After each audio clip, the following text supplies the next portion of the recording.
Omanwa. Kennedy Omano. Present. Thank you. Frederick Areba. Present. James Onkangi. James Onkangi. Edward Manyibe.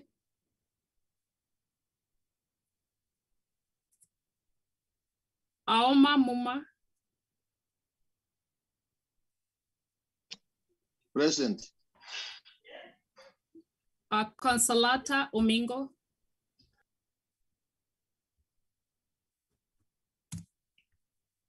Robert Juma. Present. Milka Nyandusi. Pamela Nyabuti. Pamela Nyabuti. Dismas Makori.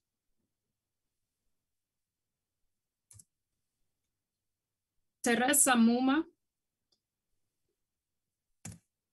Teresa Muma. David Orina.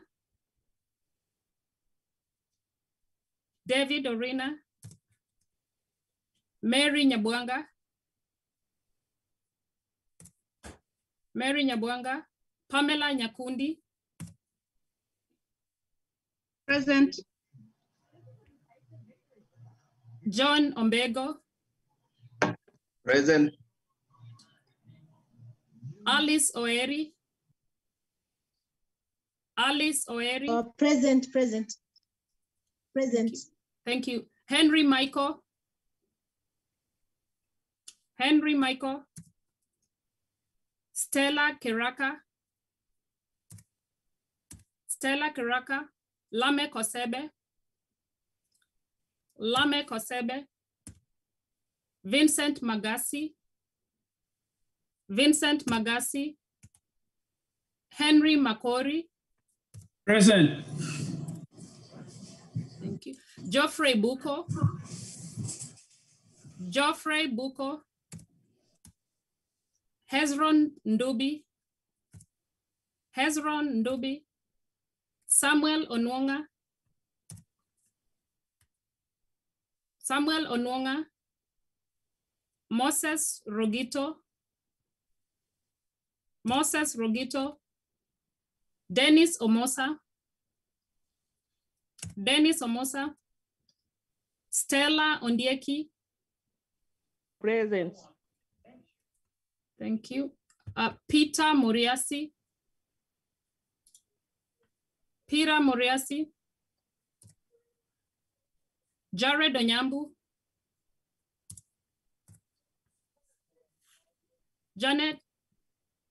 Lydia Mogaka. Lydia Mogaka. Peter Morias present. I'm sorry. Okay, thank you. Susan Ondieki. Susan Ondieki. Charles Onyancha. Charles Onyancha. Eliakim Bikombe. Eliakim Bikombe.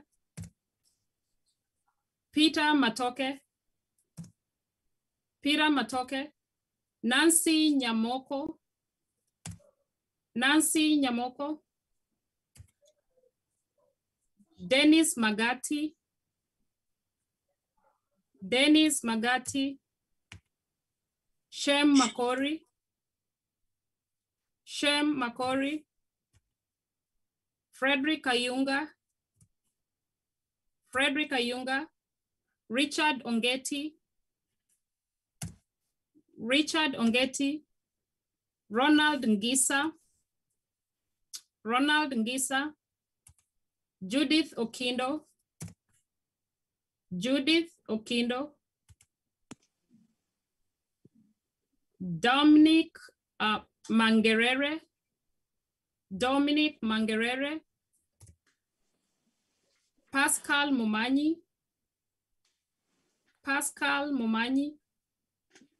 Sit down. Pascal Momanyi.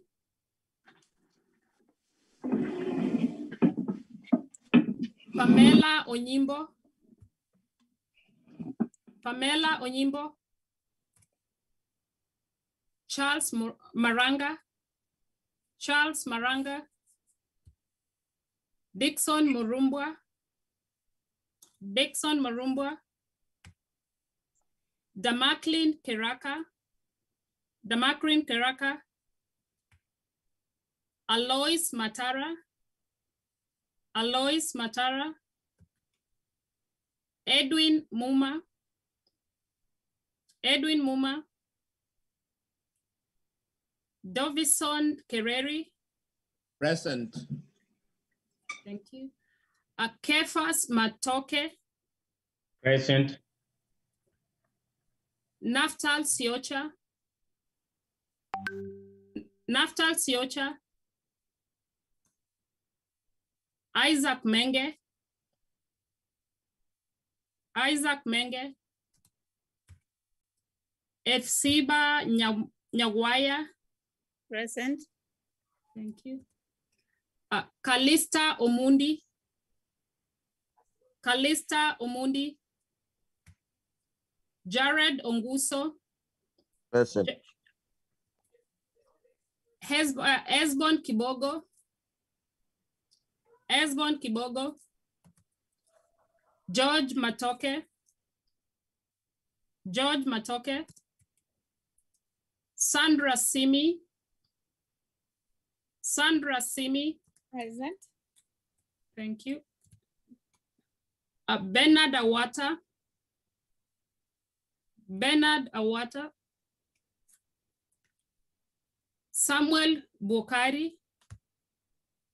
Samuel Bokari. Rachel Bosire. Rachel Bosire. Emmanuel Oendo. Emmanuel Oendo. Present. Thank you.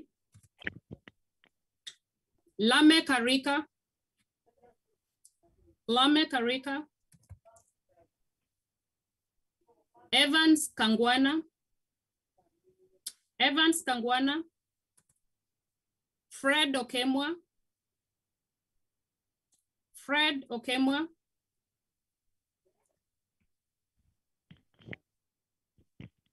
Damaris Onchwari. Onhwari. Sorry. Damaris Onhwari. Jerusha Omare. Jerusha Omare. Doreen Ondeyo. Present. Thank you. Robin Nyaega. Robin Nyaega. Lillian Mesa. Lillian Mesa. Zachary Omari. Nobody else?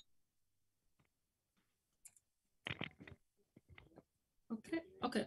Lillian Mesa present. Zachary Omari. Billy Machage. Billy Machage. Elijah Gisore. Billy present. Okay, thank you, Billy. Elijah Gisore. Elijah Gisore. Jacqueline Nyaoga. Jacqueline Nyaoga. Yukabeth Nyangena. Yukabeth Nyangena. Lillian Machage. Lillian Present. Machage. Present. Thank you. Simon Nyamari. Present. Ryle Michira. Ryle Michira.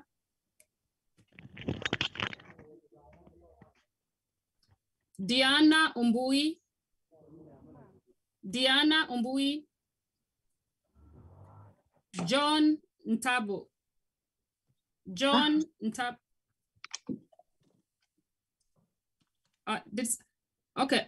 Diana Umbui. John Ntabo. John Ntabo. So we have 36 members. We have 100 total registered members. So we have a quota. So we have a quorum to proceed the AGM. Teresa Back Muma to is you. present too. Oh, Teresa Muma. Okay, great. Thank you. Vincent Magas is also present. Thank you. Okay, that makes us 38.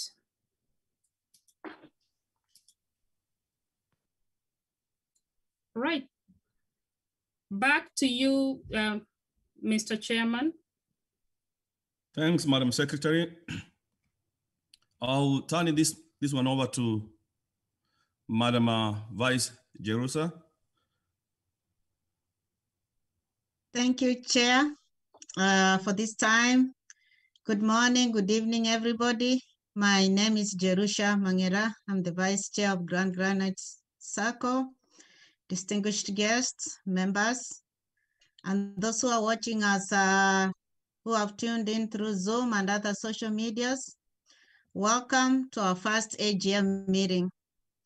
I'm honored to introduce to you a God-fearing man and a spiritual mentor to our family who has been with us for many years. We are blessed to have him today to bless our first ever AGM. He's a bishop of the Redeemed Gospel Church and a senior pastor, Liberty Christian Central in Nairobi.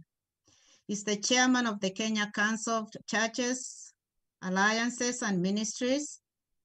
He is the chair of, he chairs the Kenya Bible Translation and Trustee Board.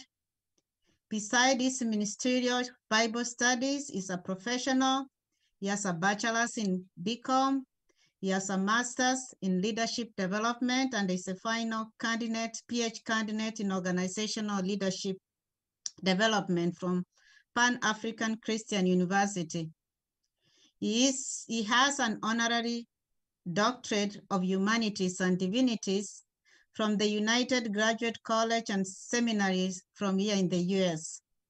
He served as a board member at Lake Basin Development Authority and Mandoko Commission of the Kenya Prisons Reform Services. He's a sought speaker in conferences and seminars. He's, in addition to that, the servant of God, is an apostolic leader and speaker of the gospel. He's married to Rose, blessed with 3 sons and a daughter-in-law.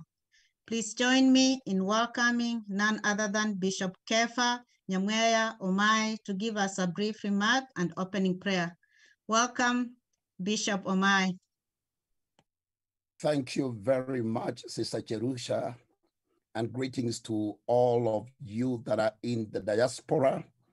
Let me say good evening and good morning, depending on where some of you could be listening from.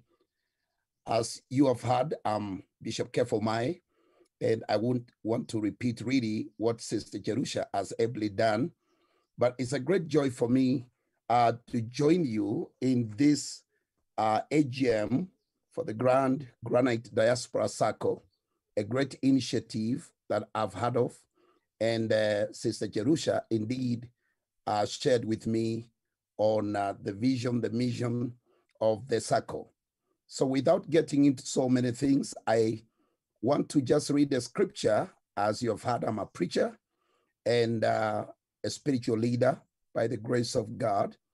And I know quite a number of you are believers. I heard the chair, saying he wanted to pray, and that itself spoke volumes that indeed the team that is on this platform and a number that are listening and watching from wherever they are through whichever social platform are believers. So allow me to read the scripture from the book of Malachi chapter 1 and verse number 6. Malachi chapter 1 and verse 6, the Bible says, "A son honors his father, and a servant his master. If then I be a father, where is my honor? And if I be a master, where is my fear? Saith the Lord of hosts." Now, when you look at this scripture, Of course, those of you have read the book of Malachi. Malachi was a prophet in the days of Nehemiah, as we all know. And when you read the words that comes from the mouth of the prophet, these were words which were directed towards a people that had been plagued with corruption.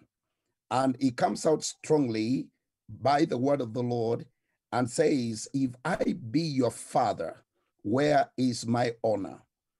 I deliberately chose to speak briefly before we pray on this scripture, and my brief message is entitled, Honoring God Through Your Businesses. Honoring God through your businesses or your business. And I want to put it this way, honoring God through Granite Diaspora Sacco, if I can bring it in context. Now, how do we honor God? Through a Sacco like this, or through the businesses that we have by God's grace. I believe all of you that are on this platform, if not working somewhere in an office, you have a business. You're an entrepreneur, and there is that which you do every day. All of you own businesses, you own a farm, or you are working somewhere. The question is, how do you honor God in line with this word? One of the things that has happened and what has blessed my heart is that you purposed as a team and as members not to begin the AGM without involving God, without committing this AGM to God, without inviting Christ into the center of the deliberations that you're going to have. And this has pleased the Father. This has pleased God. For the Bible says in Matthew chapter 6 and verse 33, Matthew chapter 6 and verse 33, seek ye first the kingdom of God and his righteousness, and all these things shall be added unto you. And this is exactly what you have demonstrated at this point in time by inviting the Lord into the meeting and then proceed with the business of the day. How do we honor God through our businesses? How do we honor God through our professions?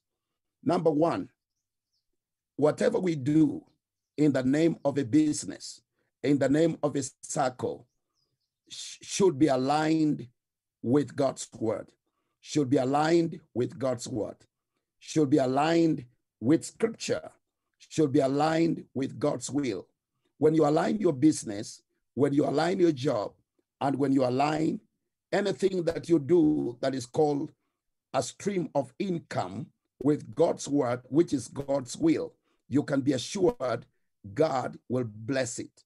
God will come through for you.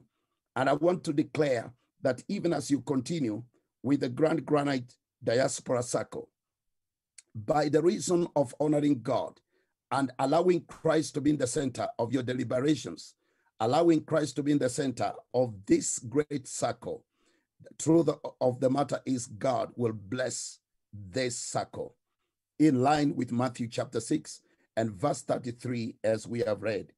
It's always good to recognize Christ or the Lordship of Jesus Christ in whatever you do, in your job, in your business.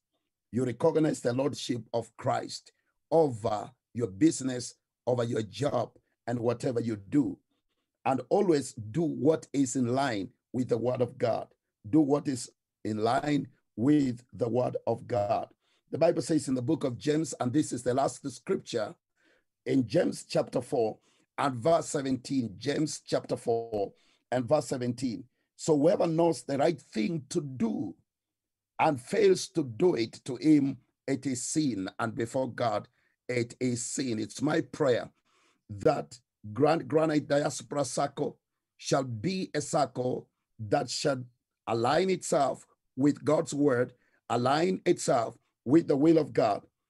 Granite Diaspora Sacco shall be a Sacco that will honor God at all times in all your dealings and in all that you do as a society or as a Sacco. Always do what pleases God.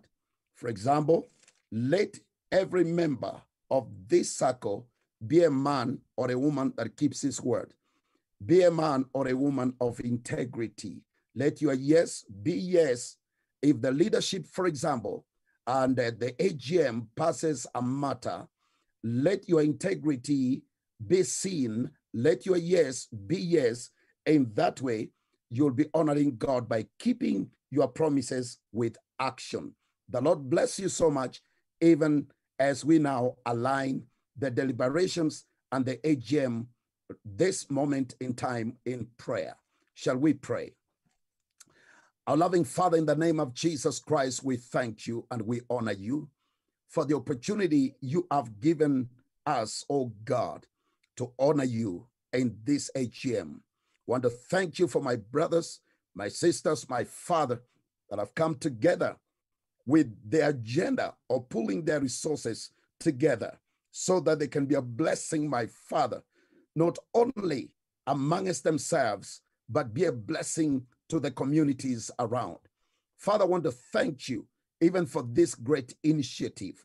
Indeed, it's a burden that you laid in the hearts of your children. It's a burden that you laid in the hearts of my brothers and sisters.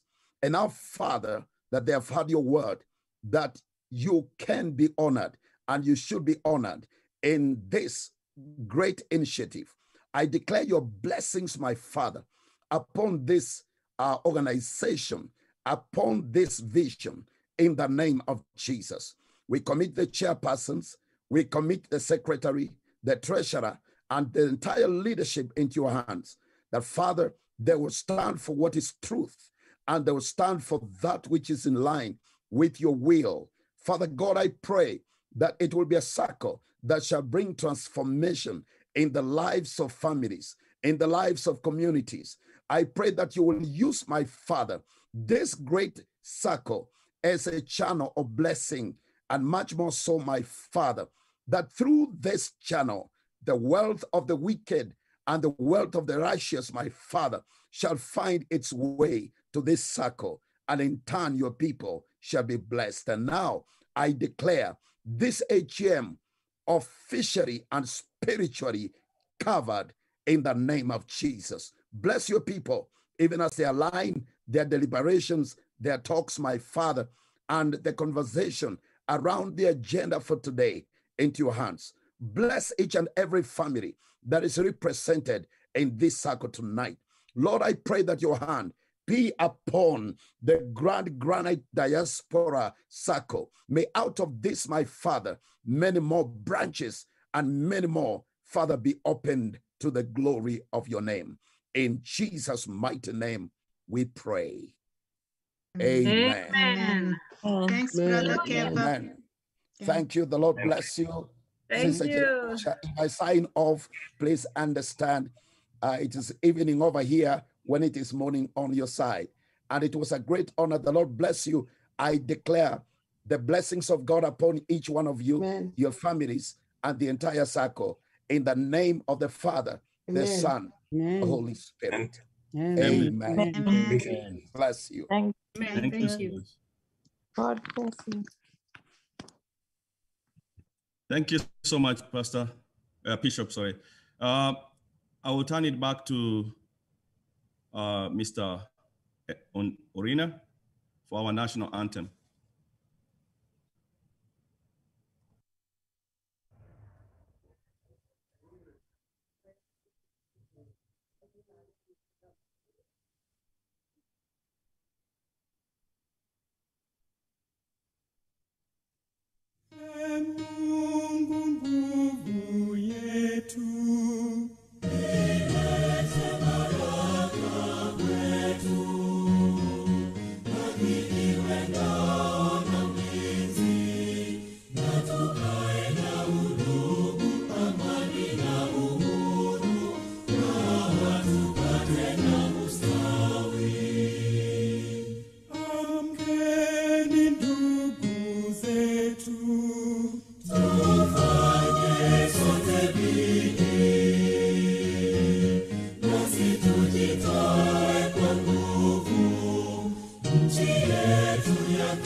Na tujenge taifa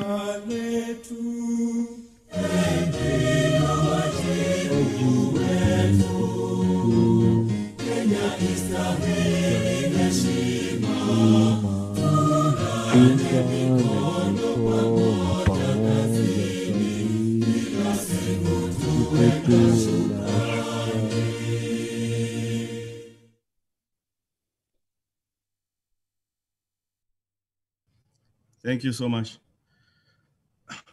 Now, distinguished guests, members, and all other guests who are joining us from Kenya and all over the world. We have others listening us from Australia, others are listening us from UK. We welcome you to this AGM. But before I make remarks and before we start, I want to recognize the following guests of honors who will be with us today here. We'll be blessed to have our ambassador, Ambassador Silas Amayo will be with us today here. We also be glad to have our guests from the ministry. We'll have Mr. Fondo is here. He's going to speak in a few minutes. We also have Mr. Mohamed Nyauga, the chair of Board of Directors Central Bank. We'll have also Professor Bitange Ndemo, who will be speaking to us today. We also have Ambassador Elastus Mwencha, who will be speaking to us today. We will have a representative from the KCB Bank, Mr. Aberi Vincent. We also have Roslyn Chalo from KCB. We also have a representative from I&M Bank, Mr. Michael Kamili and Ms. Hilda Kamili. We'll also be blessed to have today with us our pastor who will be closing prayer, Professor Fredo Kemwa. We have an attorney with us today, Attorney George Moibi, who will be speaking. Bishop will be introduced by Council Alice. We will also have Professor Mary Gitui from University of East Africa, who will be speaking to us today. And we also have officials from the Sacco who will be speaking to us today. Thank you and welcome. And thanks for all those guests of honor who accepted our invitation. That shows the trust you have in us, and that shows the respect you have for us. We don't take that for granted. We appreciate. But before I make my opening remarks, kindly allow me to have the representative from the ministry, Mr. Fondo, take about 5 minutes and talk to us. Welcome, Mr. Fondo.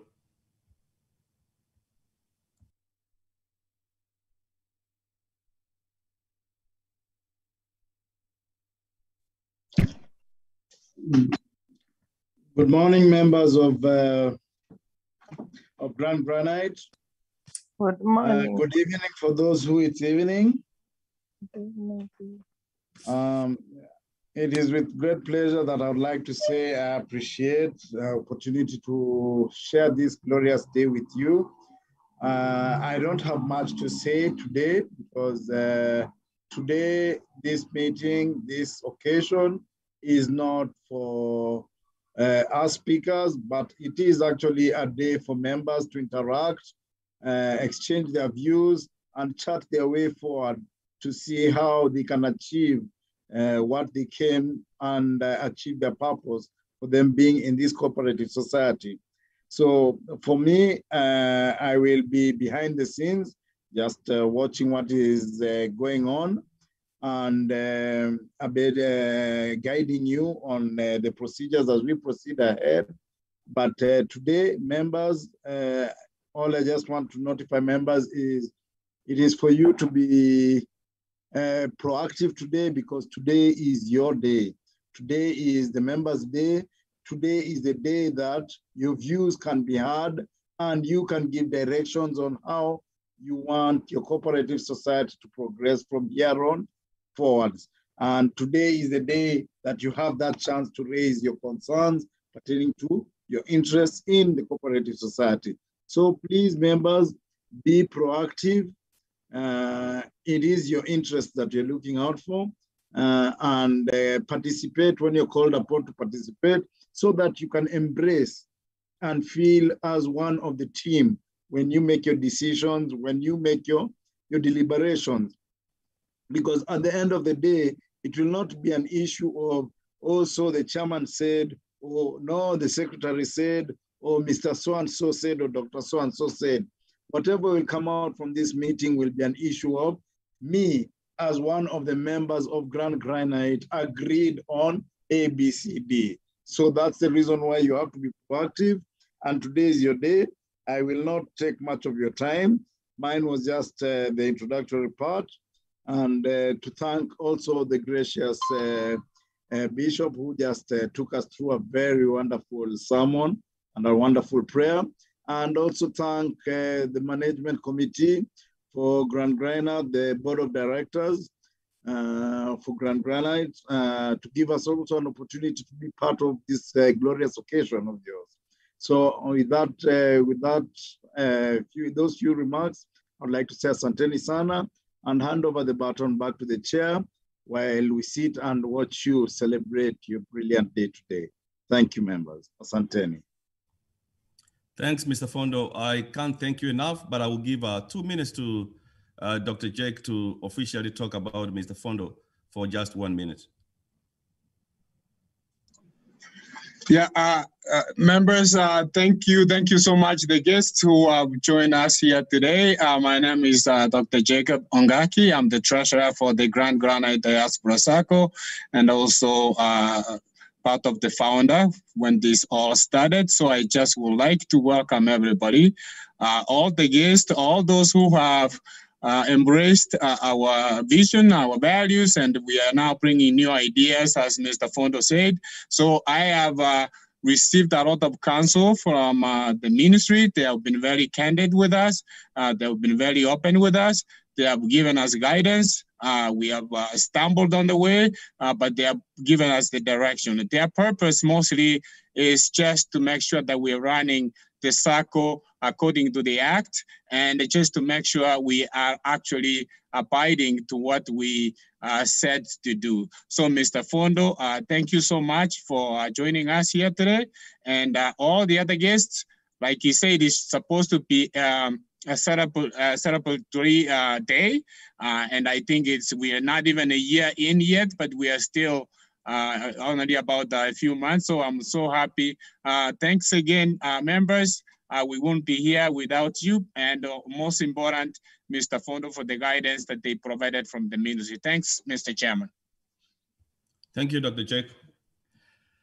Thanks once again, everyone. And I welcome you officially now to our Granite Diaspora Sacco AGM. This is our first AGM since inception. Our Sacco, the story of our Sacco will be led by our marketing team. You'll hear when we started and how we have progressed to where we are right now. First of all, let me introduce the team that has made it possible, including all our members. I will start with me. I'm the chairman. My name's Richard Dondari, and I'm honored to have this privilege of leading the Granite Diaspora Sacco. As we started, we have gone through challenges, but we have worked through them. And I believe in a short time, as most of you will see, we have transcended to some great heights. And I believe in our vision, 10 years to come, this will be something different. We'll be talking something different other than a Sacco, maybe greater things. I appreciate the support I've received from all the team that we work together, including the members. And we promised as a leadership that we will put all our efforts to make sure that the Granite Diaspora Sacco moves to greater heights and then becomes a beneficiary to our members. And that's what all the members, in fact, we need to make them financially independent. We need to give them opportunities where they can invest their money. And we need at least to give them hope that there is a leadership that they can depend on. First of all, I will start with the Honorable Treasurer. You can just only raise your arm up and say, here I am, and then we proceed. Dr. Jacob Ongaki. Yeah. Madam Doreen Otachi, our Honorable Secretary. Present. Mr. Mr. Cherusa Mangera, our Vice Chairman. We have Dr. Michael Bogonko, who is our internal controls also. Yeah. We have Mr. Evans Rindori. We here. That's a part of the management board. But other than that, we have also chairs of various committees who are with us today here. To start with, Dr. Richard Onyancha heads up the Supervision Committee. Dr. Richard. We have Mr. Chare Daleka, who heads the Education Committee. Hello, everyone. We have Madam Lillian Ongaki, who heads the Marketing Committee. Right here, thank you. We have Madam Agnes Nyakundi, who heads the Credit Committee. Right here. Thank you. Those are the officials. Once the opportunities come up, they will introduce their team, the team they have been working with on departmental levels, on committee levels. Thank you once again. I'm going to share with you a PowerPoint here, and quickly I will go through the Granite Diaspora Sacco introduction, a brief introduction. I will flip through because of time again, and I know everybody's busy here. Thank you again for giving us an opportunity. I'm going to share in a minute my presentation here.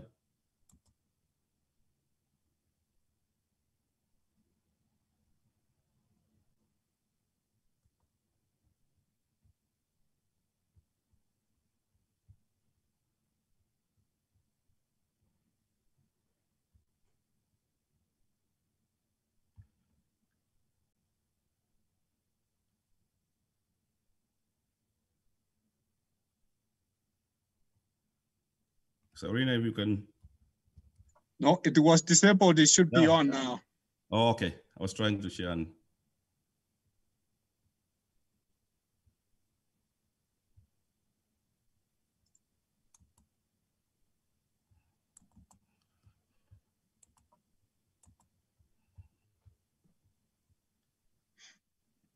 If Dr. Gaki, you can see this, just raise up your hand. You can see this? I can. Thank you. Honorable members and invited guests, welcome to our first annual general meeting. It's a great privilege to read at the Granite Diaspora Sacco board and to present to you the annual report and the financial statement for the year ending 31st December 2020.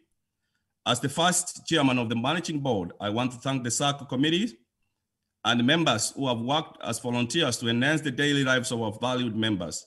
Our Sacco has continued an upward trajectory amid the pandemic and unprecedented job loss.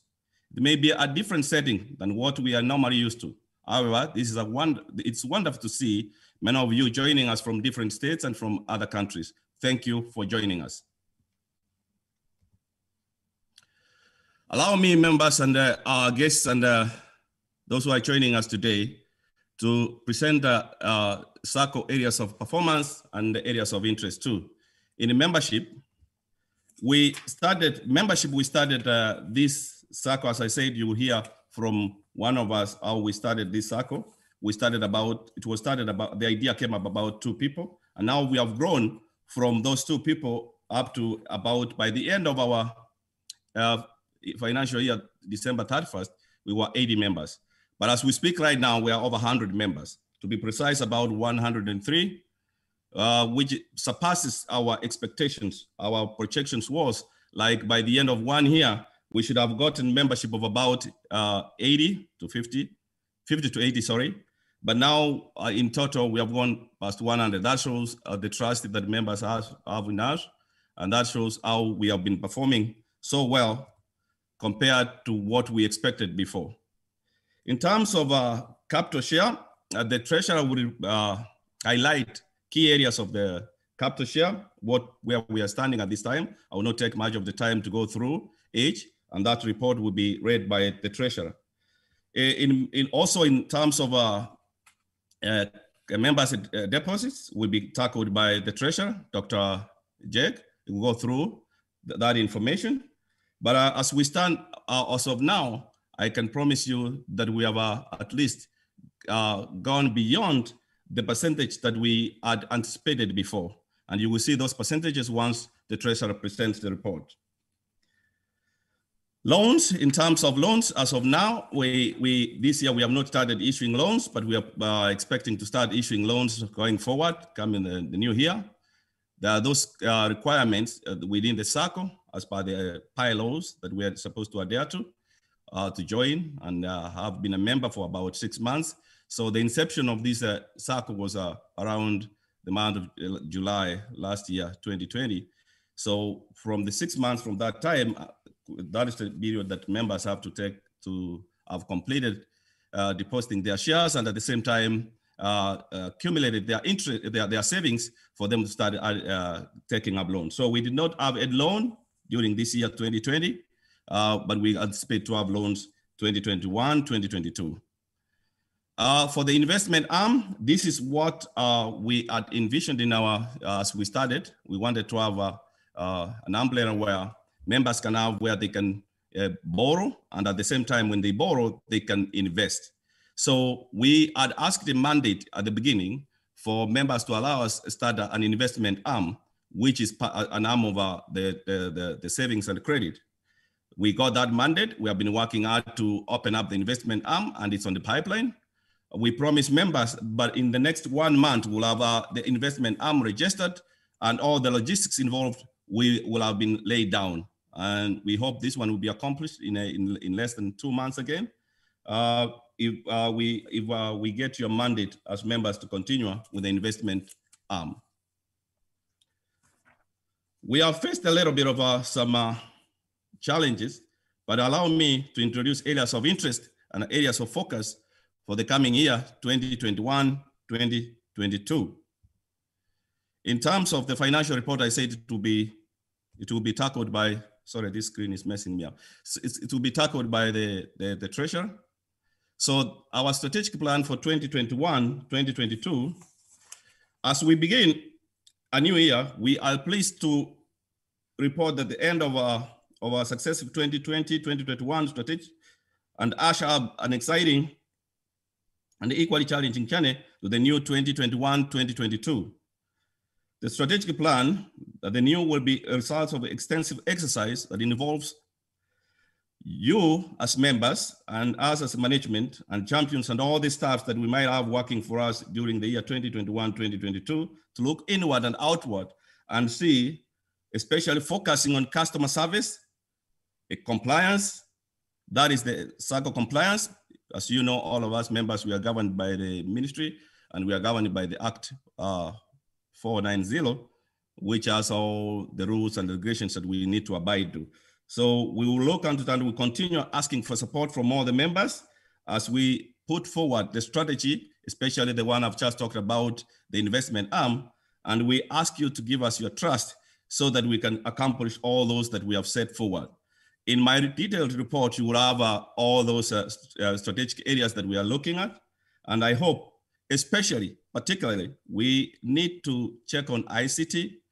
We are planning to have to implement a new system, especially at the back end system that will help out, particularly in accounting purposes and the finance reconciliation issues. We intend to acquire a better office coming up 2021, 2022.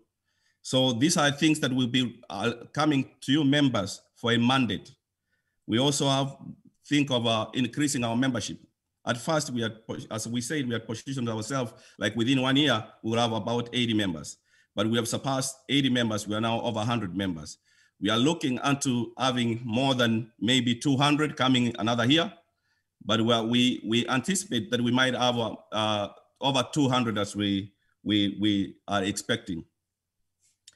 We also intend to ask members to give us a mandate to procure an insurance for the Sacco, especially officials who are required to have an indemnity. Instead of putting burden on officials, we tend to ask members to allow us to have an insurance that will cover in the case of an eventuality. That is the 2021, 2022. We had the challenges, especially like membership recruitment, but we are using our model of member-to-member referral. This will also be explained further. We managed to have gone beyond what I've already explained. And we intend to continue using the member-to-member referral process. This gives us an opportunity to understand you better as a member who's coming in and to know whether you share our vision and you share our mission too. For non-compliance, it was just a negligence, just negligible value that we cannot even talk about it because every member was up to date, in fact. We are also intending to have our committee chairs and the board at least to be given an allowance, which they call a sitting allowance. In the last year, we did not have something like that because we were working as volunteers, and we intend to continue working as volunteers. But we are asking going forward that the members authorize that the board members and including the committee members have some sitting allowance for whenever they have a meeting. Going forward, transform the Sacco into a multi-purpose Sacco for purposes of widening our revenue base and open the investment arm, which I've already explained. Continue campaigning for saving mobilization, members mobilization, emphasize on education and training and marketing. Implement the mandatory penalty for non-compliance of all default members. We also seek an incentive or a reward for members who have a high number of referrals. We think this one will help boost the morale of other members so that they can refer more members. We intend to request consideration for the sitting allowance, as I said, going forward, encourage members to save more, borrow, and pay promptly. We are also intending to join Cusco, which is the umbrella body for all the Saccos, and this one will be talked with one of our members will explain further on Cusco and their benefits. As I've already tackled these areas of interest that where we are focusing for the next 3 years. We will pursue the ICT, as I said, customer service, office acquisition, governance, membership, and insurance. Finally, I wish to appreciate your support and patronage, members, board members, committee members, guests. I've already mentioned most of the guests who are with us today here. Partners, Kenya Commercial Bank. We have represented from Kenya Commercial Bank here, Mr. Vincent and Madam Roslyn. Corporate society officials, Mr. Fondo is here, and the rest of his team. We appreciate you. We have also Mr. Brian Muranga, our software developer. We appreciate the service. Council, Alice, we also appreciate the service you are giving to us. We have Mr. Mombinya here, one of our entertainers. We also appreciate you, sir. Our MC, Mr. Urina Untiri, thank you so much for giving us this opportunity and giving us the platform to spread our gospel out there for other people to know what we are for and what we intend to do with the community. I urge all members to stay steadfast and we continue to work together as we propel this Sacco to greater heights. Thank you once again. I will now turn it over to Dr. Richard Onyancha to usher in our ambassador. Thank you.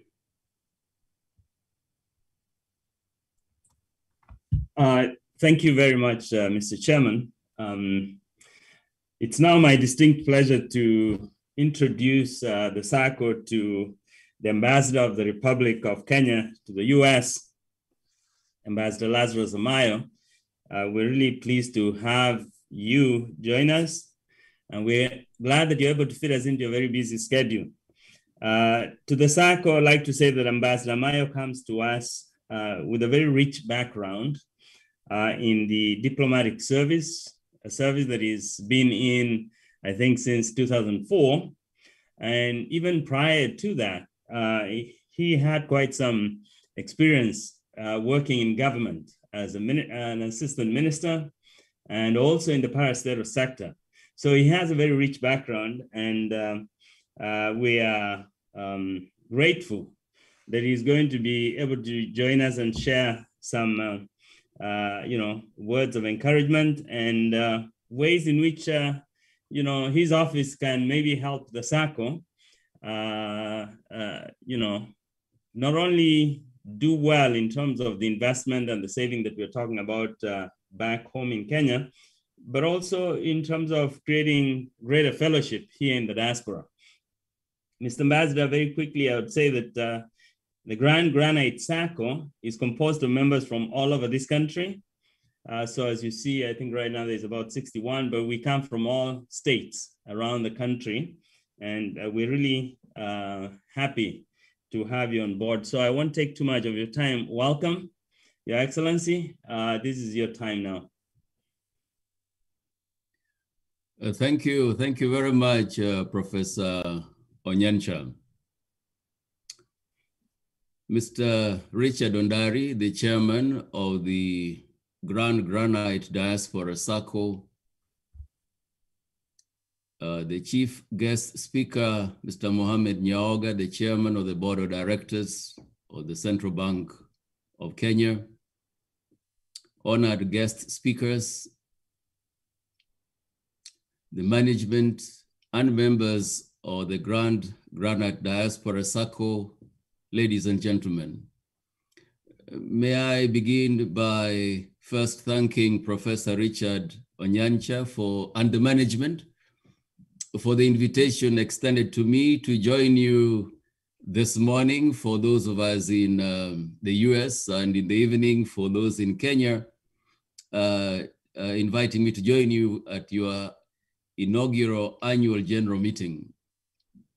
I also wish to welcome, though virtually, those joining us from Kenya. We want to welcome them to the US, and we look forward to one of these fine days when we'll be able to meet in person. I know that extraordinary times call for extraordinary measures, and so we are meeting at your annual GM, but virtually.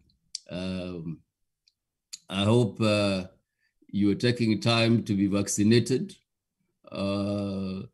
because it is in your interest and the wider interest of even those around you to be vaccinated when opportunity arises. I know the chairman gave me another name, but it may be too late for me to acquire another name at this age. I think Lazarus is enough. You don't need to add another Silas, but that is for another day.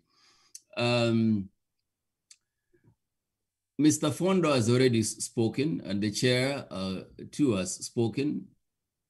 There are some things I intended to talk about, but with Mr. Fondo here from the Line Ministry, I believe that he's in a better position to articulate positions that we have from the State Department of Cooperatives. I wish to state that I'm quite happy to meet with you as an organized diaspora group committed to matters of savings and investments. And since you are a very young Sacco, mine is to say first, commend the founders for coming together to start this Sacco and for receiving or accepting membership and staying together the way you have been until today, when you're having your annual general meeting, in which you will have an opportunity to review progress made so far, look at challenges, and also chart the way forward as you move into the future. Like for any other saving societies before, mine is to appeal to you to work towards increasing the membership, not only membership, but also increasing the shares, the contributions to the Sacco. And I see also from the list that you have a real pool of guest speakers, quite distinguished. And so you cannot let the guest speakers down, that a year later or 2 years later, when we look forward to the AGM of the Granite Diaspora Sacco, tunapata ya kwamba mgawanyiko has already entered in. Bishop Omaya had already prayed. I believe we'll not be going into that line. Diaspora continues to play an important role in our national development agenda, even beyond the traditional well-known roles such as sending of remittances. We also recognize your role in promoting trade and investment, even tourism. And so we look forward to continued collaboration with the diaspora in our national development agenda. As I said just a few weeks ago when we had the diaspora town hall meeting, that we find you useful to us as a government, as a country, even in our relations with the United States. Many of you here live and are voters, and you are in touch with stakeholders in this country, including those in the government. And so when we have our agendas on board, the avenues where we have used our diaspora and it has given us positive results. And so we look forward to continued collaboration with you, both in our national development agenda back at home. But I'm also looking forward, like I remember when I was High Commissioner in the UK, we had a good number of Kenyan diaspora that are also ventured into political leadership. We had a number of councillors that were elected, mayors that were elected that were of Kenyan origin. And in fact, Nigeria, India, and Pakistan had, I think, had beaten us because Nigeria had about 5 members of parliament in the House of Commons. India and Pakistan both had around 10, 11 members of the House of Representatives. I'm also looking forward to one of these days in having Kenyans elected to the state assemblies or the House of Representatives here itself. But that is for another day. Let me not keep those who have joined us from Nairobi too late, because for us the day is still young. For them it is old. But just one word on the special place for cooperative movement in Kenya. The cooperative movement, and especially the Saccos, continue to play a significant role in our economic development. The cooperative societies in Kenya employ more than 300,000 people, besides providing opportunities for self-employment to many more. In Kenya, the Saccos have mobilized savings and investment in many sectors, whether it is in real estate, in transport, facilitated education of many of our children, and enabled many people to venture into income-generating activities. Mr. Fondo, if he had time, would tell you that in Nairobi or any major urban center in Kenya, most of by our standards, most of our skyscrapers are actually owned by cooperative Saccos. And so we believe that you have a great role to play in our national development agenda. And it's good to appreciate that we stand tall in Africa, that the vibrant and dynamic cooperative movement in Kenya is actually the strongest in Africa and 7th globally. And it is a key player in the economy, as I had indicated earlier. These are issues that I believe are important for us. And now that you've started one here in the United States is a good indicator. I believe computation is important. Others who have heard today that there is a Sacco formed may also work towards creating a similar one so that we cater for a larger number and improve the welfare of our people back at home and here in the United States. I've seen the chief guest speaker, Mr. Mohamed Nyaoga. He showed his face and then Omosike has gone. Okay, I can see the Omosike smiling now on the screen. Let me take advantage of his presence to reassure you or invite you to participate in the diaspora remittance survey that the Central Bank of Kenya in collaboration with the Kenya National Bureau of Statistics, circulated. They've invited us to be able to fill online the survey, but I believe when Mr. Nyao gets a chance, he'll reassure you that it is just for a survey. You are not asking for, you are not sharing details with anybody. You will remain nameless. The main objective of the survey is to collect valuable information to improve the quality of remittance statistics and guide policy on harnessing remittances for economic development and addressing challenges facing remitters. The survey will focus on the efficiency and cost of remittance channels, the difficulties encountered in remitting cash or non-cash transfers, the use of remittances received, and the availability of information on investment opportunities in Kenya. And the central bank adds that your responses to this survey will help address these issues and will be highly beneficial. And that it is important to note that the survey respondents will remain anonymous, and the data provided will be treated with utmost confidentiality and will not be used by third parties. I just wanted to bring out that aspect. It is ongoing until 17th of May. Would appreciate if you could be able to participate in this important assignment.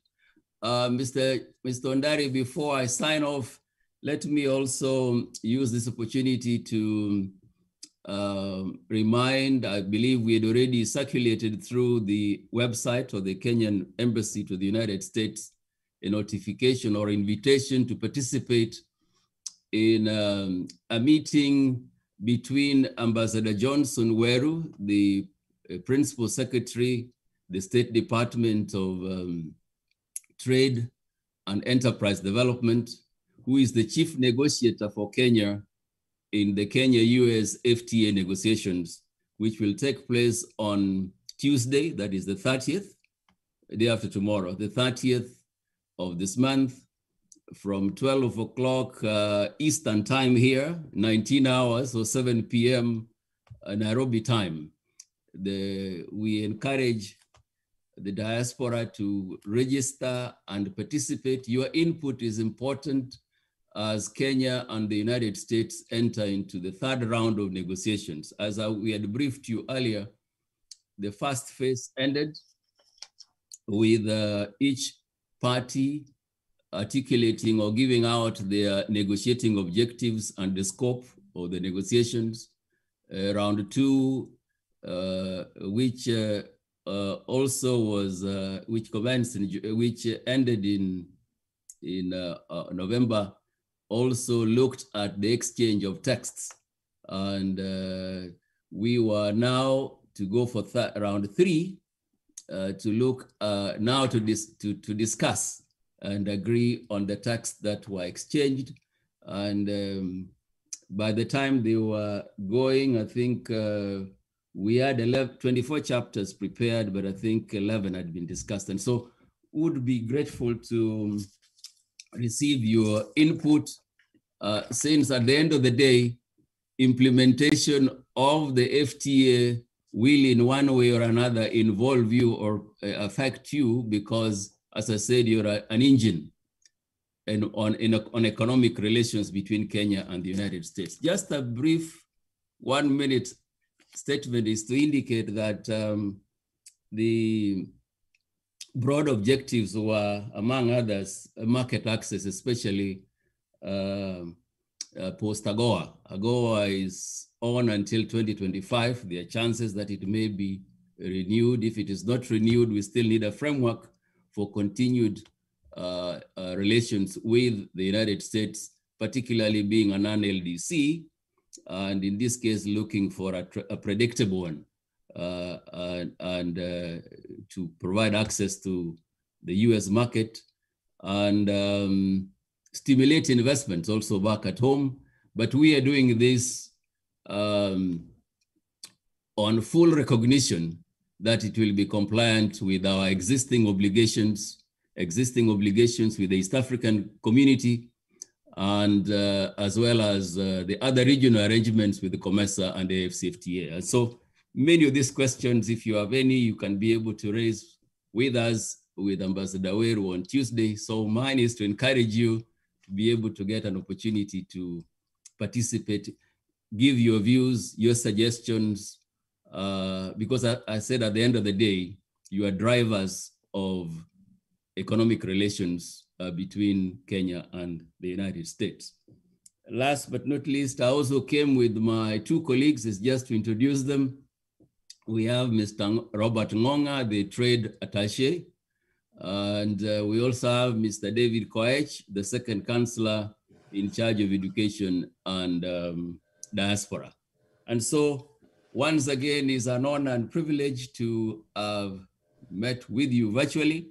We wish you the best in this endeavor and look forward to joining you again next year when you'll be able to tell us how many loans have you given and do you have defaulters and what increases have you, what was how long does it take to process a loan from a member and the likes. Those will leave for another day, but I look forward to working with you closely.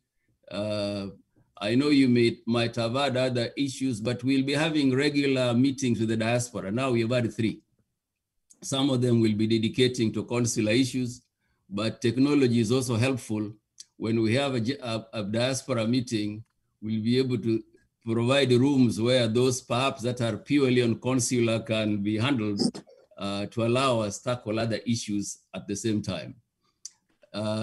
Later on, I and my 2 friends will be leaving, but we are there with you in spirit. You can always count on our support. The embassy is there for you. Feel free. Last but not least, on consular, we are trying our best to be able to process matters of IDs and matters of passports. But when you apply, because of COVID restrictions, people must come with appointments. Sometimes the appointment given you by the machine may be in July or November or January. As we said during the last diaspora meeting, yes, that is what the machine gives, but we are able, on the email addresses given, please indicate if you have an urgent need to have the processing done faster, whether it is for Kipande or for the passport. Please indicate. Mr. Ndegwa and Mr. Oduge, as well in Washington, D.C., Mr. Mongare in our LA office, and Mr. Wamela in our New York consulate are all there for you. If there's an urgent need, please do indicate. They have always gone out of their way to accommodate cases that cannot wait for a much longer period. I look forward to hearing more from the chief guest, Mr. Mohamed Nyaoga, Ambassador Rastas Mwencha, with whom we come a long way. We had the privilege of serving with Mr. Mwencha in Lusaka when he was the Secretary General of COMESA, and I was then the High Commissioner of Kenya to Zambia and Malawi and a permanent rep to COMESA. Not forgetting Professor Bitange, we come a long way. I'm sorry I may not be in throughout, but leave alone that, even Professor Getui during our role as, in our capacity as the chair of the AIDS Council, has also been a very useful member. And so I wish the Granite Diaspora Sacco the best, na Mungu wabariki. Nyasaye agoko. Thank you very much. Thank you so much. Thank you. I know more than Amabere na Ebokima, so thank you very much. Your Excellency, thank you so much. We will now join you as listeners, and God bless you. Thank you. Thank you, Your Excellency. Thank you for giving us this opportunity and coming to be part of this team. We welcome you to indulge us in anything going forward. This should be a continuous interaction. This should not be the first and the last one. And I thank you because you recognize the importance of diaspora and the role that diaspora play in our country, especially in the areas of remittance, as you talked to our chief guest, Mr. Mohamed Nyaoga will talk about it. But we thank you so much, and we will still continue working with you. And we welcome you at any time to our meeting, regardless whether it will be an HM or someone impromptu. We want to see you there. Thank you, sir. At this time, again, I will introduce our chief guest. I don't want to talk much about him. I don't want to brag about him. I've read about you, sir, your history or what you have done to our community. We thank you so much for what you do to our community. But I want you to brag yourself and tell people what you do. I don't want to speak on your behalf. So welcome, sir. Mr. Mohamed Nyaoga, it's your time. Thank you, Chairman. Honorable Your Excellency Ambassador Mayo, and your colleagues, Chairman and honorable members, and the officials of Granite Sacco. I'm really delighted to be with you today to share with you some thoughts during your AGM. It's actually very difficult for one to talk about themselves. It would have been easier for you to talk about me, but now that you have asked me to talk about myself, I'll be very brief. But I'm a lawyer by profession. Been practicing law for the last 36 years. I run a law firm that is about 34 years old, but also I've served in various bodies as a director, Capital Markets Authority, been the vice chair of the Kenya Law Reform Commission. I've also chaired the Commission of Inquiry into the dissolution of Makueni County. I've been the chairman of the International Commission of Jurists. I've been a lecturer at the University of Nairobi, lecturer at USIU, just to name a few. But recently, I was appointed by IMF to chair their global central bank panel of experts in Washington. And so I've become part of the diaspora very, very shortly. Once the pandemic disappears from the globe, because we can't travel anymore. But currently also, I'm the chairman of the board of directors of the Central Bank of Kenya. This is my 6th year as chairman. I have 2 more years to go, that I can allow another Kenyan to take that position. That is in summary, Chairman, about myself, but I'm also a family man. I'm married, they say, to one wife. I think we like saying to one wife. Yes, it's true, to one wife. I have 3 sons.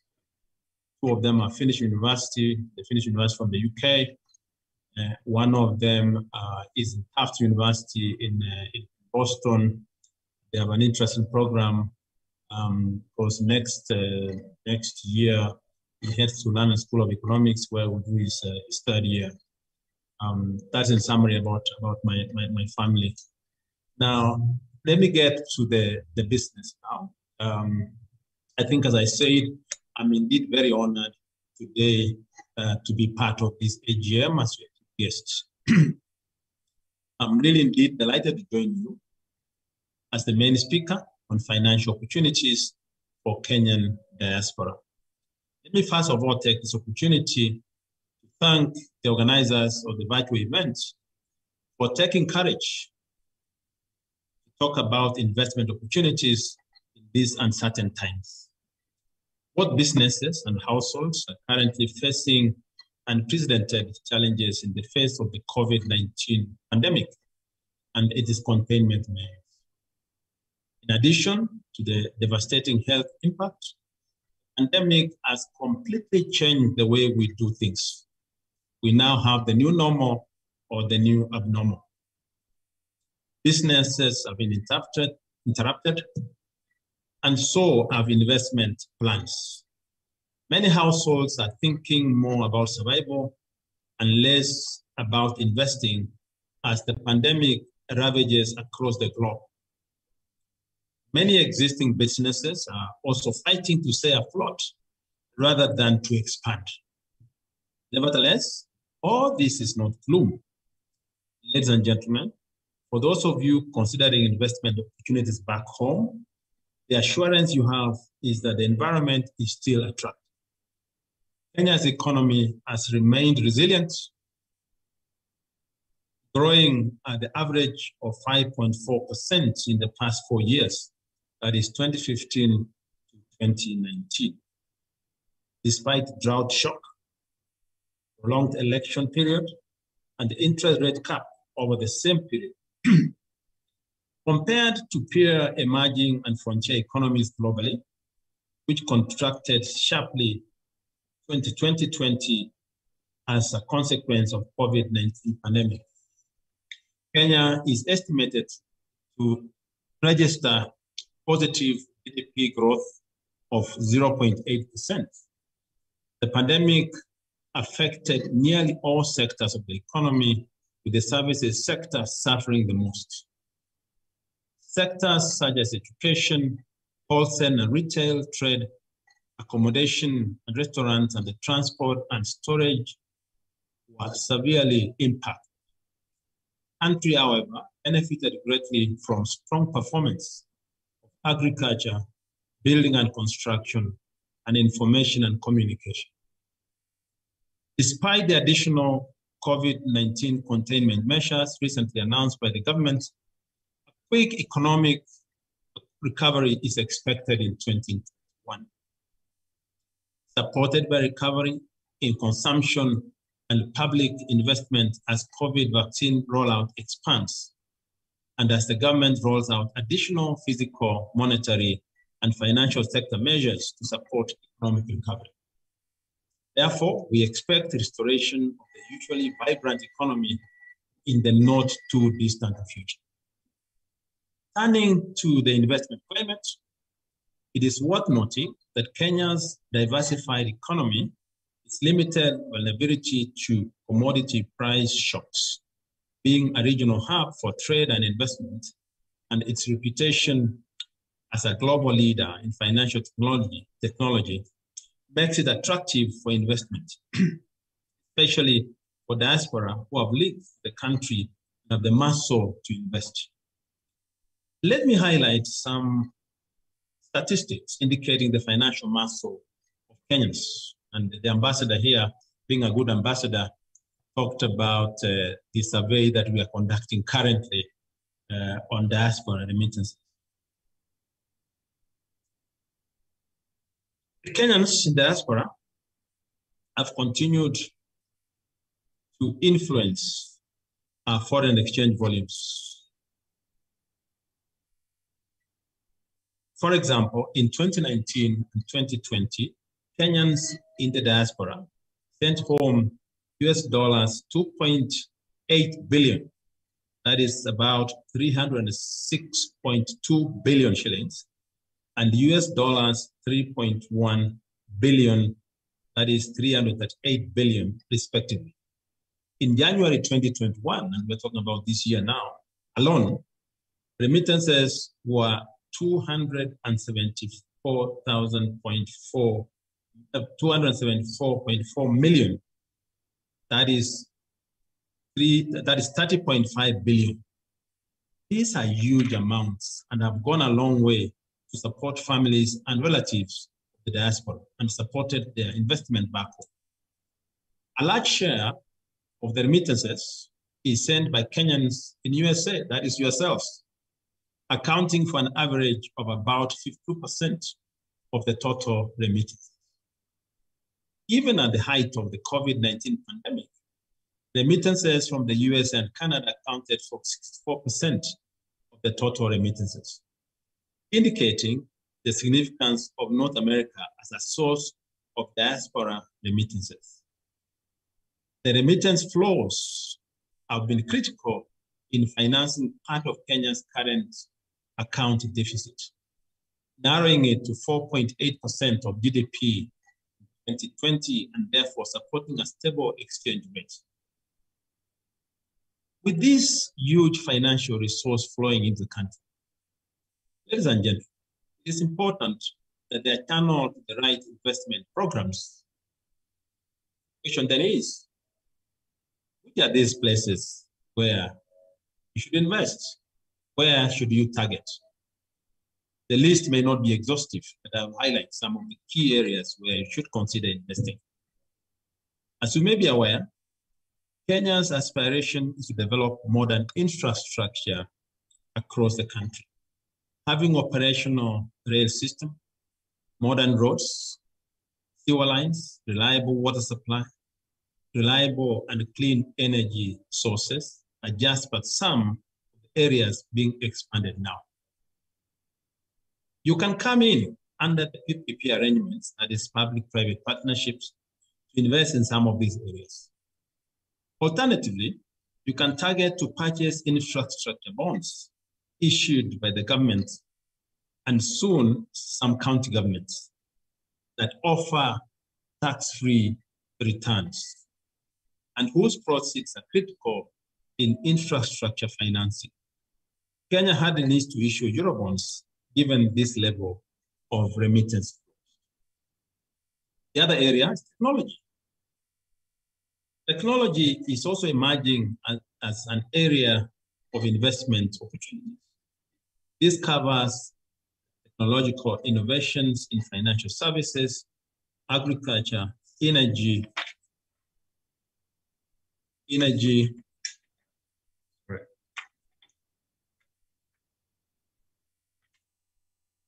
services sectors can offer attractive returns. And the delivery channels of these investments are already in place. The mobile money services help to boost and maintain remittance flows due to their accessibility, flexibility, and efficiency. The other area is government bonds. These also offer an attractive risk-free investment opportunity that you can target. In fact, you can approach the Central Bank of Kenya and the National Treasury, for instance, and purchase the Kenya Diaspora bond with attractive incentives that meet the needs of this Sacco. The Sacco is assured of guaranteed returns, safety, and liquidity. Central Bank of Kenya has made the process of investing in government securities seamless and user-friendly, especially for diaspora. Additionally, potential investors can access information on government securities on offer, as well as the rates of return on CBK's website, which helps these investors to remain updated on the investment opportunities in government securities. Decent and affordable housing remains a mirage to millions of Kenyans. The government has taken the lead under the Big Four agenda by putting up affordable houses for Kenyans.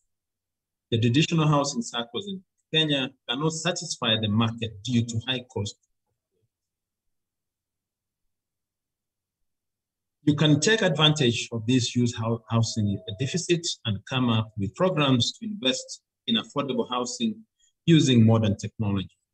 You can also invest into Kenya Mortgage Refinancing Corporation, established in 2019, that offer affordable loans to mortgage lenders on lending to developers at affordable rates. In so doing, they get a return on their investment and also contribute to addressing the decent housing shortage. Capital markets also offer investment opportunities. And in the diaspora, apart from corporate bonds, capital markets offer opportunities for diaspora infrastructure bonds, diaspora investment fund, and remittance securitization. Diaspora investment funds enable investors abroad to pool funds under fund manager that can be invested in various assets to maximize returns and diversify risks, while the investors own shares commensurate to their investment. Other new products offered under the equity markets include REITs, that is real estate investment trusts, derivatives, commodity exchange instruments, etc. Kenya's equity market has been dominated by foreign investors over time, accounting for more than 65% of equities trading in the last 6 years. The Capital Markets Authority provides information on investment opportunities and other investor education information that may help investors safeguard their investments. There's also commercial and retail business that present unique opportunities for Kenyans in diaspora. The ambassador talked about housing, buildings in the city that are owned largely by cooperatives. Now, you've seen the emergence of a lot of malls in the country. There is a gap in the retail centers. You can develop retail centers because Kenya is a country that has a lot of SMEs. And these SMEs require small space. The other day, I did visit a retail center near Gigiri, that is the UN. And this investor who has developed small shops. There are about 163 shops by containers. And he charges 40,000 shillings per shop. Now, going home every month with about almost 6 million shillings. And the investment in containers is not expensive, perhaps investment in land. So this is an area that perhaps you can think about, so that you don't go for the traditional malls, because some of them are very expensive.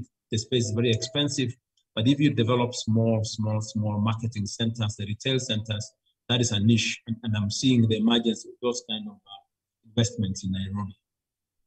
In 2018, the Commonwealth Diaspora Investor Survey, in the Commonwealth Diaspora Investor Survey, 45% of Kenyan diaspora were interested in investing in Kenya by setting up a business targeting real estate, telecommunication, financial services, and construction. A growing middle class, large-scale infrastructure investments, and the sector-specific factors such as 5G adoption make real estate, telecommunication, and consumer-facing retail sectors attractive investment options. While close to 8% of potential diaspora investors asked to be accorded special economic incentives for them to invest, there are regulations in some key sectors such as ICT, mining, and security that provide special rights requiring Kenyan ownership in these sectors. So that if you have a foreign investor investing in those sectors, and rather a foreign investor investing in those sectors, they require 30% Kenyan ownership by law. This provides Kenyan diaspora a unique space to set up investments in Kenya. Another hidden opportunity that you can explore is to invest in the ideas of Kenyan entrepreneurs through venture capitalism. Programs such as the Lion's Den, that was previously supported by KCB, proved that there are very many Kenyans with very attractive business ideas, but they lack funding. You can initiate your own events to identify entrepreneurs that you can partner with to invest. I do know, before I conclude, because I'm now going to conclude, that a lot of you have been frustrated in trying to invest in the country because you have tried to invest through friends, through family, and you have lost money. You send money to put up a shop. When you come home, you find that there's no shop. It's just an empty space. People have relied on relatives. You have relied on friends. And some of them are planned to be conmen. And therefore, with a body like yourselves, you can actually pull your muscle and get professionals to advise you, get investment advisors to advise you on which areas to invest. You can have fund managers that can help you professionally. Finally, the government policy at the moment is to reserve 30% of tenders to women and youth. Many ministries and the county governments, they hardly get adequate bids to meet this threshold. Therefore, the diaspora families can register some women or youth-only businesses that can benefit from this great opportunity offered by the government. Let me end by reiterating my position that Kenya is a country with abundant investment opportunities. There is a technology revolution. We have reliable and high-speed internet, strong legal and regulatory environment, highly educated, skilled human capital. The rule of law and improved security and vibrant democracy makes it attractive to investors such as yourself. In conclusion, I wish to point out, and I've seen with much interest, because one of my areas, apart from being a lawyer, is corporate governance. As a Sacco, because you are now an entity, and so one of the areas of interest is governance. Perhaps my advice to you is to put in place governance structures that are strong, that foster transparency and accountability. You recall that this country, that's Kenya now, has faced many challenges in the cooperative movement because of governance challenges. I know you are composed of individuals that are of diverse skills sets from different backgrounds, and from among yourselves, I have no doubt that you can be able to get leadership that leads towards competitive. Your bedrock, this Sacco, is having strong governance structures, strong governance practice. You must have in place systems, processes, and procedures that propel the organization to the next level. And in addition, those structures will lead to a lot of trust from the membership. And I have no doubt that you have a leadership that will lead you with integrity, because what happens with a lot of organizations is where there is a breakdown of trust or there's a breach of trust, organizations suffer. And I have no doubt that your organization will put in place systems that will lead you to the next level. Ladies and gentlemen, Asante sana for inviting me and according me this time to share my thoughts. Thank you very much. And I'm happy to take a few questions or whatever number of questions the chairman decides, so that I can let you continue the business of the day, which I can see is fairly long. Thank you very much. Thanks a lot, Mr. Mohammed Nyauga. Though we have not come in contact one-on-one or had a chat one-on-one, but I appreciate your accepting our invitation and giving us an insight of where we can invest in Kenya.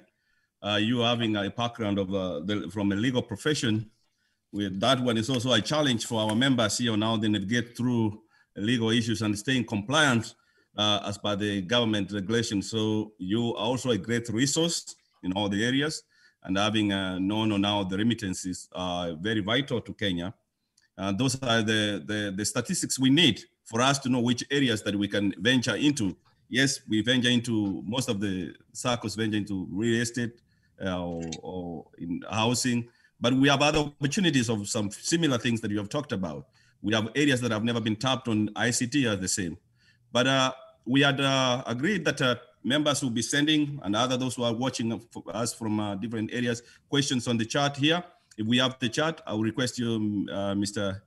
Nyauga, if you stay behind for a minute or two. Once we compile those questions, we'll bring it to you. But for now, I needed to turn it back to our MC to continue with the program.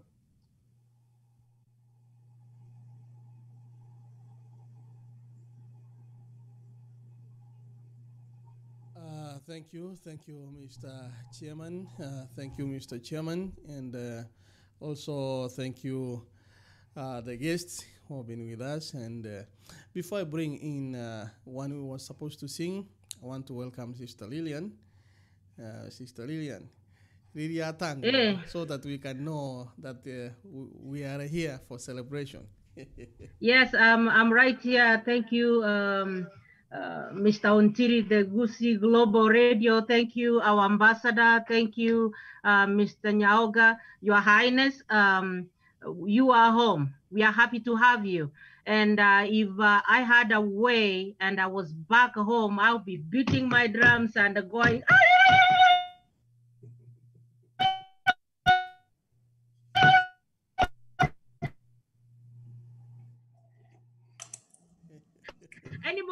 that is a story for another day. So we're gonna get something to tune this thing in. Let's not sit like we are.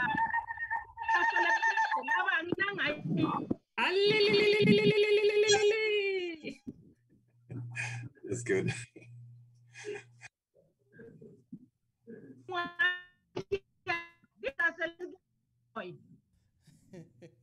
Yes, Sister Lillian, it seems your bundles are down, eh? Thank you, Madam Emily. Thank you so much, and then Mohammed. Thank you so much to talk to us and our ambassador as well. We are having so many people coming to talk to us. You can't go wrong with Dr. Bitange and Demo. Let me not spill the beans. I cannot say the name. And guess what? Somebody else is coming in. Our professor. I'll just leave it at that. Back to you, Mr. Ontiri, and thank you, everybody. These are very beautiful faces right here. Thank you. Thank you. Mr. Chairman, if you will take 2-3 questions, then I set up a team. There is somebody who is coming with a line, Obokano, from the Kisi studio so that they can give us one item as for entertainment as we continue. Mr. Chairman.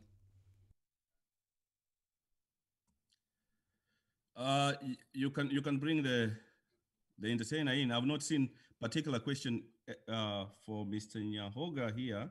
I've not seen any question coming in, but if the questions come in, and I will interject a little bit, and then we have Mr. Nyahoga answer them.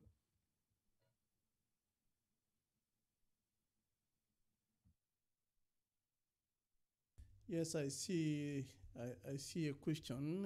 Vanisiri Indoria, I think he has a question.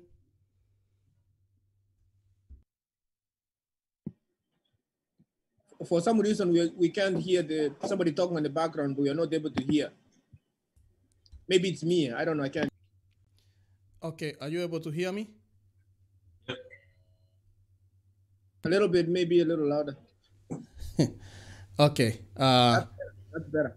Okay, I'm saying I see Mr. Evan Sirindoria. If you have a question, direct your question to Mr. Chairman.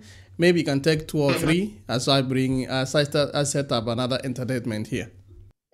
Okay, Mr. Mohammed, Nyahoga, there's a question for you. What is the percentage of remittance to Gusiland from diaspora? Okay, that is a good question. Actually, I must confess, we don't have the statistics of remittance to Gusiland.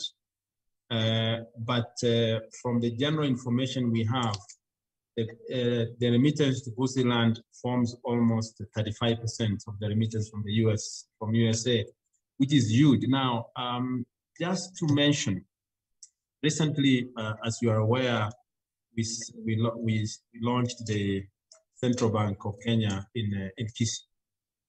Now, the main reason for that is that 65% the money that goes to Central Bank Kisumu is from Kisii, meaning that only 35% of that money, the other money which goes to Kisumu, comes from Homa Bay, Kisumu, Migori, Busia, and Mega, and other areas. And that shows how vibrant the Kisii economy is. Of course, you know that the Kisii economy forms 65% of the Nyanza economy. But once I get these statistics, is perhaps something that we need to set up. I will be able to share with you, and I'm also going to share with you my speech so that you are able to perhaps analyze some of those opportunities that I highlighted. The other question, Mr. Nyahoga, was, could you give us a few more details about the diaspora bonds? What are the rates like on average? Okay, that's a good question. If you go to the Central Bank of Kenya website, we have actually all the information because those rates vary, but on average, they're about 7%, 7.5%, 8%. But there's more information on the CBK website that you can be able to gather on more specific. Thank you. You can take it over, MC, Mr. Orina. Thank you so much.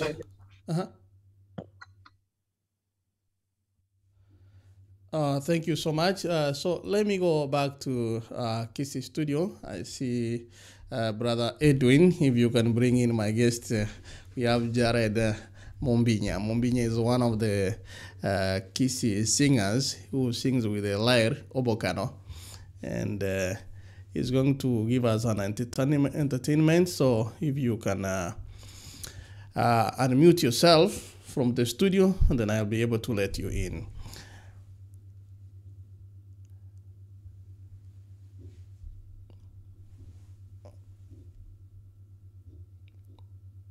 Okay, I see two more questions, but I'll come back to Mr. Chairman as I open for. Thank you. Mr.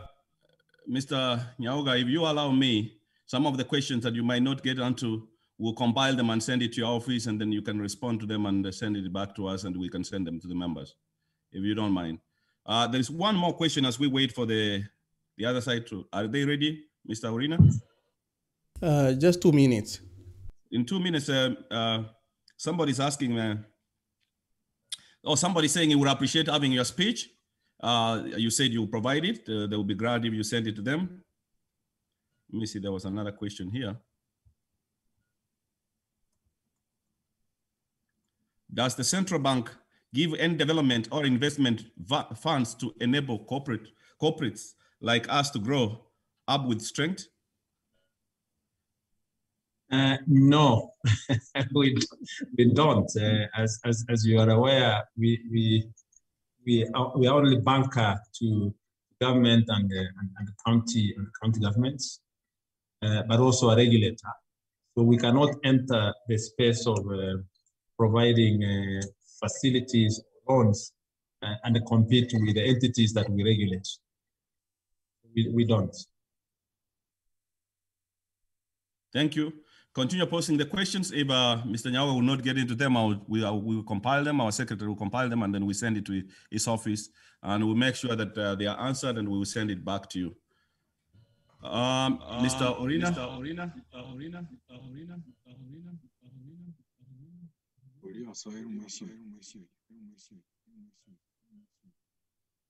Mr. Chairman, could you ask my question? Meanwhile, Orina is not ready. I posted a question there.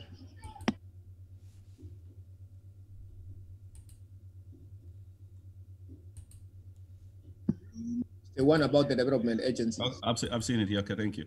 You mentioned that there are development agencies that could be utilized in the project development. What is the rate of trust and the reliability? Now, there are a lot of investment advisors that are in the country, and most of them are actually regulated. There are some who are fund managers regulated by Capital Markets Authority. And most of them, and I've not come across some that have gone rogue, can be trusted. They're professional in the manner in which they conduct their business. At least they are better than your cousin, sister, or uncle that you send money across. They spend the money to do their own things. So there are a lot of these fund managers. There are a lot of investment advisors in the country. And if you require, I can do a compilation of some of them and send it over to you. But again, the specific investment advisors will depend on which specific area that you want to invest in.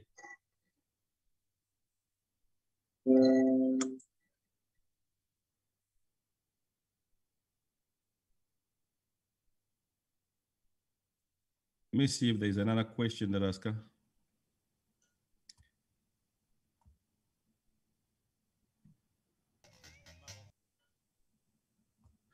To Mr. Nyauga, could you please talk about the banking system in Kenya and also recommend ones that you feel are safe, especially for diaspora? Some people have lost money when banks are placed under receivership. Case in point, let me get into complete. Case in point, when Chase Bank went under, it's very scary having a savings account in Kenya. Thank you. Very good question. As a regulator, I don't think that I can say there's a bank which is not safe. because otherwise we would have closed them by now. But let me say this. The banking sector, just like other sectors, faced very serious corporate governance challenges over the years. And that led the collapse of a lot of institutions. You mentioned Chase Bank, Imperial Bank, and Buy Bank and etc.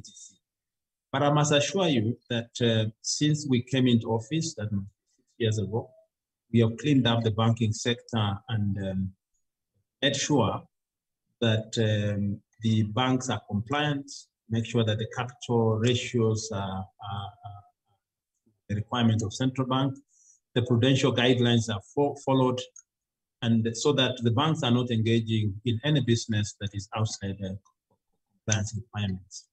And as long as we enforce the regulations, I don't think that we're going to have any bank that's going down. Currently, we're encouraging consolidation of banks. There are banks that were small, that were weak, and we're encouraging consolidation. And in the last few years, we have seen a lot of banks consolidating and becoming stronger with a stronger balance sheet.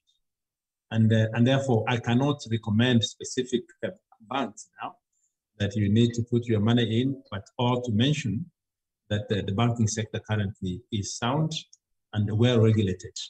We are very vigilant. Sometimes they think that we are too, there are bankers in the house. They think that we are too rough, we are too cruel on the manner in which they're doing their businesses.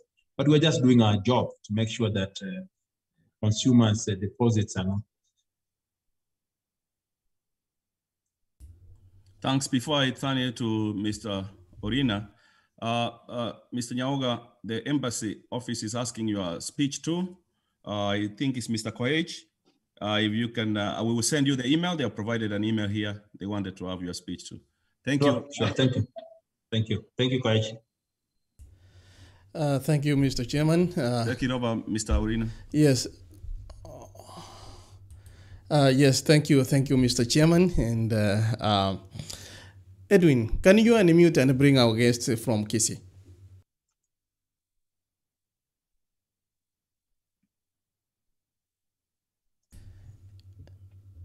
Edwin, unmute yourself. Unmute yourself from Kisii. Unmute yourself.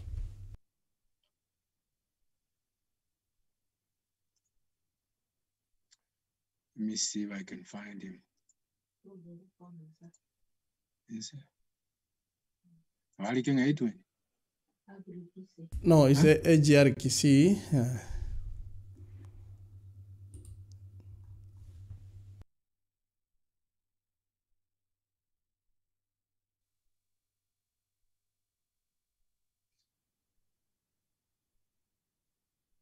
Okay, as we wait, then let me play one of his songs here.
mareko tororo muyano mobe. Mina mareko tororo muyano mobe. Mina mareko tororo muyano mobe. Mina mareko tororo muyano mobe. Mina mareko tororo muyano mobe. Mina mareko tororo muyano mobe. Mina mareko tororo muyano mobe. Nantoka mogezironi baba. Nantoka mogezironi mogezironi. Nantoka mogezironi baba. Nantoka mogezironi mogezironi. Watachiro mwano bande baba. Watachiro mwano bando koyana. Watachiro mwano bande baba. Watachiro mwano bando koyana. Koyana munega sengi baba. Koyana munega sengi jorozana. Koyana munega sengi baba. Koyana munega sengi jorozana. Sabiri kumba kumba jambo gondare. Sabiri kumba kumba jambo gondare. Bunaba koro kumba jambo gondare. Bunaba koro kumba jambo gondare. Ingere jorotange. Ingere jorotange. Lusiye montere namo tiro moino bogirango. Bogirango baba ya. Tiro moino bogirango baba. Tiro moino bogirango. Tiro moino bogirango. Ingere jorotange. Ingere jorotange. Lusiye montere namo tiro moino bogirango. Bogirango baba. Tiro moino bogirango baba.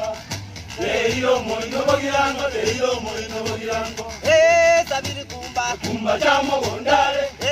Sabiri kumba kumba jamo gondare. Bunaba koro kumba jamo gondare. Bunaba koro kumba jamo gondare. Aketi ngiri moi kenze moi moke. Aketi ngiri moi kenze moi moke. Moi moke baba moi moke baba. Benyo juguja. Aketi ngiri moi kenze moi moke. Aketi ngiri moi kenze moi moke. Moi moke baba, moi moke baba, benyo juguja.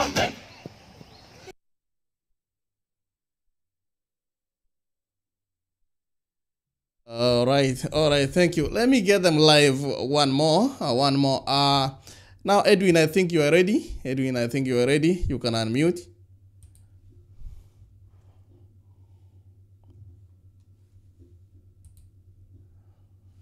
I think in Kisi, when they are trying this a new thing to them, when they are trying at times, it gives them a hard time, but we'll be there. So Edwin, unmute and go. Yes.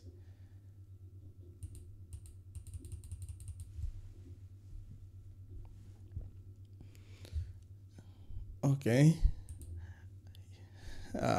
Yeah, we don't. They logged in, Mr. MCA, so I can't even find what their screen name is. Okay, let me work it out. No problem. And 1 minute. Okay, yeah, they are writing. They are writing to me. Just a minute.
Barari moigo te tabane to kolire.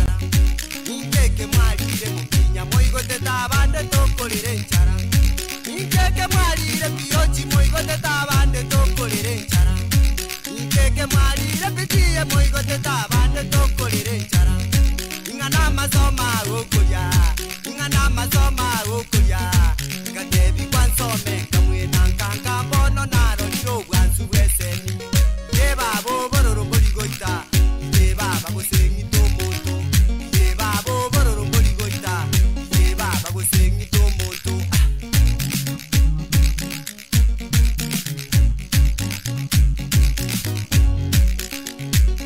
Sipo maoro, motonto.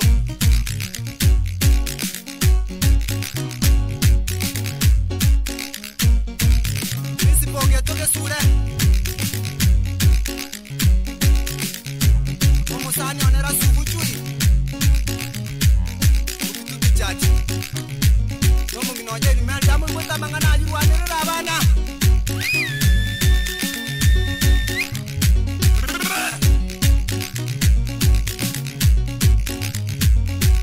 Tata kwanda mire kinyi wete ingana masoma ukuya. Aye baba kwanda mire kinyi wete ingana masoma ukuya. Aye tata kwanda mire kinyi wete ingana masoma ukuya. Kadebi kwansome kamwe nankanga mono naro niro kwansu kwese. Ye babo bororo mboligoita. Ye baba kusengi tomoto. Ye babo bororo mboligoita. Ye baba kusengi Thank you so much. The last one I think is now live. Okay, your time was really gone because you took a lot of time. So we want to give you one chance. So that you continue. After that one song, then we'll come later back to you. So yomintomo mbinya umechelewa kidogo, but we understand Kisi and the technology. Welcome. You are muted, so unmute, please.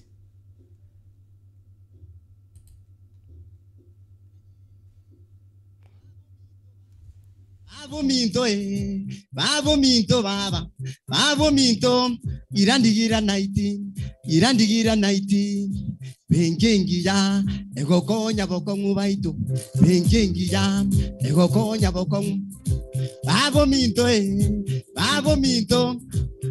minto, bakungumba kwanye, bakagamba kwanye.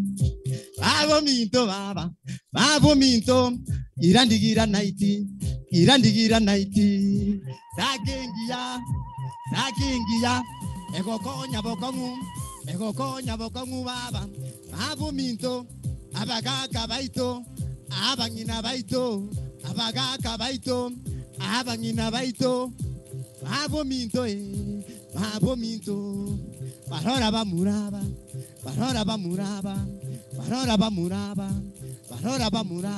baito. Ratambu yamano kurujinsi cyasemere mu mogenda kokora. Igiko baramabono byati kibuna likondelyo mubeno. Obe, babo minto baba, bengi yaito, interego konya. Babo minto, interego konya. Irandigira naiti. Sacco yaito, sagengia. Ego konya bokongu. Babo minto, abagusirende baito bono bwati sakeye. Ahaji, babo minto baba, babo minto, irandigira naiti. Chopo minto baba, gagyo minto, Eliria minto, babo minto, gagi tenenango, gagi ngaiwacha, chopo minto, babo minto, Emilio minto, Eliria minto, barora bamuraba, maletire Sacco, irandigira naiti baito,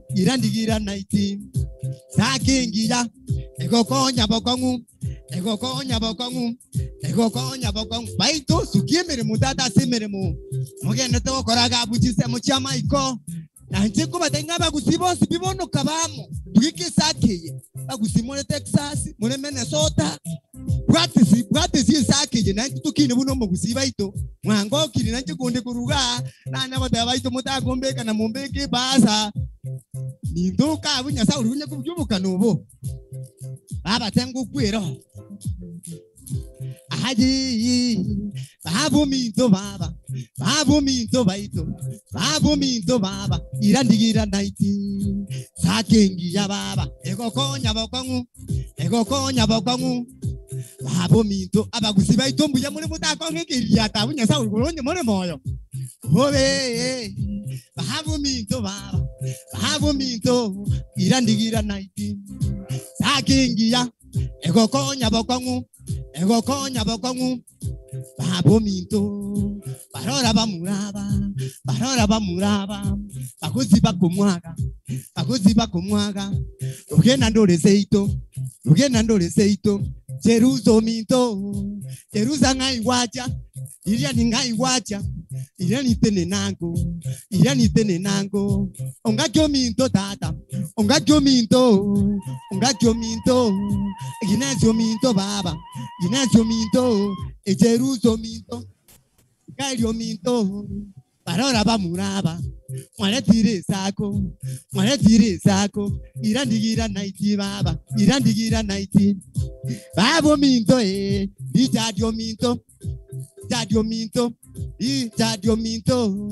ijadi ngai wacha, ijadi tene nango, ijadi ningo kwanye, mwale tiro borabu, babo minto, babamba kwanye, Emilio minto baba, ororo monginoyo, bakuziba kumwaga, ligena ndire seito, abangina baito, abagaka baito, babo minto ijare diarika, aliko minto baba, indi jijane baito, nitagito bokima, nitagitengoko baito nona madu kunya saurigoro nicho obe babu minto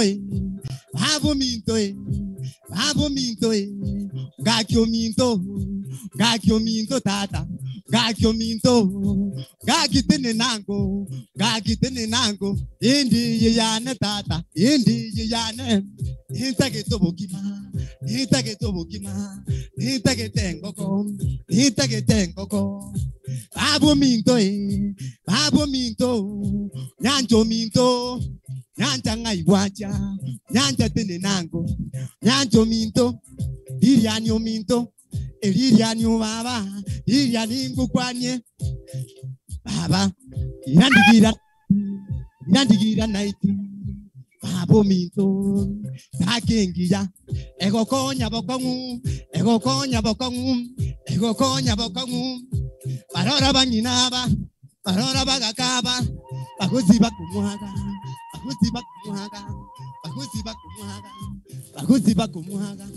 babu minto baba babu minto chale dio minto nyanjo minto bogongo minto indi jiyane baba indi jiyane baito nitagito bokima nitagitengoko babu minto tata mbuja mona semere mongo kora Sacco ya itomonege ndre mutu kuba sababa kusiba itomomenya tekinsemo cha maiko bwatirana kabisa hanji ninyi gertenga masuku ninja kuba kwani abunya sauri guru igiye kubara magiati kibona likondelyo mobeno hobe babu minto baba babu minto elija diondali Emilio minto Jeruso minto Dario minto ondali tene nango ondali ngai wacha ondali ningo kwani indi yano ndali indi yane nitagitubuzie nitagitesota indi yane nitagitengoko Dalio minto, the Bratiki, Nikanda, Mamma Saw, Dalio minto, so give me the Mutata. You go to Kurata, Kurama Yatik, Nadikondium, no, I go. Ode, abo minto, evanizio minto, vanizi benenango, vanizi ngaiwacha, vanizi benenango, abo minto, wanetiro borabu, irandigira naiti, egoto kangumbu, mache ngumbu, abaga kabaito, Gakyo minto Jacopo minto, Jacopo ningo kwani, Jacopo ngaiwacha, Jacopo minto tata, Jacopo minto, Jacopo ngo kwanye, Jacopo minto, Jacopo ngo kwanye, Babo minto, maretire Sacco, irandigira naiti baba, irandigira naiti, abaga kabaito, abasae baito, Arora bamuraba, bakuzi bakumwaga, igenandire seito, igenandire manga, gakyo gwikaranza, nanjo minto dirianyo minto, inenjo minto, echeruzo minto, Emirio minto baba, emiri ngaiwacha, emiri ningo kwanye, abana bane, indi yane tata, yane baito, intakito bokima, kwiro bana bane mono bara bakurike tumukurinya sauri guru, kwiro. Kuba saba matera ndabi kubuka no kaigabana ba minto pakano nta inengiye karonya sauri guru. Baito, pero bueno, obe, babo minto, pasaja tininangu, abangina baito, wata abu bekaliri kukabisa unanuze moko jagara kabisa, bekaliri ko mwenyere kugusiye ito. Obe, babo minto, irandigira naiti, ingingira, egokonya bokongu, abo minto, baguziba ito mwezi watirana, nabonguna kubasaba twaro bomo igona tuna litoko babantu tugate chingu, tuancha ine, ngakyo minto go sena kinya saurigo, bara igaje saurigo. Yani kuigumo kongo kipakanzi nyege ntumbu ba amuri nya saurigo, ainkurusie mboli mbanye nyane muzibo musoli. Obe, babo minto baba, gakyo minto tata, gakyo minto, hindi yao, nita tubukima, arora bamuraba, bakuziba kumwaga, babo minto, irandigira naiti, bengengira, ekokonya bokongu, ginazio minto, ayaginesi ali nyasaunda morora. Babi kikukura magyati kimunali kundali opuveno. Sukebe mubaba bangina bami tomosomete. Mutabwa dinda mwamuma. Mwaturu sirio bosoku na itubuno mugusinya sai tokola kana iguraria. Baito ngakitarira. Richard, ngai Richard ali nyasai mukyo kwa bako igoronya kondochi. Richard naraburi. Baito. Hobe, ejeruzo minto, ejeruzo baba. Yeruza ningo kwanye, mwanetiro borabu, irandigira naiti tata, irandigira naiti, egokonya bokongu, babo minto baba, babo minto, pasacha mwenzipi,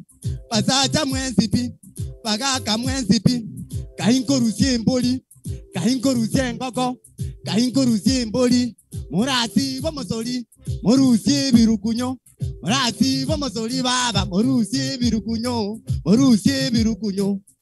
babo minto baba, babo minto, abaga kabaito, abangina baito, barora bamuraba, baguziba kumwaga, barora bamuraba, baguziba kumwaga, enterampi mete baba, enterampi mete, babo minto, babo minto baba, babo minto, baito, hecho.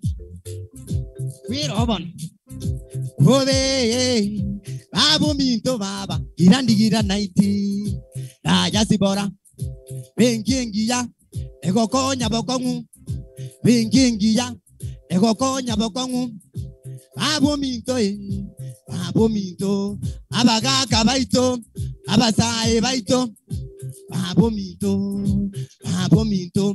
Eliria nyungaki, Itadio minto, Eliria nyungaki, baba mbuja mono gaki chisemye chubwato no bongaini, unagusuki mutwe. Bobe, babo minto, irandigira naiti, nezio minto, nezio baba, nezio minto, nezio baba, nyanjo minto baba, nyanjo minto, itare dialika, iko minto baba, babo minto, mwane tiro borabu, babo minto, arora bamuraba, indi yane baba, itagito bokima, kakyo minto baba, kakiningo kwani, iriani minto, Emilio minto, echeruso baba, echeruso minto, vanisio minto baba, vanisio minto, kakingo kwani, ebabango kwani, baito.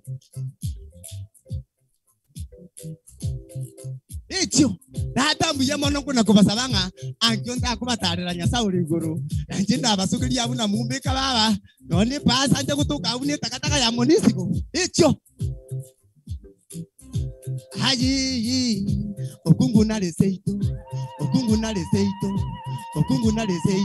Eliria nyo baba, Eliria baba, Eliria nyo minto. Kakyo minto tata, kakyo minto ikailio minto, bogongo minto, bogongo ngai wacha, Emilio minto, Emilio baba, ejeruso ndali, Jerusa tene nango, Jerusa ningo kwanye, Jerusa tene nango, babo minto babo, mukungo mosomu, osomete bokongu, etuki yaje, egwifu ubigete baba, Jerusa minto bongo bwao, enterampi mete, 2022, olere sota, olere musie. No nyeno musinya sana nige siguti nya sana ko labon kulia abi ke ukora mayati ko nari ko nrio mo vedo echo irandigira naiti baba irandigira naiti bengengia ego konya bokongu bengengia baba ego konya bokongu bengengia baba ego konya bokongu Emilio minto baba Emilio minto Jacobo baba, Jacobo minto, Jacobo ngo kwanye, kaingo rusiengoko, nyenyere Jacobo, urasi bo mosolitata, orusie birukunyo, urasi bo mosolitata, orusie birukunyo, iriani ngo kwanye mbere mu mwaka tata, ike ko barama nani ko saba mukuranga nona ndaba bikira chingero nyachi amolero mulero nyasauri ku. Bakache na imowotia ikaranza buna muri go mukanyiki bintu mbono zokoreta nyike iriyato baba sibati bana bakote baito aji babo minto baba babo minto ororo muminoyo orora magokaje agoke bisuguti orora maguraje agure bisuguti obongo bwaje interampi mete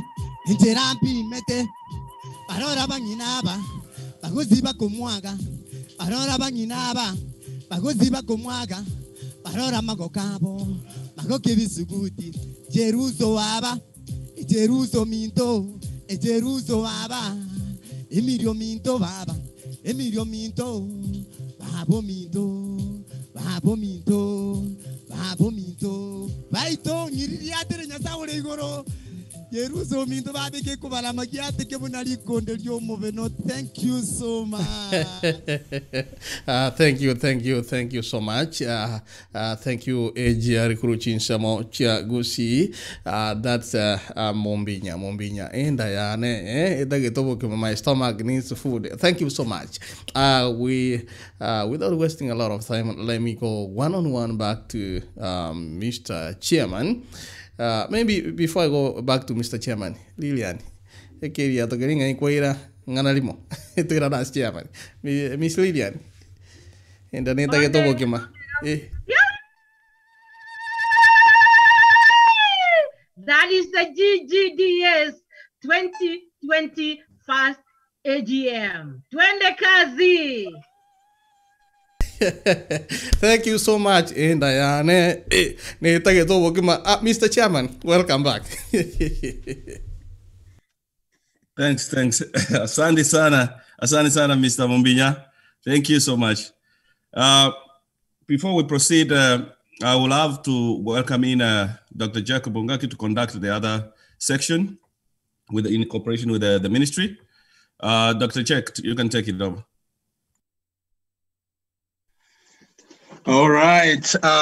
Thank you so much. That was quite entertaining. I guess with the technology that we have, some of us, when we left, it wasn't functioning as now that we can be able to see something live. Despite how the connection issue, I think we should be just very proud of our men and women at home and the technology that is penetrating in those areas. So thank you so much for this a little bit of good entertainment to shape up the morning breakfast for those who are at lunchtime. So, okay, now I believe I just wanted to move on to the business as normal. Now you guys gotta calm down and we can get through this business about the financial information.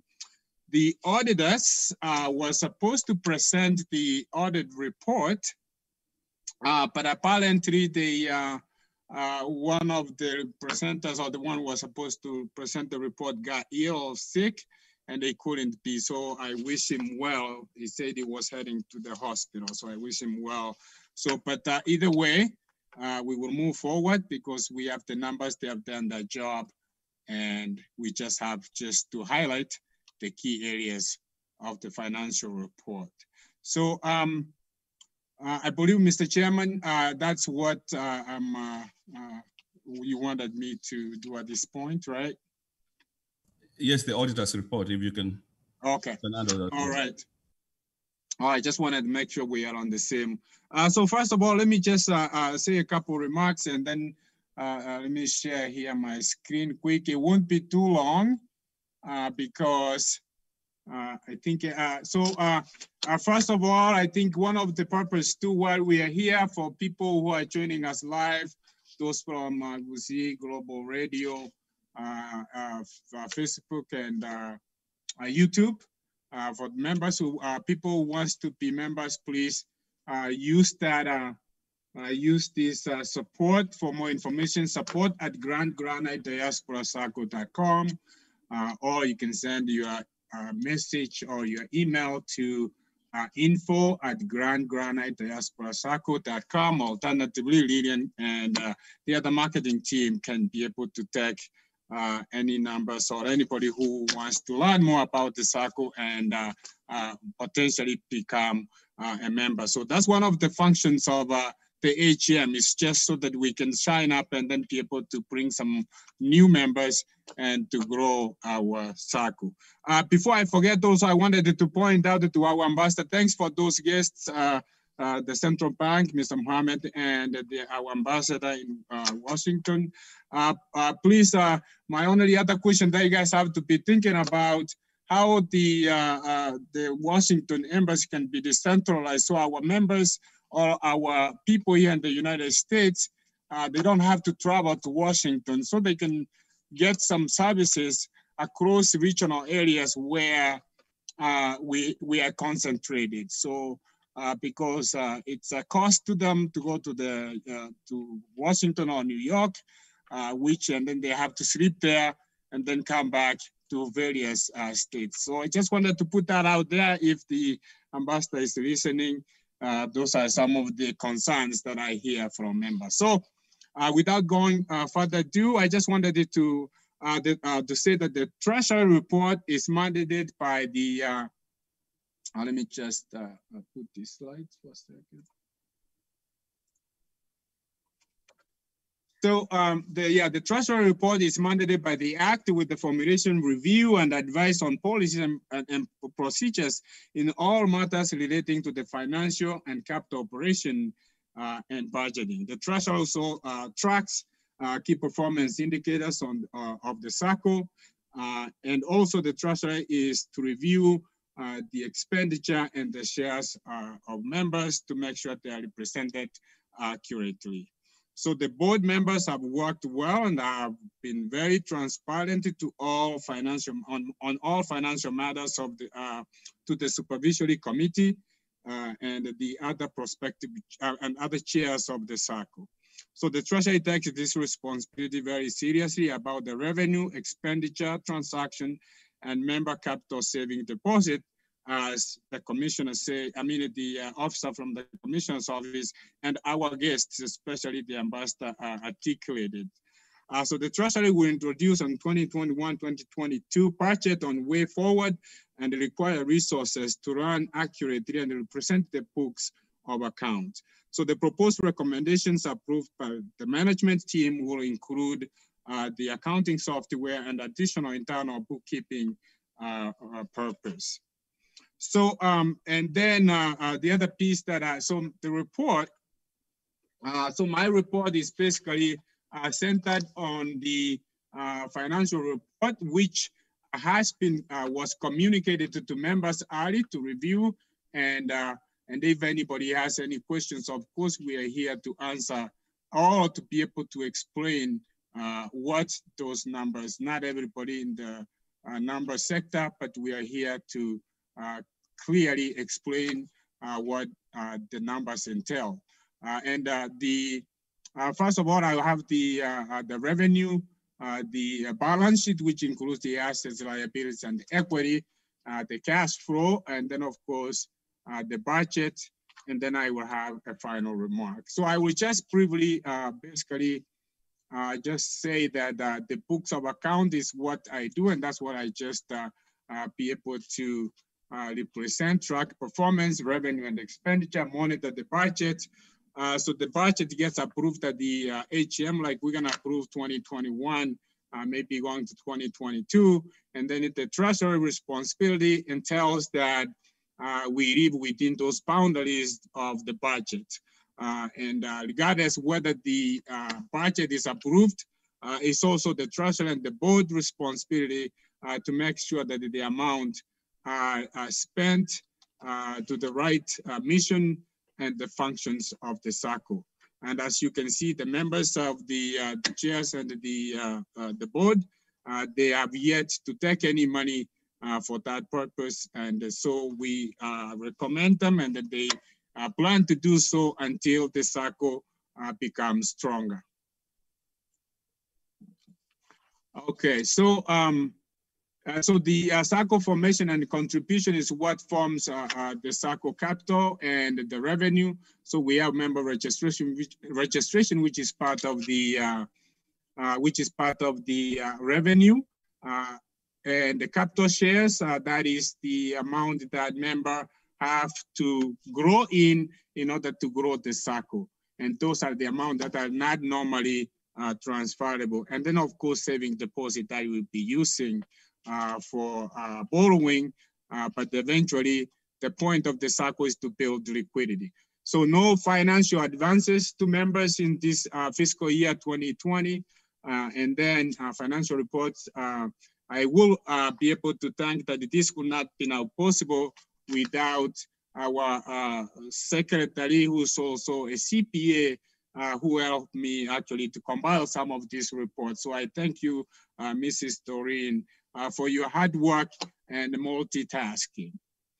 So, in addition to adhering to the transparency and to make sure that our numbers are accurate, we actually, since we started, we initiated two audits of our books. So we had the Q3 through September, and then also we had the annual report, which was just concluded in December. And those are the reports that you see once you log into your member. You will be able to see all the financial reports from how the Sacco began and where we are to date. We are very aggressive. If you can see that no Sacco ever had to initiate audit reports just immediately after initiation. That's because we care about what we do. It may cost us a little bit, but we want to make sure that we are transparent. And because many of our members may not know what's going on behind the scenes, the only way to see those is just to make sure that they can see that the numbers somebody else is looking into and reviewing those numbers accurately. So as Mr. Chairman alluded early on, by the end of the fiscal year end 2020, that's what December, we are 80 members, and we expected from the beginning, and this is what we filed to the Commissioner's office, about 45 members. But then we can see that we really did very well. And then at the end of the year, we had like 800 in revenue from the 450 expected. And then we had the surplus. We did not including the statutory fund requirement. And therefore, this is all possible because of our member referral system. And we're not a Sacco who just goes out there, you put your money and then you get moving. We just use that referral system, and our marketing team, Mrs. Lillian and Madam Cherusa, they have been doing a wonderful job. It's like a 24-hour work. So the referral system will continue to be our interest going forward. So no interest on short-term bonds invested in late 2020. We put in some money because we started in July. Our first official contribution ended in 9/15.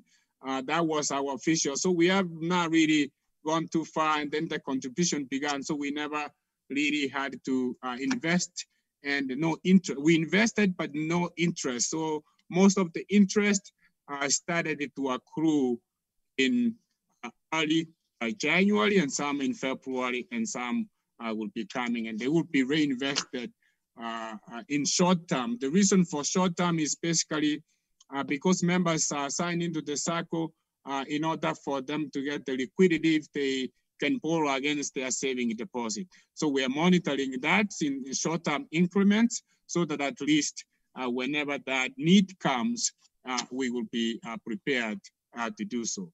So the expenditure in 2020 was mainly because we were setting up the Sacco. We had the bylaws, as you can see, was the biggest contributor, the auditing fee, and then of course we had to initiate the website construction and the maintenance of that website from our hardworking young person from Kenya, Mr. Brian Moranga. If we had to hire somebody here in the United States, these expenses, they will be just probably triple, even not quadruple here in the United States. So we are very thankful also to give those services to our people in Kenya who dearly needs it. So that is, I think I had a graph here which can just give you a quick overview on where those, where the biggest number came from, as you can see from the bylaws and setting that. And then you will also see these legal fee also populate as we initiate, as Chairman said, we initiated the investment arm, so which will be part of the Sacco. So basically the Sacco produced the arm, which will be the investment arm. And that's where the main tenant of the Sacco is. And that's why many people tended to invest into the Sacco, so the Sacco can take opportunities and leverage togetherness, and member pooled resources can be able to acquire something big than what an individual will do. So we go to the assets. Our total assets as of the end of the year was about 5 million. Q3 was about 2.2. The major contributor was the capital shares because members at that point were trying to get to complete their capital share and to become full membership. And then of course we have about 40 members as of March. As the last time I looked at the report, we have about 40 members who have attained full status, and they have now started building towards saving deposit. So there's many of them, they accrue, actually at the end of the year it was like 10, but as of March, we have 40, and the members have realized the need to complete their capital shares quickly and move on to be prepared for long-term financial growth within the Sacco. Like I said, no interest accrued in 2020, but it will be in beginning of 2021. We had about 3.6 million invested in short-term bonds, and those ones who are familiar with those are like treasury bonds. They don't carry a lot of interest given the nature of the economic status of the global with the pandemic. You can see that the interest rates are very low, and whenever the interest rates are very low, meaning that the lenders do not really receive a lot of interest. But then it encourages actually it encourages people to put more money and to borrow so that they can take advantage of short-term interest rates. But for us, we just have to keep pushing forward. And our main goal is just to make sure we can just be able to build the liquidity of the Sacco. And if you remember from Mr. Fondo's training, that he has been very generous over the last few months. I believe we have had 3 trainings from him, and the importance of liquidity, building or pulling resources together. Of course, we had those expenditures. This one comes out from the expenditure that I showed early, but they turn out to be liabilities for those who doesn't, if you don't understand how the numbers work. Once this expenditure, you don't pay it, and they become to be a payable, something that you have to pay that you owe somebody. So this slide here, it replicates the expenditure that we underwent. So I'm not gonna go because those are the repeated numbers that we had. And then of course we had the capitals contribution amount, and then Q3 was 1.5. So you saw that was quite a big growth as people picked up at the end of the fiscal year end. Okay, so but most important, we encourage members to continue contributing beyond their 10,000 Kenyan shillings minimum requirements. And so that will help us to build the Sacco in a more stronger financial position. So to comply with the act and the laws, because the act is set from the law, regulators from that actually create that law. So we are required to have 20%. This is not the Sacco requirement, but this is the act requirement that we have to put 20% of the surplus that we had, which is 523. So out of 523, 20% of that will be put into the reserve requirement. Basically, those are amount that is there liquid to be preparedness. It's still nobody's entitled to receive those, but it's required to put that fund by the act. So we had about 100K put in that. And no dividends declared in 2020. As I said, we did not earn any interest, and we did not receive any income beside the member registration fee contribution. That's not the amount that will be used for dividends, but we do hope that in the end of the year 2021, we expected to have some of the interest coming from the amount pulled by members, and hopefully we will be able to declare, but we will we will declare some dividends at that point. No tax, no, we did not pay any tax. It was very minimal amount, so I'm not going to talk about it. You can see the financial statement. So, of course, we are a very low risk as far as delinquency is concerned because we haven't offered any loans. In addition, we are starting up, but the credit committee or subcommittee, they created some internal policies, which the Madam Agnes will talk about it later on. We want to make sure that our member savings, and that is part of the mission of the treasurer, that member savings deposits, whatever the amount of the Sacco is 100% secure. That is the important, but you will see how accurately, and we have actually communicated all this information in our last meeting and training that we have had over this last weekend for 2 days. Of course, that is some of the information about the support that we received from the Commissioner's office.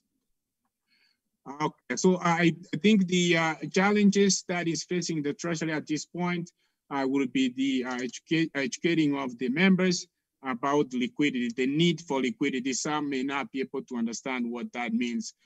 The Sacco does not get revenue or does not have any funds without those pooled in resources. And that's why they have even that capital share, so people don't dance in and out of the Sacco, just to make sure that we all benefit in a way which is our common purpose. So delinquency will be very minimal, but in order for us to be prepared in the future, and I think Mr. Evans, the board member, is going to talk about this, we plan to we continue to partner with the banks, KCB Bank and INM Bank, so that if our members need some liquidity and we are dry, so they can be able to extend that open arm. So another request we will be making, and this will be the Treasurer's recommendation, will be the Sacco to join Cusco so that they can be prepared.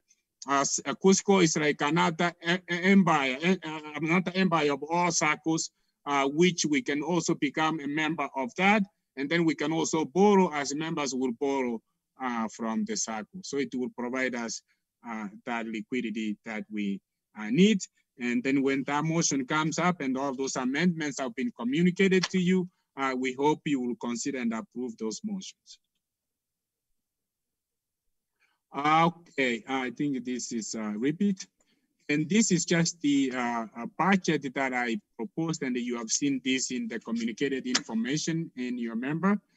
So this is how we spent 2020 numbers, and this is the same numbers that I highlighted just a few moments ago.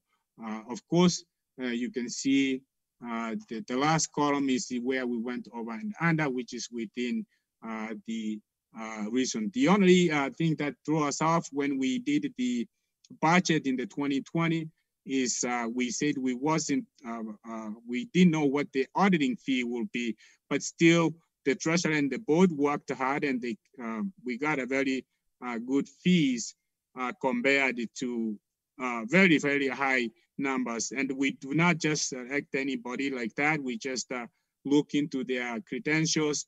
They must be approved from by the ministry, and that's how we go about these selections. That was 2020, and then this is what we hope to.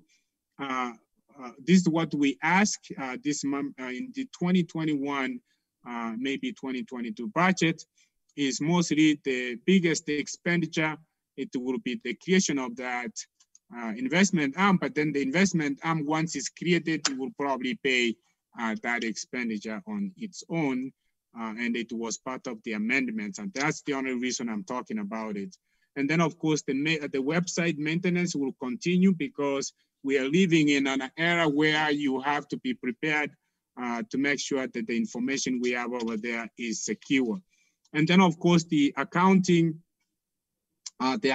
software, that's the other ones that we will want to venture into here. The one in the yellow here at the bottom, that will be the amount that we will be asking to is actually will cost us about 100. Actually, it shouldn't be on the Sacco arm here, but that will be in the investment arm. But since we are focusing on this one, this amount is supposed to be to the far right column for the Sacco. But then again, the software we will acquire, the Sacco and the investment arm will share those expenses. That's why you see the split of that. And then, of course, we will have some training. This is in discussion with the software that we have been in discussion with. We looked about 5 of them, and then whichever that is going to fit into the model for the investment arm and the Sacco, and even payment, members can make payment through that system, and then the system can track that. It will really help the Sacco to grow and to accurately represent the numbers. And then there will be another expense. This is, I'm talking about, these are new expenses. The data amalgamation, meaning we have been tracking our data through our website, but once we get the software, that data has to be transitioned to the new software. It's not an easy task for those people who have worked in accounting. Whenever there's an enhancement, this is normally happens and trainings happen. It does bring a challenge for our members, for the accounting purposes. And the other piece is that we ask that at least the committees, they have at least some allowance, not the seating allowance. I'm talking about allowance in case they need to deal with other Sacco business, which is very minimal. As you can see, I just put it over there. However, as we continue to grow, we want to make sure we are prepared to make sure we can reach out to our target communities or those people who share with common bond, who wants us to grow, who also will be part of the contribution to our Sacco. So we put the marketing fee as well, and also the amount that is not showing is the 2021 HGM cost, which is, I think I put about 600 there. So it should be on the information that you received. So I guess I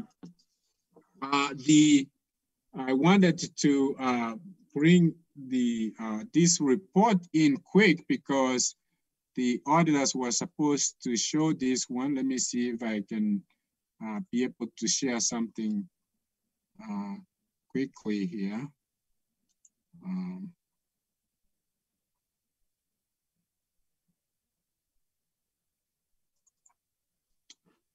So I wanted to, and the supervisory committee will be probably talking about the same thing here, but this is the numbers that you've seen in detail in the financial reports, which was communicated to the members.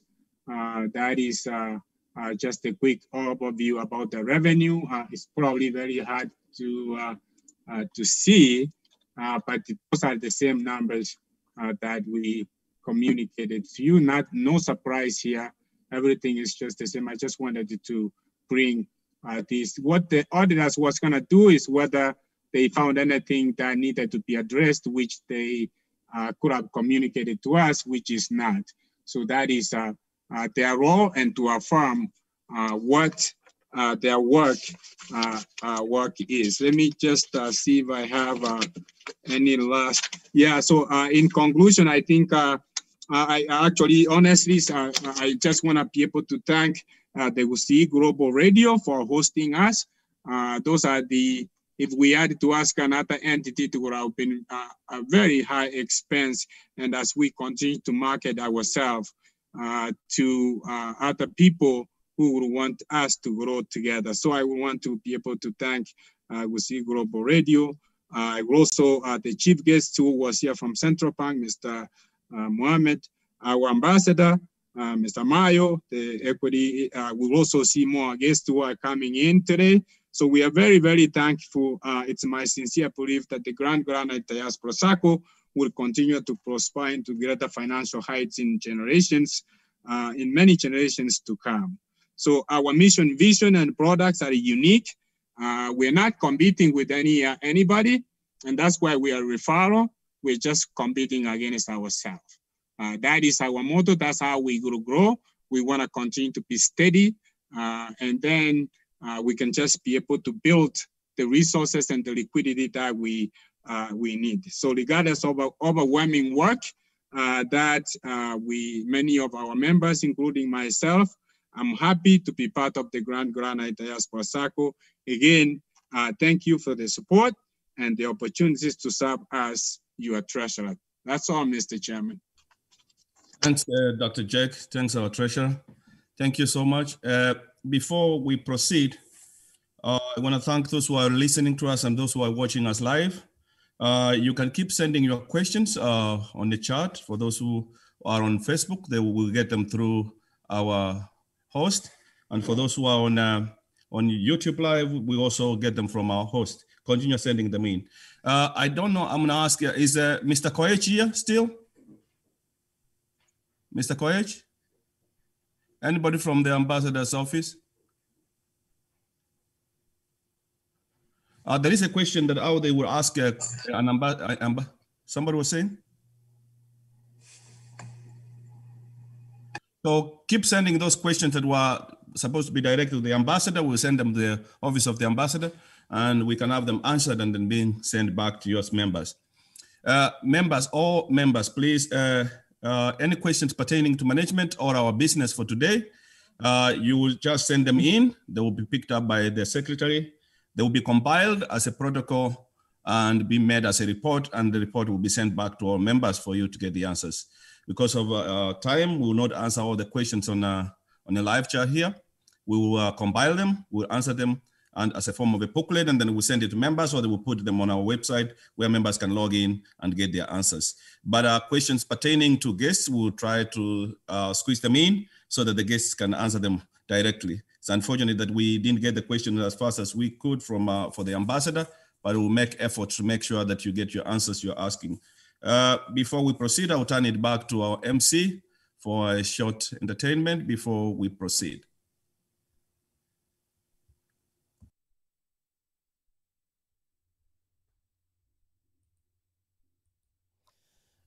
Thank you, Mr. Chairman, once again. Edwin, are we ready from Kisi, Mombinya?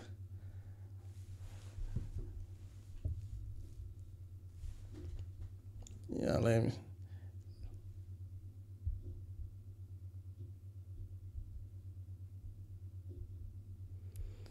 Okay, they're lining up in a moment. We shall be live.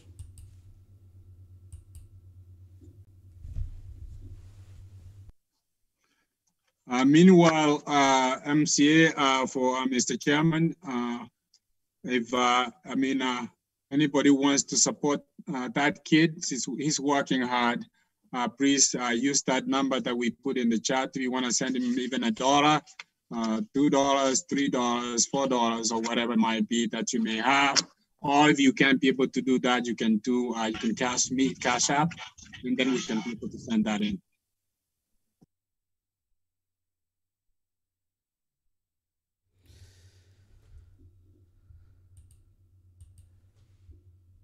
Okay, that's fair enough. Thank you so much. Let me try to open for them. I see.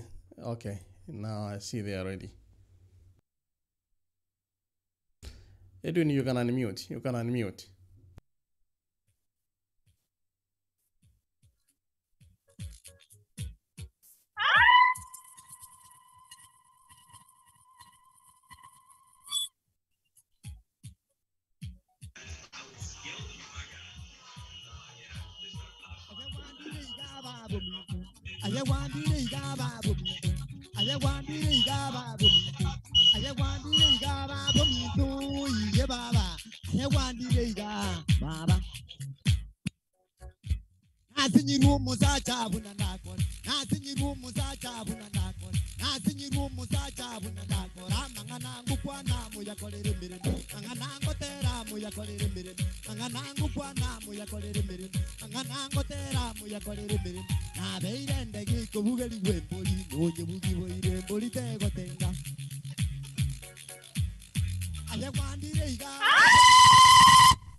nasinyiru musacha bunandako nasinyiru musacha bunandako ramanga nangu kwa namu yakorere mirimo nabeirende gikubugeri gwembori ndoye bugiboire mbori tego tenga we baba baito we baba we baba umano minto umano baba ibatubuka no bwasokoro yana ibatubuka no bwasokoro yana Kwane mere maba muramwa kolire kwane gasi kwane mere mutata aya kwandire igaba pomito aya kwandire igaba pomito aya keke mwarire nuje moigo tetabande tukorere njara aya keke mwarire abasacha moigo tetabande tukorere njara ngana mazoma ukoria ngana mazoma ukoria ogoro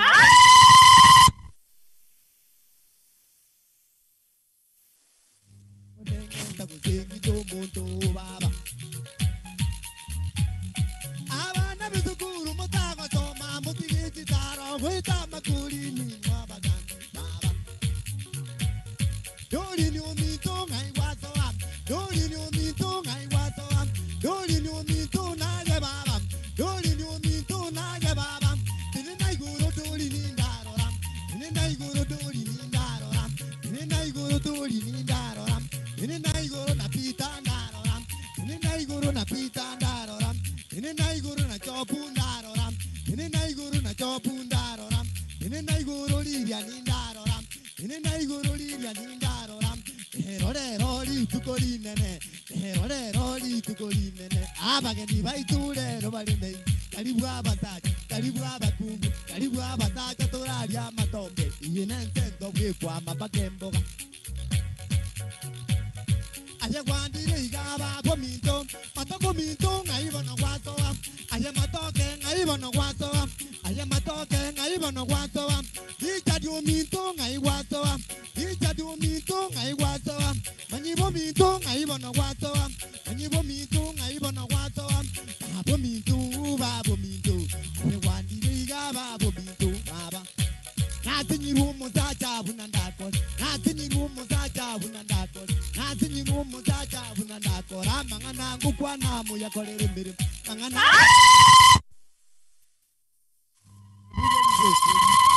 boire bolite gotenga Into maguzi kijato gatwaga tetate saiga itaba murantu bwate bakikinyangi abuna bazacha una baro sibonide Sacco yaitikuru kunga Granite Diaspora Sacco data sukiemeremo aya wandire igaba pomito minto aya na ya baba aya nyamari ngaibono kwatoa aya nyamari ngaibono kwatoa tinina iguru nyamari ndarora tinina iguru nyamari ndarora tinina iguru liria ni ndarora tinina iguru nyamari ndarora gacho minto aya na ya tata gacho minto aya na ya tata gacho minto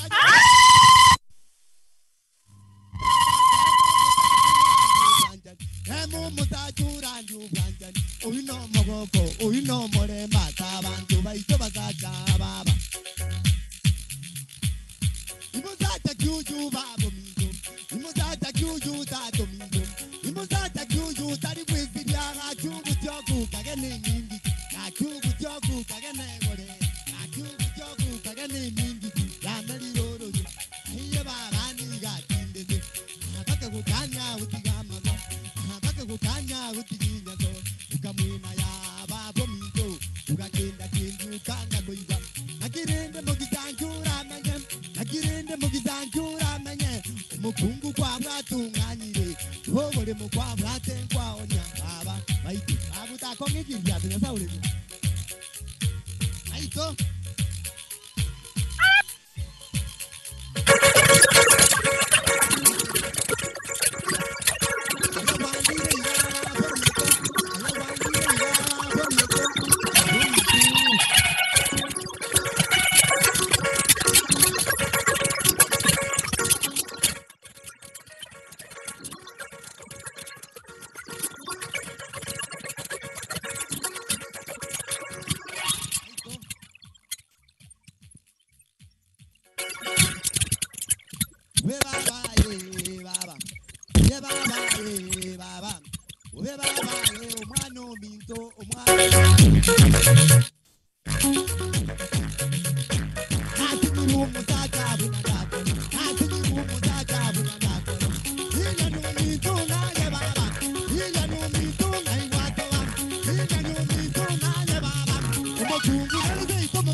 Yes.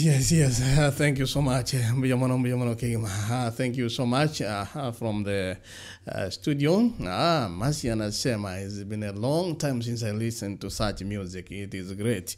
That's how some of the feedback that we have from online. Thank you so much. We shall be back with more entertainment. Back to Mr. Chairman. Thanks, Mr. Ontiri, and our members and all those who are watching us from all the corners of the world. Please, Mr. Ontiri is the chief principal of Bagusi Global Radio. We can also support our own too. We can also support our Kenyan brother here. Wherever you have anything that you need to be aired out, just send it out to Mr. Ontiri. He's a good guy who has supported us so well. As our treasurer indicated, if it was something that we wanted to do through other means, this would have been very, very expensive. Thank you, Mr. Ontiri. The questions, as I said, those ones that are being sent to us as management, we will handle them and send them back to you. But for those who are not members and trying to join, as Dr. indicated earlier, Dr. Jacob, you can send us information through info, and I think it has been provided by secretary on the chat, info@grandgranitediasporasacco.com, or you can use support@grandgranitediasporasacco.com. You can just send a text, say, I'm interested, with your name and the phone number, and then immediately within 24 hours, our team will get in touch with you and they will take you through the process. Thank you so much. Before we proceed, Dr. Jacob will read us the second part of the conducting the ministry affairs with the amendment of the constitution.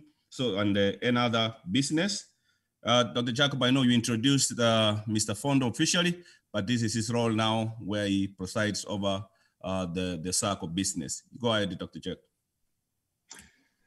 Thanks, Mr. Chairman. I think I will put the members, you received the, I'm trying to put those up.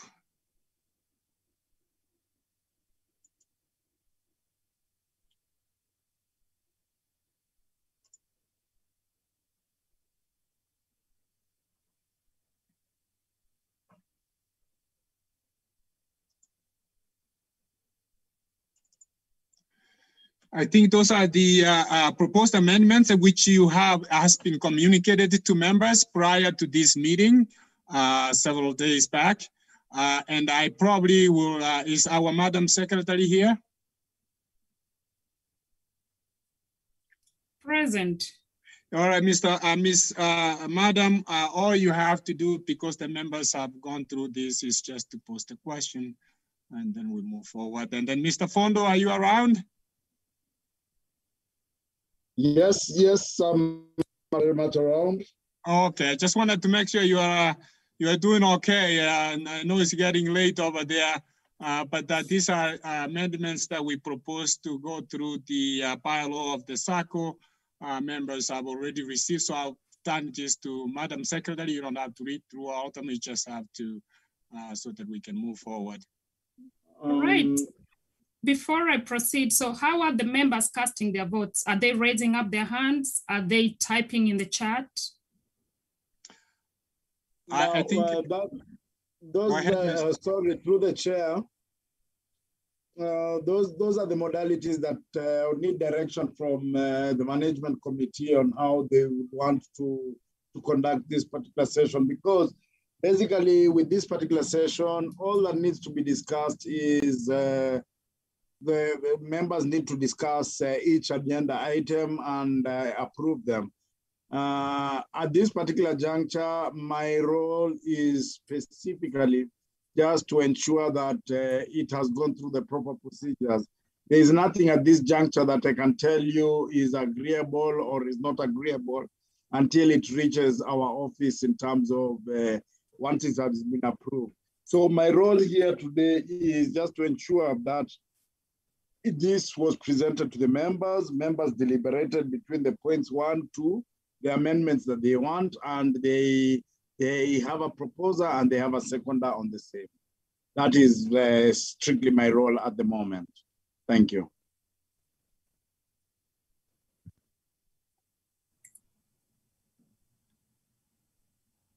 Thanks. I think, Dr. Jack, are you there? Yeah, I'm here. Oh, okay. I think, yeah, that is how it's supposed to be, as Mr. Fondo indicated. But given unprecedented, you see, situation that we are in, usually these meetings are done face-to-face where we sit, deliberate on this.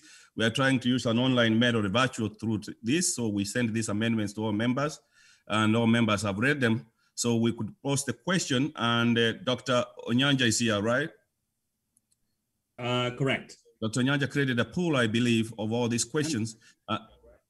And then members can go in and type. Mr. Chairman, Mr. Chairman.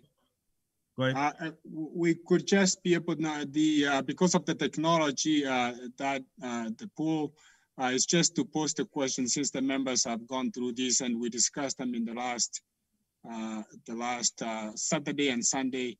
So it's just the matter of approving the agendas, or not approving. Dr. Ngaki, yeah. I think it would be appropriate, to, because yes, they've been presented to the members ahead of time, but it would be appropriate to take any discussions. You can allow a limited amount of discussion on the items. If anybody needs further clarification, give them a few minutes to get that clarification before we ask them to vote. I actually, that's a good point of advice that is taken into consideration. And most important, I can actually go through them quickly, and then that will be more, so I can be able to spell it out quickly so that at least the members are aware of that. So basically what we are trying to Can we have one question at least? Yeah, I wanted to, I wanted to just to go through these amendments so I can explain them just quickly, and then we can be able to vote. Did you have a question? Yeah, I think as you have said, most of us, we have led through, but one question I had is that, are we voting on all of them as a whole, or one item at each time? Secondly, on number 4, I think the wording should be if item 3 is approved, because right. I believe that's what it meant. So those are my concern, is that, are we approving everything at the same time, or we're going one by one?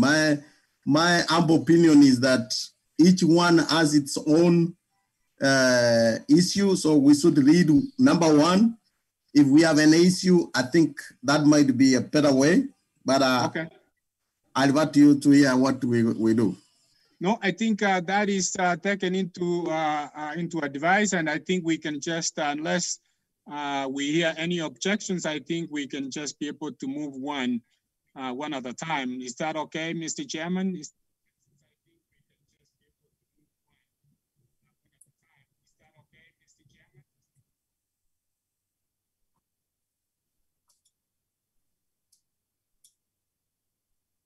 Mr. Chairman, you were muted. I didn't hear you. No, I said that is okay. Did you get me? Oh yeah, no, you were muted. So the first, I was gonna put this to, I was gonna explain, and then Madam Dolin, you can post a question. I just want to explain, and then maybe the members can be able to, Madam Dolin, you can just post a question the same way, just formally, like how we plan to go forward. So amendment number 1 is basically, we have our contribution is set at this point to on the 15th, and we wanted it to, actually on the bylaw it says the 15th, but we said that when we agreed in the prior period to set that to the 15th to allow members the option to pay their expenses, which comes during the beginning of the month, which is like rent, and that gives them an option so that they can be able to have enough funds to pay by the 15th. So we posed the question. Okay, thank you, Dr. Jack. I would like to propose a motion to amend Article 25.4 on the contribution due date from 5th to the 15th of each month. Anybody to second that before we vote? Abigail, I second it. Okay, thank you. So members, we are voting on amendment number 1. Could I ask a question here? Yes. So are we going to open it up for any discussions? Anybody who has any questions over here? Because I believe that each motion, you make a motion, you second it, you discuss it, and then you vote. Absolutely. Yeah, so if members have questions, that is for number 1. They can go ahead and ask the question. We can deliberate before we get into the voting.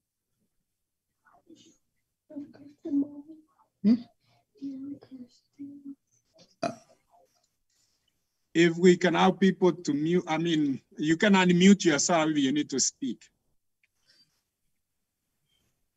I think, Tresala, we have those who are on a computer, you can raise up your hand instead of everybody just unmuting them. Okay. And then you can give chance. Also, there is a vote, we can vote there, yes or no, so that it can save time.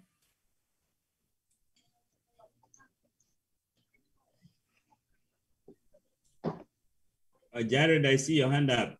You want to say something, or you've already said? Okay, yeah, I wanted to be recognized first so that I can say something.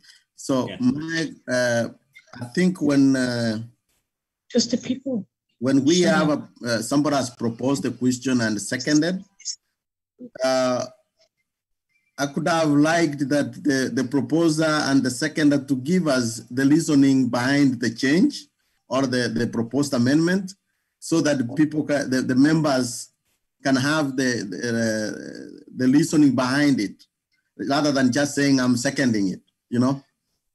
Yeah, but I think I've already explained what the amendment is supposed to do, so that on the sake of time, so that is the purpose. That's why I explained the amendment in the beginning, so that members are aware. And this is not new because they have already been presented this more than a week ago. So, but then again, for the matter of discussion, that is also open. And so that's why I explained the motion, so that at least people can understand what it entails. Thank you, Fanes. Galaxy Note 20. Through the chair. Go ahead, Mr. Fondo. Yes, and now it is at this juncture now that my work has begun. Now, for me to give directions on what needs to be done, what the proper position is that one of the points can be read. You can decide the way members want to decide whether they should bunch them all up or deal with them separately. And for me, I would prefer each item to be dealt with separately. That means there should be a proposer. Now, the proposer should not be the author of the document, which means nobody in the management committee can propose, okay? So what has happened is the information has been introduced to the members, and now it is for members to propose and second so that it can be open for debate. Now, once we have a proposer and a seconder for the motion that has been introduced to the members, members can now debate on the issue and through consensus if need be, or through election if the need comes to an issue of election to identify a particular point, is when now members can pass their resolution. So once the members have passed the resolution on one agenda, then you go to the next one, and so forth and so forth. Thank you, members. Thank you, Chairman. Thank you, Mr. Fondo. That is the normal procedure of doing things, and I understand the members' concern, but we are trying, in the sake of time, and we are doing this using technology, which does not allow us to do all those things that we can do when we are face to face. That's why we are proposing, as a procedural thing, we do this thing like either unanimous consent or like voting through a poll, which we were trying to do through Zoom, but we are not able to create a poll for you guys to vote in there. But now I will request members, before we deliberate on this, we look at the time and we look at where the situation we are in and consider all those facts and see if we can do a unanimous consent instead of now going through one item by one item. That's my take. Much obliged, Master Chairman. Much obliged. Thank you.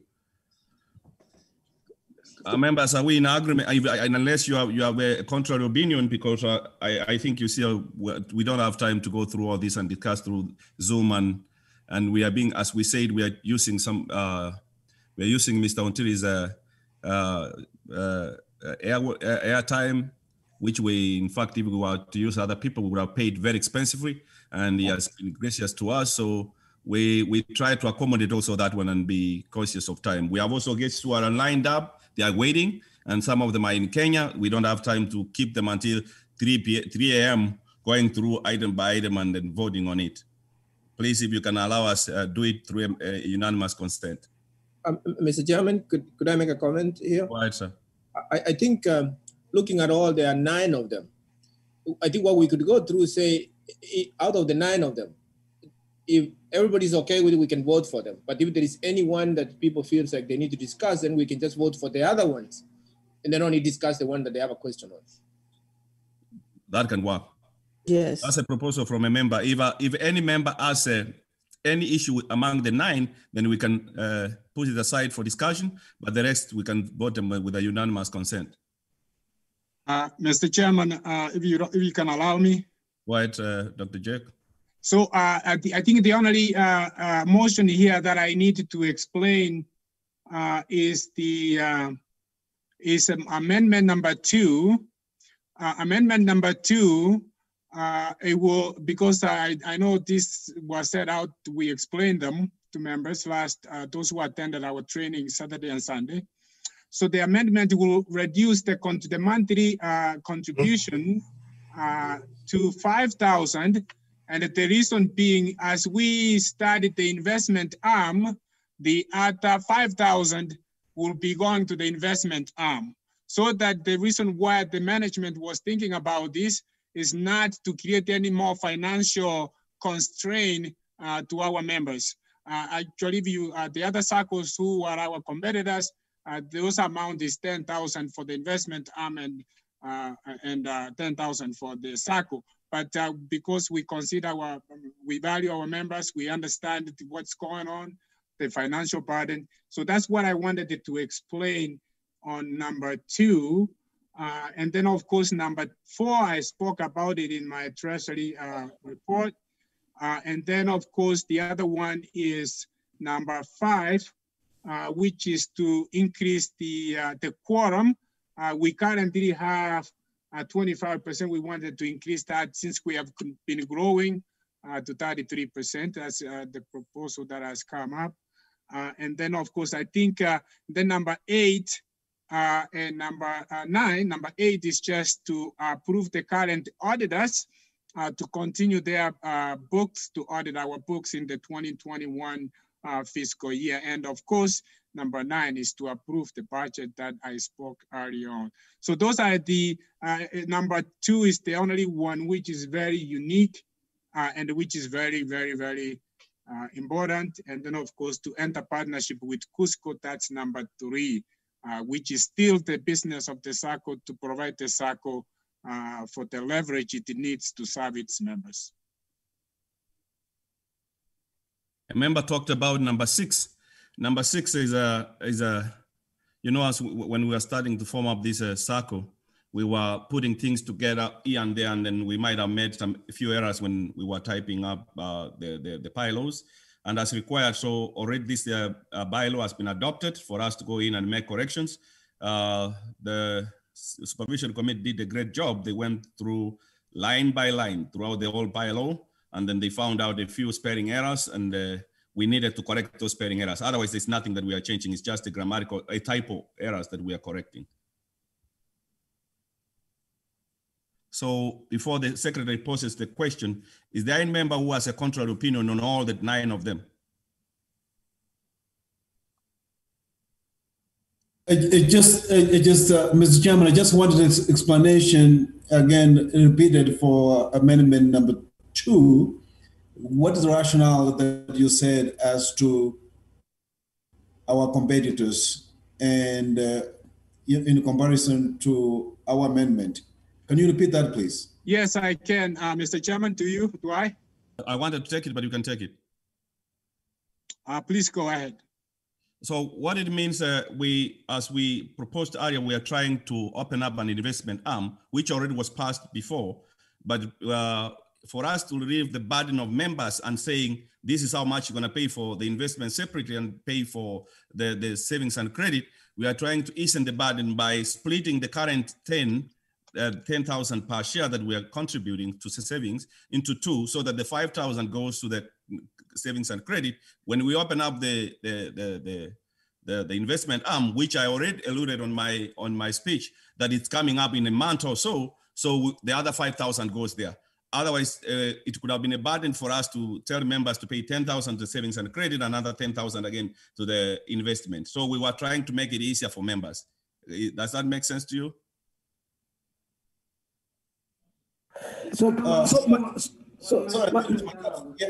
Yeah, it does make sense. And and again, I am a novice when it comes to financial strengths, But I think, yeah, I understand. I might ask some questions later for the benefit of time constraint for the day's program. I'm just going to say yes. I understood what you said. Thank you. Mr. Chairman, there's some people out there. Okay, go ahead. Oh, Mr. Fondo, for 1 minute, Mr. Fondo, go ahead. Yes, thank you, Chair. Before you go on to approving and passing your resolution on this particular point, I wanted it to be known to the chair and the management and the members of the cooperative, of this cooperative society, that recently there was passed the regulations for SASRA, that is Sacco. Sacco Societies Act regulations were passed recently, whereby all cooperative, all SACCOs that have a liquidity ratio of over 100 million, or all diaspora cooperative societies are supposed to be registered by SASRA. And one of the requirements is that you're supposed to discuss that issue in your AGM so that you can amend it. When your bylaws are being prepared, they should be prepared in likeness and in terms of the provisions created by SASRA, so that you can be in line with your new registration. Now, I know this is something that you are not aware of, but moving ahead, I do not know how you would want to deal with this matter as the management committee, but in the near future, you would also have to register your cooperative society, that is your Sacco arm, as under the Sacco, SASRA, who's the regulator for all deposit-taking cooperative societies and non-deposit-taking cooperative societies. Now, diaspora cooperative societies have now been put under the ambit of SASRA as a regulator. So whether you will do it in your current proposed amendments or in future proposed amendments, for me, looking at the way times are going and also on cost cutting, I think it would be advisable that members are made aware that right now through the chair, that there will be amendments to conform to the Sacco regulatory authority. And by being allowed to do so, members, if they pass that resolution, then you can also incorporate that once and for all in preparation for your transition to the Sacco regulatory authority. Thank you. Thank you, Mr. Fondo, for bringing that to our attention. And it's good, instead of us coming back and doing maybe a special general meeting to do that amendment, Dr. I don't know whether you can insert that one so that it's part of this. And I think it has been well explained by Mr. Fondo, so we don't need again to explain on it to other members. So it's a mandatory requirement that we need to fulfill, and it's better for us to do it now instead of doing it later. Dr. Jake, are you able? Screen went blank. Lost a screen. Yeah, the screen. He lost a screen. Yeah, my screen went blank. Mm-hmm. And this is why we say the time is very important. Yeah, technology here.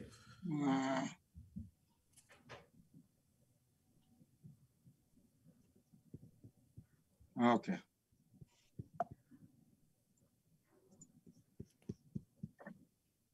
All right, Mr. Fondo, take me to school.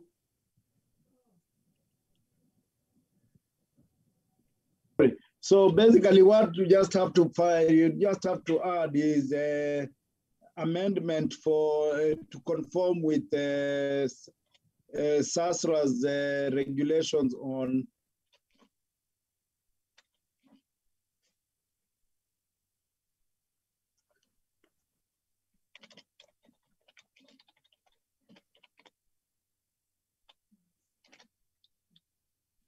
SASRA's new requirements. Yes, SASRA's regulation on diaspora SACCOs.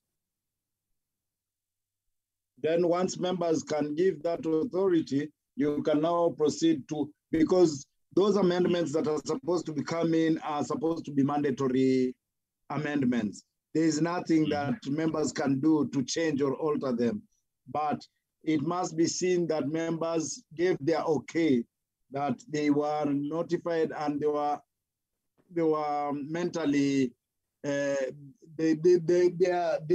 know what was expected of them to move to the, but the amendments are mandatory because things like the liquidity ratio, those will be standard issues that are already governing you as we speak currently. Thank you, through the chair. Thanks, Mr. Fondo. So some of these are not really things that we have option to say no or yes, because it's a mandatory requirement, though it's an amendment we're asking for. But it's a formality, as Mr. Fondo indicated, that for us to notify members that we are doing this amendment and they are aware why we are doing it. Yeah, Mr. Chairman, I think I just added that number 10, and this is why it's very important that our members read the information sent out, and then questions are well explained prior to this, so that at least kind of saves us time, and especially with the technology that we are living in. So just wanted to mention that because we fully discussed, accepted that amendment that came up. Thanks. I think we have about 5 minutes for this session, because if we don't finish up with this one, we are running behind time. And as I said, Mr. Untiri has been so good to us. So please kindly, I think the member who had asked the question earlier, we clarified that one. He said it's okay with that. I'm trying to look for another member who has any contrary opinion on the term. I have a suggestion now, through chair. Who is this, please? This is Jared Nguso. Okay, go ahead, Mr. Jared. Yeah, I like the way you guys have put it. I don't think that much of the proposed amendments, there is much an issue, like the first one is already explained.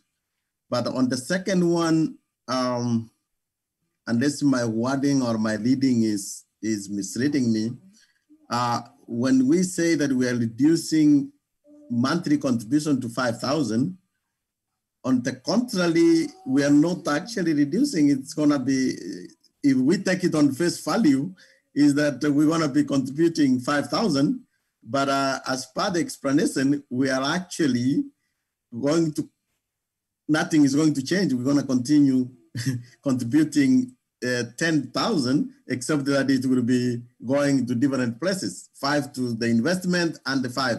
But as we put that, we are just reducing, where is the other 5 coming from? Are we going to create a whole new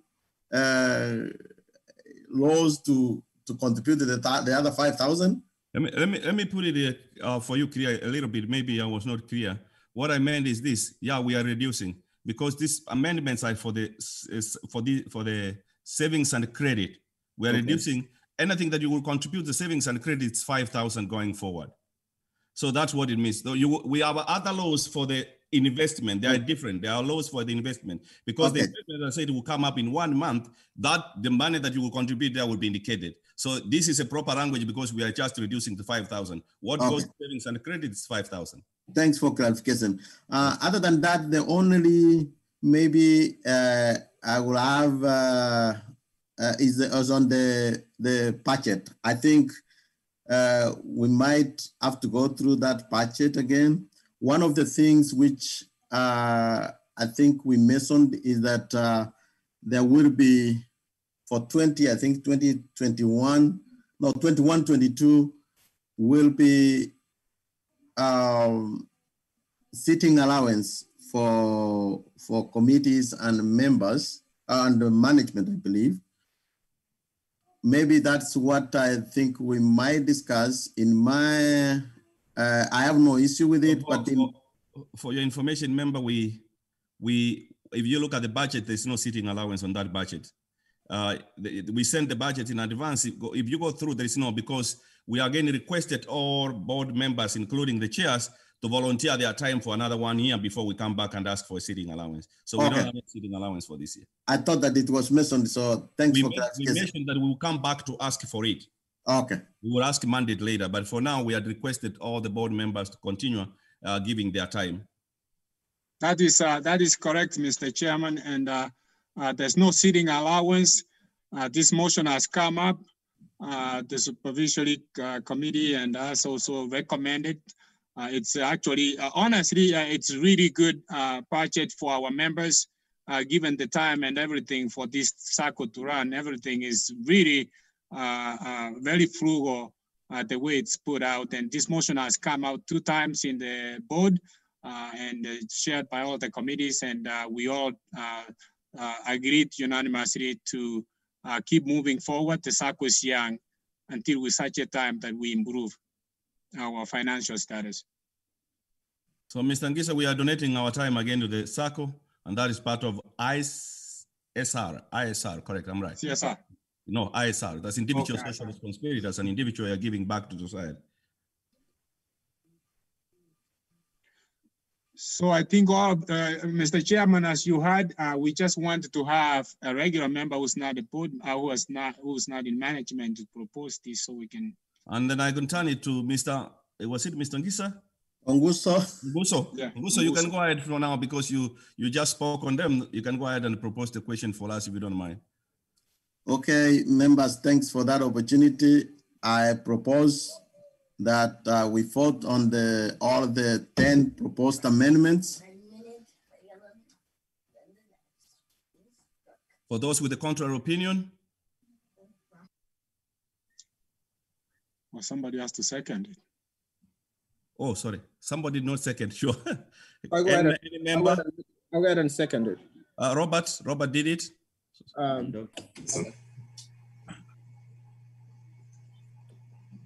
Anyone with contrary opinion? Madam Secretary? Yes, Chair. The amendments stand adopted. All right. Thank you so much. Thank you, members. So we will take this as adopted. Thank you. Back to Chair. Thanks. Before I bring in another guest, as he gets ready, Honorable Ambassador Erastus Mwencha, I will turn it back to Mr. Ontiri for 5 minutes.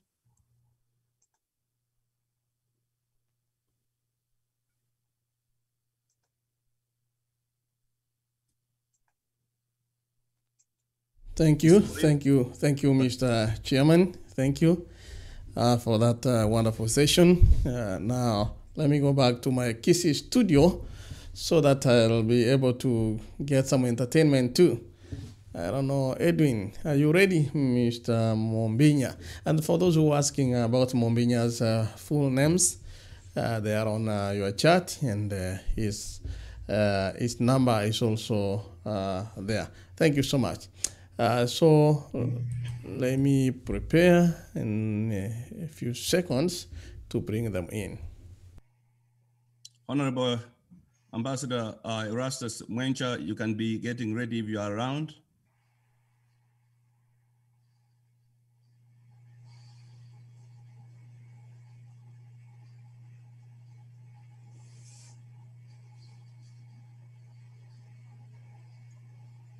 These members, I think, be very considerate with our Kenyan people. It's our people.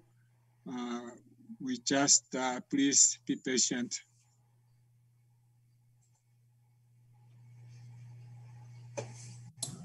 That's the African speed. Okay, they are ready. Edwin, you can unmute, please. Unmute, Edwin. Yes, we could not hear you. Yes, now you are unmuted. Good.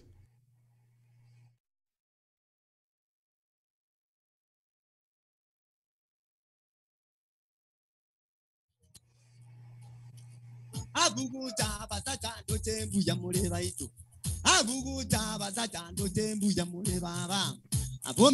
bamurando tembu ya mure. Abominta bakungundo tembu ya mure. Babumita basachando tembu jamure. Ajena kingwe kora pamurando tembu jamure. Ajena kingwe kora basachando tembu jamure. Urwali Amerika bamurando tembu jamure.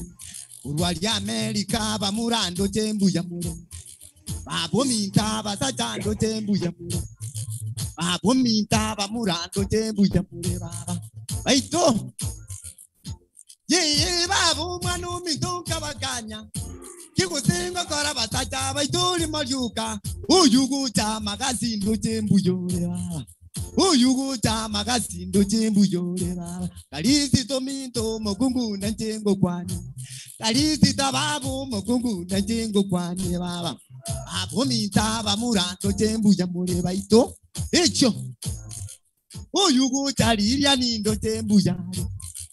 Oyugo taliria nindo tembu yare. Deni zingu kwanyo muzaja ndo tembu yamure. Itera mwibangire, itera mwechokire, itera mwibangira pamurando tembu yamure baba. Baito. Baba, deni zinga yuwaja, deni zingo kwanye, na jobu na yuwaja, na jobu ningu kwanye, nindo mwanya getinge. Baito. No are na jobu no are na jobu no ara bagaka baitomba kwanye are na jobu no are bagaka baitomba kwanye are na jobu no are minto na yengo kwanye are na jobu no are ni baba na yengo kwanye are na jobu no are to minto na yengo kwanye are na pita no are to minto na yengo kwanye are na pita no are. Uyuguta na mumando tembu yore. Uyuguta arebando tembu yore. Abigaili babo mokungu na tengo kwani. Ayamiri komito miri kando tembu yore. Abakungu mwenzi byaba murando tembu yore. Yukabetinga yari nyasa ulikurunda musugirya. Yukabeti stand up nugutinina. Baito. Uyuguta doli mindo tembu yore baba. Abo minto utachindo tembu yore. Utacho minto utachindo tembu yore. Bogongo kwani bogongo na tengo kwani. Nemo minto na demondo tembu yore. Ajana kingwe kora bamurando tembu yamure. Pitango kwani na pitando tembu yore. Babo minto machagendo tembu yore. Mukini jisemi tata, mukini jisemi tata. Moreto bwanchani tata, moreto bwanchani baito, moreto bwanchani. Mukini jisemi baba. Aje baba. Aje babo minto lilianyo minto limba kwani. Aje babo minto chakubu minto limba kwani. Aje babo minto magazio minto lingo kwani. Ulina ningo kwani, ulino minto limo yoga. Urate nina bono turakinta buruta. Stand up ate more nya sauri. Kiro montai mo keigoro.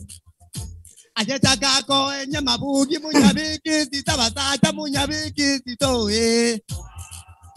Aje chakako enya mabugi munyabiki sitabata munyabiki sitoe. Doli ningo kwani eva nisingo kwani amaene. Aje chakako enya mabugi munyabiki sitabata munyabiki sitoe. Aje chakako enya mabugi unyantata baito ngeke riata bono nyasari ya nyomingo. Babo minto tinerango kogoro seboro genda iganya sauri goro. Babo minto tinerango kogoro seboro bororo. Babo minto tinerango kogoro seboro bororo. Untiringo kwanye tinerango kogoro seboro bororo. Ijadingo kwanye tinerango kogoro seboro bororo. Tiringo kwanye tinerango kogoro seboro bororo. Abigail yo minto tinerango kogoro seboro bororo. Utatinga iwacha tinerango kogoro seboro bororo.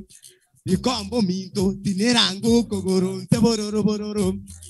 Ngai muma nganya sauri goro namuaje muma namuaje ngai muri. Baito ichio. Ji baba akibonongo kora. Kinimana ngeiga. Kakibintumbi kone muliro ibura libu. Sasa dibura macha basacha baitunga bakari. Sasa dibura bono na bibi mwa kwalire bono. Intumbi kone nyasa uligoro. Bana bana mwaro sirbo ni Sacco kana ntukwe tokia. Abugu chaba tachando tembuya. Ayena kingwe kora pamurando tembuya. Ayena kingwe kora liria nindo tembuya. Aye liria nyunga kiri nyani njimba kwani. Aye doli nyominto doli nindo tembuya. Mikalingo kwanye baminto ndo tembuya. Oyugu cha mikalindo tembuyore mukini jisemi tata moreto bwanchani baito icho yuko barama tata yati kubona likondelyo mubeno icho mukongo to ube mini mini mukongo to ube mini mini mukongo to ube mini mini mukongo to udanda eranie obama verengora mati abutanda eranie obama verengora mati ejika gujiro nzenge obenja kinekero nzenge ejika gujiro nzenge obenja kinekero nzenge baba nakibonongo kora kini mwana mokaiga unga kinga iwacha magati ngai wacha na mumeti ni nango mirika ngai wacha abo minto bakwanye yukabeti ngokwanye doli ni ngai wacha na pita tene nango na chopu ngai mwacha chare tirubu rabu nyamali ningo kwanye mainge ngai wacha omesa ningo kwanye omeso minto limolyoka omesa ningo kwanye omeso minto limolyoka obo bwaterabo ungaki na yatata ungaki ambuka ngumbu keneti keliroje sasa tieko na koga bogongo ningo kwani bogongo mitoli mariuka bogongo na yatata bogongo mitoli mariuka bogongo na yatata bogonga ambuka ngumbu kwande inkunto meruli ndasi nyasa uliguro ningore sota nyasa uliguro abana ba mito kirinde to kwa nyasa gutora ayi nano ni gukore gukore byara tumandi kusentu 2000 ni utagutuma kusentu 200,000 Adike kubarama yatike munari kono lyo mobeno uraimoka nani mweso wake nani ntaburutalimo kwenyoleke gusiye ito Ajataka ko enya mabugi munyabiki sitabata munyabiki sitoe Ajataka ko enya mabugi munyabiki sitabata munyabiki sitoe Jacobo mbuyore Iyani mbuyora maene Jerusambu yore Jerusambu yura maene Iria nimbu yore Areba mbu yura maene Ukapetimbu yari ye Utatimbu yura maene Babo minto tinerangu kogoro Sebororo bororo Babo minto tinerangu kogoro Sebororo bororo Entaburuta, vagina mucha que entaburuta, ayeta que entaburuta, basada mucha que entaburuta baba, entaburuta, basada mucha que entaburuta, ungaki mucha que entaburuta baito, entaburuta bogongo mucha que entaburuta, aindemo akanyango bi baba, enyango bi, ayeta kanyango bi. Enta ungaki yake entaburuta nyasa uligurase mukibwati ditiga one yoke dugwoka kinagike kusiye ituga abantu mwatu inyuriga ake entaburuta ungaki nyasa jeruso one kikukora baba yati kumna likonderemo entaburuta amura mucha ake entaburuta baba entabogongo baba mwana ubwo muntu utabwati ndamwe munyasa uligura mayikuka icho ye baba akibonongo kora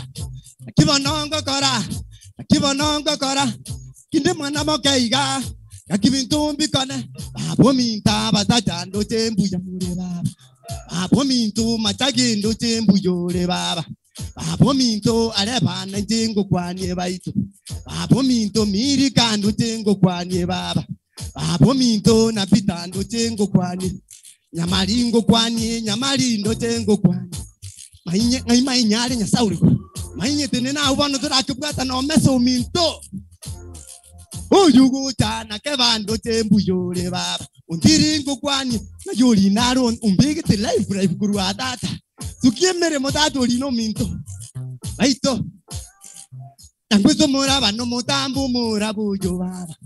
Nangwizo muraba no mutamba ba muraba baito. Nangwizo muraba no mutambu murabu jo. Babuminta banaba. Babuminta basajaba. Babuminta bamuraba. Babumintu mwanujo. Babuminta basajaba. Babumintu Jacobo ajo. Jacobo. Rata. No mwambe kanya sauli ntere bakamukitindu kurwa. Bakajene sota yo kama kuna kontomera gani ndara sangige karo. Yeko bara mujati ke unali konelio moveno no turamo. Kola reganya sauli goro. Na mami zote bwati ndamwa. Thank you so much. Wow. Thank you so much.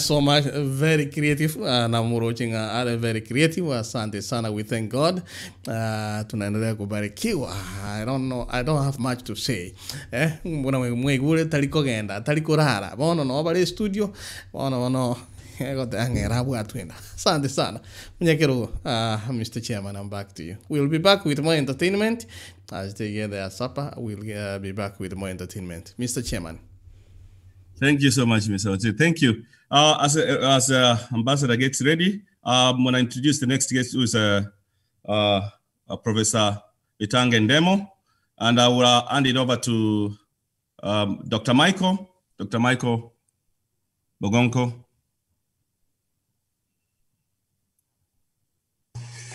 Thank you. Thank you again once more. Thank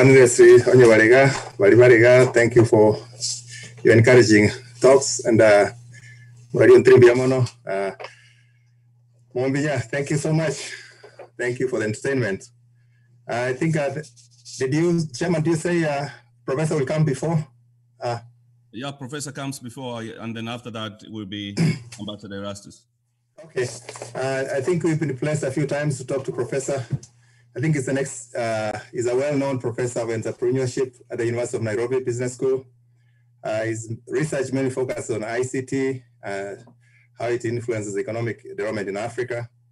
He's the chair of the Kenya Distributed Ledgers and Artificial Intelligence Force, that is Kenya's artificial roadmap for digital transformation. He's also an advisor and board member of several organizations, including Safaricom, a leading telecommunication company in Africa. He's also a member of the Organization of Economic Cooperation and Development, ECD expert panel, artificial intelligence and blockchain. He's also a member of the World Economic Forum, Global Blockchain Council. As a former PS of information and communication, we all know him, what he did there, he's self-explanatory. He was also credited with facilitating many transformative ICT projects. He is a senior advisor to the UN's Global Pulse, UNICEF Innovation Council. As I said, he's an open data evangelist, and his message is well received out there. He's been advocating for that, how it can help ordinary people, and how we can use that data better to enhance ourselves. Apart from that, he also writes very interesting columns every week for Business Daily and Nation online. I think we read them. And as we are doing this today, we benefit a lot from his discussion. And please join me in welcoming Professor Bitanga Ndemo.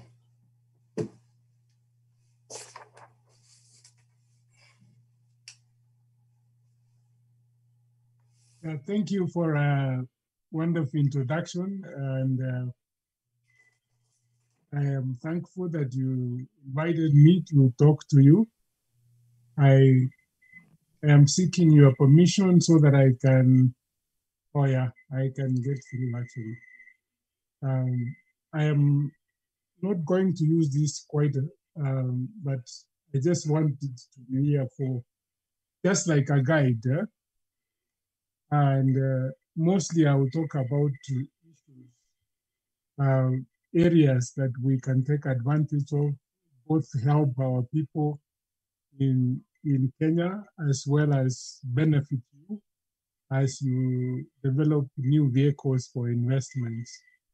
So I decided to focus on digital disruption, basically because the entire world is leveraging this to create new business models, new revenue models.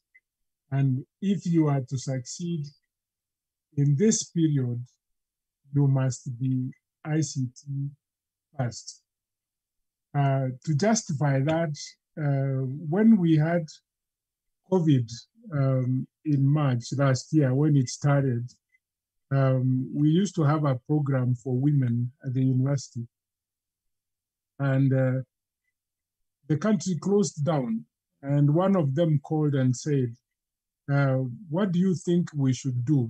Because we used to act like advisors to see how we can improve the micro enterprises to be more competitive in a market that was digitalizing. And so we met 9 of them. 5 of them had smartphones. We showed them how to use the smartphone, WhatsApp. We told them to take pictures of their produce and send them to their customers.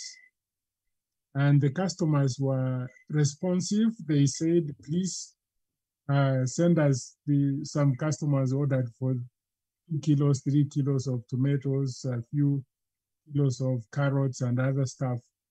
And then they asked, now that the customers have responded, what do we do?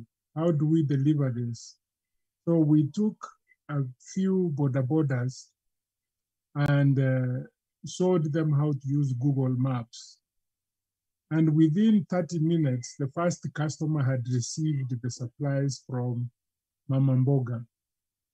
And something that we thought that was so simple, within 1 month, they had trained another 100 women in the market to leverage ICT to contact the customers, and they were effectively competing with established e-commerce platforms like Jumia and others which are coming up. This actually demonstrated that there isn't a business in this world that can survive without ICTs. Because most people think, because I like to talk ICTs, one way to persuade you to get into ICT. It is not true. And most of you by now understand the impact of digitalization, meaning that even us switched from teaching physical teaching to teaching virtual, which has become the new normal. I tell people that it's going to be very difficult to go back to what we called normal, especially for graduate students who have found it much more comfortable to discuss virtually. So I'm going to base my arguments around this so that we begin to understand what is pertaining, and hopefully we can go back a few years ago and see what the Europeans were doing with respect to the changes in terms of industrialization. So if we can move to the next slide. This is the era of digital disruption. It is not news to any one of you. Most of you understand this very well because it has impacted you in a much bigger way, because you live in a country that has adopted greatly aspects of digitalization. This is actually a transformation which is caused by emerging digital technologies and business models. To simplify this, a few years ago, if you knew a taxi driver and you are in Nairobi, you used to call that taxi driver. And sometimes you would say Nakuja, Nakuja. And at that time, the taxi driver is in Buruburu, you are waiting for 1 hour. And because of digital, that has changed, because a taxi could be 300 meters away from you. You didn't know about it unless you walked around to look for it. Today, everybody is using all these vehicles that we have, from Uber to Little to so many others, Bolt, which have come. That is a change, a shift in terms of business models. And Uber is not in Nairobi to collect money. And that tells you that the problem we have, some of us who invested in matatus and really suffered because we shared the revenue with everybody and we collapsed, that we can easily change. And I'm using this deliberately to tell you that if you want a business in this space, look for problems and you actually get the business. So from academia, we talk it's concerned about business model innovation, which enables entrants to enter markets with cheap use, low performing product. We could change like matatu and it becomes something else. There's a lot of people trying to change the space, and those people are not living in Nairobi, they live far away. There are points that I want to talk about this. The impact of digital disruption in society, which has increased the number of channels which customers interact. Just like I told you about the women mama mbogas. Big data, which is a major part of the current digital disruption. We have so much in that space, which would impact our people in the village and completely change their lifestyle. And in terms of wealth creation, it would change. I would explain that in detail as a business proposal. Then the proliferation of new channels, such as video chats and social media platforms, which can be reformed into other businesses. I would also mention a few things. Then resource efficiency and security, which is the main purpose of the changes in terms of technology. And then the concerns about the opportunity around jobs, wages, inequality, and health. I would address this because this is a default that we say if we invested in this, it's going to finish jobs, or we have inequalities and other stuff. I would address this if I have enough time. But I want to talk about the cycles that have happened for me to get to the point that I really want to talk to you about. When internet came in 1990s, not many of us understood that there could be businesses. Actually, not just Africa, but even Europe, even Asia. Nobody understood except the Americans who understood and built the search engines and web browsers, which now dominate the space. Then came mobility. We also did not understand what we were happy about is that we have a mobile phone. We can now talk, we can do this. But the Americans and in a later stage, the Chinese understood that we must build businesses in that space. That's how we began to get social media platforms, which have become the center for collection of data from individuals. So those two countries dominate the entire world with respect to what they can do to the customer, and the customer buys their own product at the exclusion of other countries that did not invest in that space. Europe, for example, now, where I've been doing a lot of work with OECD, they are focusing on industry because they cannot compete in this space where the Chinese and Americans now dominate, and they are going to dominate for a good time to come.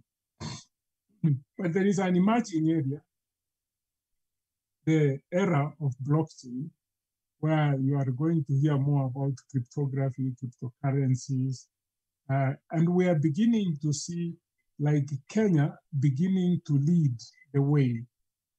For example, a small company called Twiga Foods has developed a supply chain using blockchain and able to provide credit to mama mbogas without collateral. And that's what we talk about financial inclusivity which has been enabled by new technology. This is the game changer for us, but we must know what is it that we can do with it.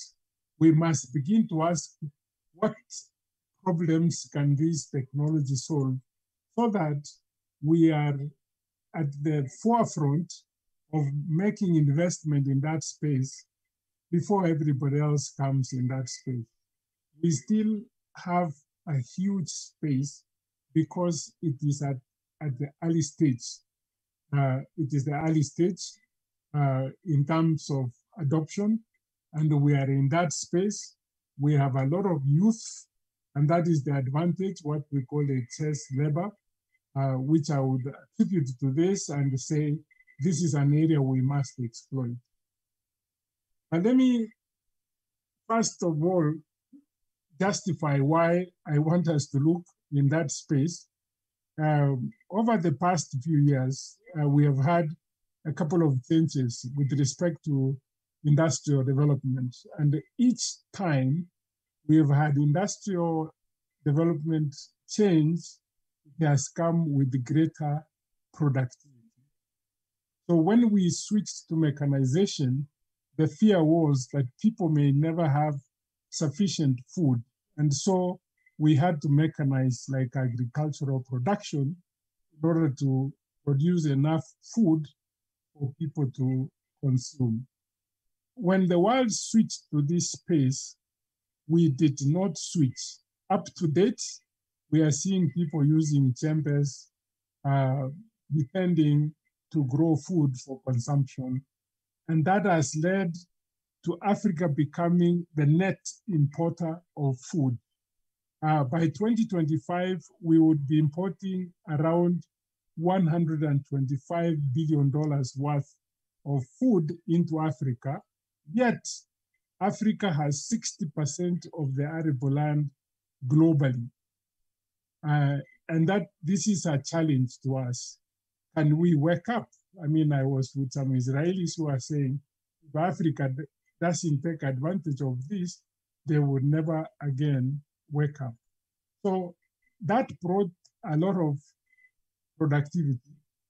And then came mass production in terms of producing producing more goods like General Motors used to produce one vehicle at a time. They created the production line, started to produce more to lower the cost. They became more productive so that more people could afford the vehicle. We tried to produce a vehicle in 1985, and the argument was, oh, we have produced 5 vehicles at a cost of 50 million each. Of course, yes, because we had not developed a production line to produce more to lower the cost. Because of that, we stopped what we had started to the extent that we still import the vehicles. So the third industrial revolution came with ICTs, computers, electronics. We benefited a little from this, especially around in financial inclusivity. Things like M-Pesa. I mean, you could even calculate the cost of inefficiencies that we had. For example, sending money for somebody who is sick in Kisii, and you are in Nairobi, and it took 3-4 days. The hospital bills you because the patient had not left the hospital. Then you pay for the 3 days, which is the cost of inefficiency. That has been dealt with to some extent, but we need to do more space. And during this phase, Kenya became one of the leading countries around innovation, especially fintechs. We had so many. We have like 50 centers where young people are developing new ideas around financial, fintech, insurtech, several tech. But the thing that happened is Silicon Valley started to move their people to Africa because Africa has one thing that they don't have.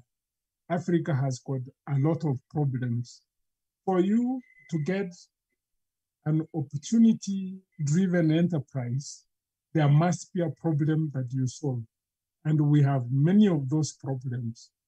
That's how you get like Branch or Tala, which comes out of Silicon Valley to lend in Nairobi, in Kenya, to people without collateral.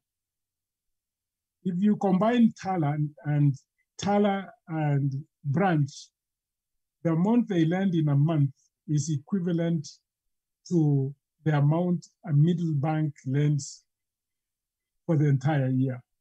That's how disruptive this has become. This is our food, meaning if we had coordinated properly with those in the diaspora, we would have created that, because Fulisa was created locally. Fulisa does 8 billion in terms of lending every month. So if you combine Fulisa and Tala and Branch, even KCB cannot lend as much money the entire year what they lend in a month. So we missed that opportunity, but we have not missed it fully.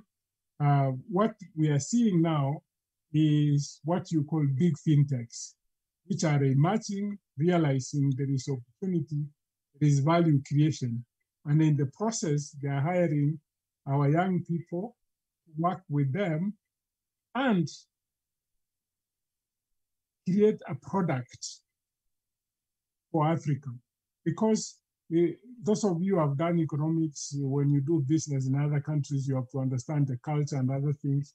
Now they're using our youth for them to understand Africa and be able to lend to Africans and bring more products, because they have our eyeballs through the social media platforms. Is that a question or what? Okay, I'll proceed. Now, you may ask yourself, so what is in the fourth industrial revolution? The fourth industrial revolution is going to bring much, much, much greater productivity than any of these three periods that have gone. The technologies that are going to come in this space, or they have already come, like artificial intelligence, would create productivity in education, create productivity in health, create productivity in farming, create productivity in everything.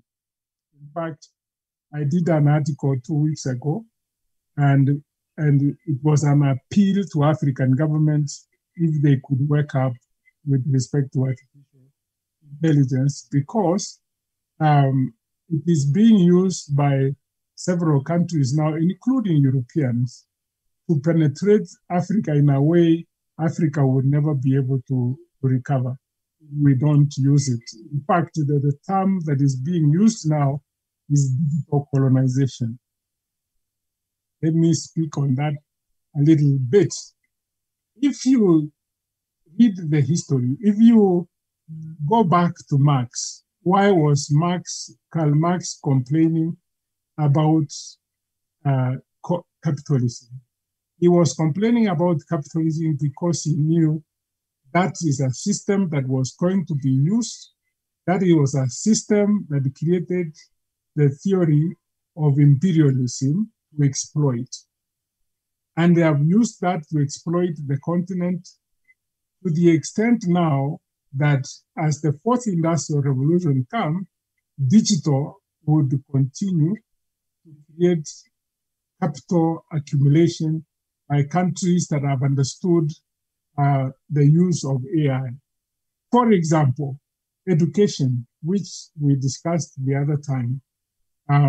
Those who are investing in education to help us provide the correct pedagogy per student, they are Americans, they are Europeans. You will not avoid taking your child into that system because they would address individual. They are shifting education from mass to customized learning that provides education to every child according to the speed of their understanding.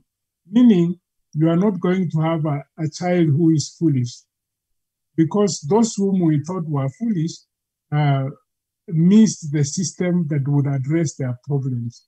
And I think most of you know that there are people you left in Standard 7, which we thought they were foolish. You go back, you find they are very good entrepreneurs because they took time to do it and they needed time to be able to learn. Even the system we have now in Nairobi on education, which identifies a child, whether a child has dyslexia or a child has ADHD, a child has mental diseases, is not Kenyan. It is from Silicon Valley. They are using AI. Who is telling us about rainfall patterns? They are Americans. They will tell you that it's going to rain next year, February on 22nd, and it would rain precisely on that day. These are things we used to miss, but the companies we have are aware. For example, we have Grow Intelligence, for example. They can, using the satellites, they will tell you how much Kenya would produce and what would be the space, how much they would be able to import from satellites, because they have taken the big data with respect to how much you can harvest under these conditions. So big data, these technologies, big data, machine learning, because the machines are the ones that are telling them that Kenya would not have sufficient beans next year. And so what we need to do, put the beans in the ships so that they are in Mombasa by the time the demand is required. We need to be in that space. We need to understand that. And this is very simple. The three technologies, AI, machine learning, and big data, they work together, and actually even Internet of Things. You are not going to avoid this. You will not avoid these technologies in anything that you do, from health to education to food to everything. And yet, we have not thought about looking for new businesses that we can put our money cheaply, because the investments in this space, within 10 years, if it succeeds, look at M-Pesa, 10 years, moved from nothing to 50% of the revenues of Safaricom. Look at Facebook, look at Twitter, look at, they have a potential to grow so fast. Then there are a myriad of other areas we can solve the problems, and we can sit one day and say, what problem do we want to solve in Kisii? Problem number one is the cyclical problems that farmers have of temporal excess in terms of maize. The price drops and they're desperate, they sell it, and then the price goes up. So you find it is middlemen who benefit from the farmers. How can we delay consumption from Kisii? Those are the questions we need to ask ourselves. It's a major problem. You people live in the US, understand there is nothing that is wasted. That is why they get some of the cold storages and other things. God has been blessing to Africa. We have the sunshine. We developed the entire supply chain so that nothing is wasted. The farmer gets their value, and the systems we've built, you get the value out of it. So instead of a desperate situation where we are all dependent, we leverage our stay in the US to collaborate, develop a system, bring it here, and the monetization that we have talked about, the new business model or new revenue model, you actually get your money while you are sleeping. You are not negotiating because the system can work for you. This is what I said. Uber doesn't run around Nairobi chasing drivers that bring my money. This is what you can help. Just like the Indians helped India when India was looking at surplus labor and said we need to get into manufacturing, and they focused on on pharmaceuticals, all of them from the diaspora brought the knowledge home, and now they have patents, they have all kinds of things in India. We actually need to borrow that. You sit in an area where we can take advantage of your space, and I said it when I was talking to Nyanja, for example, the last time we talked. We can leverage on that space, create a new business model, a new revenue model, and then our investment, you are satisfied with it, instead of looking at us as dependents who are looking for money from you. We leverage this system if we identify the correct problem and the correct solution. That's what I'm trying to say. That there are so many, I can't even finish. But what I said, this is what you call the fourth industrial revolution. This is what I brought here. How do we take advantage? This is the major underlying opportunity that we must look at for high-value enterprises, what I call opportunity-driven enterprises. Let us begin to hunt for problems. What are the problems? The dependencies. Why are we so much dependent? Each one of you have like 6 or 7 people who pray for you so that you send them money next month. How do we solve this cyclical problem of dependence? And that's where we now come and develop a business model that would deal with that. I talked about digital first. We must focus on opportunity-driven enterprises, look for those problems and solve. We can't look for the problems today, but I can only mention a few problems which we can look at. Develop new business and revenue model. We create the collaboration. This is how we can create the global value chains. We have some of the best vegetables which can't go beyond Nairobi. Some of them are medicinal. They can't go. Can we create a global value chain out of this, leveraging the diaspora? Build capacity so that young people can do global jobs, which are all over the place. In Nairobi today, you go to Samia Park, almost 10,000 in a small place are doing jobs in the US, annotating roads in the US for artificial intelligence. This is the kind of things we can do to create revenue for not just ourselves, but to our people and change them. Let us talk to Indians what they did. The Indians looked at the labor surplus and decided we are going to take advantage of the labor surplus. We have labor surplus now, not a foolish labor. These are young people gone to college. How can we turn them into assets? That's all we need to do. How can we configure these people into assets? Those who are teaching in engineering schools could come and say, we are working, we are collaborating our school and another school. Because we have failed, I say we because I'm at the university, we are teaching theory instead of practical things, especially in the area of engineering. Those who have gone through mechanical engineering, they have never made anything that would help us. So by collaborating, because I saw on 3D printing, we collaborated with MIT, we produced a number of items. We can do that to cut the cost of building housing in Africa. And we both make money, you make money, everybody makes money at a lower cost, and everybody's happy with it. So digitalization is so important. We must digitalize even your farm.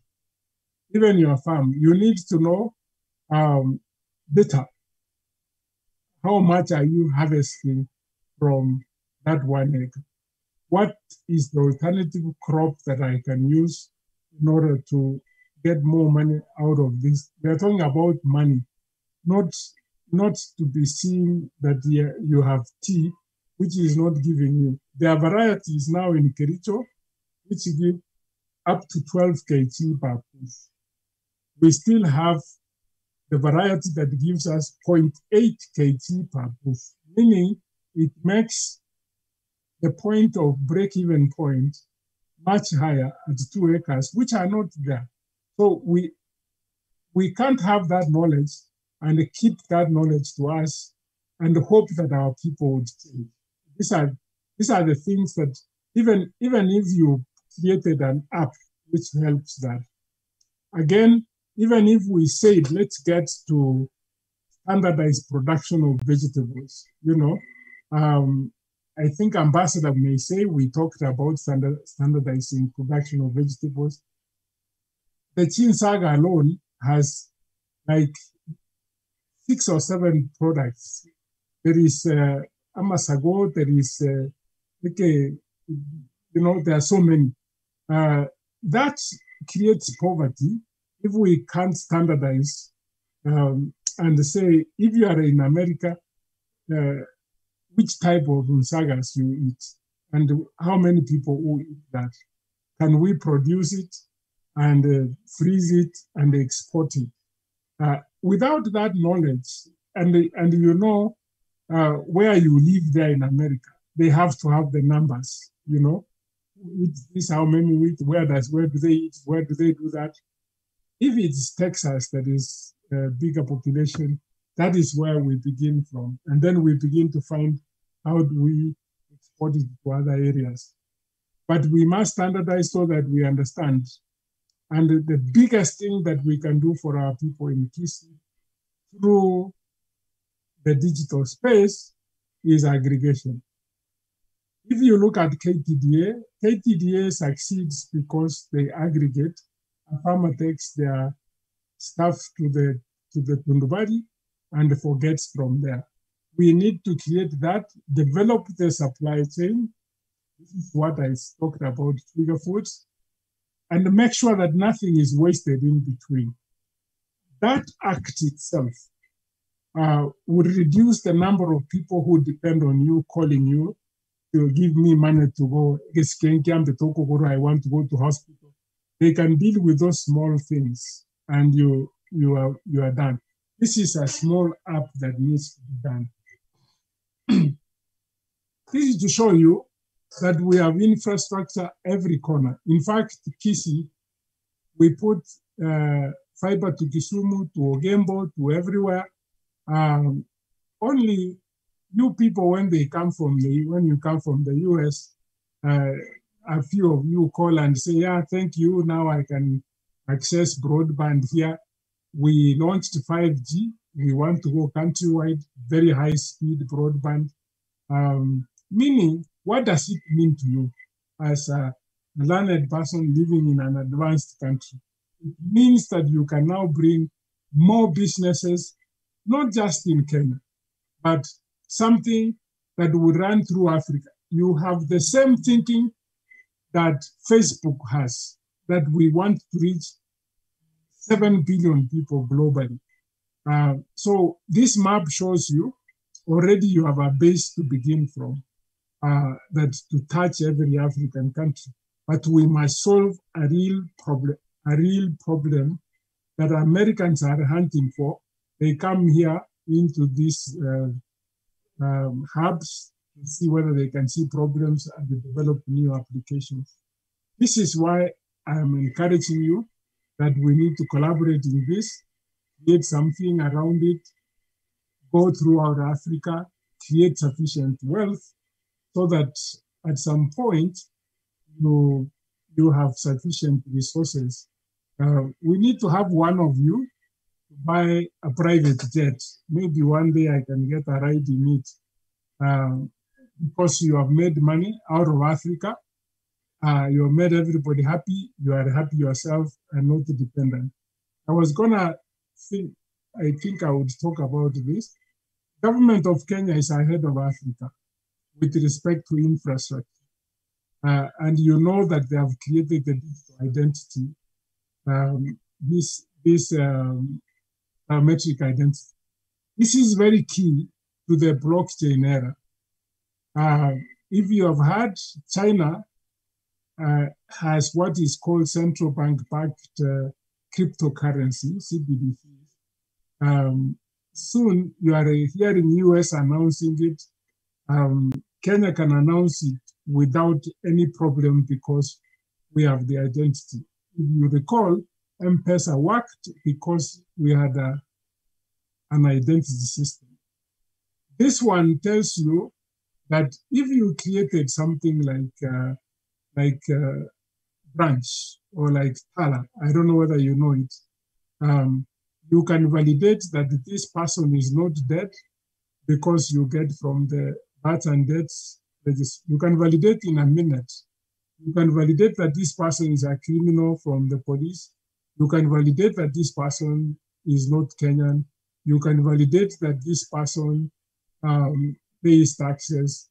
This is how you get to validate an individual and able to deal with the individual even before you see the face. The Americans are able to do it because we have given them the infrastructure. We need to know about it so that we begin to create products that we don't have to come and know who you are doing that with. There is still space in fintechs because of this, and because we have so many problems, especially in SMEs, where everybody is focusing. There is so much there where we can deal with financing of, say, machinery for SMEs, which is like what NIC used to do. You can actually do it without necessarily being here, but leveraging on the systems that are in place. Because even Safaricom has an API which you can take for free and use. And I don't see any reason why in this Sacco, why you send money through the conventional systems, why you have not created your internal system where you take an API from Safaricom, you have Granite money transfer system, which transfers to where you want to transfer it within yourselves. And because of that, now you can expand it to Ugandans, expand it to Tanzanians, expand it to Ghanaians. And then it becomes a huge thing. We would come to say, we actually started like a joke, like a Sacco, because we wanted to keep this money together. Ask yourself, why does everybody want you? You have from the old systems now, which are digitizing, you have, I'm a board member at Safaricom, but we give the API, which you integrate, meaning you can reach somebody in the village in a split second without necessarily going through other intermediaries.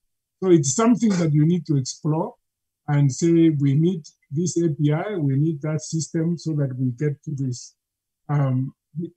That's how you begin. You can make money from your money.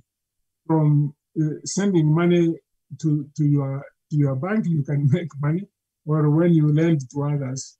But my prayer is that please don't lend to anybody who is going to build a house in the village. We have enough debt capital. I said that as I finish my presentation. So this was Einstein's quote. I think I would stop here and maybe take some questions from you.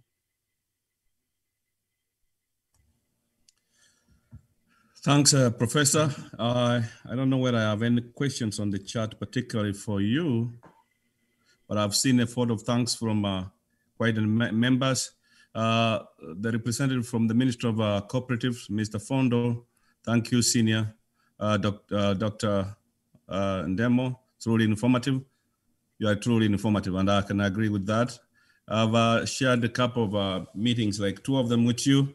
You have a wide knowledge of information, particularly in the sector of IT, and that is an area that we still continue to grow, and we might tap into in future. We requested you before that we will engage with you continuously, and we'll consult with you in ways that we can also utilize that IT information so that we can expand most of those or tap into areas that have not been tapped into for our members, for the benefits of our members. Let me see, there's a question here quickly. Okay, Mr. Matoke says that's a good information presented. Lady, thank you very much. It's informative. So it's a vote of thanks. I've not seen a question, but if you have any questions for Professor Ndemo, please send them in. We will put them together, send it to Professor Ndemo. We appreciate you. We thank you so much, Professor, for taking your time. We know it's late down there and for being part of this journey. It is a journey that we began a few months ago and now it's growing. With your help, with all other guests, we believe we'll get there. Well, our vision and mission will be realized. Thank you so much. And I don't know whether there's any question before I hand it over to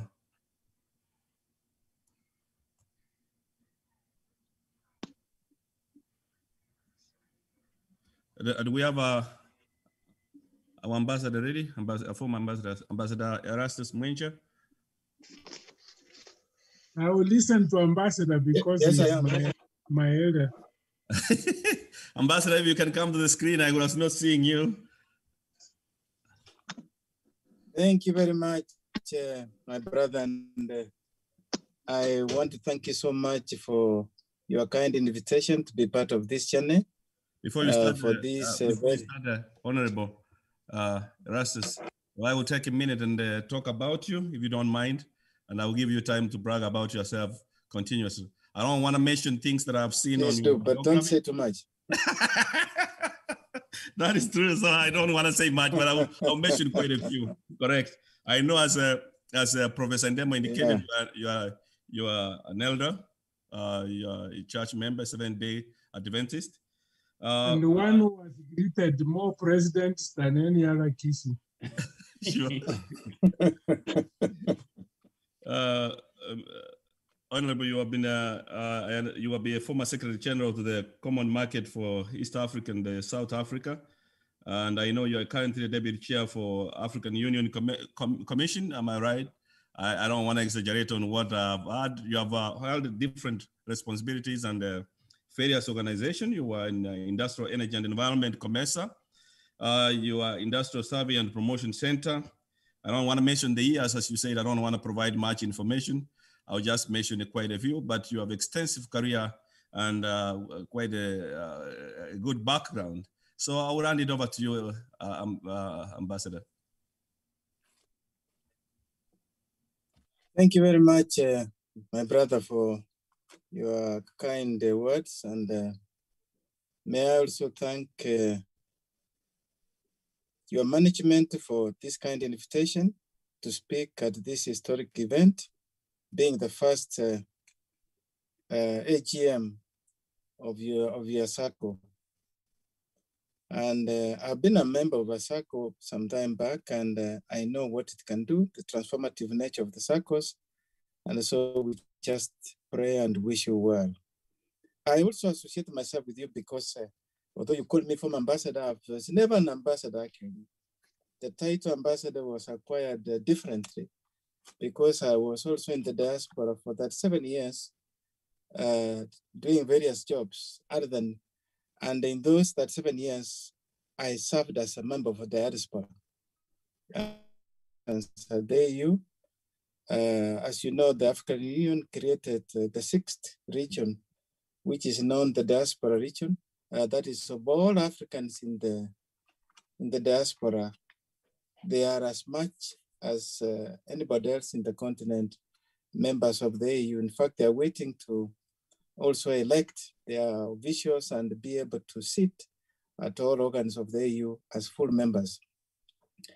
And having said that, I only have a challenge now. Speaking at this hour, first of all, it's a very unholy hour. It is past 10. I'm usually in bed by 9, and my day starts at 5. So I'm late. The second one, of course, is speaking after those great orators that have spoken. And so you are now downhill. And I feel sorry for you having to listen to me at this hour when people like Bitanga have spoken, because Bitanga is prolific. I always never miss to read these articles.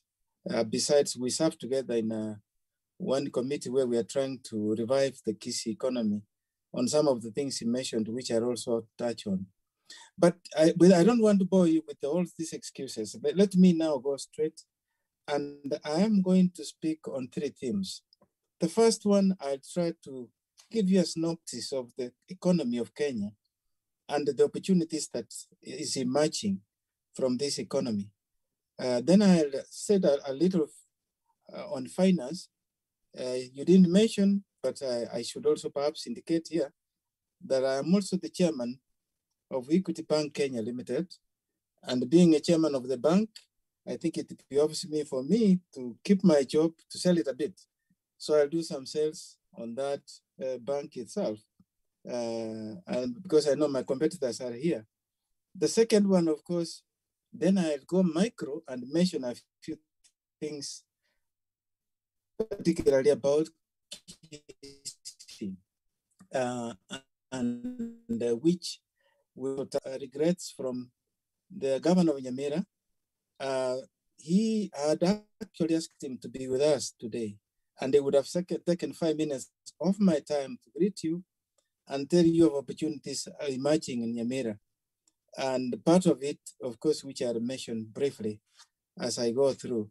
But we agreed that we can sponsor a meeting now that this is a new normal of having digital platform for discussion, that he comes on board and we can discuss about Nyamira, and we can also bring the governor of Kisii, who I know very well as a former friend of mine, that we can also give you what is happening locally. With that, can you allow me to upload my presentation? I hope my screen is not freezing. Okay. If you allow me then to share. Hey, Doctor, can you make Ambassador co-host? Yeah, no, he just wants to share. Yeah, but I will upload it if you allow me. Yeah, go ahead, you can share. I'm now uploading. Okay.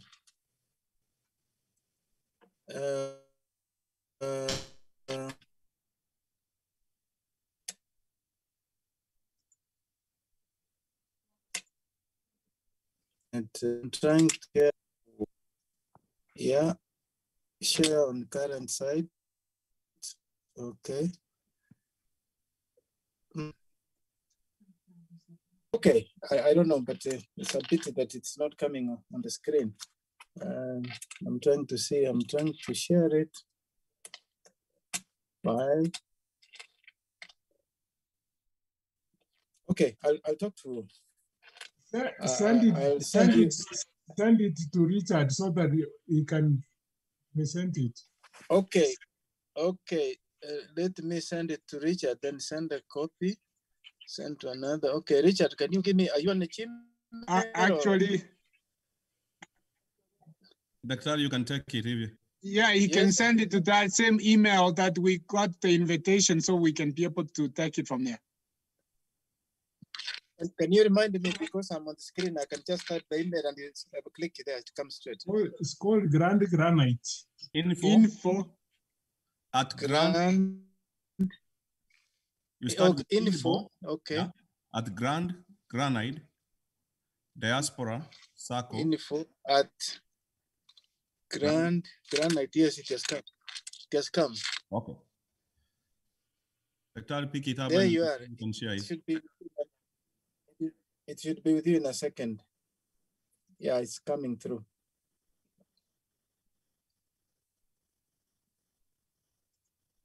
I'm sorry about this delay, but because I think its graphics is a bit big file and it's on the way. Okay. I think you should be able to. Okay. I'll start talking because I know it's coming. It is sending. And maybe because of graphics, it normally takes a bit of time.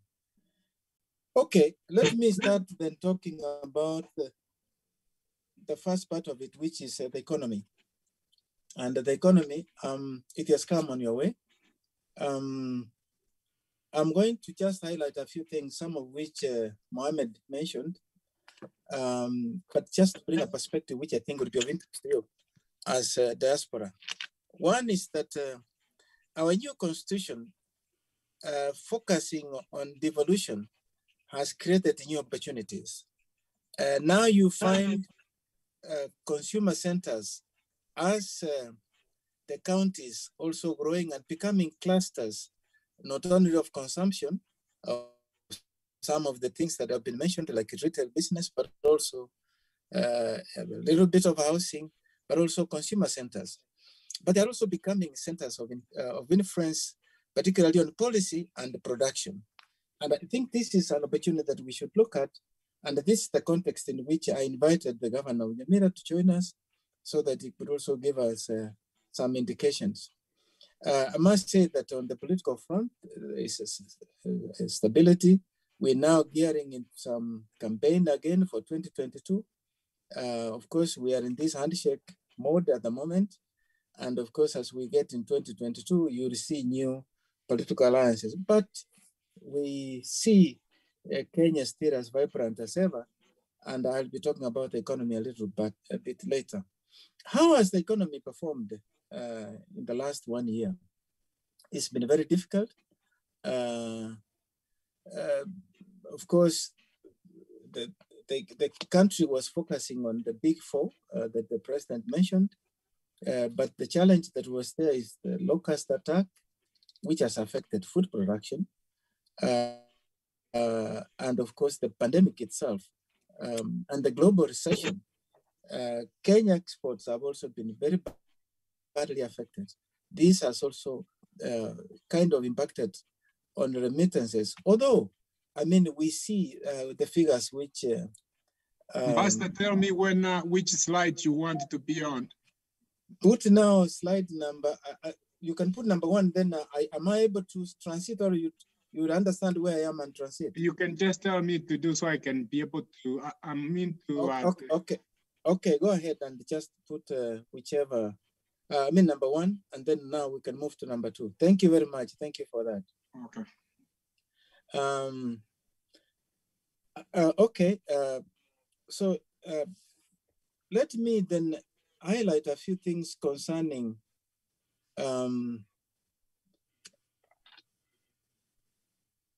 key development challenges that the economy is facing, and that is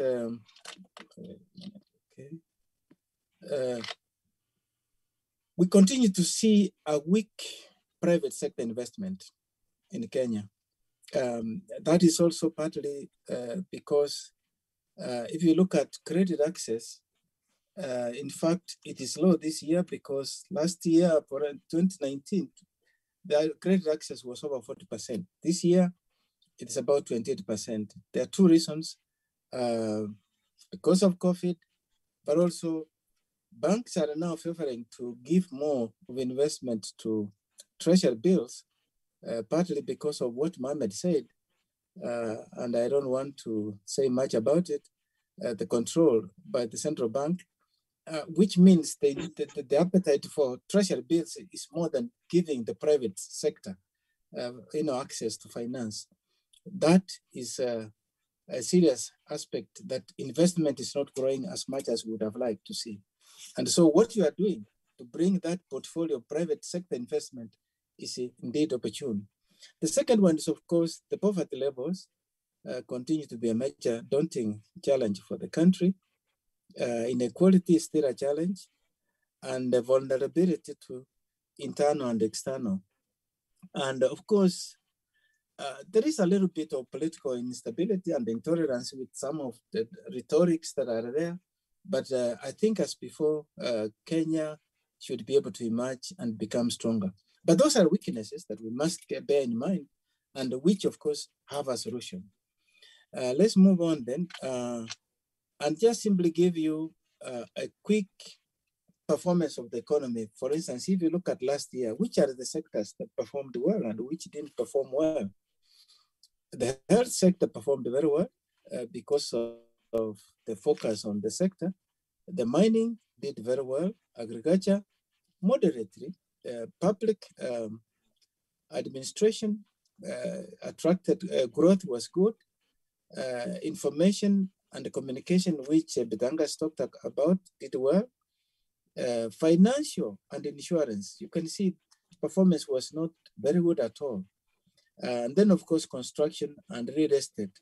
Real estate had a big shock at the beginning, but towards Q3, you could see recovery. The sectors that were really hard hit from in last year was, of course, accommodation and food services. If you look at that sector in the country, very poor performance. You can see negative there. Then education because kids stayed at home most of the time, and even the universities, very bad. Professional administration and support services were also affected. Taxes on products, the taxes actually were negative. Transport, storage, and others. So the economy has weakened. Now, we are still in a third phase of this pandemic. If it persists, then we might see a continuation of this. We are now in this lockdown again of Nairobi and the 4 other counties. If we march out of it, then you can see that growth. In fact, if I move down to the next slide, of course, Kenya is not operating as an island. We are in a region, and Kenya affects the region much as it affects us. And as I said, globally, we are also affected by the global shocks affect Kenya a lot. You can see the sensitivity in terms of oil prices. But you can see Kenya, compared to the rest of the economies in East Africa, did very well. Look at, in terms of GDP, Kenya's GDP is quite high compared to that of Tanzania, DRC. These countries have picked them because Equity Bank, which I said earlier on, I chair, operates in these countries. And you can see the performance of these economies. I should transit quickly and just indicate that in terms of supporting the economy to recover, we have only seen external support coming from the diaspora, the remittances, but also from the IMF. And you can see the figures that are there. Congo, 363 million. Kenya, 737 million. Rwanda, 220. South Sudan, 52 million. Uganda. This is the only kind of stimulus package that these countries have been able to receive from outside. Internally, of course, it's been a challenge, and that's why I said there is a credit squeeze. If you live in America, bulk of you know what has happened. US has had to go for a huge 1.9 trillion stimulus package to be able to revive the economy. So you can see the efforts that have been put to revive our economies is not so much. It means this work is going to be on us. We must think for solutions for us to be able to get out. In fact, the challenge we have now, we cannot even access medicine or even vaccine that is during the pandemic because the rest of the world stopped exporting. This pandemic has produced a new normal where people are now thinking that Africa must ask tough questions going forward. Are we going to be depending on foreign sources for even essential goods? We must have basic production that will keep us going during times of this nature. I also chair Trademark East Africa, where we support trade facilitation, trade in the region. And I can tell you it was so difficult, even exporting to a neighboring, leave alone imports. If you didn't have local production, if you didn't have local supply where you would even get your food from your village, it was so difficult because transport was not moving. So we must start thinking of how do we survive in difficult times like that. Perhaps here to mention that this is the region that I focused on. And in Kenya now, you can see that a bank like Equity, we are operating in the region. So when you are thinking of the economy, don't just think of the population of Kenya. As Bitango was mentioning, think Africa and you saw the map he showed at the end. Think global. And later on, I'll be challenging you on some of the things which I think you could also be, perhaps exercising your minds on. A little bit, as I talk about financial, you will allow me to do some salesmanship here for a while. Having listened to you, in fact, this I was forced to add it on when somebody asked the question as which banks can you trust? I'll tell you that as Equity Bank, for instance, now we're number 2 to Kenya Commercial Bank, but having started at number 69 in 1984, but having grown now to be number 2. And if you look at the last point of 2020, Equity Bank, for the first time, a Kenyan firm, had 1 trillion balance sheet. So it's a solid bank. It's a bank that's operating in 6 countries. We are planning to be in Africa. So it's a very strong bank. So if you are looking, and I'm giving you products later on, you will see that it's a solid bank. And as actually Mohammed was saying, the regulator, you'll also notice this when you become part of the Sacco under regulator, the governance requirements by the regulator are very stiff. The regulator makes sure that you focus on your core mandate and your cash balance ratios are okay. And so it is really, having seen these banks that collapsed, the system now we operate, we even as directors of finances, you are personally responsible. And so your integrity is at stake, but also your life.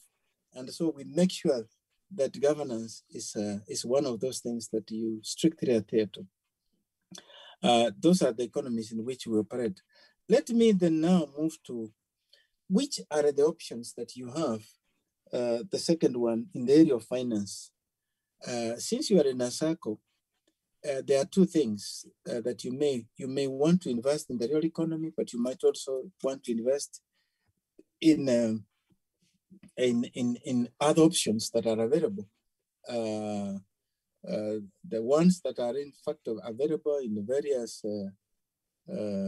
financial institutions, they start from term deposit to shares, to treasury bills, treasury bonds, and all those I'll be talking about later on how you are facilitated. All you need is you can do it from your house. You don't even need to, you just click, you open an account from your house, you put your money and let an investor do the rest for you. You just give them guidance. The Diaspora Fund in Kenya at the moment, the banks are holding about 5 billion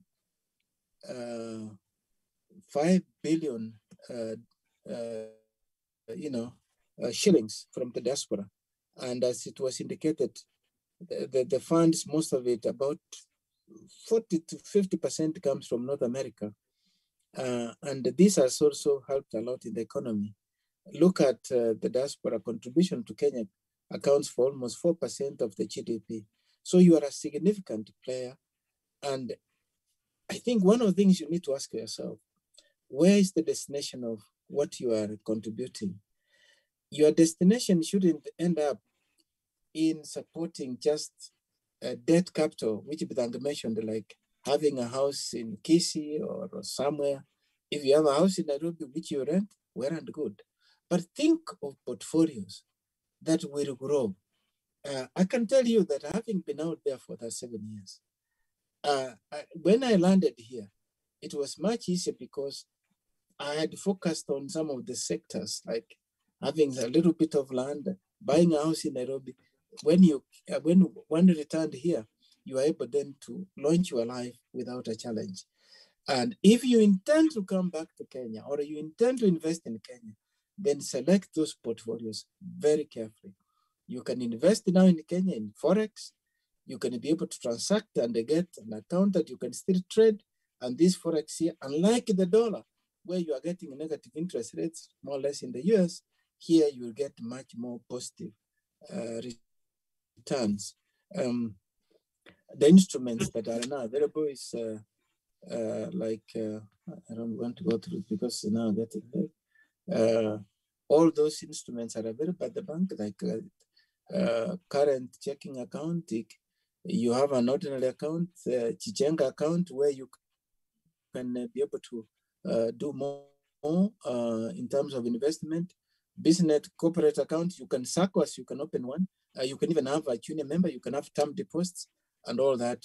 And we'll be able to give you support if you wish. I must mention that the Equity Bank is one of those disruptors in the financial sector. Traditional banks, some of which have been here when Equity Bank was just a baby, have remained way behind Equity because Equity Bank came not even insisting that you pay your transaction costs. You don't pay even on your current account. When you operate, there are no bank charges and those kind of things. That disruption also started with even the technology, use of the technology.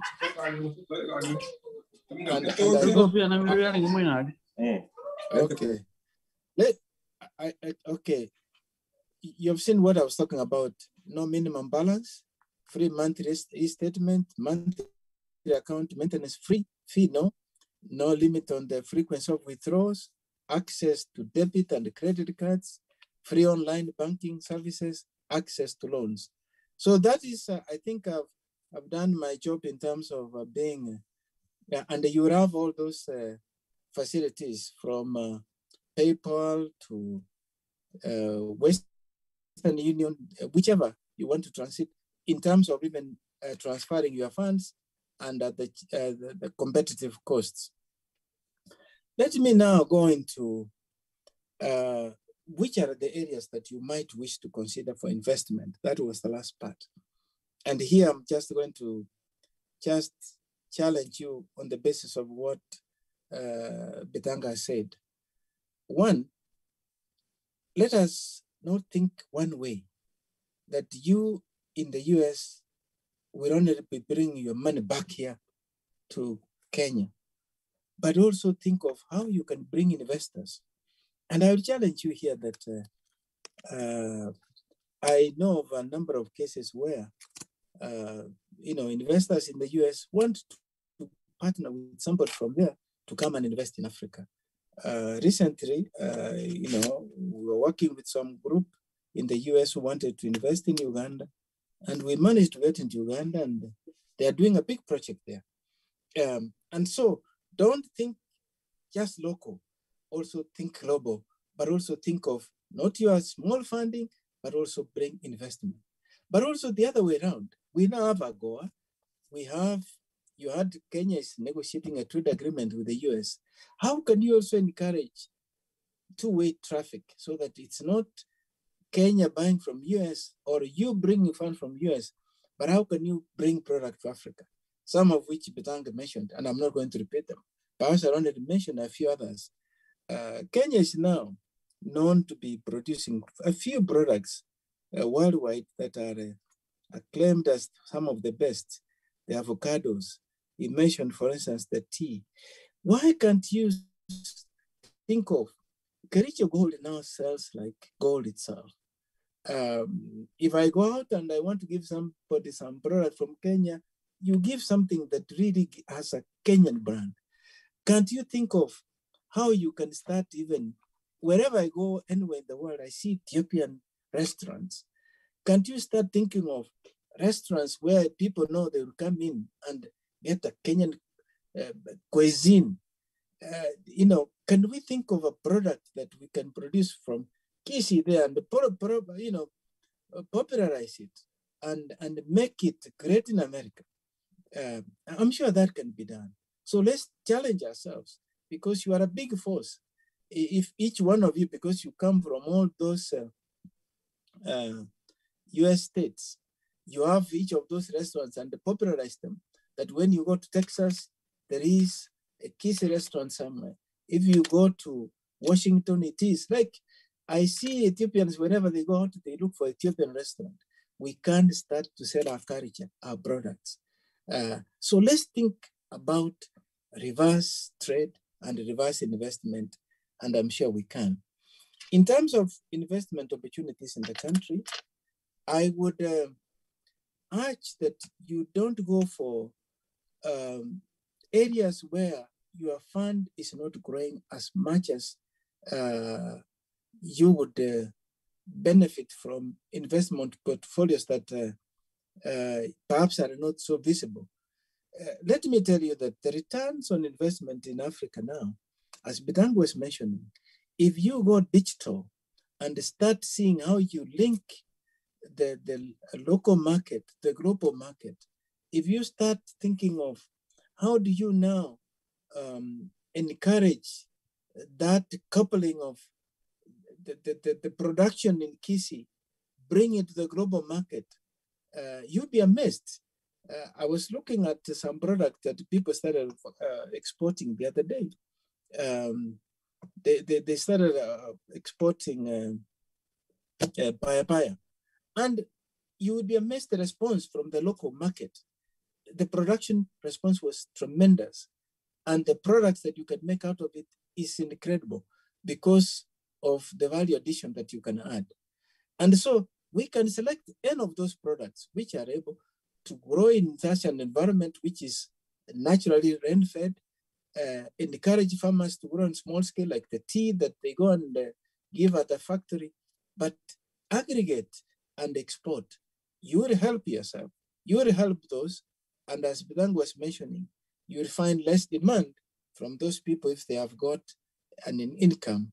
I tell you that during the time when people have earned tea, you don't see many requests coming from the rural areas for small things like somebody's, in hospital, send us some little money to buy a coffee or something.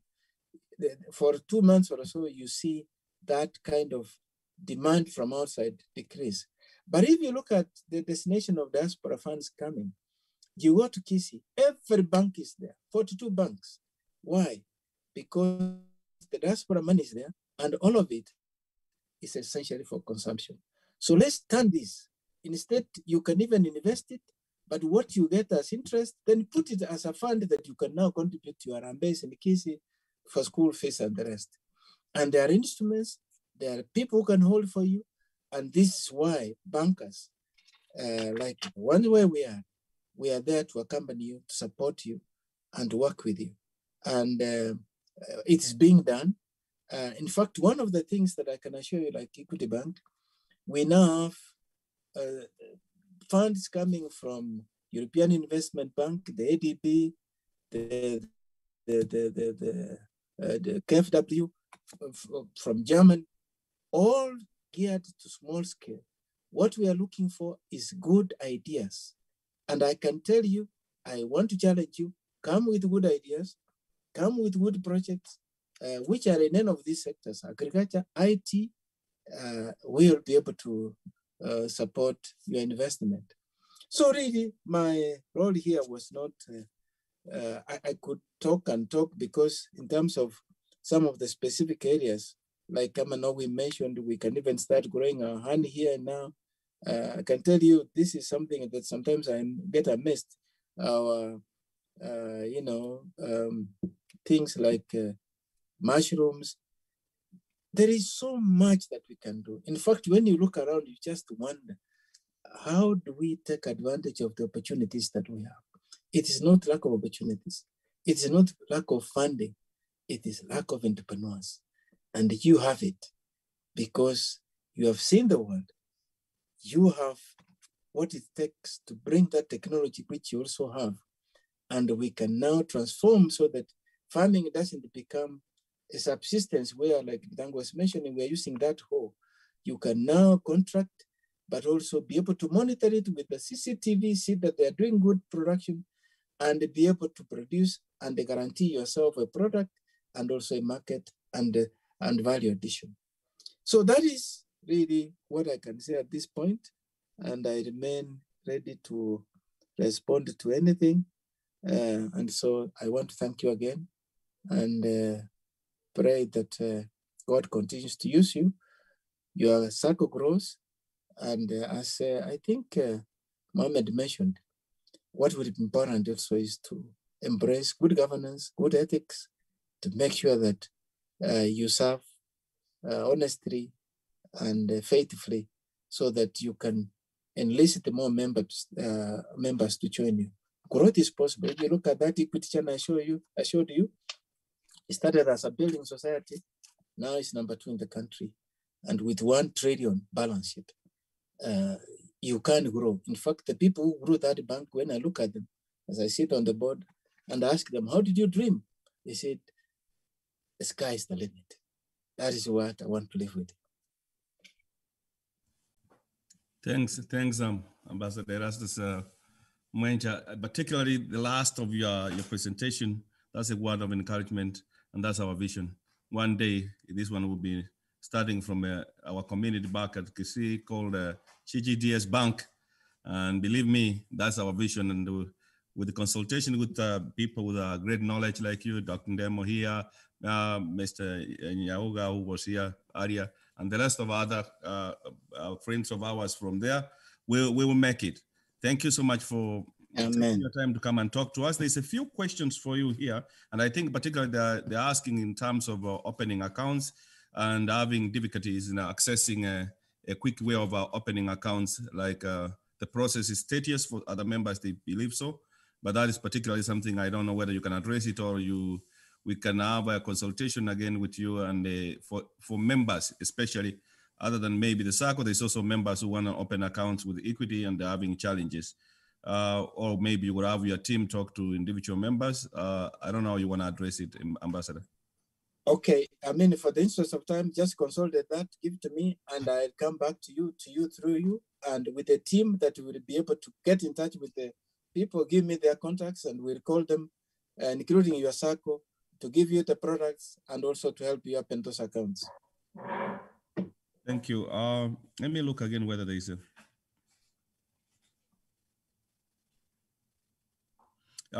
people are asking the same questions. I think they will be addressed as you said. We can compile them and send them to you, and maybe you can pass it on to your members, because they're asking whether people can use pay stubs from the US to secure loans. Oh yes, for sure.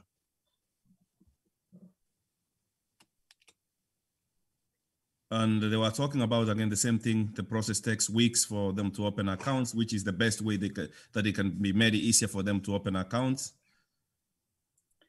I assure you that, for instance, when I opened my account with Equity, I did it within an hour.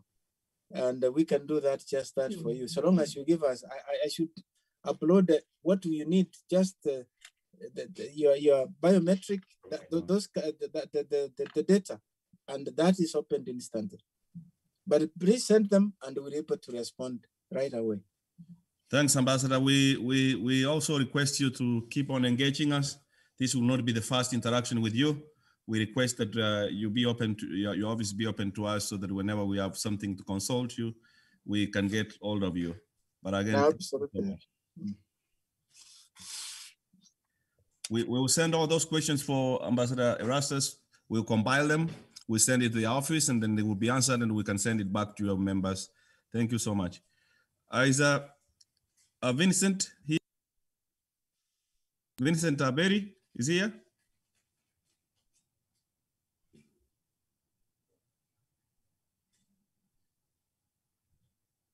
As we get yes, I'm here, Chair. Yes, I'm here, Chair. Oh, Vincent. Vincent, I don't know whether our honorable senator is ready. Yes, he is, I believe. Let me just... you can go ahead and introduce him, please. Actually, I'll leave that introduction to you. No, that one I give it to you back, Mr. Vincent. You can do it for me.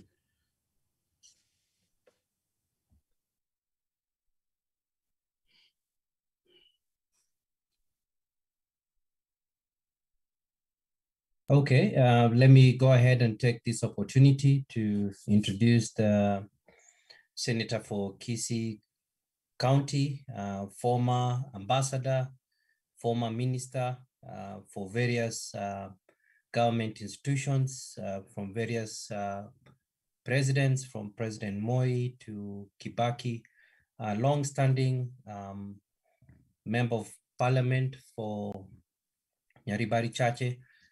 So Senator Ongeri, if you are there, please, you can join in.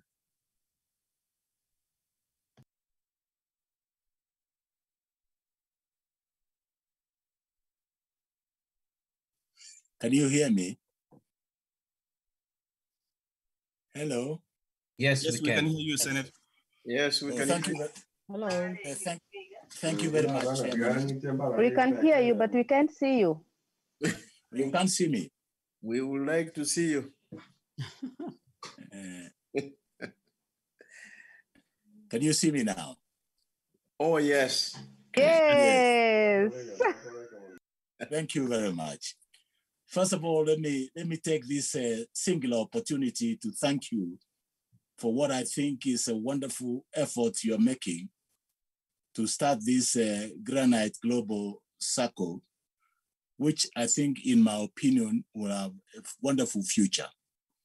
And the manner I listened carefully during your AGM, and I was very delighted that you were able to piece together the necessary information that was necessary for members to be able to grow.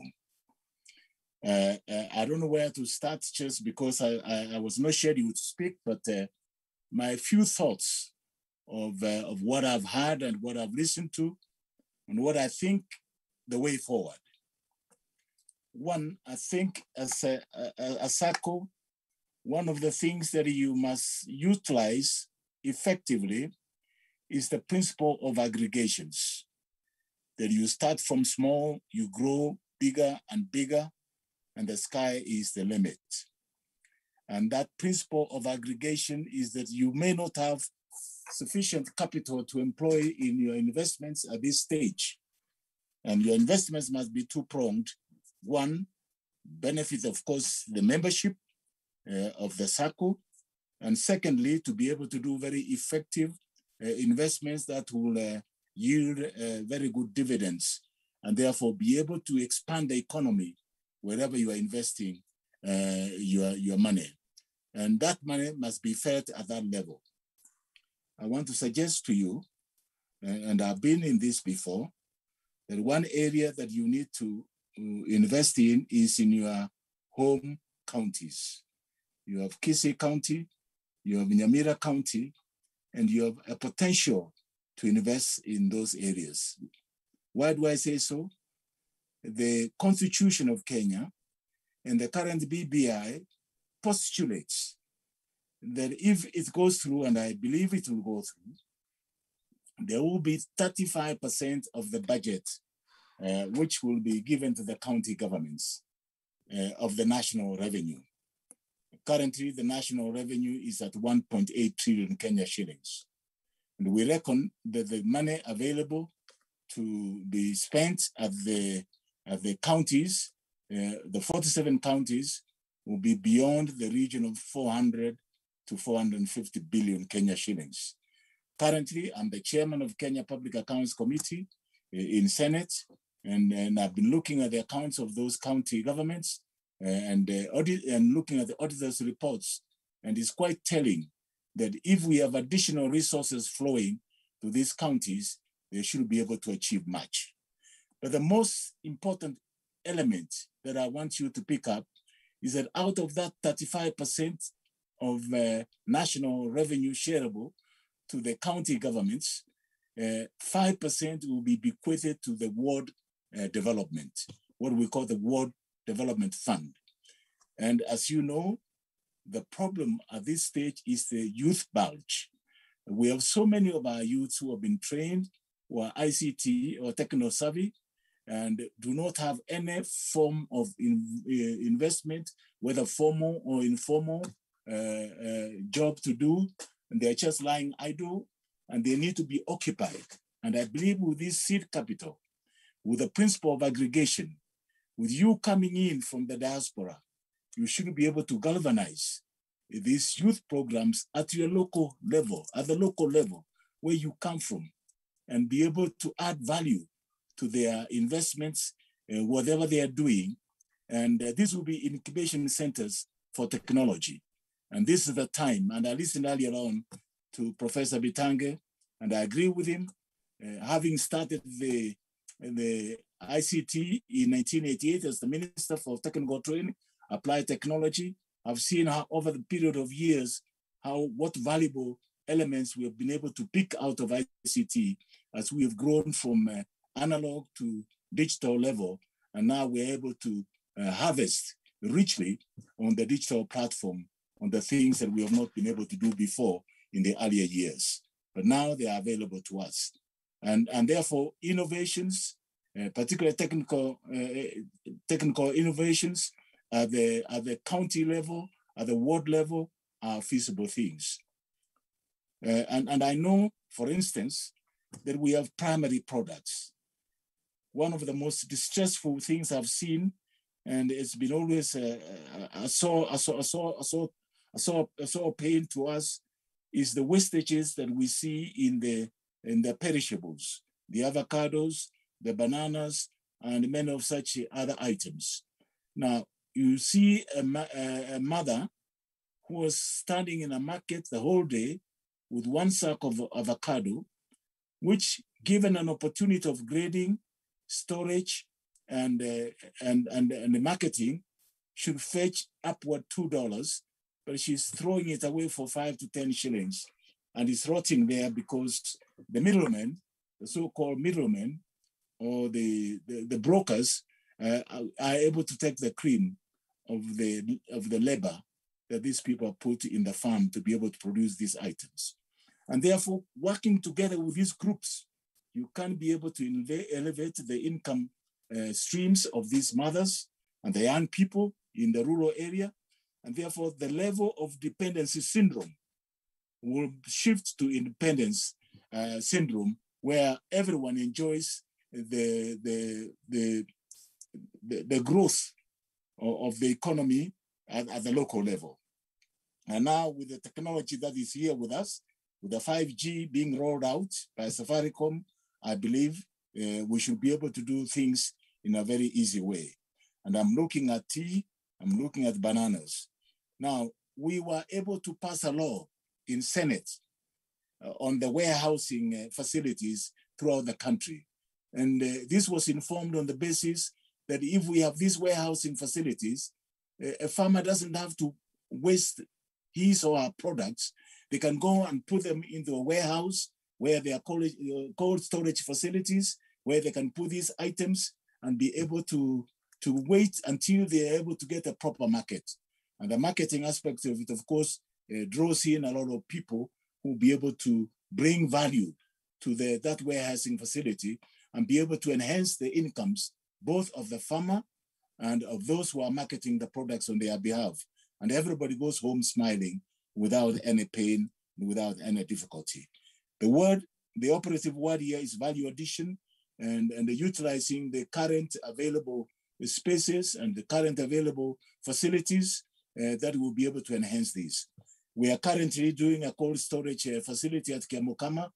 Those of you who are familiar, it's in Nyaribari Masaba, and that should be able to help many of our young people, of our young farmers, to be able to bring in their avocados, their cold storage, the bananas and other things for cold storage. And there will be grading. Therefore, grade 1 should be able to go for export market or for the better prices in Nairobi and outward movement to Europe or to America, as the case may be. Since I was not scheduled to speak, I just thought I should give you this purview. The mineral industry is untapped. The soapstone industry in Kisii, in Tabaka is untapped. The banana industry is untapped. You can get 7 products and you can invest heavily in those areas. And of course, the infrastructure element is untapped. Again, you can invest with others to be able to bring about a complete change. There's no reason why, with the dwindling land sizes, there's no reason why we should not make Kisii and Nyamira counties the Hong Kong of Kenya. And I think we are capable with technology, with the investments coming at the local level, at the world level, with the diaspora investment and the remittances coming in here, we should be able to change the complete lifestyles of our people to something much more beyond. Of course, your investment should not limit you to only at the local level, Kisii and Nyamira. You can expand globally, as your name suggests, so that you are able to bring in value for your experience and know-how in technology where you are today in the diaspora. I thank you for that opportunity. Thanks, Senator Samo Ongeri. Thank you so much for taking the opportunity to speak to us. We know you are not scheduled. We know you are a busy person, so that's why we didn't schedule you. You have a lot of things going around, and sometimes they start fear of us being a Sacco, and you know you are a politician in the first place, and the second one, I know you are an elder, and some people we fear when we start this as a Sacco, and then we bring in people who are inclined towards politics, and they start talking about politics, and we're talking about development. But I'm inclined to see that, Professor, we can share a lot with this Sacco. And again, those are areas that you have mentioned that we have not tapped into, that we need to tap into. The question that I've seen here, Senator Ongeri, the question I've seen here is similar to Ambassador Erastus, that some members are looking to have an interaction with you on one-on-one if you are able to provide your contact information. That's a personal question, but I don't know how you're going to handle it.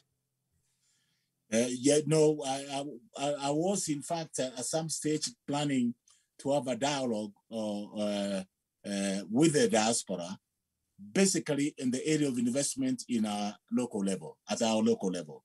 And it's very important because we tend to invest outside, and then you live, and I did mention about the dependency syndrome that we see at home. The people are always waiting for you to send money.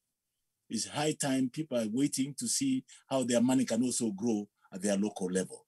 And if there's anything, if there's any legacy that we must leave, that's the legacy that we must leave in our community, at our community level. So I'm going to share that contact much later through Vincent, and we should be able to interact quite effectively.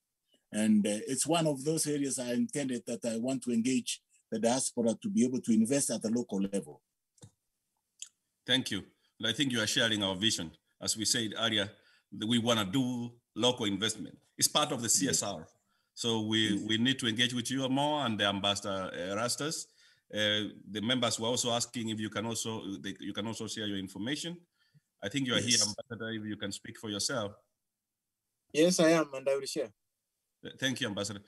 Thank you so much. So we will keep on interacting with you guys. If you can continue remaining here. I know it's too late for you, Ambassador. It's too late for you, Senator Ongeri. You need to sleep. I know, Ambassador, you say this is the time you should be in bed by now. It's going down. So we have a few of our guests who are coming in, and then I will hand over to Madam Lillian, if you can introduce the next guest. Hi.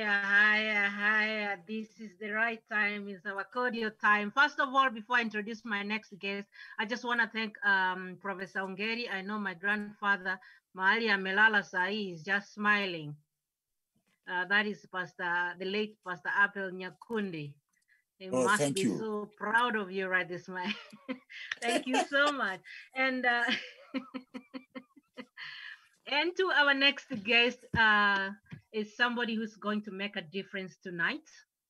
Our only Professor Mary Getui, our only lady with a difference. Wherever she goes in a community, her impact is felt.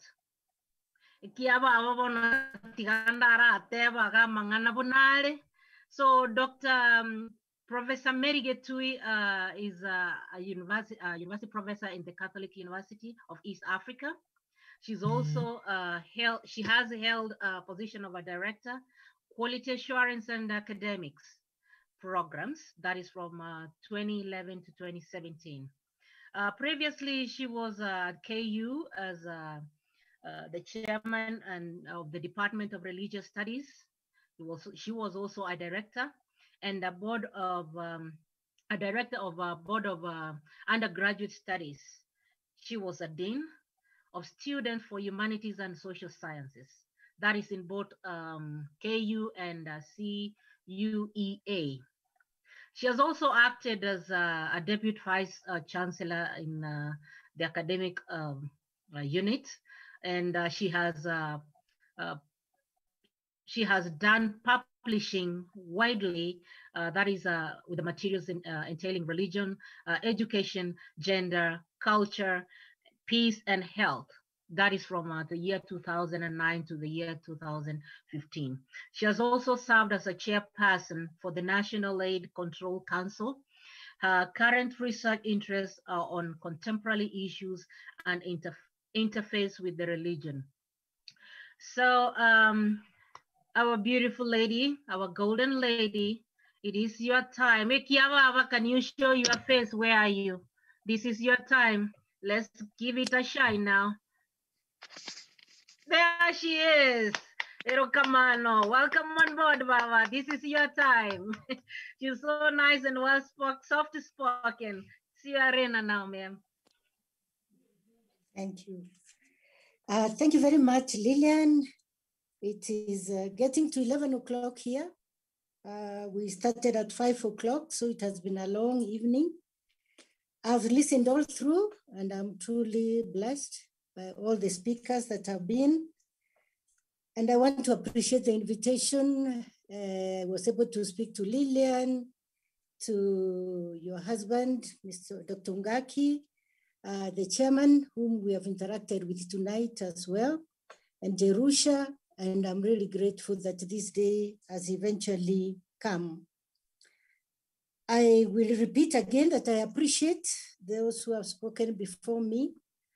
There's a lot of learning to do, and some of the ideas that they have mentioned, I'm going to mention them. And this shows how important or how serious some of these ideas are. I want to congratulate you, the Sacco. This is your inaugural AGM. But given that you started in July last year, given the reports that have come from various of you, the chair, the treasurer, and there are other reports that are going to come, when I looked at the program, education, which I have a passion for, marketing, you haven't done your bit as yet. I think you have just been kind to us from this end so that we do our presentations. Just a very, very warm congratulations for the efforts that you have made this far. And a lot remains to be done, but a good beginning is really something to appreciate. I do not have something to project.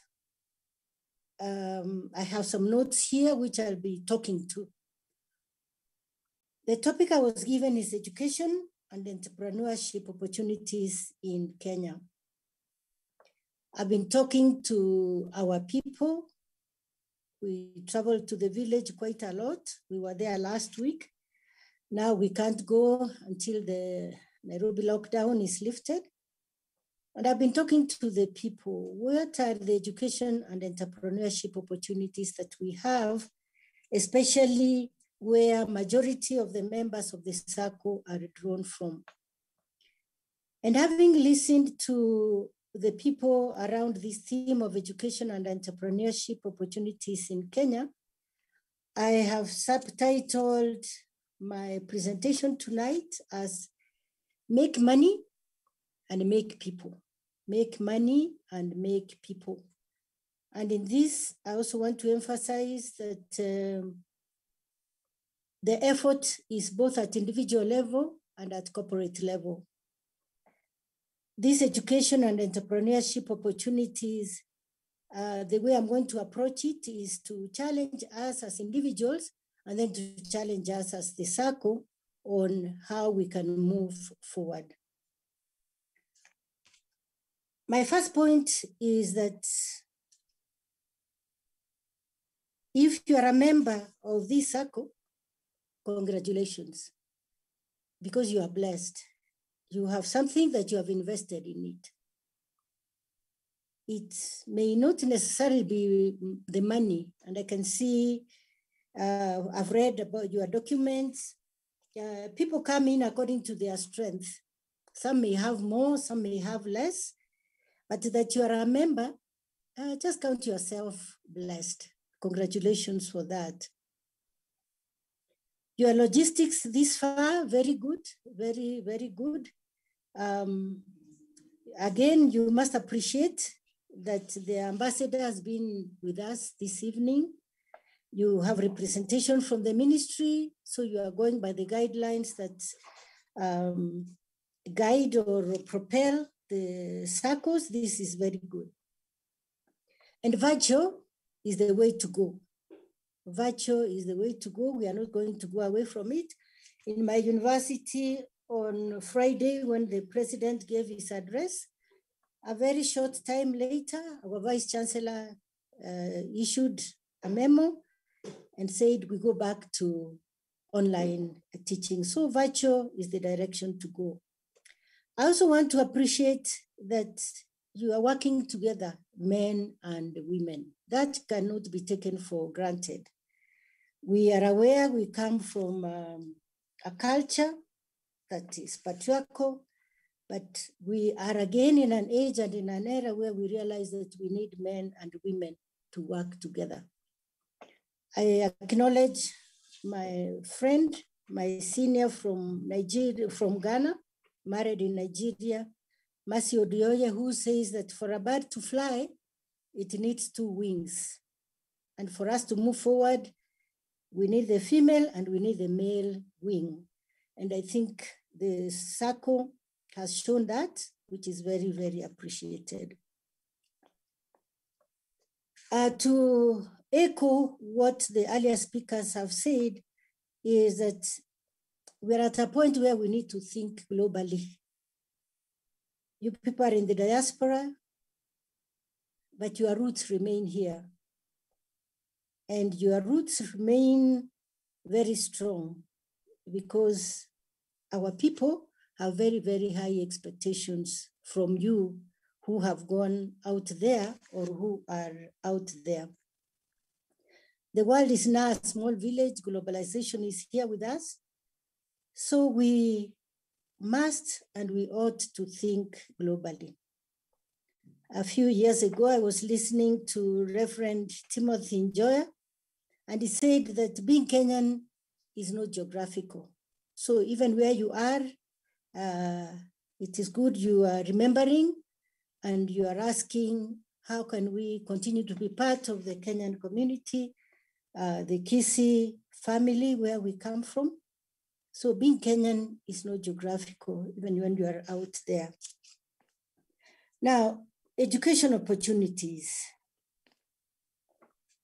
I am a trained teacher and I chose to be, so this is my passion. And I hope I won't offend anybody. Last week, I know we come from different faith persuasions. Last week was Education Sabbath globally for the Adventists. And we were encouraged to look at education from a very, very deep and broad perspective. And I want to look at education today for this presentation as that opportunity which we have to influence other people and to impact other people. And in the process, also impact and influence ourselves. So it's two-way. How am I influenced by others and how do I influence others?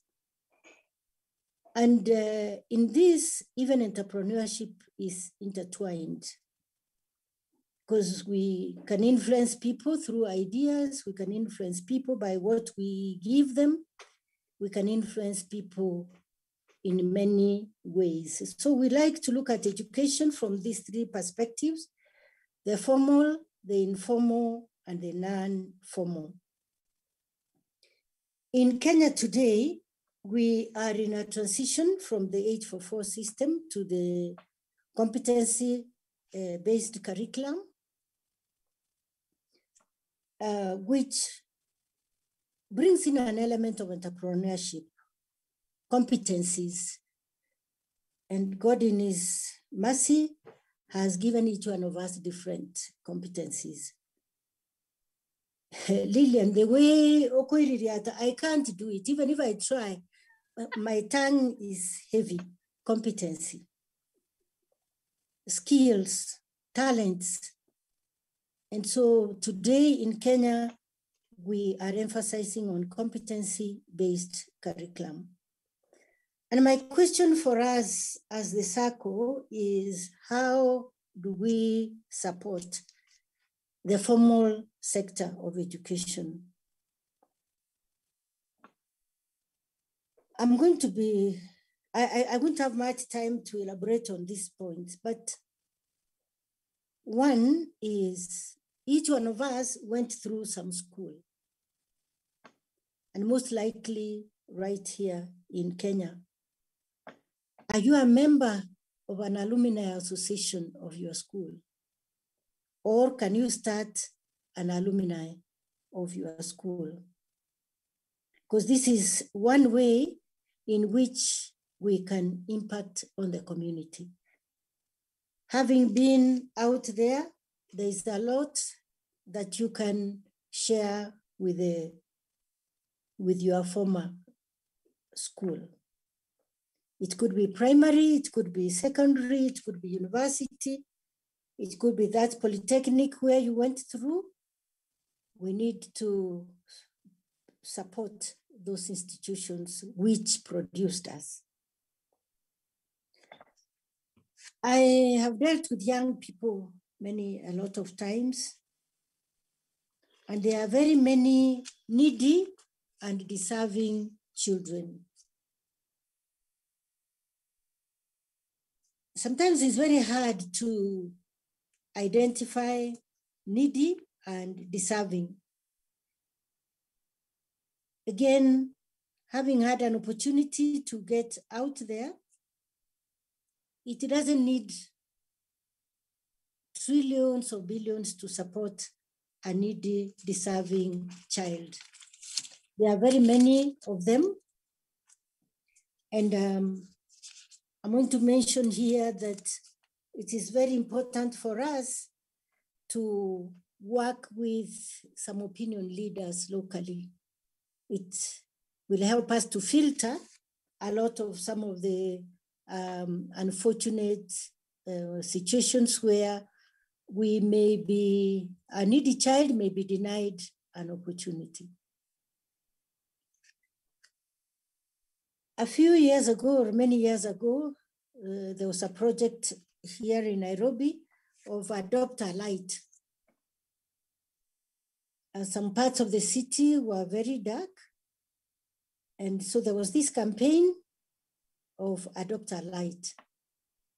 Education sector, remember I said make money and make people or make an individual. Perhaps we need to adopt a school.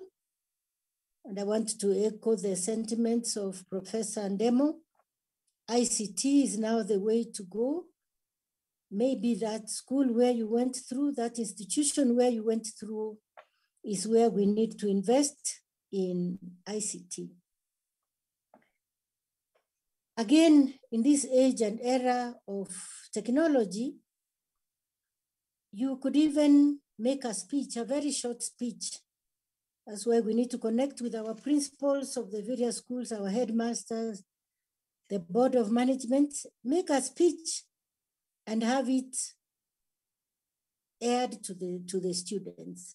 It is definitely going to impact somebody. Perhaps, and I'm very glad to hear the big dreams of the Sacco, perhaps we need to create a scholarship fund as we go on, because we need to give back to the society. I always share a very short but moving experience I had, where a student walked into my office. At that time I was at Kenyatta University, and said, Madam, I've just come here. I need some assistance. And in my rush, I asked this young man, is it about marks? Is it about your courses? I asked him about his academic life. And then he said, but it's me who came to your office. Why don't you allow me to tell you my story? I'm not looking for any of those things that you have mentioned. I'm just here to tell you that life is extremely hard, both financially and socially. I can't afford to eat. No, not even to buy books, but I can't afford to eat. And I can't afford to go back home to my village, because when I came to university, I was the hope and the beacon of my community. So I can't go back to them in shame. I can't continue being here because even food is a problem. And I can't go back because it will be a disappointment to the entire clan. I'm the first one to come to university.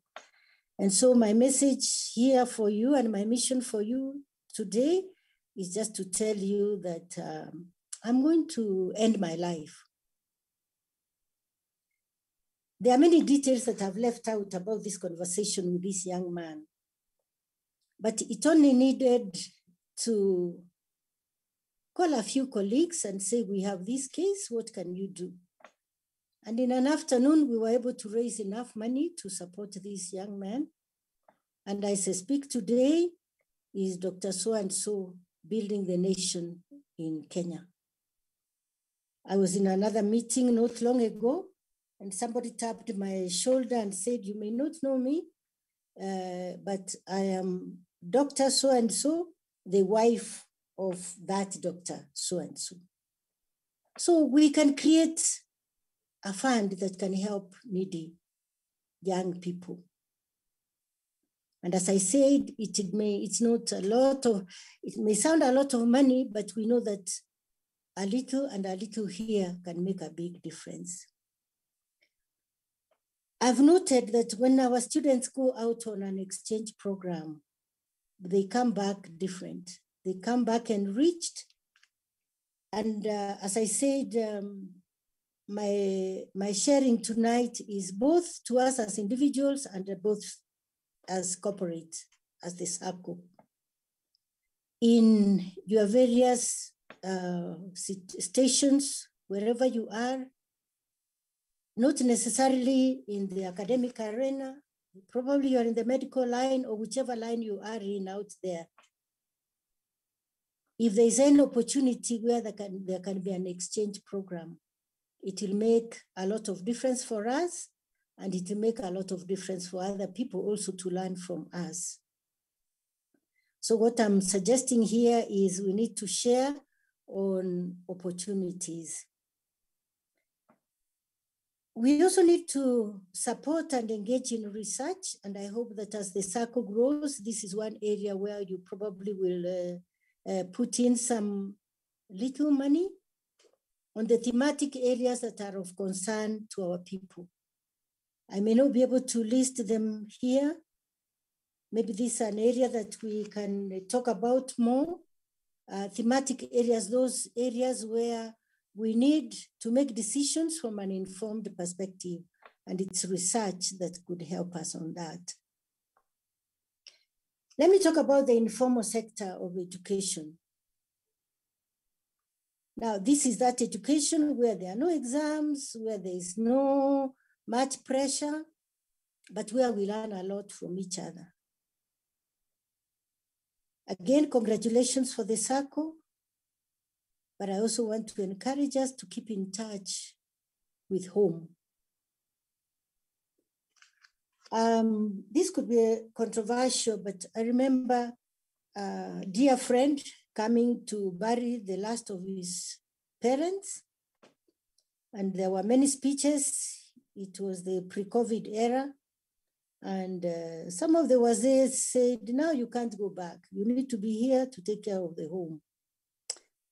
That can be acceptable or not acceptable, because as I said earlier, being Kenyan is not geographical. But we need to keep in touch with home. It was echoed earlier that even as we want to invest here, let us do it through professionals. Yes, we can do it through kin and through family. Maybe these are just the stories, but you probably send money over here and you even get pictures of how your project is doing. But that is probably a neighbor's project or an imaginary project somewhere. And I'm saying these are things which I've heard from our people out there, our people in Kisii. Remit, and this has come out from several of the speakers today, but if we can avoid the dependency syndrome, this is very hard. There was a debate recently in another wall or in another forum. How much should we send to our parents and for what expenses and at what intervals? Can we say that even our parents can have that dependency syndrome? Our brothers and sisters? And this is where, again, I emphasize the point that we need to connect to the opinion leaders. And I want to urge that the leadership of the Sacco, thank you so much for the kind of people that you have connected with tonight. And there are many, many more. We can give you context of people that can give ideas on what we need on the ground. So we need to connect with the opinion leaders. And remember, I'm using the word opinion leaders because some of our opinion leaders are unsung heroes. They are the people in the ground, the people who understand our culture, the people who understand the contemporary times, the people who have the interests of our community, of our country, and people who are visionary, who are not interested about the benefits of today, but they are asking what kind of future are we going to leave for our children? What kind of future are we building for our grandchildren? Then I come to the non-formal sector of education. This is education with a skill, or education for a skill. And this is where the competency-based curriculum comes handy. In this non-formal education applies more in the informal settlements, or the slums, as we commonly refer to them, where people have not had a chance to get formal education, but they have a skill or they have talent that can be tapped, but they need some literacy to be able to maximize on this skill. Sadly, many of our young people in Kenya, in Kisii, and when I talk about Kisii, I mean Kisii and Nyamira, there's a lot of disillusionment. Some of them have had an education, could be graduates, but they do not have a job. Many of them, for various reasons, probably got little of the formal type of education. There's a lot of disillusionment, which unfortunately is compelling some of our young people to get into drugs, substance abuse, and behavior which the society frowns about. It is not out of choice that this disillusionment has come about. And so as we talk about entrepreneurship and we talk about education opportunities, we would like to recommend encouraging and supporting young people in various skills. This evening, see the music that we have enjoyed, the entertainment, sports. Perhaps we could also bring in the statement here that an idle mind is the devil's tool. If we get our young people to be engaged in productive activities. It could probably discourage from turning to drugs and substances that are not healthy for our young people. Not only in Kisii, not only in Kenya, but in Eastern Africa and in many African countries now, the border sector is a dynamic sector. I think it's an area where we probably can see an opportunity to train the guys that are engaged in the border business on safety. As I said, I've been talking to the people around this topic, and they say this is an industry which needs, I don't know whether to use the word structuring, but this is an industry that needs to be structured so that it does not get out of hand, because the border industry is also, unfortunately, much as it's doing a very dynamic service, it is also associated with crime and some antisocial engagements. In the quest for higher education, along the way, the middle level colleges were absorbed as universities or neglected, our village polytechnics. Right now, again, across the country, it is not easy to get good service of masons, of carpenters, of painters, and probably this is an opportunity that we could be thinking about as a Sacco. And as I said, it may not need money.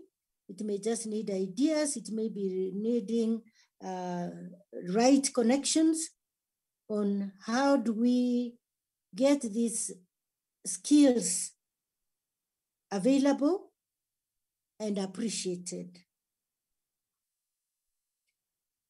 And here I would like to encourage the members of the Sacco that each one of us has got a profession, each one of us has got an interest, and we can find out what it is that we can connect on, or what is it that we can do.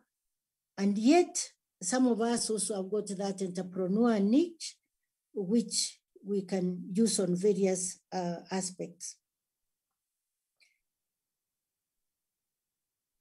The money that comes from the diaspora goes to do many things, and churches are very appreciative of this money. And as I was speaking to the people, they said, if we can have more investment in churches, yes, we need the buildings, but we also need the church to make a difference in the lives of our young people. This may look like, oh, why are we talking about this? Are we saying so badly about our communities, about our country?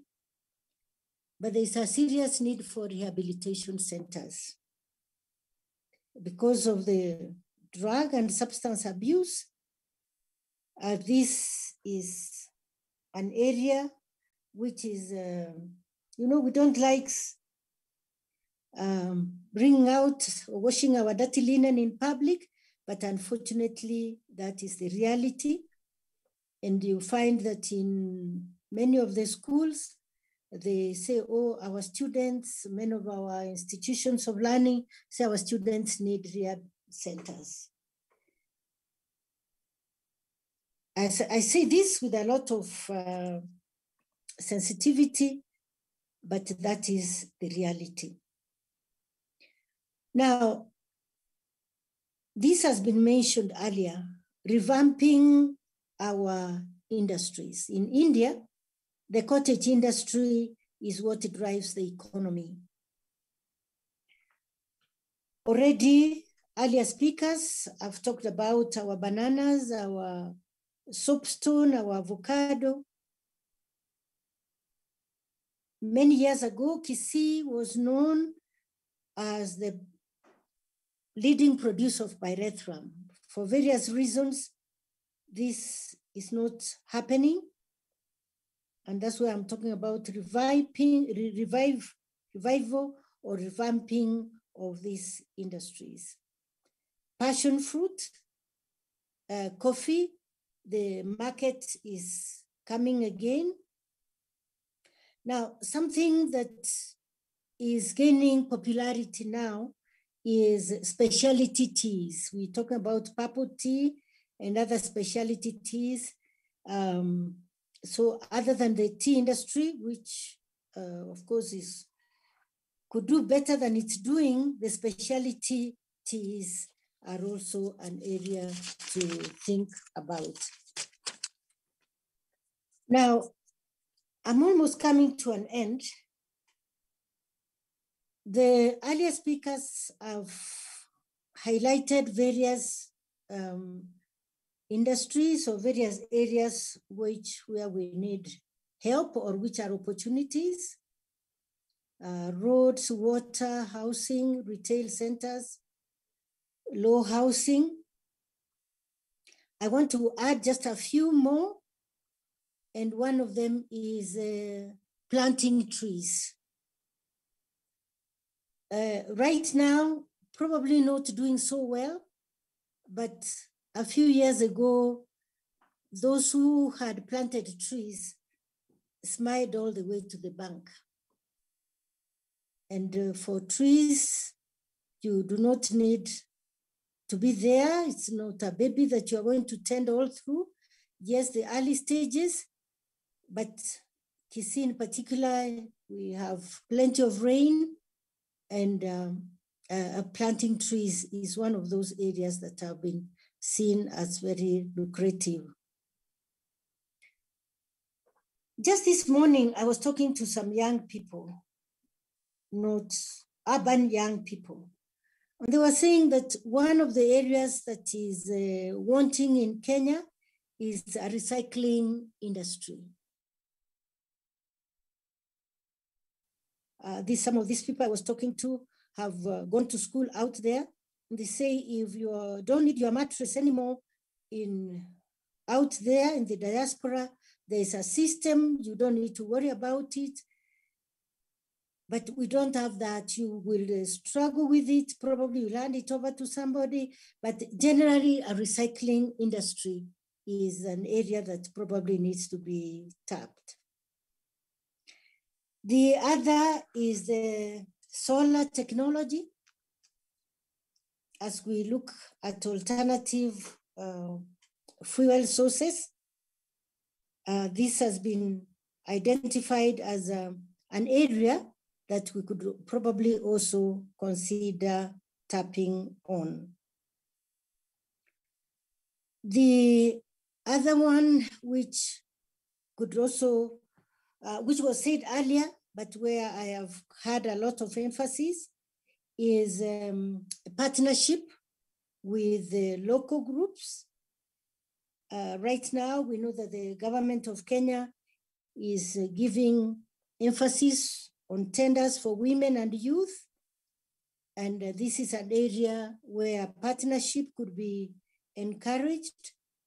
You know, as I said earlier, when we go elsewhere, there are new ideas that we can inject in some of these projects. And also partnership with the private sector. And I'm glad that Elder Mwencha, my church elder, was here earlier. The private partnerships, there are very many opportunities in that, and probably is better placed to give recommendations on some of these. I've been a member of a Sacco, Kenyatta University Sacco. I've seen it almost from its inception. And as we speak today, Kenyatta has a bank and it owns its own premises, part of which it's renting out. It has grown from very humble beginnings to a big enterprise that it is today. And as I was looking at the screen earlier, yes, I saw a dream that this Sacco Granite will grow to have a bank, not only in Kisii, but we just want to pray that it will be across the country and even beyond.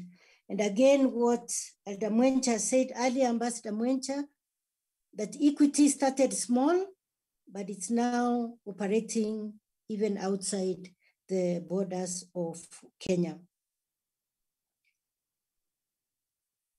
As I'm about to finish, I want to say that, and maybe this has been said earlier, that small is big.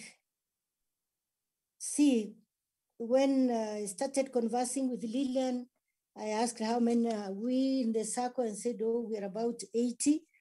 And a smaller number from Kenya, many of you from out there in the diaspora. But the report we got today is that over the last 3 months, these numbers have gone big. So I just want to say small is big. But I also want to emphasize that a firm foundation is extremely important, and earlier speakers have said about this. I don't know how you chose the word granite, but that is very symbolic and very deep. And so you need to be strong as granite. You need to be smooth as granite. You need just to cultivate the confidence of the people. My last point is that there are many advantages of the Sacco, or there are many advantages of a group such as this.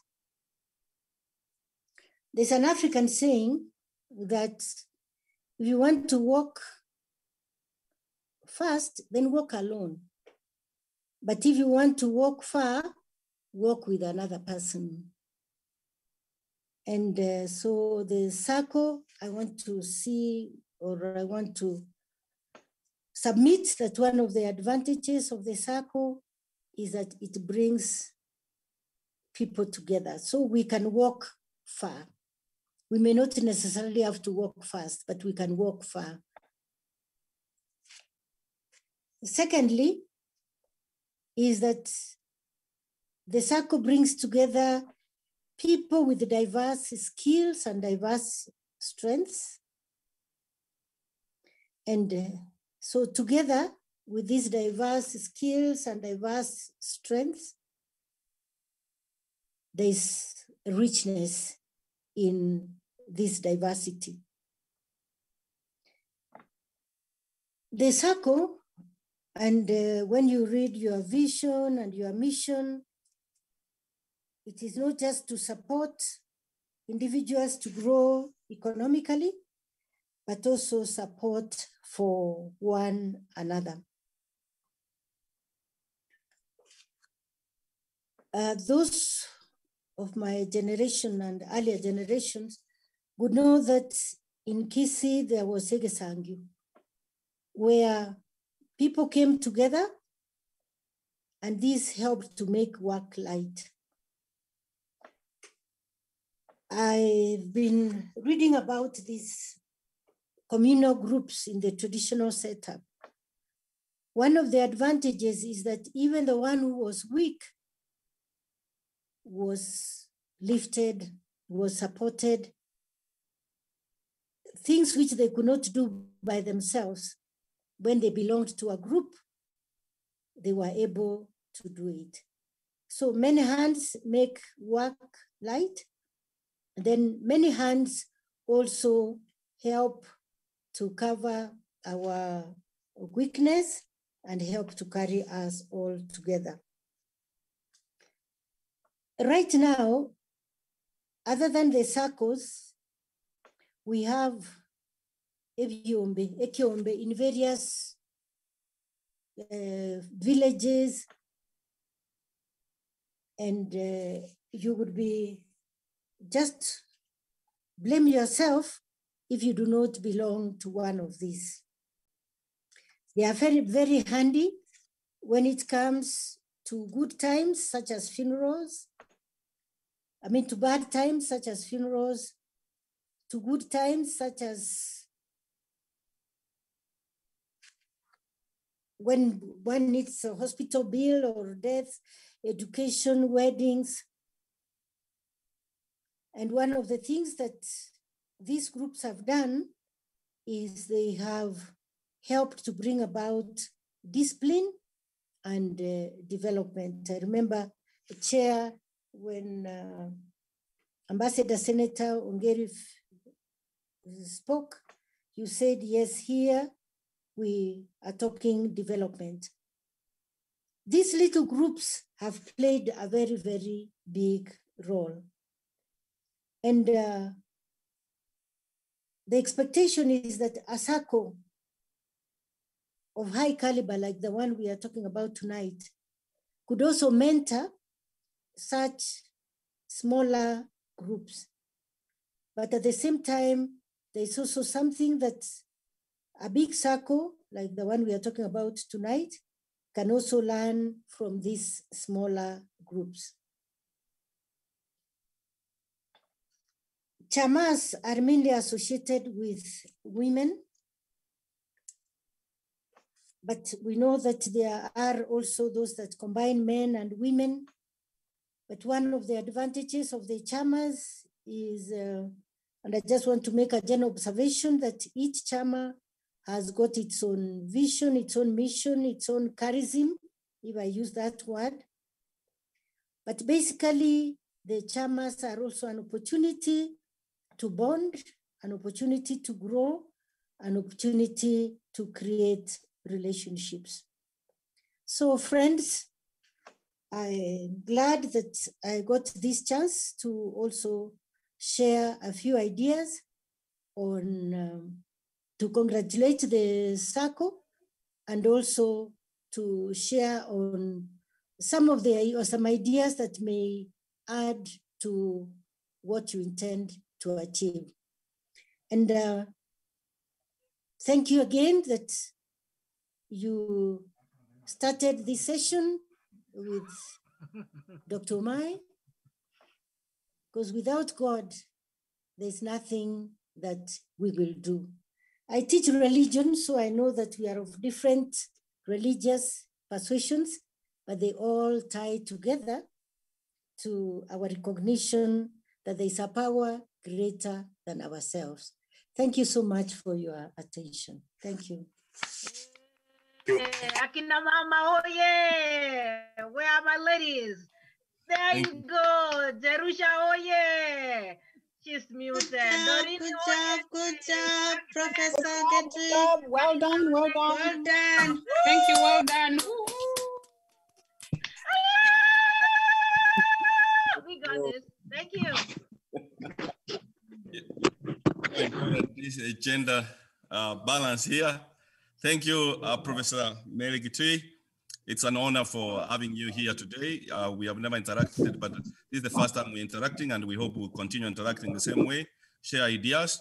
Particularly, I'm impressed of what you talked about rehabilitation areas. Professionally, I'm a counselor, and that is the area that I took studies on. And it touches me when you talk about how we can rehabilitate our own family members who have fallen into these traps. That we have so many professionals here to tell you, Professor Mary, we have so many professionals here. It's made up of doctors who teaching various schools here. And we are privileged even to have one of the members who has been elevated to a higher position within the university in the United States. University of Lancaster, Dr. Manyibe, is now at the top of making decisions for the university, an award that had just been given a few weeks ago. Dr. Manyibe could talk later, he's one of our members here, but those are privileges. He's also my mentor at the university when I was doing my master's level in rehabilitation. He's a researcher and a scholar on rehabilitation studies. So those are ideas and people we have of diverse knowledge that we can use to better our society and to give back to our community. Thank you so much, Madam Professor Mary Gitui. And you are most welcome all the time. I'll look at the questions here. People are saying, excellent job, Professor Gitui. You made us proud. So you are welcomed again to share the questions that you want Professor Mary to answer later. We can send them, we can compile them and send them to send it to her if we cannot get time for her to answer them. If time permits, she can answer them here if she's here. I'm requesting that you hold on for a minute. I can't forget to recognize the Kisii-Nyamira County Diaspora who are still spreading the word and the gospel around our counties, and they have sent their congratulations to us. We appreciate that too. All those who are watching us from everywhere and those who are asking how you can join the Sacco, the information is provided on the chart. You can also send an inquiry to info@grandgranitediasporasacco.com or support@grandgranitediaspora.com, and our team will get back to you. Professor Mary, you talked about the Granite. The lady who introduced you, Madam Lillian, will talk about how the Granite comes about later. But for now, I will urge you, we take a 5-minute break quickly for an entertainment as we get back to get another guest. Mr. Com, if you can get ready. Then I'll get it back to Mr. Orina. Thank you, Mr. Chairman. As we take a break, I request that those of us who are seated, you stand up, you stretch a bit, even as we dance. That way we, so I'll take you back to Kisii, AGR, Kisii Abagusi Global Radio, Kisii chapter, where we have one of our own, Mombinya. He's doing his thing tonight. So Edwin, unmute so that we can get the icebreaker.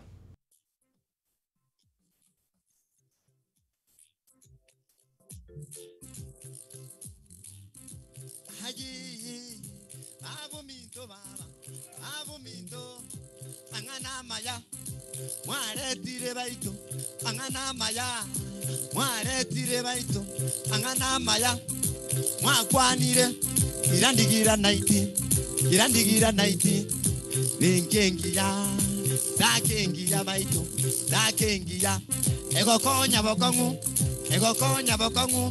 Urwa ya Amerika Matengumbu baito Matengumbu Abo minto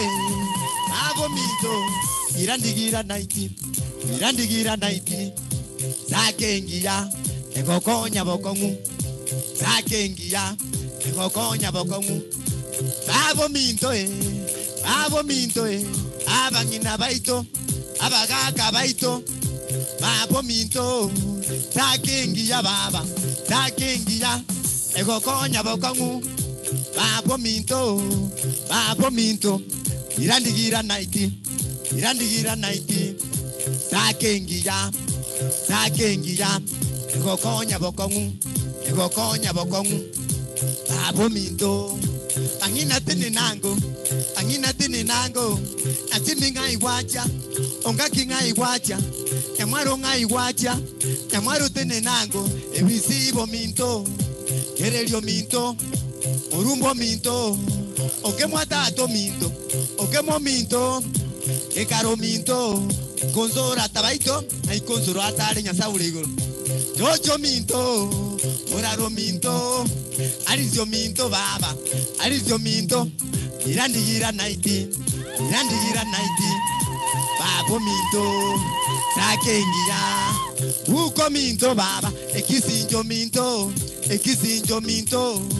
Arizio minto, ngayari sianda nyasa uligero, ya itu stand up nugu tini na nyasa uligoro. Kubishise mocha Nairobi babe ke ukora magiati ke buna likondelio mobeno. Ayi, babo minto baba, matago minto, ombuzo minto, magasio minto, wale tiro borabu, babo minto, kurwali America, mate ngumbu, kurwali America, mate ngumbu, irandigira naiti, zakengia, elirianyo minto, elirianyo baba, babo minto baba, edenizio minto, rebo minto, empirico minto, umo minto baba, emumango kwanye, endeye yane, nita kitobo kimatata, ngai mwaja ba America baito nyasa uligoro nusumerongi ibiri, kikubara magiati kibuna likondelio mobeno, mabono, twarore kanire nyasa uligoro, Jerusa. Abiki kukura magaki kuna kobo, ngai jako banda choro sa nyasa uligoro, ndu abane tuli bakache, tuli kusuka, tuli kuchaya. Obe, babo minto baba, eliria nyungaki, mukungo mozera, osomete bokongu, mukini kisemi, ichadio minto, elichadio baba, wale tiro borabu, irandigira naiti, sakengia baba, sakengia, egokonya bokongu, Iro minto baba, olino minto, olina tenenango, arebo minto, arebo baba, ebo minto, echeruzo minto, visibo baba, yamaro minto baba, kainko rusiengoko, kainko rusiemboli, kainko rusiemboli nyasa uligoro nengo konda banyenyera musibo mosoli, murusie birukunyo, baito, niririate nyasa abana baminto mora bukize majyangumu, gomko igulibera line naso mubere, emere mu mwabaire magokora. Ayi, jojo minto tata, era cominto, okemo minto, jimio minto, ongati ngai wacha, ogongo ngai wacha, na igumu bwato mungwana abunya saure igoro, mungwana jimi ongaki, juba no kulige keruko kiara lyaba no nacha na igunga, mutako mwakiri kurunga yungaki anda nya saure igoro. Obe, babo minto baba, tangana maya, mwaretire baito, mwakwanire baba, mwaretire baito, mwakwanire, vengengia, sakengia baba, sakengia baito, sakengia baba, irandigira naiti baba, irandigira naiti, sakengia, egokonya bokongu, babo minto baito, abamura baito, endeye yane, nitageta mache, nitagitubusie, nitagitobokima, parora magokabo, parora magurabo, onguzo minto, ekisinjo baba, magasio minto, arizio baba, parora magokaye, magoke bisuguti, parora marekaye, mareke bisuguti, interampi mete, mere memi ya baba, Jerusa nondo chebuli nyasa uligura sule. Baba nyasa uligura bana baya botabuka tinda mwamu kuna kubuka munakobo. Obe, babo minto baba, abangina baito, agacho minto baba, irianyo minto, umo minto, edinizio minto, arebo minto, cabedio minto, babo minto, edolinio minto, pito baba minto, ito maba namachikoranga no narugo yota to kuliwo liyo bugaba na bana nyamira namachikorigere linarora nakibona twamaruka baito abo minto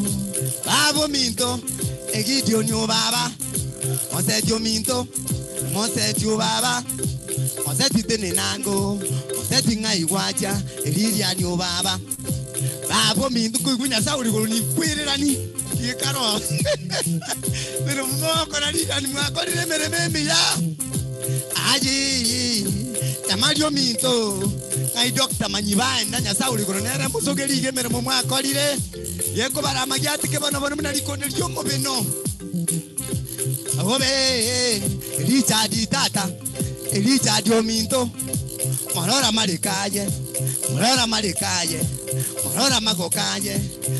magokaye magoke bisubuti bongo bwaje tata bongo bwao enterampi mete mukini jizemi babo minto Mikaelio minto Alisio minto Jojo minto Ebisibo baba Erelio minto baba Maletiro borabu Irandi Granite Irandi ekumbe bona irebobe Iri animo kabone irebobe bona Bobe Babo minto Irandi Granite baba Irandi Granite Zakengi ya baba Zakengi ya Julia minto Kakyo minto tata Ogongo minto Ogongo baba Mware tire baito Mwakwanire Mokini kisemi Mokonya basae Mware tu bwanchani Na mokonya kegweke nyasaule guru mumbinya Kuzimo maito boki matomenyereta Bukano bono ntegi tibono na beiro njino yo inokwirira ni asemoli Ijadi di monti ga nyasaule no kukwira asemoli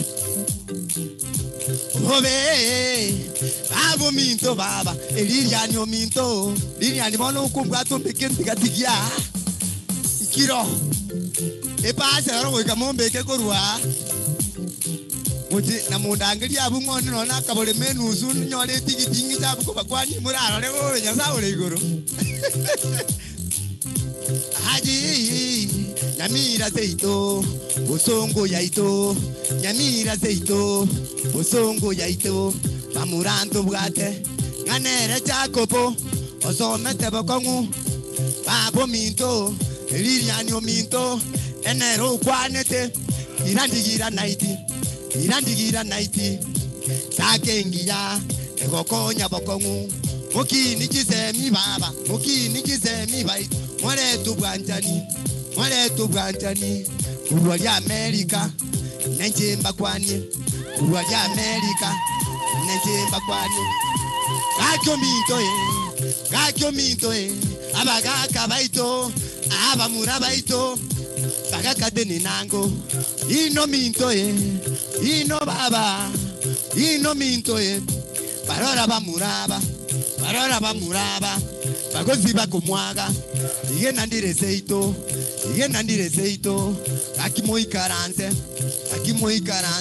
Murandi ubwanchani Murandi omorembe Babo minto Endeye yane baba Nentake tobokima Babo minto Irandigira naiti Zakengi ya Egokonya boko baito baba nyasauri guru pakache Abakusingo boreyo Masemiri abantu baito Magokiri abantu baito Ense yonsi Kenya yonsi Asante sana kurugunga mumbinya kurwale se chinse mochi agusi jeito na very good entertainment nengeni de nga mwasisi niwe na boigo mwa goro ira kego ono ndo chinga mara irani de buya Nonye mumbinya the way sing and I need to get over Kima on getting an onye Namara Kuriendagera getting a mangana. So before I go back to Mr. Chairman, and they get the Kurikong and Chairman to motor get online through Abakusi Global Radio, either on YouTube, on Facebook. Now we go through our app, we can go in the Play Store, Abakusi Global Radio, Apple Store. We thank you so much. The questions we will answer them in due time. So don't worry, keep them coming. Once the pandemic is over, maybe we'll see. Go say, you have heard that message. We need to do something in our entertainment industry when we welcome them here. So remember, Mombinya is here. So if I don't remember, put that name down. Thank you so much. I'm back to Mr. Chairman. Thank you so much. Thank you again, Abakusi Global Radio, for giving us this platform.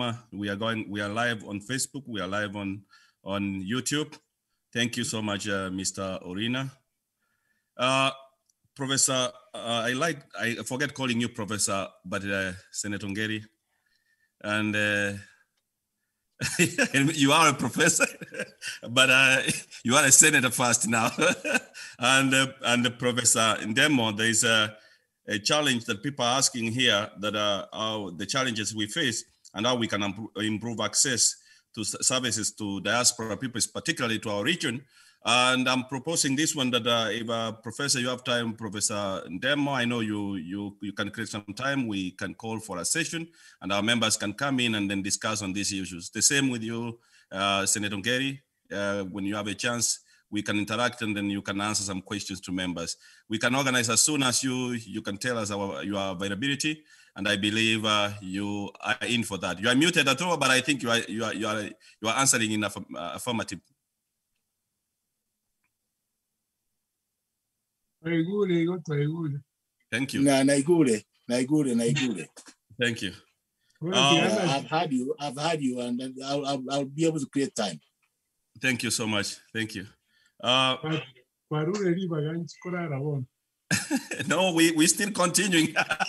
we are midway. We are sorry that but we are midway. Mr. No problem. Mr. Chairman. That's all true. Mr. Chairman. Yes, go ahead, sir.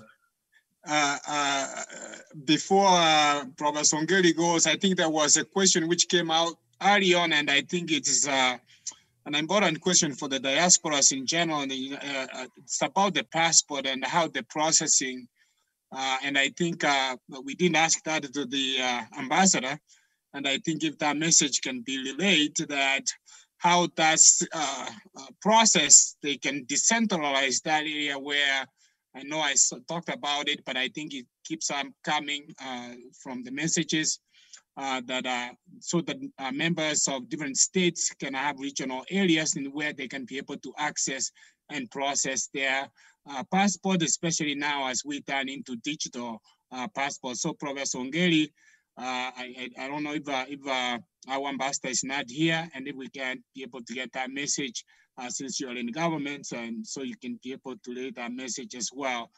It actually affects most of our members here in the United States and other regions. I had you earlier on.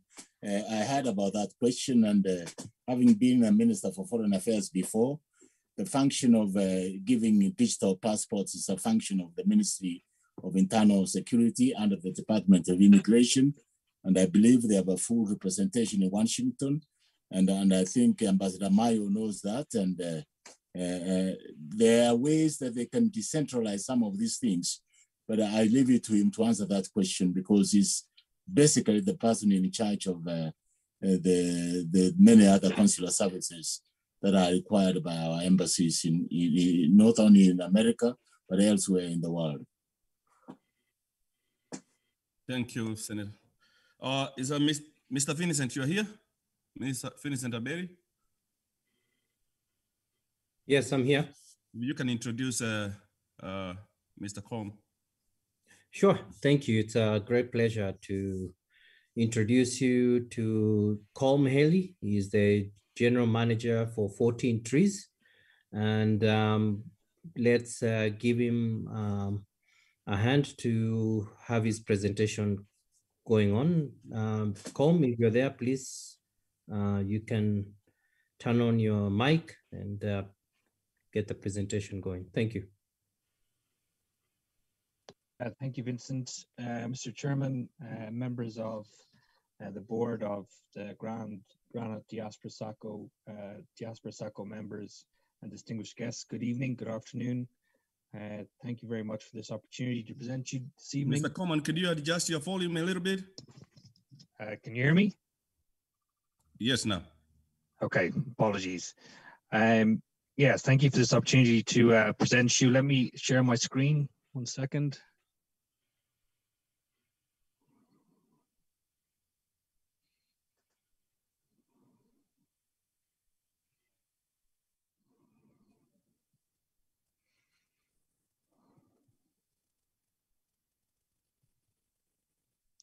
There you go. I can see that now. Yes, we can see. Cool. Let me just introduce myself. My name is Colm Haley. I am the managing director for 14 Trees in Kenya. First question is always, who is 14 Trees? 14 Trees is a joint venture between Lafarge Holcim, world leader in building materials, and the CDC Group, the UK Development Institution. And we are focused on accelerating solutions for affordable housing in Africa. Together, we're 14 Trees. We have operations in Malawi and Zimbabwe. We set up a large soil-stabilized brick manufacturing business in Malawi. And in Kenya, we work with Bamburi to deliver housing within the government of Kenya guidelines for affordable housing. Just information on our shareholders, because this is some crucial points to take away from this slide. We are supported by organizations you can trust. Lafarge Holcim is a Swiss multinational company that manufactures building materials. It has a presence in around 70 countries and employs 72,000 people around the world. Lafarge Holcim was formed by the merger of Lafarge, a French company, and Holcim, a Swiss company. Together, they have combined sales of 26.7 billion Swiss francs. And in 2020, Lafarge Holcim was ranked as the 280th largest public company in the world. And the CDC Group, CDC are the UK's development finance institution, wholly owned by the UK government.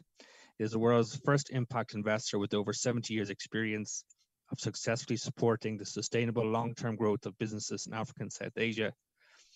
And the company has invested in over 1,200 businesses in emerging economies with total net assets of 6.5 billion and a portfolio of 4.7 billion pounds. Just two important takeaways from here. One, when you're investing in housing, you want to make sure that the people you invest with are reliable and trustworthy companies. And I think you can see from this slide that the fact that we are the largest building materials manufacturer in the world and UK government, that you have reliable and dependable partners in affordable housing with 14 Trees.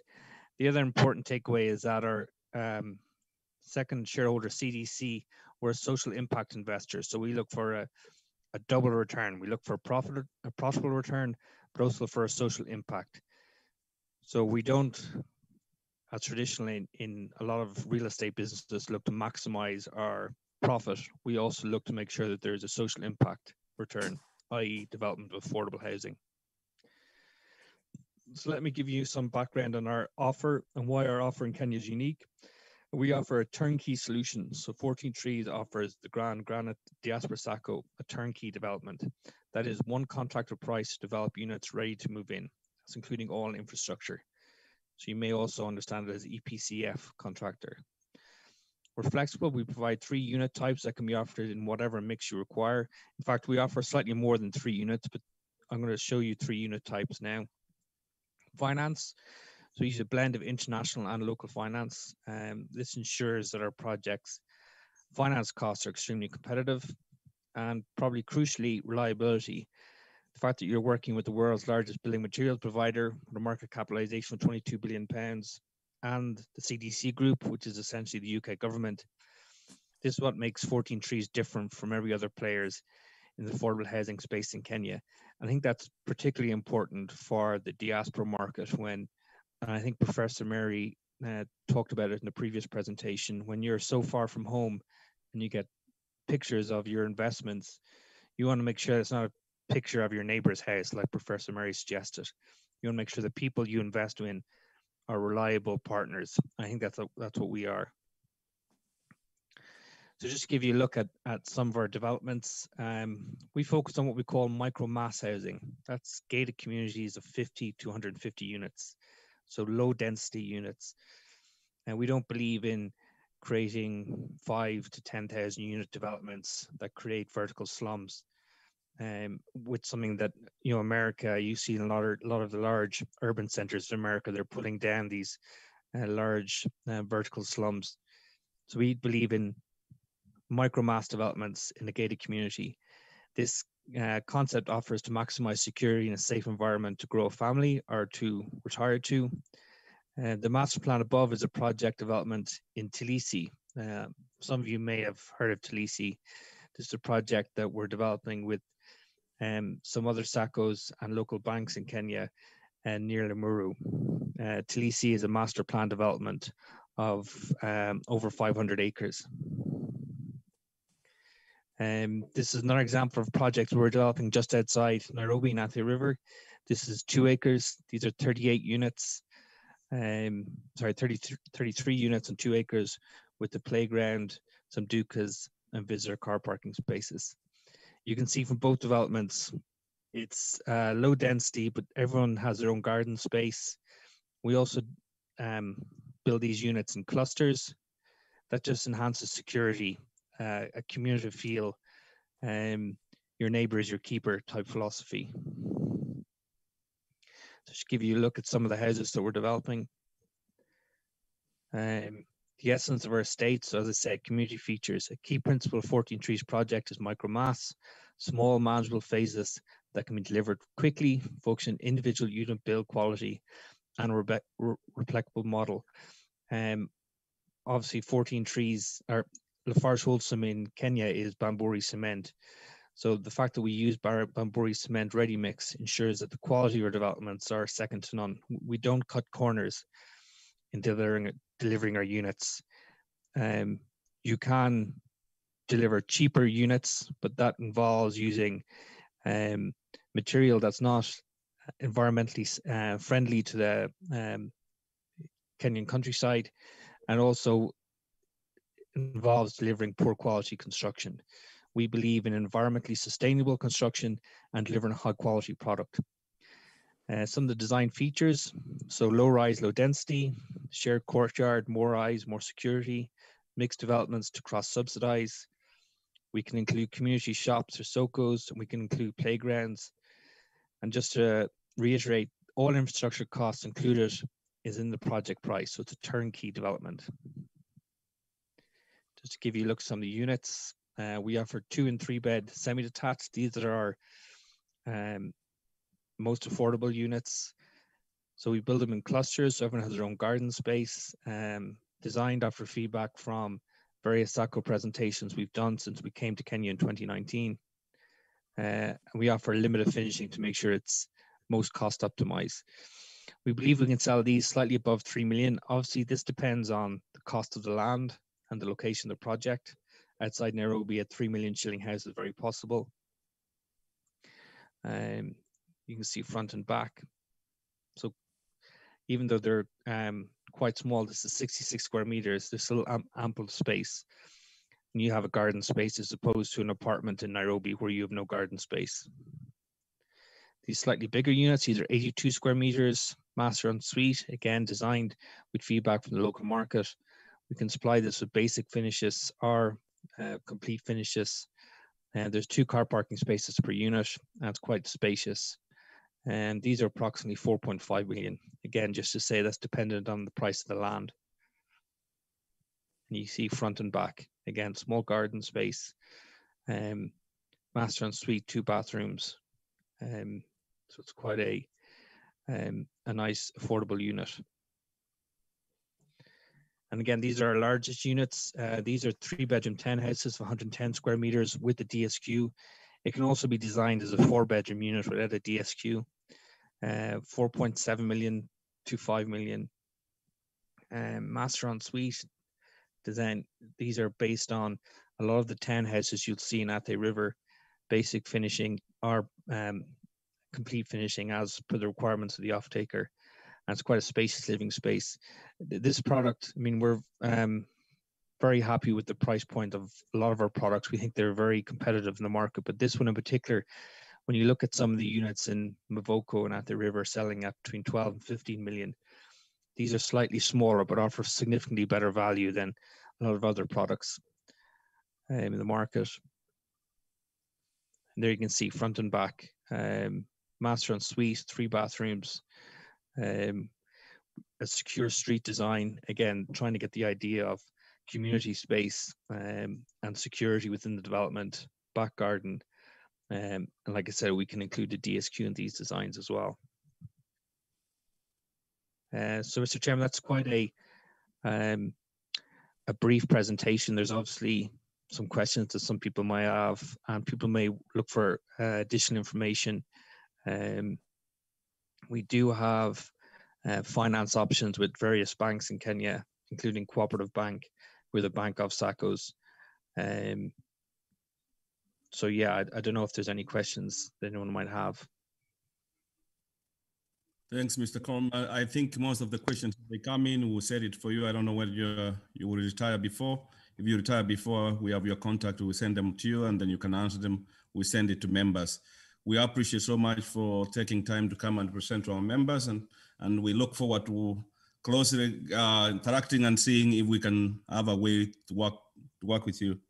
Do you have a limited minimum value per project? That's a question from a member. Yeah, it's often a question. We look for about 2 to 3 acres. So we don't do individual houses. If the Sacco had 2 acres and we're looking to do 30 to 40 units, yes, we'd consider it. Our ideal number is 50 units plus. But you know, we're looking to build houses. So if there's 2 acres with 30 units, slightly over 30 units, then yes, we'd be willing to discuss it. Thank you. If more questions come, Mr. Colm, I will send them on your way. Yes, and maybe you answer them and send. We will maybe interact again in the future. Thank you so much. Thank you. Before we go to the next speaker for now, is Council Moibi here? I think he is. I kind of admitted him somehow a few minutes ago. Yes, I am. Council Moibi, then I will hand over to Council Alice to introduce you.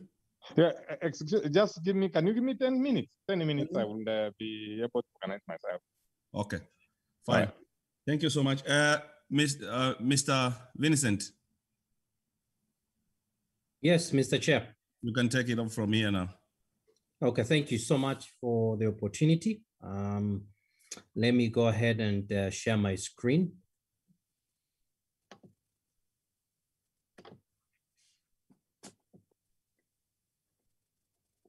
While Vincent is getting ready, Mr. Colm, do you want to share your number or your contact information the members are asking? Same with Professor Ndemo. If you're here, people are also asking if you can share your contact information.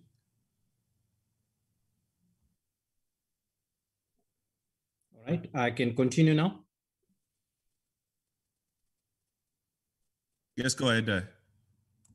All right, let me first of all take this opportunity to thank everyone for allowing me to present to you this evening or this afternoon. I'll introduce myself. My name is Vincent Aberi. I'm the head of Diaspora Banking for KCB. And I also want to take this opportunity to also let you know that I was one of you as an ex-diasporian. I came back to Kenya in 2013. So I'm actually spending almost 8 years now in Kenya. So it has been a wonderful journey. So I understand the plight of people living abroad from end to end. So what I'm going to present to you is what I've built in the last 8 years for KCB. So we'll just actually now introduce KCB, which is a bank everyone knows. This is a bank that is actually over 122 years old. KCB Group PLC is registered as a non-operating company and oversees KCB Kenya. We also have subsidiaries, National Bank, which we bought last year. And also we operate subsidiaries in most of the countries, Uganda, Tanzania, South Sudan, and also Rwanda and Burundi. We also have a registered office in Ethiopia, and also we do have a representative office in China because of the trade that we have between Kenya and China. We also have a subsidiary of KCB Insurance Agency, and also we do have KCB Capital, which now assists most of our customers to buy treasury bonds and also to buy treasuries short-term. Our capitalization as a bank is 987 billion Kenya shillings. We are close to the 1 trillion. I think by close of this year, we'll be able to close that mark. We have the largest banking network in East and Central Africa. We are actually the largest bank in East and Central Africa in terms of assets as well. We have 223,460 ATMs. We have 1,104 branches, and we also have agency across countries that we operate. Now, awards that we've actually won as a bank, we are ranked 667th globally by Bankers, World Bank's ranking. So we actually moved 10 slots lower last year. So we've been improving over time. We are the best bank in Kenya, ranked by Global Finance, best bank in Kenya. So we actually also known as one of the best digital bank by Asian Banker, best practices in sustainable finance, safest bank in Kenya. They have looked at our rating and our governance, and we're very strong financially and very, very strong in terms of how we manage the bank's resources. Also, we've been ranked as one of the best in customer service. We're continuing to improve. This is one of the key areas that we've done very well. Why KCB? Because when you look at what we've been able to build over several years is a very elaborate proposition, because we have the largest network in East Africa. We have 24-hour service, just like you enjoy there abroad. You have negotiable rates, especially for Forex, which is a good thing where we're able to give you extra shillings on top of the counter rate. Also, ability to operate in various currencies from USD, euros, Swiss francs, Australian dollars, and also most of the East African currencies. So if you do business within East Africa, we're able to actually support you.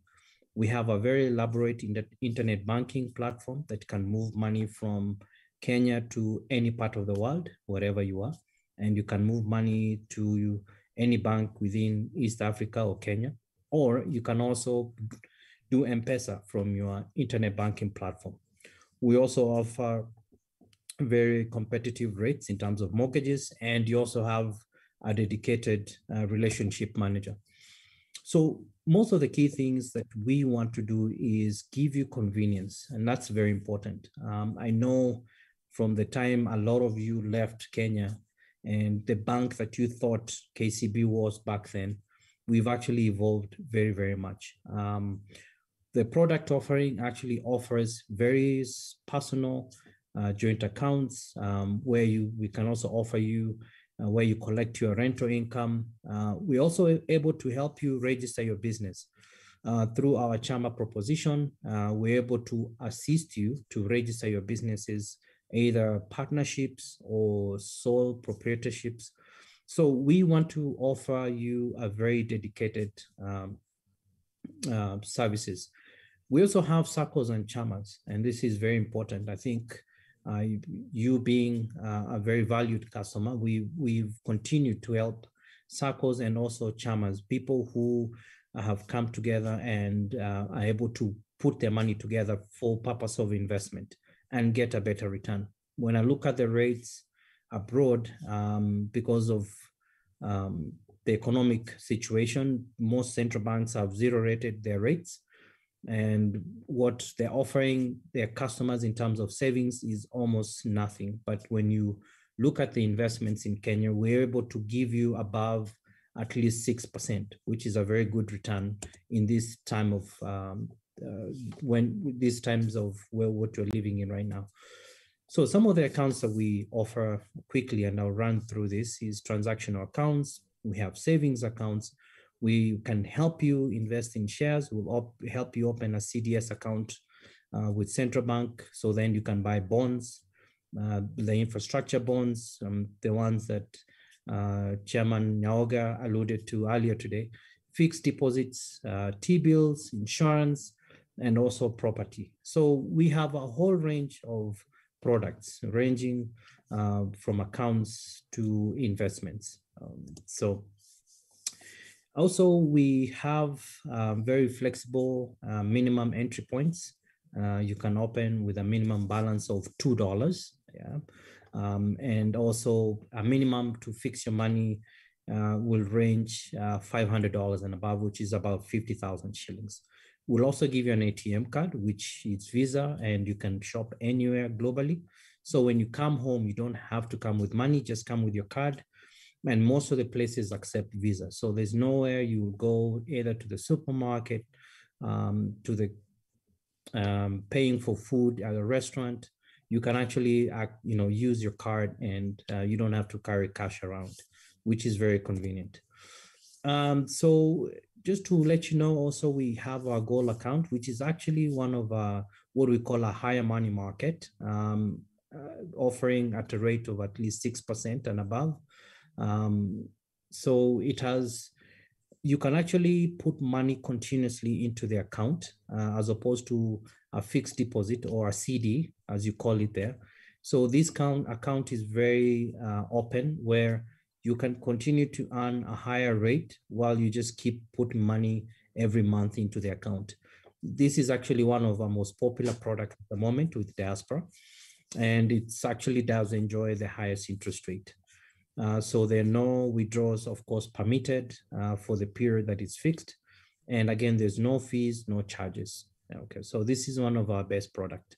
If people are looking for a product where they can continually add money to it and earn a high interest rate, this is one of our best products we've actually come up with.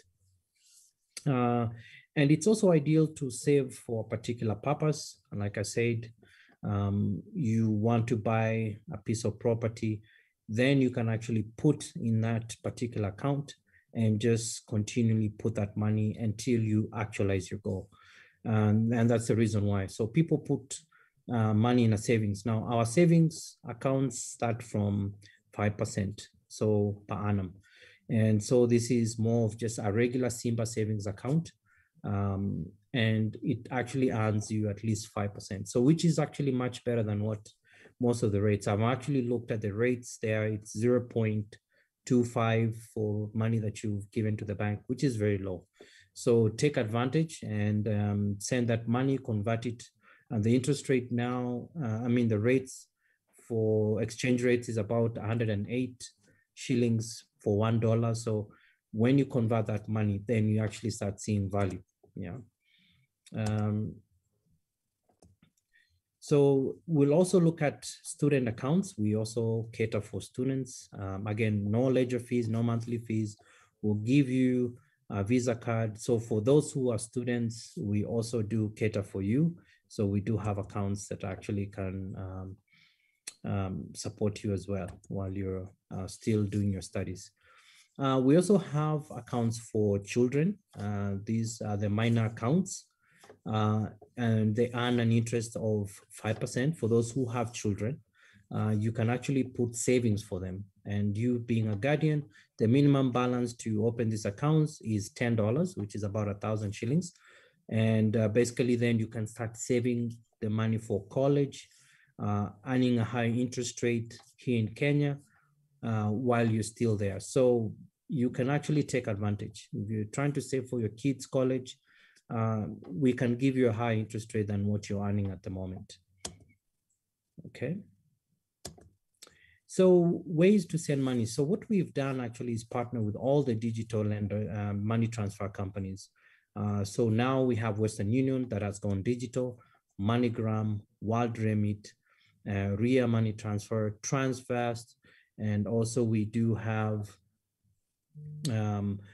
there's also we have other ones that are coming in the pipeline. So what has happened is the digital revolution has allowed people to download apps and register on the apps and also be able to send their money directly to a KCB account, as opposed to where people used to walk to a Western Union counter, place money at the counter, either cash or swipe, and then you have to send to someone, and then that someone then takes the cash and then puts that cash into your bank account. There was no direct integration back then, but now with the digital revolution, directly from the app, you just select, I want to deposit money to KCB, you will input the account number and then the amount. Once that is captured, it will be automatic. You don't have to repeat that information. It's just going to the app, select where you want to send the money, and the money comes to your account. And you can log in online and see that your money has actually arrived. So a company like World Remit now offers dollar to dollar for those who want to save their money in dollars. We offer that, and World Remit does actually offer a dollar to dollar transfer. And I think they have a promotion now for just 99 cents. You can actually send any amount. So these are the ways that you can access your money through KCB, your card. We have agents. So even if you're in Kisii or any place or wherever you see the sign KCB agent, you can go and withdraw. You don't have to go to the bank directly. You can go to the ATM as well and access your money as well. So very convenient. I also want to let you know that we do have a Sacco agent, Kefros Matoke. I believe he's on the call. I have shared his informations are here. If you need an account, it's very convenient. You don't have to contact Nairobi. You have one of your own that is there. He's based in Charlotte, North Carolina. You can get in touch with him. You can also find his details on our website. If you go to www.kcbgroup.com and you click on Kenya, click Diaspora, click Agent, and you'll find his details. And he can facilitate everything. So what we've done is we've put agents across the US and globally. We have 56 agents globally that are able to facilitate your process to open an account. Very seamless. So we have brought services closer to you rather than waiting to contact us in Nairobi.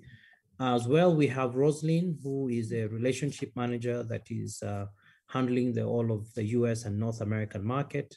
And again, I'll share this presentation with the group so that everyone will be able to see if there's any information they want from us. That information will be on the slide, so do not worry, I'll share this information. Mortgages are our biggest product. We have the biggest mortgage book. We probably have about 4 billion or so in terms of mortgages. We have facilitated Kenyans to buy land, construct their own personal homes, or build commercial properties. So we really strongly believe in helping people secure homes, just like Colm alluded just a little bit ago, that yes, if you're going to be seeking for a mortgage and these are really affordable homes, we're able to support. And the government is actually giving really better rates if you're buying a home below 5 million. So this is our key strength. We actually build our proposition for diaspora banking at KCB through our mortgage, because this was our strength, and we've actually supported a lot of people, and people can actually attest that yes, they've actually been helped to acquire properties through KCB. And again, we also have Chama loans. You can borrow up to 250 million as a Chama. You just have to be 3 members and above. And if you have any project, maybe you want to undertake a commercial building, we're able to assist you with that. We can even do land plus construction. We can also help you get properties in terms of land. If you're trying to buy a truck for business, we can look at case to case where you want to put it in a Sacco. So we look at a whole 360 view in terms of looking at providing solution for customers. Again, I talked about shares, fixed deposit, T-bills. These are more secure investments. We do offer that. And the last product I would like to talk about is insurance. This is the last expense.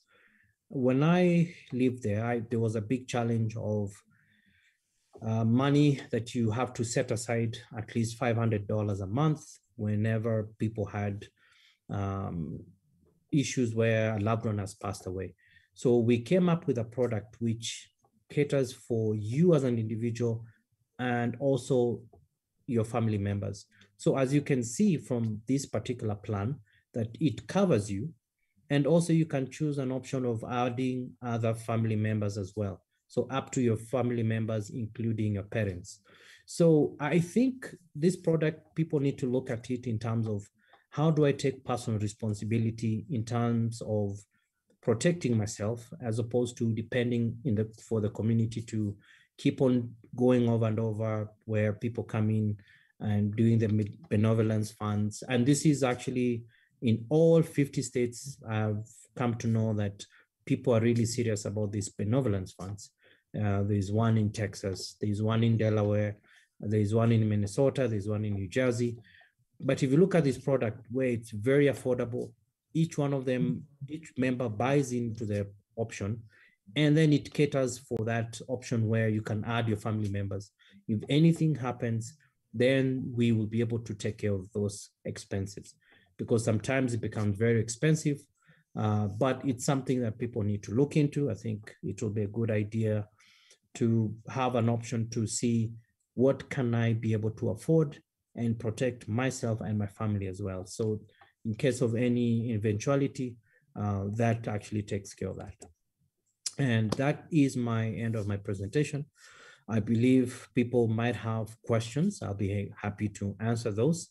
And I really want to take this opportunity to thank you sincerely for allowing us to present to you. And I'm looking forward to supporting you in all your endeavors and make your dreams come true. Thank you.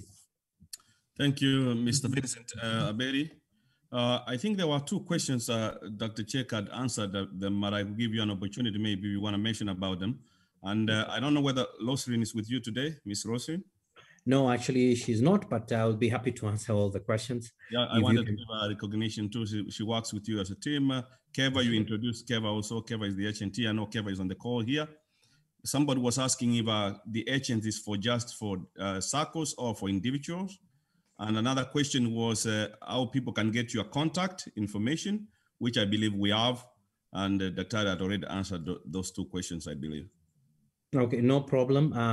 The agent can handle chamas, can handle individuals. So it's easy. If you just contact Kefas, I believe you'll be able to get all the support that you need. Definitely, if anyone wants any of my information, I believe Chair, you'll be able to share with the group as well. Thank you. I'll do that. Thank you so much, Mr. Vincent.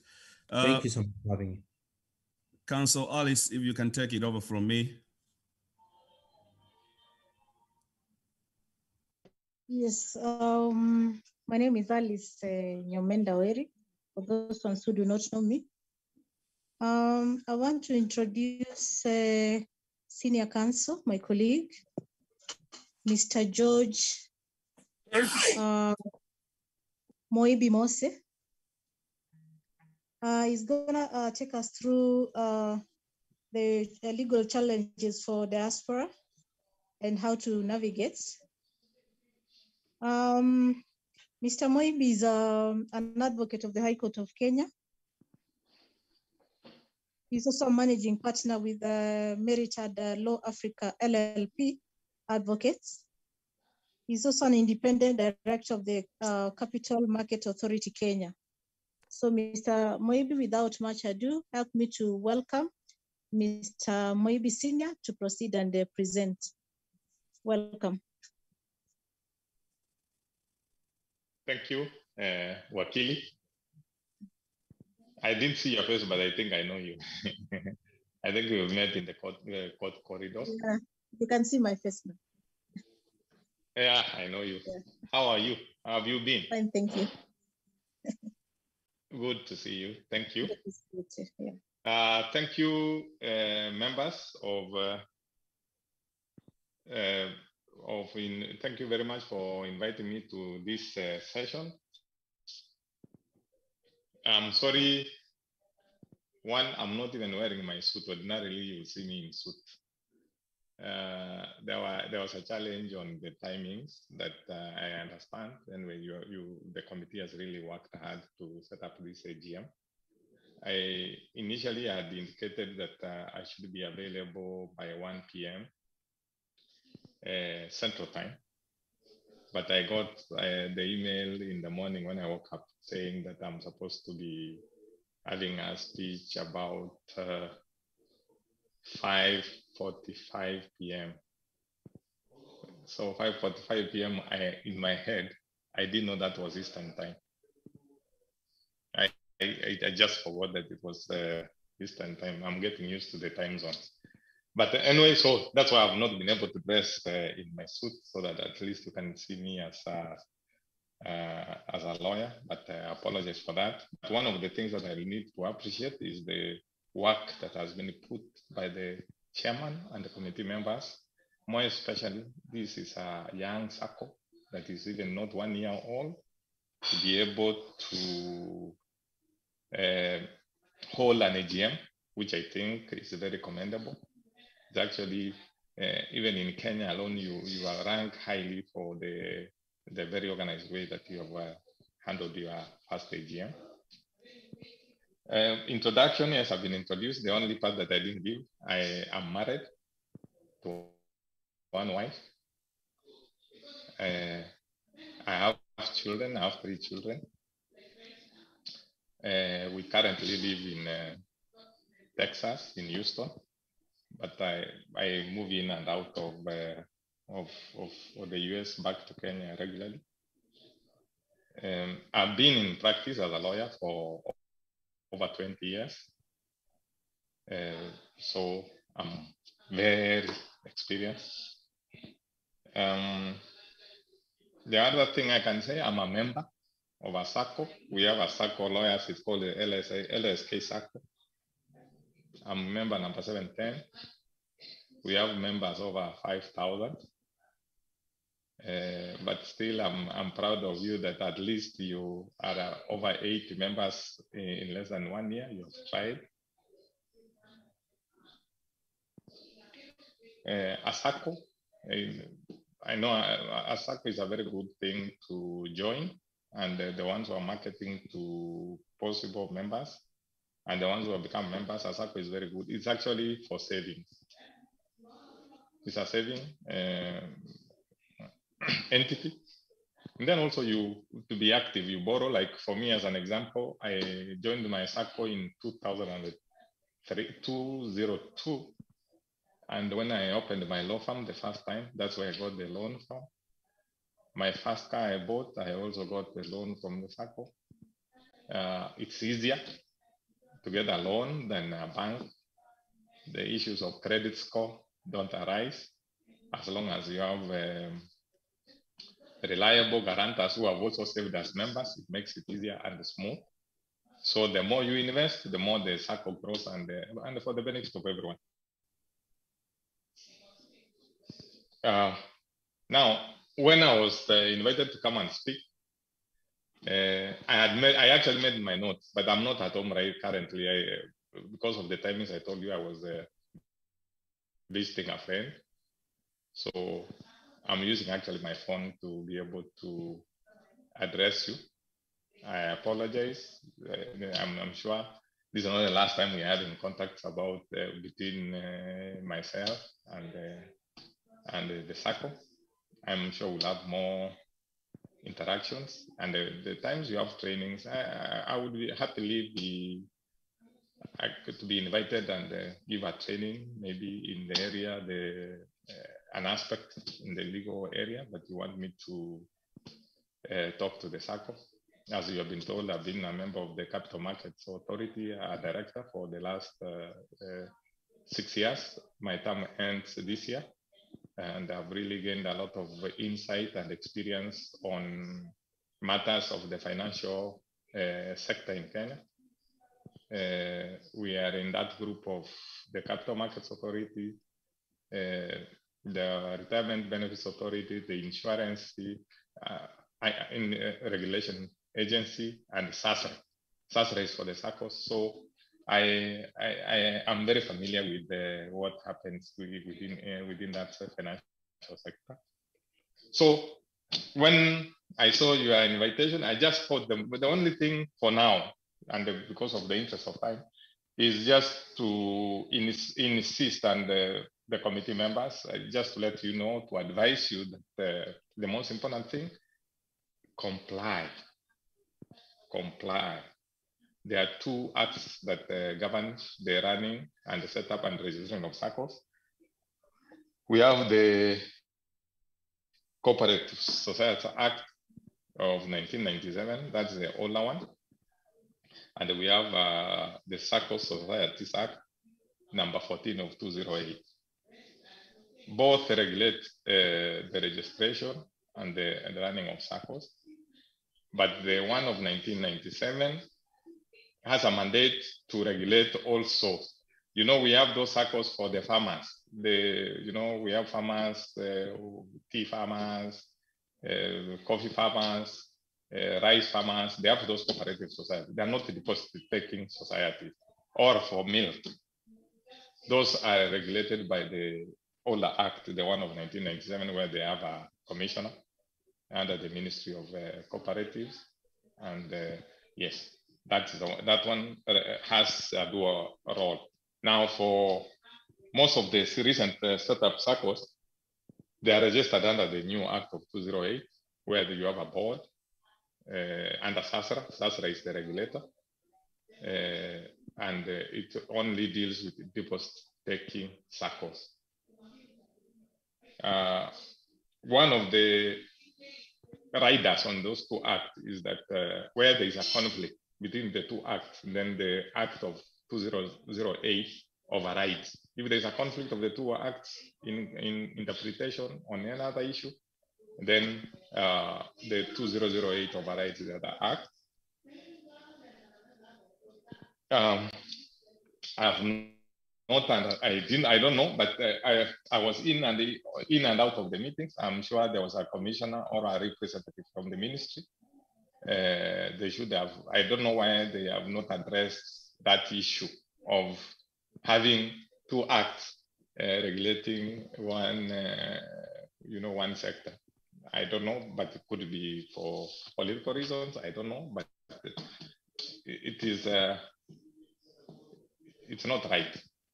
So, but I hope one of these fine days, and I think Mr. Nyaga was there, he should have answered as a chairman of the central bank.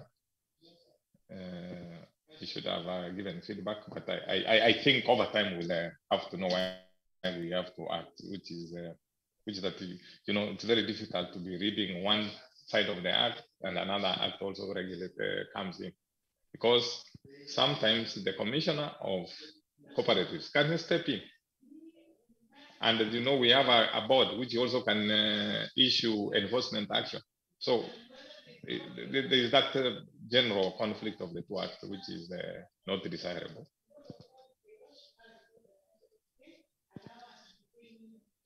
So the other thing that you have to be aware in compliance, there's ordinarily when disputes arise between the cooperatives within the cooperatives and their members, there's a tribunal that has been set up.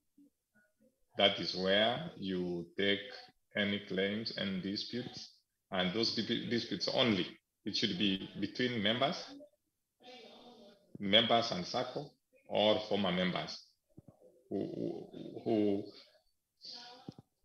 who might have a conflict with the Sacco. That's where they file their claims. They don't go to the normal ordinary courts that we are used to.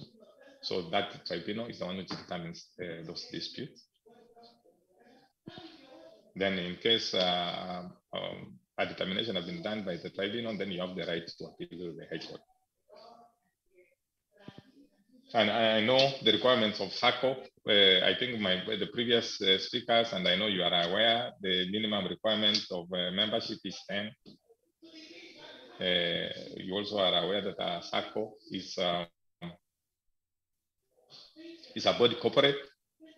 It can be sued and sue in its own name, so that as committee members, office bearers, you are not personally liable unless you are operating outside the laws that have set up these SACCOs.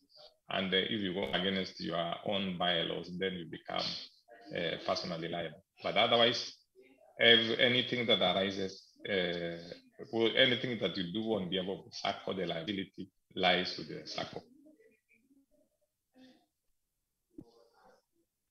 Yeah, and then also, because members are here, when you want to speak, when you want to question the chairman and the committee, this particular meeting, this AGM is the supreme organ. You should be able to ask all the questions that you are supposed to, that are burning in you. You should be able to move motions if you want amendments of the bylaws. This is the organ that does that, and the members should be aware that this is where you are the boss. You are the bosses. There's an interference, and you are the bosses of the Sacco. So never feel threatened. Never, if you think there's something going wrong with the Sacco, be able to question your committee members. And if there are actions or anything that they do, you should be able to raise questions about if the reports, the audit reports are not right and all that. You should be able to ask questions in this AGM. Then also, not just AGM, a general meeting can also be set up as and when a need arises.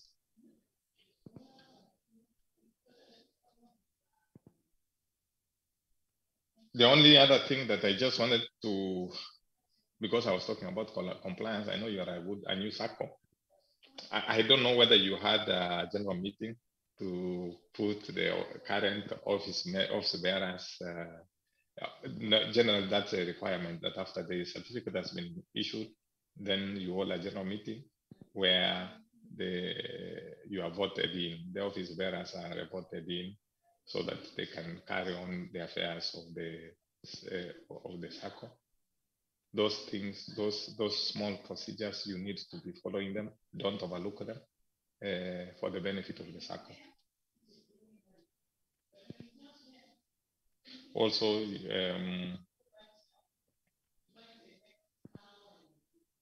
the members at every time, all the times, the committee members should not be less than 5. I am sure you are aware about that. So anytime you have less than 5, it means that the Sacco cannot operate normally.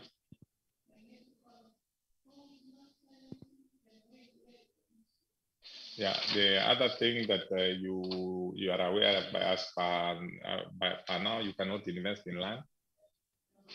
The Sacco man cannot be invested in land unless the land is for a short term for the Sacco, maybe for the office and for related use. But you cannot invest for revenue. For the Sacco, you cannot invest for revenue. The only other way you can go around that is by setting up the investment arm of that, which is a limited liability company. I am sure you will be advised. I heard you mention about it, but as you go forward, be aware that is that's the line you'll take when in the event you'll want to invest in land and all that. You had asked me to speak about challenges for Diaspora Saccos. For the first challenge, if you notice, the Act does not allow. The Act speaks about having an office in Kenya. So even if the majority of the members are diaspora, your offices cannot be outside the jurisdiction of the act out of Kenya. Your registered office has to be in Kenya. And if you have a branch, the branch also has to be within the territory of Kenya. And of course, when you're setting up a branch, you must seek authority from SASRA. SASRA now is the one which would allow that. Another challenge that you would face is a bank account. You can only hold a bank account in Kenya shillings. They don't allow operating of bank accounts in foreign currency. So as a diaspora, you'll have just to send your dollars and they get converted into Kenya shillings for that purpose, for the Sacco. As individuals, and I'm not taking business away from my friend who has just spoken from KCB, but that's the truth. The Sacco cannot operate a foreign bank, a foreign currency account. Another challenge, I think,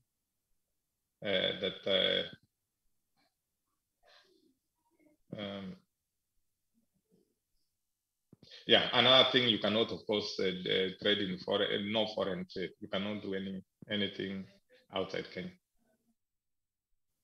As a Sacco, you cannot maybe buy property in the US or elsewhere. You can't do that. That's a challenge for the Saccos. And maybe there is good thought about it. I mean, this we are changing. It's a changing environment. Just as Aberi said that there is a time it was very difficult to send money from the diaspora, and now it's easy. So we hope over time, as technology and other things change, maybe the government, the ministry will deem it fit and see whether Saccos can be able to operate outside the local jurisdictions, the way banks have done, the way insurances have done, and they're all in the same sector. That I think they should think about it now that diaspora interest is rising.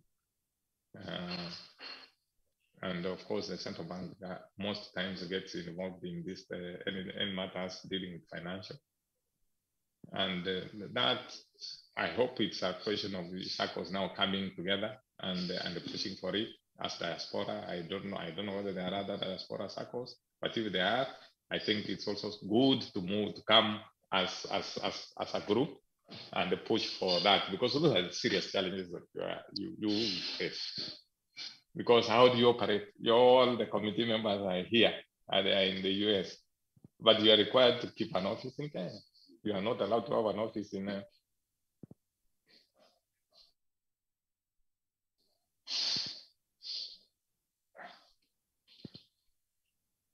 I hope you can hear me. Yeah, we can hear you. You can hear? Oh, okay. Yeah. So, we can hear you. It's very clear. Okay, thank you. A little bit, volume a little bit. I don't know. I'm using my phone. I told you I'm not at home. So I'm sorry. I'm sorry for that. But what else? I think what other challenges can borrow, lend more than those other things I think it will be another session. There's so much that you need to know about operations of the Sacco and all that. I don't think I would want to touch that in that. You've been having a long meeting the whole day. I think those are the things that I thought quickly.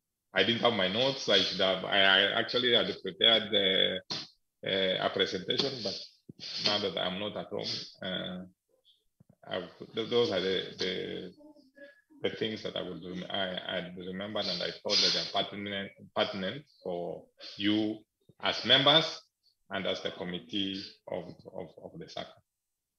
That's all I think I have to say. Any questions? I'll be happy to answer the ones that I can. Yeah, I hand over to Chairman. Thank you so much. I think we can refer you as Council Moibi or Attorney Moibi. So whichever way here in the US, some say an attorney, but back in Kenya, it's a council. So we can refer you as council. Thank you so much for honoring. I know there was a contradiction, not only for you, a little bit because of, the timing here, you are here in the US. We have Mountain Time, we have Eastern Time, we have Central Time. So everybody could not even get, probably, we would have done it by Mountain Time, by Eastern Time.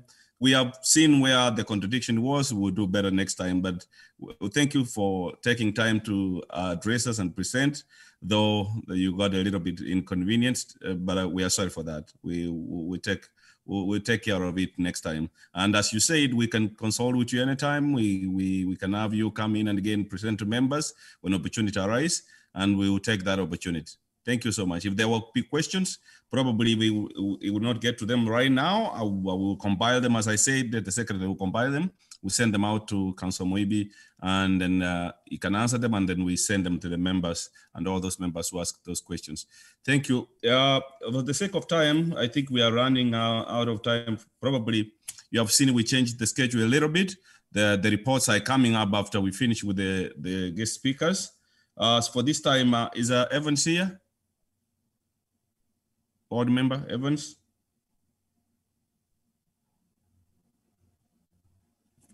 Let me see where he is. It's okay, I will take care of that, Madam Magnus. Thank you. So, is Michael here? Michael and Hilda? Yes, Michael is here. Michael Camilli, if you can take it over. Michael is representing IM, one of our partners, and I think Michael will be with his colleague. Her name is Hilda. I don't know whether Michael Hilda is around too.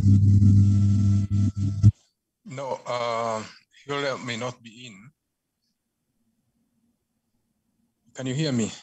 Yeah, you are coming in and breaking, but you can continue. What about now? I'm okay? Yes.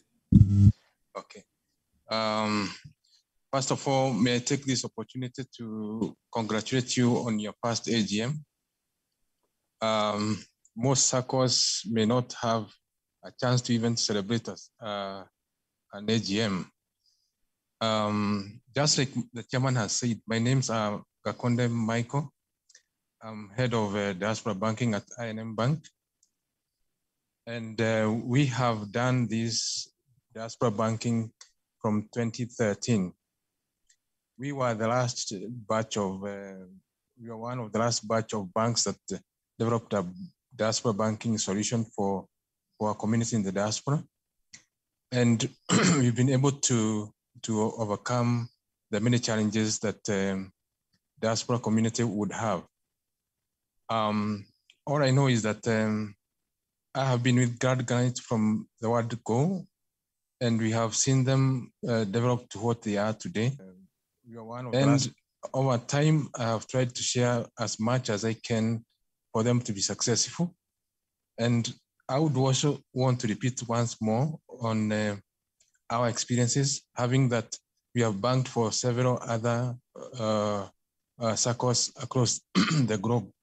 We have SACCOs down South Africa, Australia. We have in Britain. We have in UAE areas, and we have those in Europe, mostly in Germany.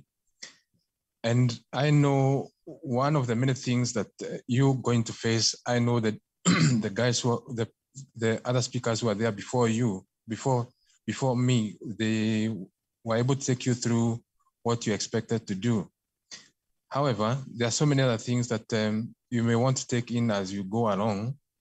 And one of the many things that we have experienced for those strong SACCOs that are still available on the basis of the foundation that they have right from the word go. One of the things that I've seen you do right now is the inclusivity of how you are learning your things. That's the strongest foundation you ever have. for you to be able to make a difference to the membership. The other thing that I know is that you need to be non-partisan. You realize that the diaspora community cuts across so many communities in terms of where they come from, in terms of how much they earn, all that. So you need to cut across with a very non-partisan approach, and you're able now then to cover up and be able to fit into the shoes of every member that you'll be able to recruit. That way, then you'll be able to get your vision and mission accomplished more easily and more conveniently, because with less politics around you guys, you're going to make it even much better. The other thing is democracy. All of us who have been out there, we know that democracy is key for running of things out there. And so that should be also be inculcated into whatever else you guys do with your institution. So you should be able to make sure that you count in terms of who you are. So you have money, you have this much deposits, I have this little deposits, but when we come to being felt, then we have the best that can be delivered regardless of what I hold and what you hold. Then diversity. I think most of us who sit in the finance side of this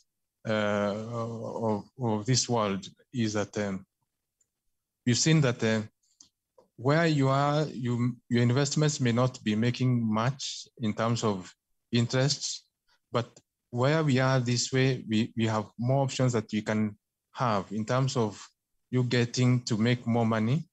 In terms of we have these deposits that you have this investment wing that is coming up. So you need to diversify from the investments opportunities that are available within the banking industry. I know my colleagues in the finance sector have also spoken in terms of treasury bills, stock market, in terms of real estate. All those things can be done. Now, we look at the kind of membership that we have. The kind of membership that we have cuts into our needs today and in our needs tomorrow, and it's the global needs of us as a country. I know this has been discussed before, and you realize that like the circles that I have run with this far, they have started with fulfilling the needs of their members first, where like the one in UAE, I know they bought land and they were able to split it into small plots, which members bought into them. And I know some of them have started doing houses into them. So one of the other things that I know other circles have done is that they have started putting finances together so that by the end of the day, they have a common goal that they want to deliver in some planned time period. So these are other things that you would want to look at. So you need, first of all, to check whether you can check on what the immediate needs of your members are at this point. What are the gaps do they have back here? Is it that they need housing? Is it that they need land? Is it that they need to know more about investments? And you fill in that gap. I am looking at you as a competitor in the next 5, 6, 10 years, because you are not a Sacco in name. You are a finance institution. So at one point you tell me one day, Michael, from now on, I would want now to have a front office. I know the professor from Kenyatta University has talked about their Sacco, which came from a small Sacco into a bigger thing today that it's a bank. So even yourselves, you'll be looking at that kind of a plan that over time, what do you want to be? So give and take. So you would want to walk that journey, that this is what we need done. Then from there, you're able now to come in and fulfill it. And believe you me, there's something that we are realizing back here, that the kids that we left in the US or the kids that you have in the US may not have an attachment back here. And so we have a fading diaspora community. Slowly by slowly, we are going to have people of our age and that other age, those who are between maybe say between 25 going forward, they may have attachment back home, and those who are less than that may not have. So for us who are between 25 and above, we have an obligation to make sure that these things are done early, so that whoever is less than 25 today and in the US or in the diaspora would have an opportunity to reflect that my dad, my mom has this kind of a project which they would want to carry along with them and bring them and have a reason to come back home and invest and do as much.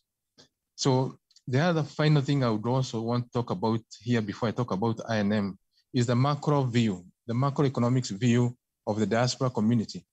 Right now, you have a vehicle which can make us or can make you guys have an impact in our macroeconomic scenario. I know most of us talk about remittances are about this much, like 354 billion in a year. So these numbers are just reflective of what you can do. But then let us look at countries like Ethiopia, which the diaspora community has been involved, maybe in the construction of their dam. Maybe in the Nigerians have also something that they have done. Now, Kenya today, what do we need? We need jobs. I know people are talking about borders and all that, but then what is triggering us to do borders is lack of functioning manufacturing industry. We do not have industries as much, but then as a diaspora community, we are able to fill in this gap because we have the capital. We can be able to mobilize capital and revive some of the industries that are fallen in this country. Look at if we needed to do, say, like batteries. Kenya imports batteries to light their torches. We import much of our car batteries. So supposing we said today, Granite today would want to buy off the old factory of Everready and start producing batteries back here or producing tires. If we take Kenya ships so many vehicles every year, and so we need, every car needs about four pairs of four tires or even 5, including a spare. But we are importing. Supposing we brought that and we created industries to do tires back home, we'll be employing more and giving less exposure to health risks like the border guys are taking, making our education to be meaningful. When somebody goes to an university to study engineering in automotive or into production engineering, he has somewhere he can go and work gainfully and use their knowledge that they have. So I'm challenging this group that we have something that we can do for this country because we have a platform and we have the means. So let us look backwards and look at what are the gaps that we have in terms of our macroeconomics needs.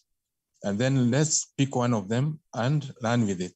That way, we would also be looking at the deposits that we have. They're not lying with INM or with the KCB for as little as 6% or 7% or 10%, or they're not being borrowed by the government only for that money to not, okay, we know back here that we may have corruption issues. So we want to make sure that every coin that we make it gets to the rightful use. So when we have our factories, so we are making our shilling stronger, we are making our brothers and sisters have jobs, and we are making our farmers get something, and that way, the value chain is well satisfied. So take that one, and maybe 5 years down the road, we exchange notes, and as still we keep talking, I'll keep pressing on you guys on areas that we can do and you can do so that we're able to move together. Now, on INM. INM Bank is a bank that has been there since 1974. And for all along, it has been largely a corporate bank where we've financed industries, we have financed big time projects. And over time, we have turned ourselves into also banking for retail banking. And we have segmented it into either personal banking or premium bankers. And that's where guys in the diaspora fall. So we have accounts which caters for your needs, but we have those which are transactional free. You don't pay for anything. You have a zero balance as you come in. And we have those which are high end that you might need to have a small balance as you start off. That would be between $200 and $20. So those are the kind of accounts that we have. We have accounts for businesses and SMEs. We have accounts for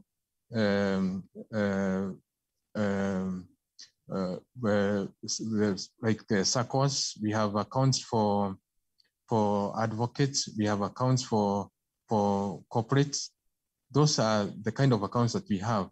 All these accounts come with internet banking, where you're able to do everything out of sight. Like you don't have necessarily to call Nairobi to do as much. And much of most of the services that are offered through the internet banking FX, like transfers, come with a discount. That is to replicate that the cost that we would have spent on having somebody to serve you, we push it back to those who use internet banking. All our accounts come with a debit card. Our debit cards are Visa labeled and they range. We have the classic ones and we have the platinum ones. The platinum accounts, debit cards come with the insurance in terms of fraud, or they come in terms of when you get out of the country and you have some issues, you're able to cancel a transaction.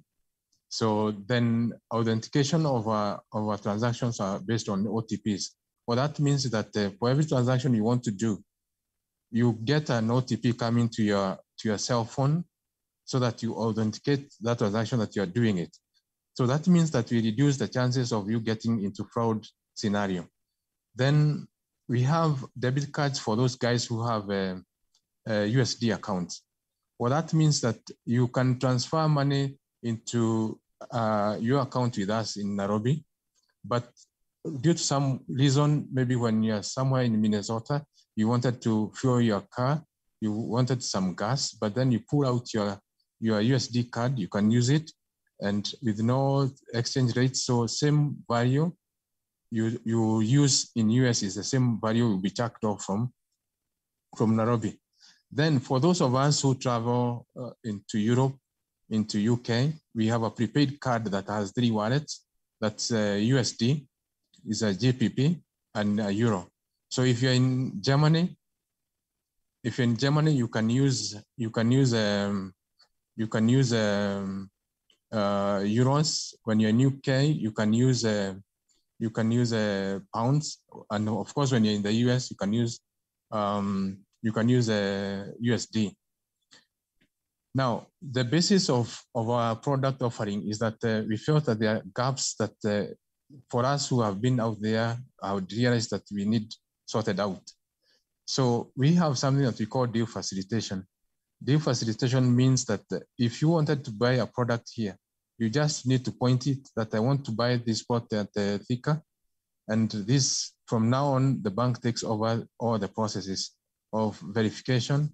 And if you needed to be funded, we would fund that account. We would fund that project between a range of 80 to 90% of the project of the purchase. And if you're paying cash, we will be able to pay on your behalf after we have verified that the product, the asset you wanted to buy is genuine. So this is a small fee of about 20,000, and by the end of the day, you not have been conned off your money. We have insurance products which take care of your health while you are here, and in case of death when you're out there. So when you're out there, you're able to ship you you're able to ship your remains back home at a premium of between $30 to $50, depending on the package you take. And we also pay an economy class flight for return ticket for the person who accompany your remains back home. Our obligation will end at JKIA. So from there, everybody, your family now takes over announced with the other arrangements.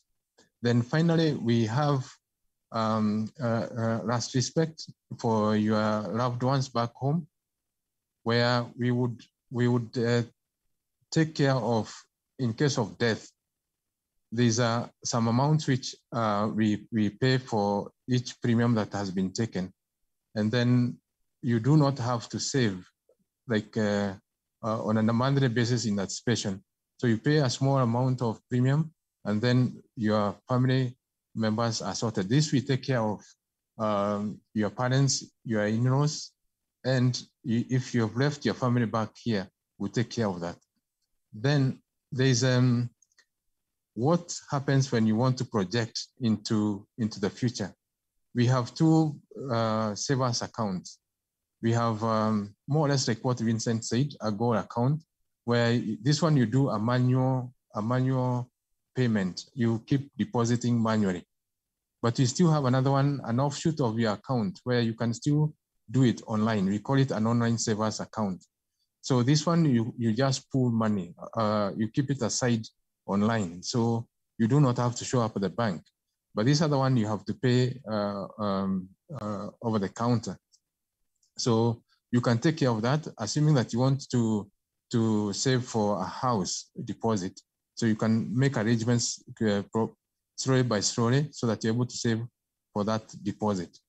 Then if you wanted to invest in stock market, we can give you a CDS account. We can give you an MIS account where you're able to do all these things online. So you just log in your orders and we could execute.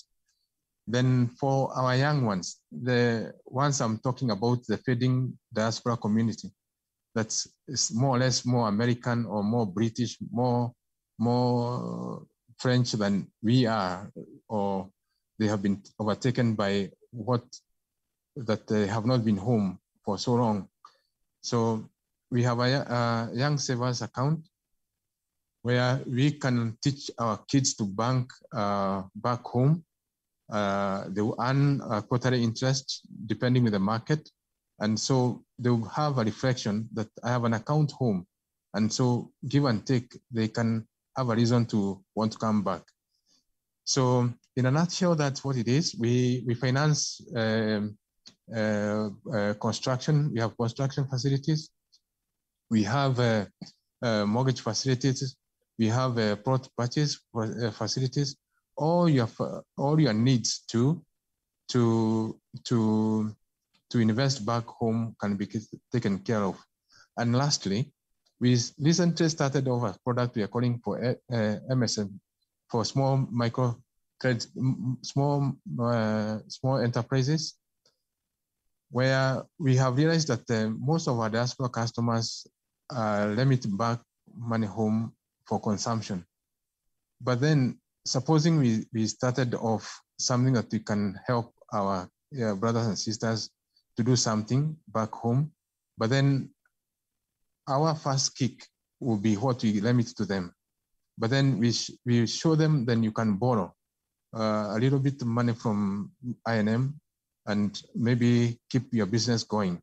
So this product is available where we're able to give unsecured facilities for people back here. But you see, with the kick of financing from people in the diaspora, we're able now also to join you, support you to bring up a brother or a sister who would have needed much help from you. So that's much about INM Bank. And maybe I may mention that we are a regional bank. We have we have a network in Rwanda. We have a network in Tanzania.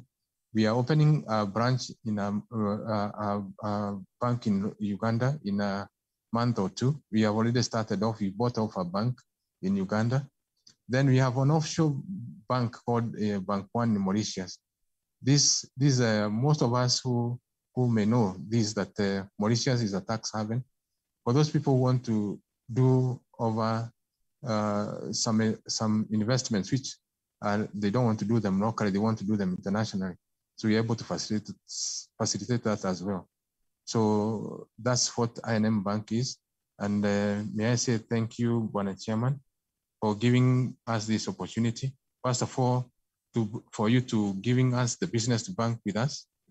And then number two, for giving us the opportunity to come and share much about ourselves with you and your membership. And we just continue having similar engagement and strengthen it so that you guys are able to realize your goals, your mission and vision. Thank you very much. Thank you, Bana. Michael is also another diaspora, and he didn't say. He's been here for a number of years, so he's from Boston. So he knows much about the diaspora too. But I thank you, Mr. Michael, personally. I could say we started the channel with you for sure. You were there when we wanted to have somewhere where we could get help. You started with us, and we believe we'll be working together. And I hope you will embrace our mission and vision as we work together. And I know many people will be asking your contact. I don't know whether your presentation, you have it somewhere on a PowerPoint. You can send it to me, having all your details and information. I know there is a relations manager, Hilda. Yes. I think you can also share information because it's the one point of contact. I don't know whether you have agents. People might ask about agents too. Yes, we do have agents. We have quite a number in the US, and they cut across the globe. So in my PowerPoint, I will also point out where all our agents are, and also I'll share a link for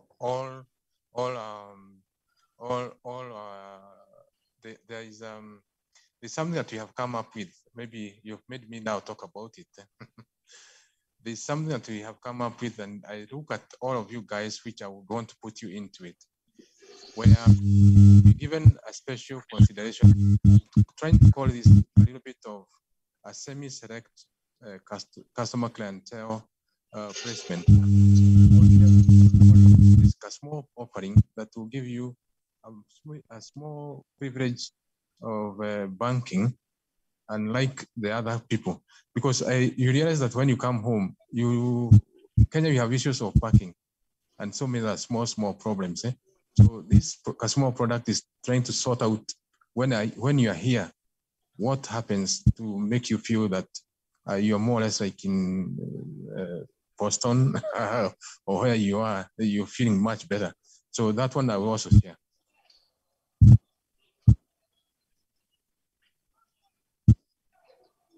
Thank you, Mr. Michael. I will address the questions to you later if they get compiled and sent to you. We'll send them to you, and then you can answer them. We'll send them back to the members. But we thank you so much for coming in and for sharing with us. Though you understand how the timing is, that's why I said you are a diasporan. We wanted to get you guys to get time earlier, but it was not easy for us, and back in Kenya, so it's too late. But thank you for staying up to this time, and I know tomorrow you guys are going back to work. But at this time, I think you have got a working from home anyway. It's not from office. Okay, thank you so much. So for now, I will take a quick break before we start the reports, and I will hand it over back to Mr. Ontiri Orina.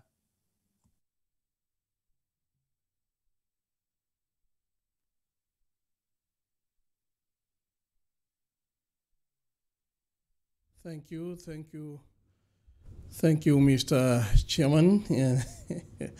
Thank you, Mr. Chairman, for that quite an informative session. We have been getting so many messages online, and as the chairman said earlier, if you have questions you want to be answered, just send an email. They will be able to connect you or refer you to the relevant personnel who can handle that information. And for those requesting a registration, the emails have already been put there. If you are watching online, it's already pinned on Facebook, it's already pinned on YouTube. So feel free to contact them through those links, through those emails. As we stretch again, let me take you back to AGR Kisi so that we can get some entertainment. Edwin, I don't know if you are ready. You unmute yourself. Yes, you can unmute yourself so that I let you in.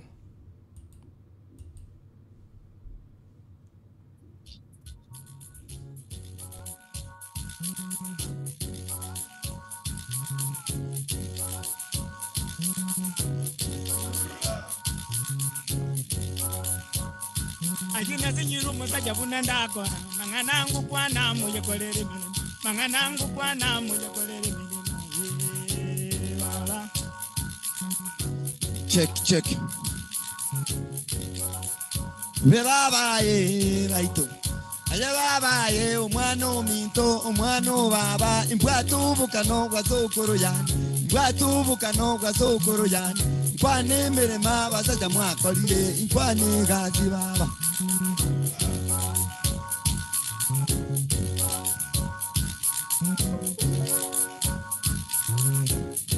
Ayababu minto babu minto.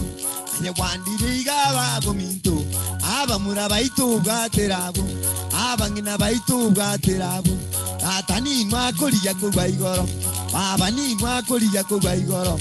Aite ni nukoliya mbasogegi. Baba baito.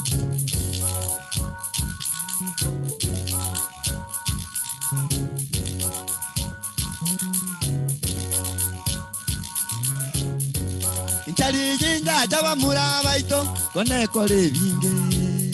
Abagaka bagajenja. Abakungu bagajenja. Abasacha bagajenja. Baba Naiguzenda tinenke baba Naiguzenda kwanenke baba Naiguzenda tinenke baba Naiguzenda kwanenke baba Kwanemere mu mwakolire baba Kwanemere mu mwakolire baito Kwanem baito echi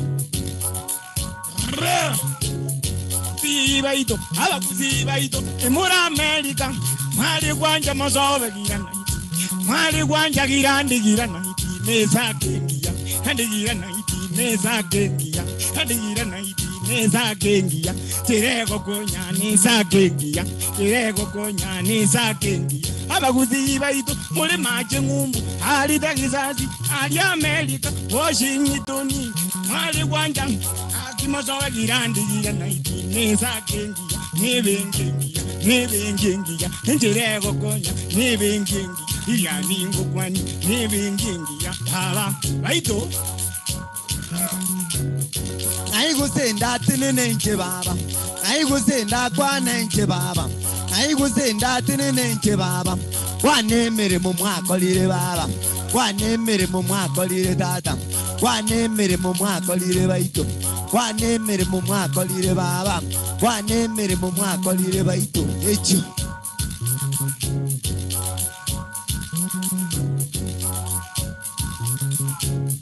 Iriani ngai gwacha kurate nina gocha chura kwanya maiga tankura njunda korora bunuko girigenda ndabugyo bugano tonegeria mareko baito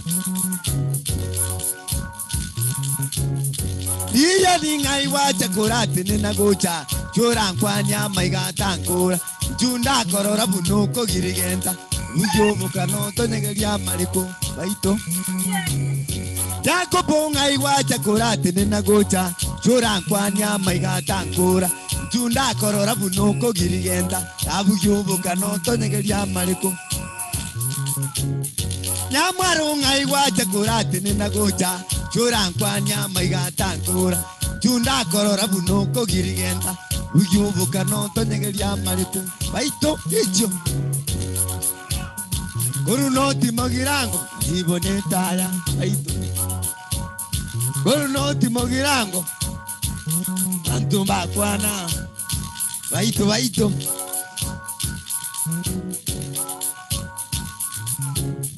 Urunoti magirango iriani neta abantumba kwana abantumba monya undeta gokura baito Kera kanga igwacha kurate nina gocha chura kwanya maiga tankura junda korora bunuko girigenda ndabugyo bukano tonyegeria mareko Biri kanga igwacha kurate nina gocha chura kwanya maiga tankura junda korora bunuko girigenda ndabugyo bukano tonyegeria mareko baito Chuma ngai wacha kurate nena gocha. Agwata ngai wacha kurate nena gocha. Joran kwanya maiga tankor. Junda korora bunuko girigenta. Baba ngai agwata nana damari sinya sauri gurumba kwanye. Pero mumwako la agwata one babe ke gukora magyate ke bona liko nilio mobeno. Na jobu ngai wacha kurate nena gocha. Joran kwanya maiga tankor. Junda korora bunuko girigenta. Ndabu yobu kanoto negeria mareko. Na jobu ngai wacha kurate nina gocha. Joran kwanya maiga tankor. Junda korora bunuko girigenta. Yobu kanoto negeria mareko. Baito. Abagambi baito tiga kwibisa. Abagambi baito tiga kwibisa. Ege sunta na kanana timui bacha. Ege sunta na kanana timui bacha. Nainda ninwe taya timoti gabantu tutumane. Nainda ninwe taya timoti gabantu tutumane baba. Aya baba baito. Aya baba baba. We baba baba. We baba damario minto. Aguatu baba aguatu minto. Damario minto. Elisio minto. Imbatu bukano gazokoro yani.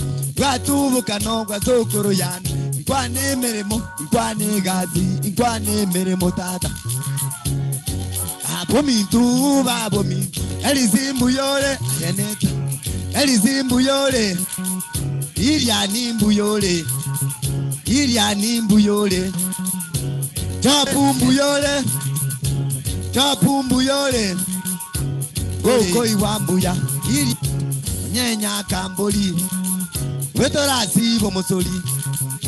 Rasi bomosoli. Baba. Baito.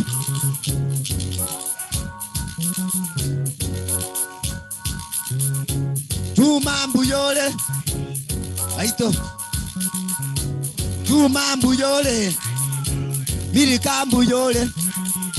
Migailimbu yole. Alebambu yole. Olisimbu yole. Denisimbu yole. Irianimbu yole. Moko iwambuya. Yemonyenya kangoko. Ubeto rasi bomosoli. Rasi bomosoli. Ubeto rusie virukunyo. Ubeto rusie virukunyo. Chuma ngai wacha. Mwaro ngai wacha.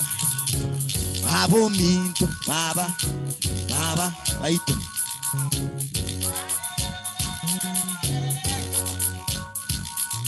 Nakiusengo koraba muraba minto. Nakiusengo koraba muraba minto. Jabone sim, Jacobone mamba, Jacobone sim, Jacobone mamba, Jacobone simba. Una corora, nainde noisa inovo gambrobo, nainde noisa inovo gambrobo, nainde noisa inovo gambrobo. E no monto branche tabanto, uyun Jacobona liria niña saurigoro. Iria no mokungu isera bakungu 144, baba kuna usukie meremo. Ansema kwa nyara wakili Edison na mamonga era maiga, baito. Nakopombu yole. Nakopombu yole. Zibambu yole. Ogongombu yole. Ongangi mbuya mole. Moko iwambuya. Moko iwambuya. Onyenya kangoko. Enda sibo musoli. Nasibo musoli. Baba, baito. Arika ngai wacha kurate nina gocha. Jurangwania maiga tankora. Junda korora bunuko girigenta. Dabu yobo kanoto negeria mariko. Dicha ngai wacha kurate nina gocha. Jurangwania maiga tankora. Junda korora bunuko girigenta. Dabu yobo kanoto negeria mariko. Baba, dicha di ona tatambia mono. Ege songo kukwana kurabu kusiki kwamba kongo kora maino ganya sauriwe. Ija dinga iwacha kurate nina gocha. Churankwanya maiga tankura. Junda korora bunuko girienta. Uyubu kanoto negeria mariko. Baito.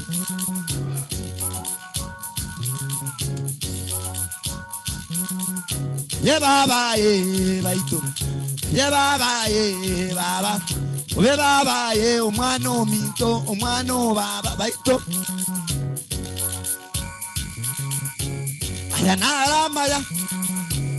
Ayanara chopware tire alitware kuliya segusi jaito akibonongwe kora nesa kengiya akusi mwensipi nesa kengiya aki baba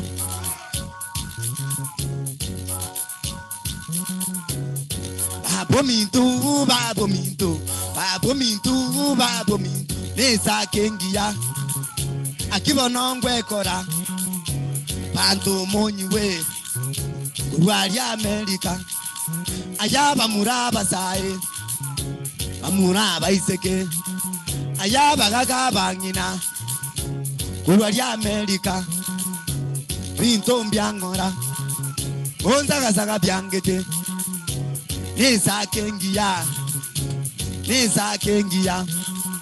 akibonongwe kora hirya ninkobolye doli ninkobolye vanisi nkobolye chochi nkobolye na chochi ngai wacha kurate nina gocha chura nkwanya maigata nkura chunda korora bunuko girigenda uyubuka nonto negeria mariko baba Jerusa ngai wacha kurate nina gocha chura nkwanya maigata nkura chunda korora bunuko girigenda baba iriani omindo sukemere mo baba no tuli bono imeya Granite Sacco unde tari koto nyageri bono tuko bo pakache baito babo mintu baba abanaba sacha tato mintu abanaba sacha tato mintu abanaba sacha tato mintu abanaba sacha babo mintu kurwali Amerika mirimo yaino baba baito esake ngienya sauli guru ego konya abantu gabo nituri nye bantu baito tigangomba bulye Lero litukolinene abageni baitu lero baline karibu abageni toralya matoke ijenensento bwekwa mapakembo nina igura basaja torasaba nina iguru lilya ni torasaba nina iguru Jacob torasaba nina igura bagaka torasaba itato ituli iguru baito ilietalia olisikwe ubunda bwa oboche otaerere ndagera yaito itoto ira sogotemwa aniobonene inubunda inubwao imyaka yonsi deba mina baba baito baba. Alright, asante sana ujakro kwanga majara de mombinya edwin wanta welinga soda ya nanjira iruja nya nara ko tebanga rasi bage naro mongena gines ona gines jakudio ko sibegenda atenga mangana ko ngine na ikunga chairman ko watu mangana chinchi kabisa onye to watu iri ko ranga mpesa tre kali oranga popo no ndo chenga chimese chinjire ga maybe no chori geli manyanga ngoko so ikige robot ye we gona bokoro manyekero na madera ya kasha by the way ko nyorombo tureshara 603-801-3082 Neri Grau by the way na mombinye namba ya 254 yetenete 0 729-976-088 ngopo boni de bwango iganga no nyekere botuko esoda na vego so mangana na kiale nsemeyo wana to ya tani manyetenga by the way nara hostiri so many events na kora bantu bare mereri una bantu ba Granite na ende tindi kukwane profession ya netri kunganjira ngabantu ngoleta sembe na tenga na bajoini lakini ngamba kanje mbulirichi ko batainga na joini ye kiombeke ayenki oganyete ono monyekero udigangira naso Thank you, Mr. Orina, because you know you are coming up next after the reports. You have not told about yourself, and you have not told us what you do. You will have an opportunity also to tell us and who is Mr. Orina and who is hosting us today. So, Hi, Mr. Chairman. Go ahead, sir. I just want to recognize what Mr. Orina said, that he's planning to join the Granite Diaspora Sacco. That is something we should be proud of, and we should just be able to echo and say, welcome, Mr. Orina, and to work with you. I just wanted to say that I didn't want that to be missed and to go into the shovel. That's all, Mr. Chairman. I just wanted to put across. I could go to the shovel because Orina has a chance to talk to us finally, and then we welcome him officially to our Sacco now. Thank you so much. So we move to reports, and after the reports, we will have our host, our MC, to have a word again before we go to closing remarks, and then have our Professor Fred Okemwa close with the word of prayer. Supervisory Committee, Chair, this is your floor. Thank you very much, Mr. Chairman. If I might share my screen. Can you guys see my screen? All right, cool. So it's been a long day, and I am not going to keep you here too long, not at least on account of my report. So I would like to start by introducing the members of the Supervisory Committee. I have Brother Joe Bikombe, who's the Secretary, Sister Milka Nyandusi, Dr. Fred Areba, and Sister Abigail Uko, who are all members. They've done a fantastic job this last 8 or so months. And so the report that I'm going to give is really the work that represents what the committee did. So a lot of things there. We have the detailed copy of the report in your, on the website. So please review that. I'm basically just going to go through very quickly on some of these items. So in terms of, our mandate and what we do, we're basically charged with verifying compliance of the Sacco to these various laws that you've heard mentioned throughout the day. And that is really our role. So we're charged really with looking at, the whole thing, starting with the governance structures, the processes in the Sacco, and therefore the report that I'm going to give basically touches on all those different areas. In terms of membership, you've heard about the numbers. What I would point out is the challenges that we saw as we were looking at what the marketing team and the other folks are doing. During the referral process, we would encourage all of our members to endeavor to educate the prospective members on our values and our bylaws, so that when they get to talk to the marketing team, it's not taking too long. Right? I know that the Education Committee will organize educational webinars to equip you with that knowledge. But that's something that we noticed that would really help our marketing team. And then, of course, there's only 2 members who've been serving that committee. It would help if we had at least 1 or 2 more to help in that very important work that they do. In terms of the financial management of the Sacco, we examined the financial and management accounts and all the records for Q3, Q4. And, we looked at essentially all the records that they have: financial statements, financial performance reviews, liquidity position, cash and bank reconciliation statements, among others. We also looked at the audited reports, and it's our considered opinion that the financial statements presented by the board are true and fair reflection of the financial position of the Sacco. Looking at the credit committee, they worked really hard to develop the documentation that's going to be needed to start extending credit to our members.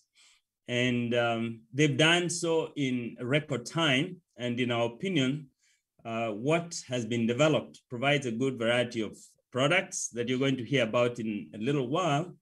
And we believe that the suite of products and the associated documentation that they've created meets the Sacco requirements for credit applications and loan approvals and repayment.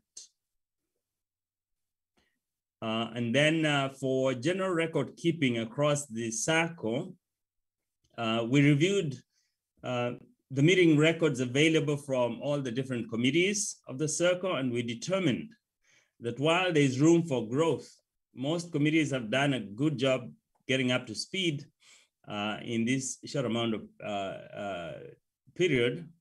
And it's recommended to the board that a standardized format be created for writing agendas and minutes for all committee meetings, just so that it's, so that a committee does not miss out on collecting a certain piece of important information. And then it's also recommended that the membership of the marketing team and the credit committee be enhanced, because one of the things we do is, as we're looking at the records, we also look at attendance at those committee meetings and the membership. So that's where the last bullet comes from. All right. In terms of the plan for fiscal year 2021 for the supervisory committee, there are two things that we hope to do, among others. One is we like to develop mechanisms that will allow you, the members, to provide feedback to the supervisory committee directly on any issues that you think we need to examine and investigate and determine. Now, we say that with the understanding that all feedback should ideally go through the management first to give them an opportunity to respond, okay, to your issue before it comes to us. We're sort of like the second level removed from the feedback loop. Now, if you have presented your case to the management board and it's not being addressed, then please reach out to the supervisory committee. And you can do that, using the website. And we are going to ask that a mechanism is created on the website that allows you to do that.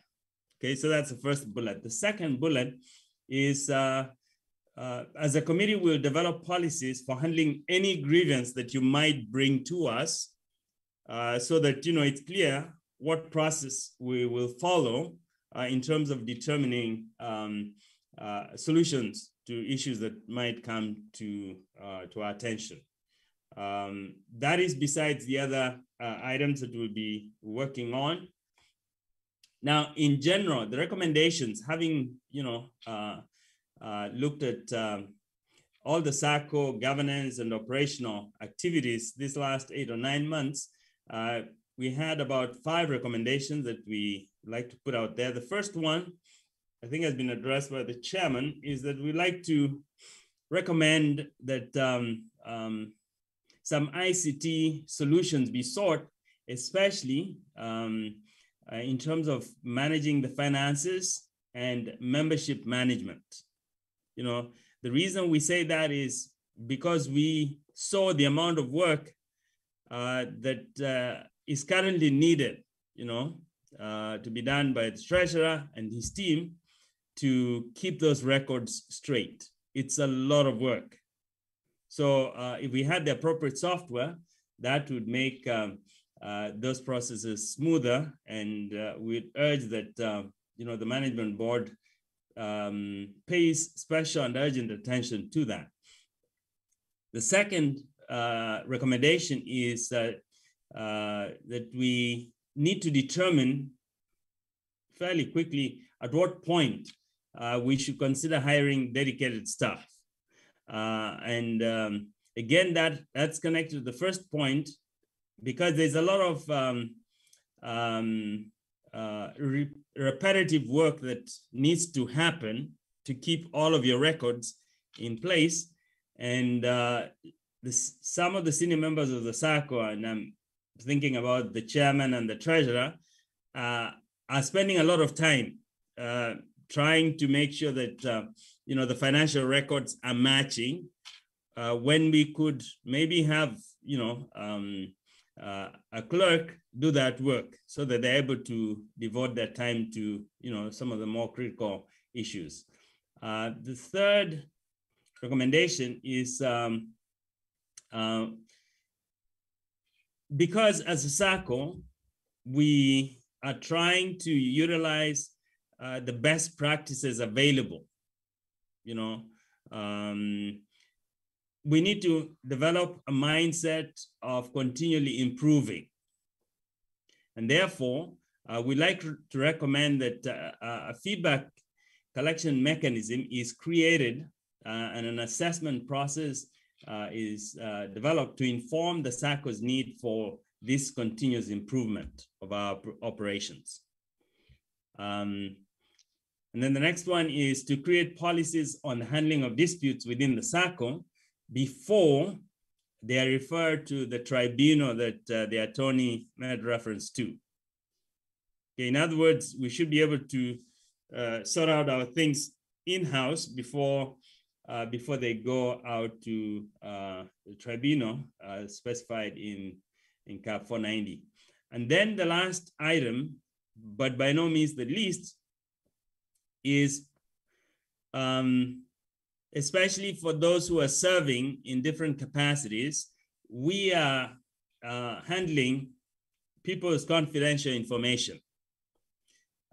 We need to develop policies that govern that,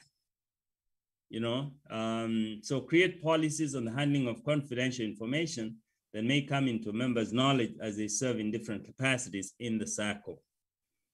And we hope that this will be done, in fairly short order within this year. And in conclusion, just like to thank everybody. Those who've worked in the different committees, I can affirm to the members that they have really worked hard. I can tell you, many of them have spent tons of hours to get us to where we are. And I just wanted to appreciate them and recommend to the general membership that they probably need to thank especially the management board for all the countless days and hours that they spent to get us to this point. So we commend all the members who've served in the various capacities for these tireless efforts, and we wish everybody very productive fiscal year 2021. Thank you. Thank you, Dr. If there's any issue that maybe members you need Dr. Onyanja to address specifically relating to supervisory, you can still continue with the chat, and some of those questions pertaining to membership in here or members, we will address them as a whole, and then compile them in one unit and then put it in our website for members to get that information. Thank you. This time I will give it out to Lillian.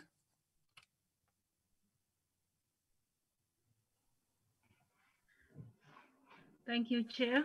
Let me try and see if I can share this. Let me see if I can try to share my screen. It's very short. Okay. Yeah. Hang on.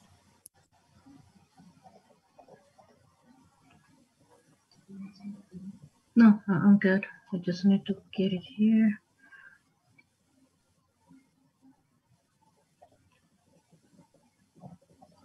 Nothing is not opening.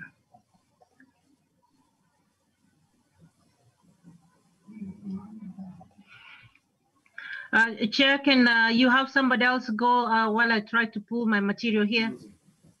Mr. Jared, can you go ahead, please, if you're ready?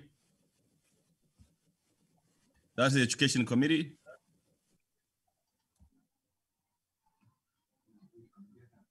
Education, okay.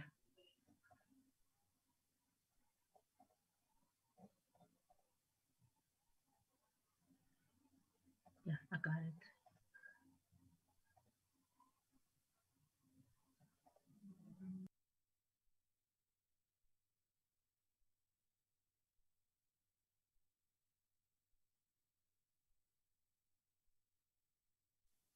Oh, okay. Oh, I'm sorry. I'd logged myself out for some reason. Oh, good evening, everybody. Take this opportunity to welcome visitors also are visiting and the rest of the members to our first ever AGM. It's been a wonderful day full of information, a day full of trainings, exactly what we need, especially in training and educating new and existing members in order to fully have a clear understanding of what the Sacco is all about. First of all, let me introduce the Education Committee members. Again, my name is Jared Arika. I'm the chair. Dennis Gichana is the secretary. Dennis, are you there? You could I'm here. say, okay. Consolata Amingo, a member. Zablon Omoyo, member. If you're there, you can say hi. Edward Manyube, a member. Again, congratulations, Dr. Manyube, for your recent achievements. We are proud of you. Thank you. I'm here. Okay, Dr. Peter Moriasi, a member. Hi, everybody. I'm here, but I'm hidden. Okay. And Tom Oyunge, member. Welcome to you all. Again, the Education Committee, our responsibilities are clearly listed on our bylaws, but for the sake of this meeting, let me repeat it. We at the Education Committee organize education programs for members, committee members, staff, and the public. We communicate Sacco news, information to the greater good of members and the community. We ensure that both the committee members and the staff are well trained for the tasks that they're entrusted within the society. And we also create cooperative awareness of the public, to the public, and also through the advertisements and other public publications. How do we do this? We do this, we have already developed a website. I'm sure most of you know that, and you have had a chance to go through it. We have we're in a process right now developing PowerPoint presentations. We also have a frequently asked questions page, which is very resourceful. I encourage most members to go there. Whenever you have a question about a Sacco, about any other committee, especially credit, especially loaning and all that kind of information, you go there, you click on the appropriate question, you get the answer really quickly. And if you need more information, you can always reach out to us. Our accomplishments for this fiscal year is that we've actually been working in collaboration with the marketing committee, especially in the area of incoming members through the vetting process. The marketing committee has been very proactive in providing the necessary information and making sure that the people who are coming in have shared goals and shared aspirations. At the same time, if they have further questions, the Education Committee will be there to fill in the gaps. And we are also looking at some of the accomplishments we made also is to continually develop materials that are necessary for incoming members. Like I said, including the PowerPoint presentation, frequent asked questions. So those are some of the accomplishments that we have achieved so far. Of course, there are some challenges that come alongside. But the greatest one, especially being, the fact we all know that we are in diaspora. There are some challenges that we face, one of them being time zones, especially when we're trying to plan meetings, trainings. I think we've witnessed today how time zones can affect these things. So that's one of the challenges there.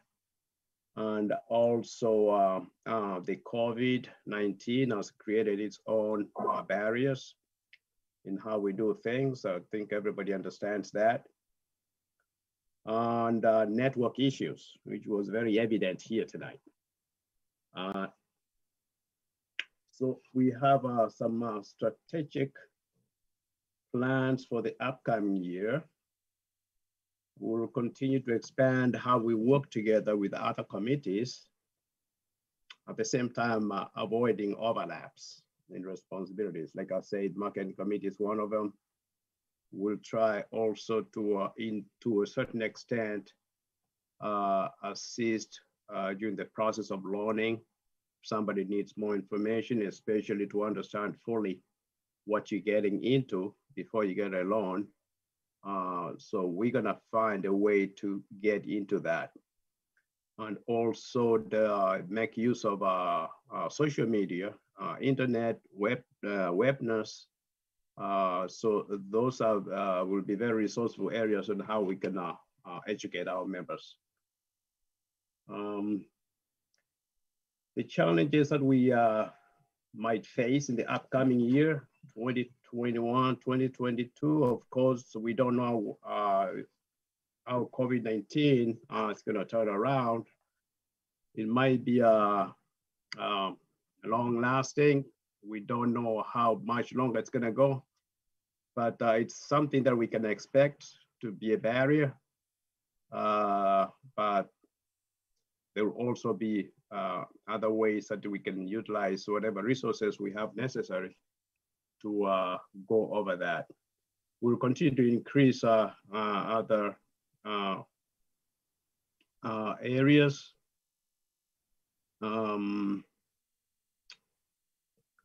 Something.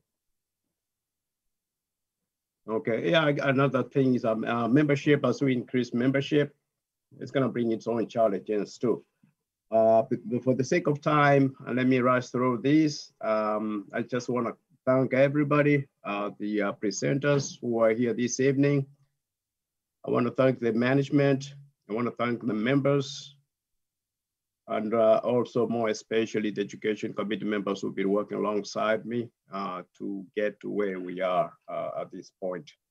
Thank you, Mr. Fondo, and we look forward to continually working with you in this upcoming year. Thank you much. Thank you, Mr. Jared. Thank you so much. Members, the reports are already on the website. If you log in through the member login, all those reports are already in there. You can go through them. So I will request the chairs just to flip through just an introduction, a brief overview, and the rest of the information will be on our website. And as I said, send all your questions through the chat if you have any questions, but particularly that are related to our daily activities. We will answer them together as it dictates. Put them compile them as a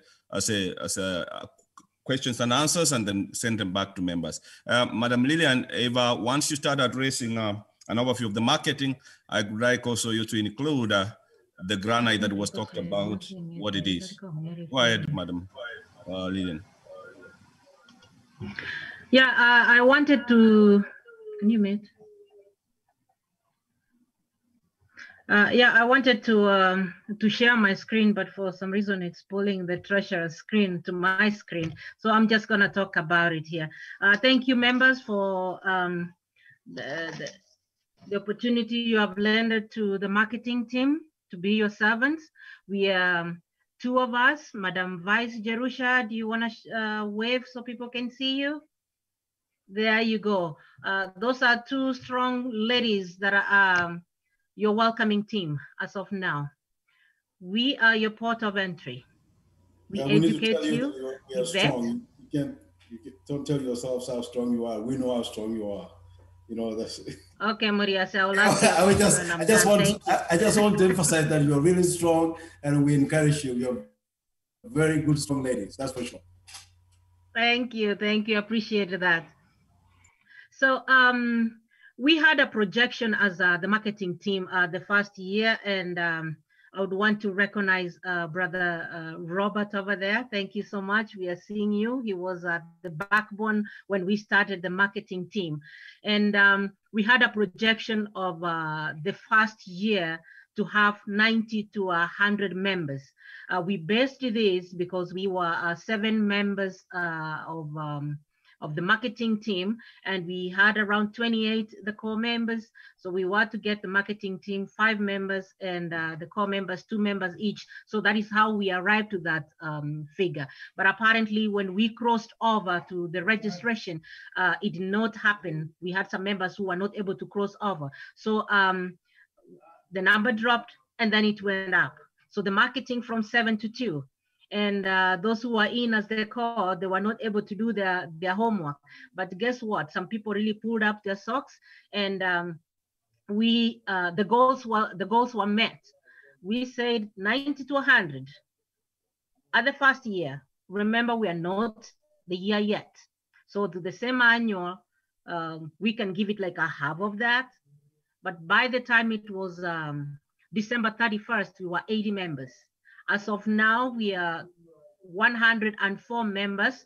Chair, we have one person who joined us. I know he's at work. He couldn't be here. I could have welcomed him in a bold way, but the time is gone, so he's not around. That is Mr. Henry Kirongo, referred by Madam Agnes from the committee. So we are 104.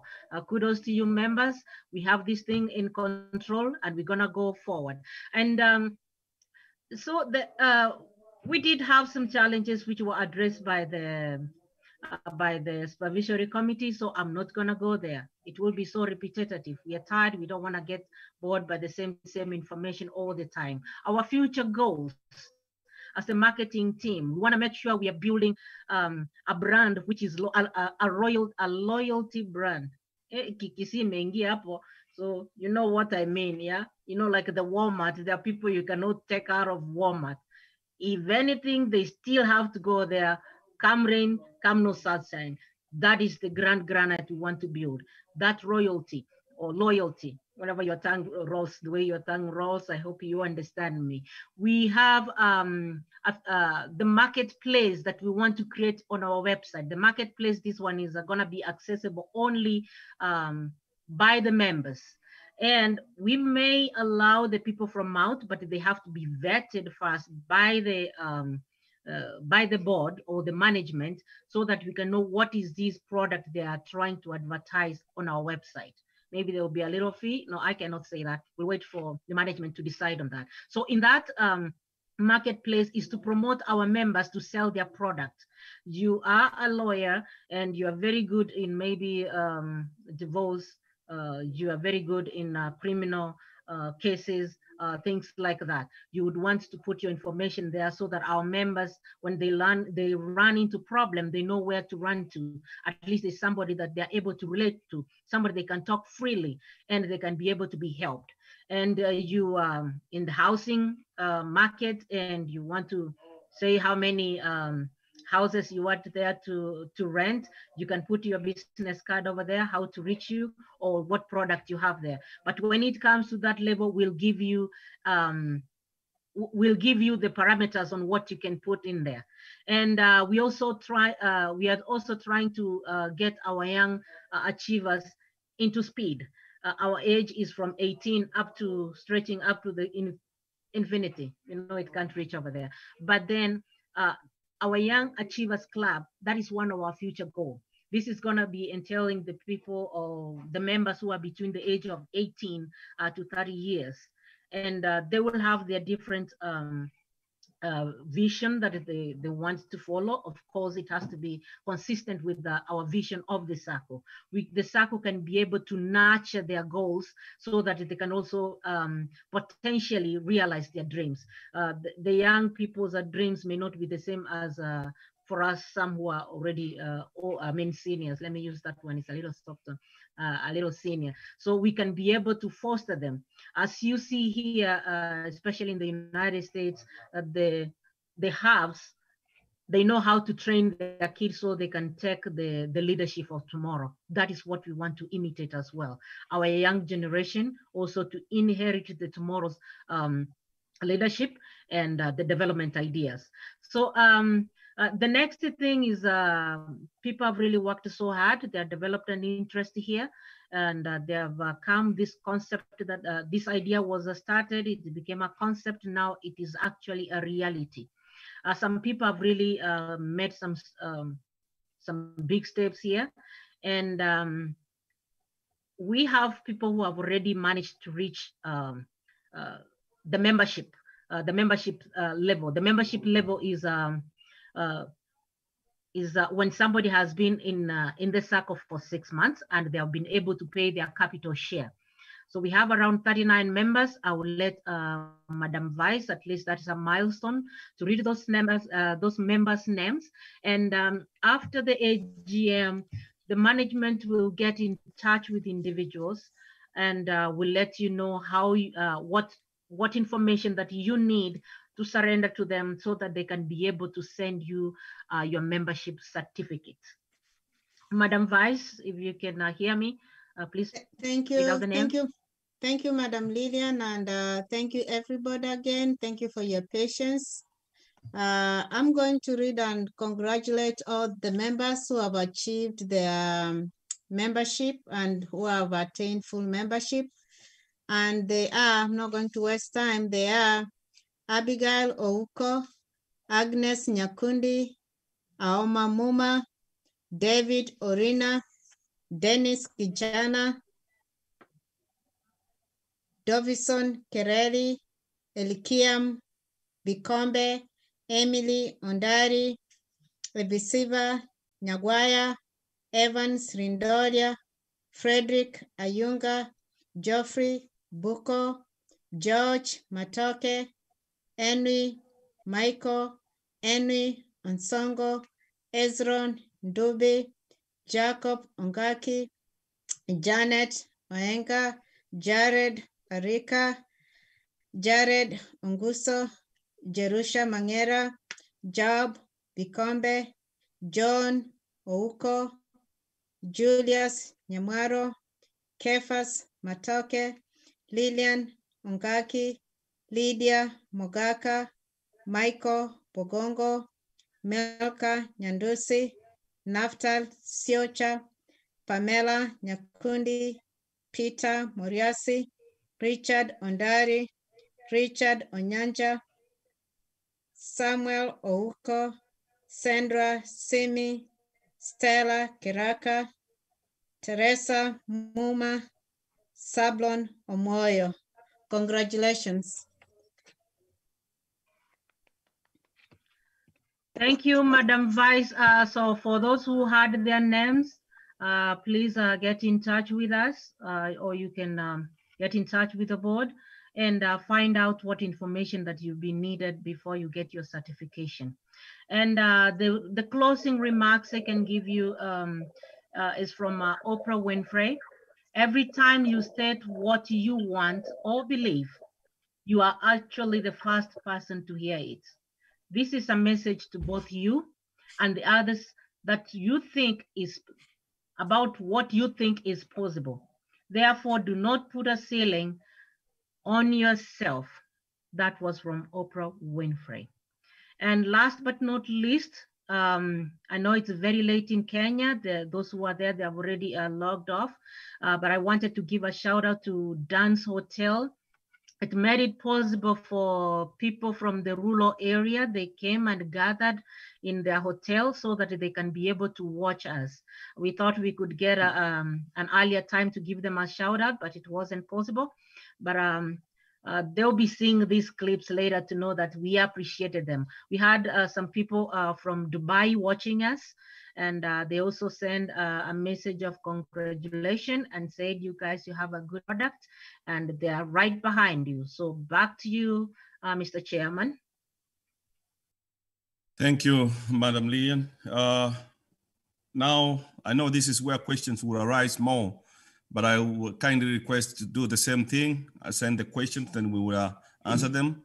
And this is a credit committee headed by our able lady, Agnes Nyakundi.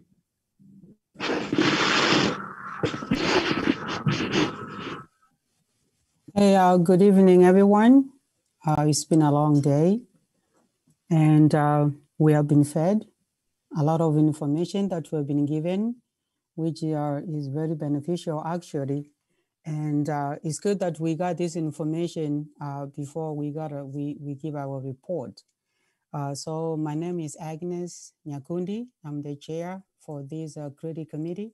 And these are my members, or the members of the credit committee: Henry Makori, who is the secretary. Henry, are you here? And we have Evans Otachi. Chairman, I'm there. Only that I was trying to unmute myself. All right. You are here. That's good. Yeah. Evans, you here? Evans Otachi? Yeah, I'm here. Okay, you're here. And Emily Muturi, you here? You here, Emily?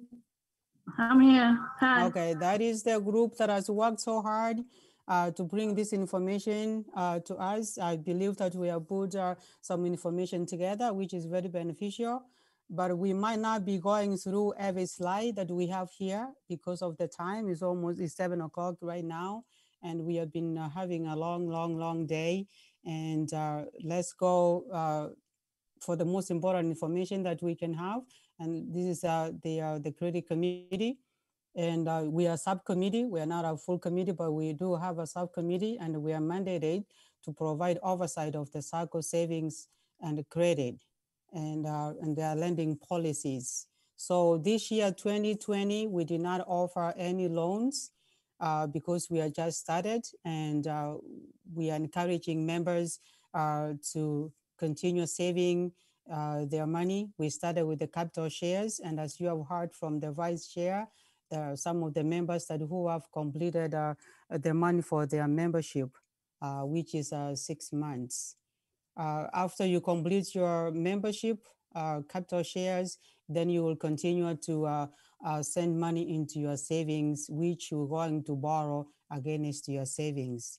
And in the year 2021 and 2022, the committee will commit to reviewing, processing, and approving the loans. All those ones who are going to do the application, once you have saved money into your savings, that is what the committee is going to do. We're going to review all the information, to process, and also to approve any loans that are any applications that will come to us. We are also going to use the collateral, mostly on the long-term loans. But for short-term loans, we're not going to require collateral, but mostly the collateral will require it on a long-term loans. And we're going to talk about it later. So the next slide, we have talked about the responsibility of the credit committee, and we establish also the loan limitations based on the availability of funds. So if we get our 10 applicants looking for the same thing, so we're going to see how many applicants we're going to approve depending on the amount of money we have in our savings. We are also going to establish a relationship with our members and the community. We need to be known in the community, and our members have to work with us. We work together as a group in order to be successful in whatever we are doing. And another thing we have to bear in mind is that this is your Sacco, this is my Sacco, this is our Sacco. So we are empowering every member to control their finances. So when you come to us looking for a loan, you know that you're going to borrow against your money, not anybody else's money. So we have established actually steps to approve the loan or for the application. So we really worked hard, and we came up with, this is the checklist. So we have a pre-qualification checklist. We have types of loans. We have online application, loan processing procedures, and we have approval and rejection letters. So the next slide is about the types of loans. And I think this is the most important one in our committee. So I'm gonna go on the top of the before the numbers there, you can see where it says types of loans. We have the fast track, we have emergency, we have educational. Those three are short-term loans. And then we have development or construction loans. And then we have the column number 2, we have prepaid months. The short-term one, the first one, you have up to 4 months to pay the loan that you have taken. And for emergency, we have 12 months or less than 12 months. Education, also less than 12 months. For long-term loans, which is a development and construction, we have up to 6 months to pay the loan that you have borrowed. The second one is, the third one is eligibility after savings. So you have to contribute into your savings at least up to 6 months. That is a short-term or short-term loans. Your contributions into your savings, the money that you're going to borrow, again, is you have to contribute at least up to 6 months. And the long-term loans, at least up to 12 months. And the next one, the limitations of amount, how much you're going to borrow. For short-term loan, the fast track, you have up to 400,000, and emergency up to 500, and educational is also 500. And then construction and also development of land, you have up to 500,000. The next column there, we have up to the savings deposit. So when you're going to borrow against your deposit or your savings and up to 50%. As you can see there, all the long-term, all the short-term loans, you have to borrow up to 50% of your savings. And the long-term loans, you have up to 80% against your savings. And then the next one is the processing fee. As you can see there, the short-term loans, they all have 2%. Shows you're gonna have to feel the pinch there because it's only 400,000. It's a short-term loan. So we have, that's a non-refundable fee, 2%. And once you do your application, you gotta pay the 2% non-refundable fee to the Sacco. And then the long-term loans are 1% because it's more you're borrowing. And then we have their monthly rates. As you can see, all the short-term loans, they do have 1.2%. And then the long-term loans, they have 1%. So again, you can see that the less you borrow, the more you pay in rates and in a processing fee. And if you default, the next column, you borrow 400,000. If you default, you're gonna take 6 months before you come back asking for another loan. So that is like a punishment for not paying on time or for defaulting. So you're gonna stay out for 6 months before you come to ask for another loan.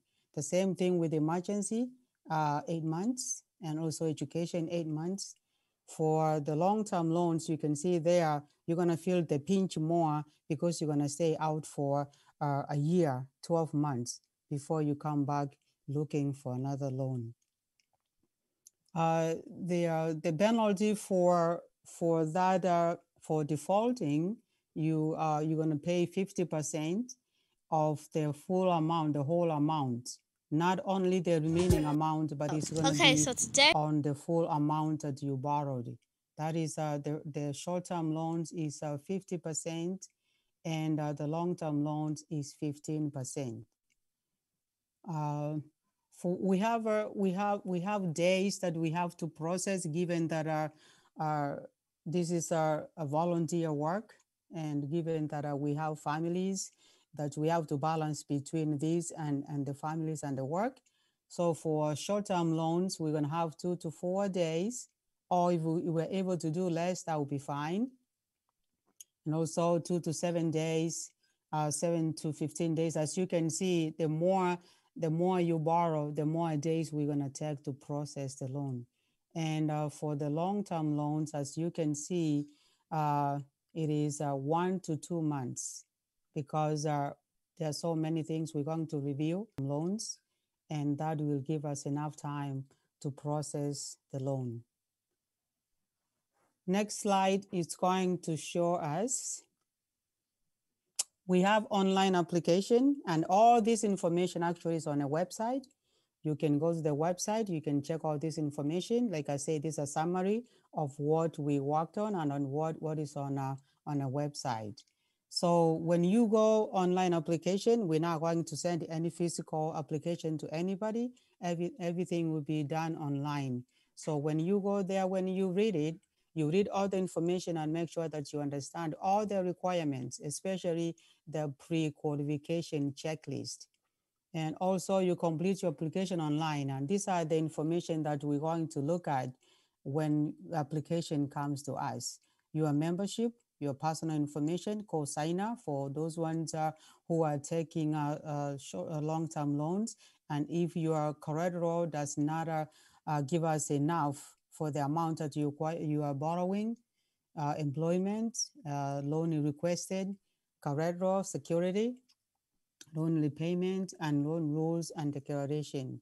And we do have all that information on the website. And the next slide is going to, the next slide. Okay, so we have the loan processing procedure. This is basically like an internal process for us. We are going to review all the information that will come to us. Like I say there on the application, we're going to review all this information before we go to approve any loan. We're going to spend more time on the pre-qualification checklist. And I advise every one of us who are going to apply for the loan to take time, check all the information that you needed, because if you send us the information halfway done, I promise you that we're not going to process it and it's going to go back, and you're going to be the last on the line to send for your application to be looked at again. So make sure that you check all the information that is required before you send your application form into us. So like you can see there, we're going to spend more time also on collateral, because we're going to hire people in Kenya who are going to do the evaluation on whatever that you're going to use as your collateral.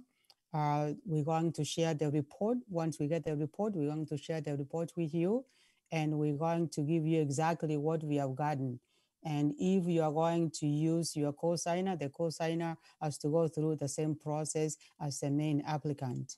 And we're going to follow everything by following the bylaws, guidelines, the Sacco and the committee policies and the procedures for any loan approval or rejection.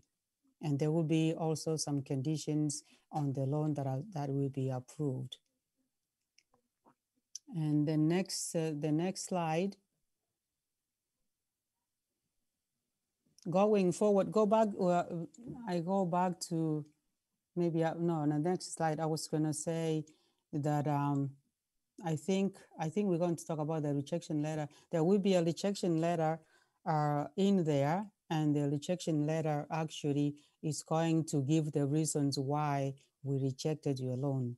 And the member has up to 14 days to appeal to the board in writing within 14 days.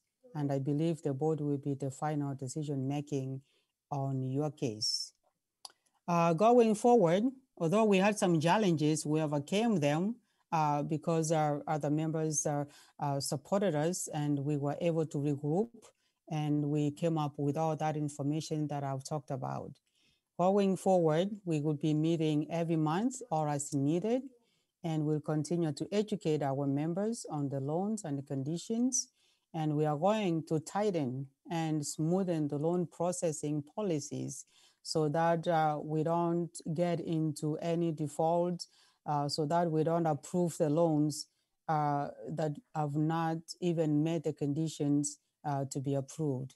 So we'll continue to do that, and we'll continue to encourage our members, the current members and the new members, to continue contributing into their capital shares as well as to their savings. And once they have made their capital shares, they can move on to the savings. And I don't think there's any limits of sending money into your savings. You can send as much as you are able.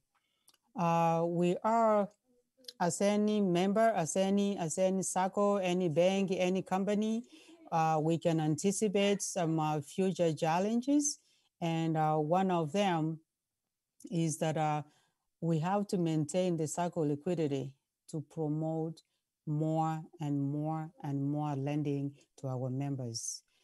In case of any liquidity constraints, we are going to venture out to external lending to accommodate more applicants. And as the members, the West is talked about, and our members talked about, we're going to partner with the Costco, and I believe the treasurer talked about it, and other local banks for continuing member lending.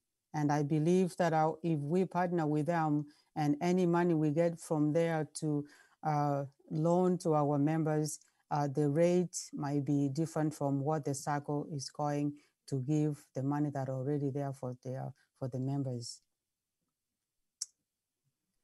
And we really worked hard. Our team worked hard. We got some support from other people, but I thank everyone. It is really hard to balance between work, between home, and this volunteer work. But all of them worked hard. We came together, we worked hard, and we produced this information. We have more work to be done, and I trust that I will continue in the same spirit to achieve our goal. Thank you very much. That's our report from the Credit Committee.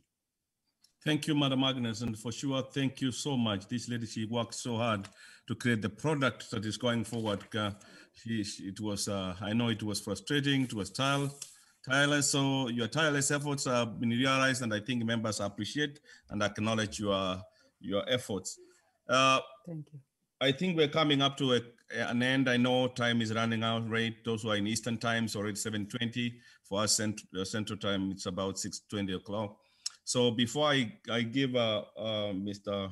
Ontiri permission to have one word, and then we have Madam Lydian introduce our professor to close with remarks and give us a prayer. So Madam Lydian, get ready to introduce Professor Peter, but for a minute, 5 minutes only, please. Let's turn it back to Mr. Urina, if you can have a closing word for us, please. Thank you so much, Mr. Chairman. Thank you so much.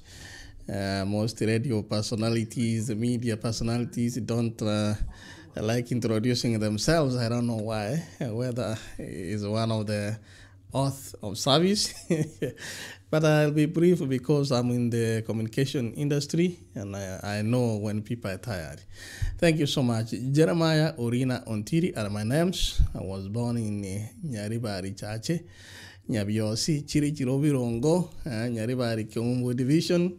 And I grew up in Kericho, back to Suneka Bonchari, and worked in Kitale, worked in Nyansira, and finally in Texas. I'm married. I have two sons, 16-year-old and 11. So though I look young, that's well, Mr. Chairman, we eat well. Thank you so much. And also, one more thing I would like to say is that I'm a trained academics accountant professionally. The second profession is teaching in the area of accounts and maths. And I'm also trained practical nurse, which is we call vocational nurse, which I quit after graduation, and I joined back to my media industry, which I do up to now. So I'm also a graduate trained on mass communication and broadcast journalism. Abakusi Global Radio has been established in USA since the year 2009, December, and it has now a main office in Kisii and is now registered in Kenya. Basically, one more word is about internet radio, because most people talk about FM. We want to get where we tune in. Mostly people get us online. And there is a reason why. When we started back 2009 doing an online radio station, people were like, why internet? But you can see that the growth of internet popularity has changed the way that people act, as well as how they access different types of services. And that is the same case with radio. You can bear me witness where we are now. Most people are used to traditional radio, which is limited to frequency variation. I had an FM station here in Texas, and the way it works is that it is it's licensed within 2-3 cities, and so you have to acquire another additional licensing. But with internet, you can listen to radio anywhere. Up to latest now, we have the technology. Those of us who are using Apple, we have Apple Play. Those of us who are using Android, we now have Android Play, whereby you can stream internet radio station anywhere. It is rare for even you. If I ask you here, we have done some research for quite a long time. If I ask you how many times you tune to FM station, you tell me that you spend like 4 or 5 minutes and you are done. But we are with our phones, we are with the internet, and we, as Dr. Ndemo said earlier, you know, with the technology, you like it or not, it's here to stay, so we got to adjust and do something about it. So without saying much because of time, I want to acknowledge that we have done a lot of work, groundwork here in US and back at home. And recently, one of the problems that we found that our people have is that we have an event in Kenya. We have a quality that we guarantee our people, but you are not able to receive the same quality. So that's the reason specifically why we opened that office in Kenya, that now we can give you live events, either it's a funeral service or your loved one you are not able to watch from home. You can talk to us, and we are very cheap. Because of giving back to the community here in Diaspora, wherever you may be in USA, wherever you are in Kenya, we will be able to do it. So let me leave you there. We'll talk more as time goes by. And finally, this is a good investment. If you don't belong anywhere, I say this is where you need to belong. And if you do, there's no sin of belonging to two places. At the same time, this is not where Fisi alikuwa anakanyaga njia mbili no, this is a good place where we can think about our future. In my accounting class, we learned that failure to plan is planning to fail. So I hope you don't plan to fail. God bless you. Thank you so much. Thank you so much, Mr. Ntiri. So, Madam Lillian, without going far, and then once our last speaker goes on and prays for us, the management board and the chairs of all committees, you remain behind for one. I will hold you for about 10 minutes, please. Just for 10 minutes. I know you guys are tired, but give me only 10 minutes. All of us will leave. Thank you so much, Madam Lillian. Thank you. I'm gonna give that honor to. Can you mute yourself? I'm gonna give that honor to Madam Vice, but before I give Madam Vice that honor to bring us Professor Okemwa, I just wanna recognize somebody who has really worked with me really so hard. I wake him up anytime at night. He has an answer for me. He tries to get me a solution. That is Dr. Michael Bogonko. Is our internal control. He really works so hard with us, and he coordinates in between the committees. But I know if he had to take me to court, I'll be suffering a lot because I've really taxed him a lot. Thank you, Dr. Bogonko. God bless you, Madam Vice. Your chance now.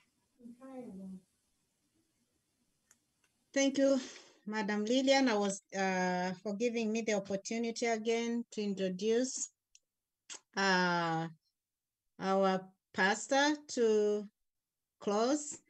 It's an honor, and I'm humbled to do this again. Thank you, members. Thank you for attending today. Thank you for everything that you did. We appreciate you. We couldn't be here without you and your hard work. God bless you. God continue to help us together, help each other.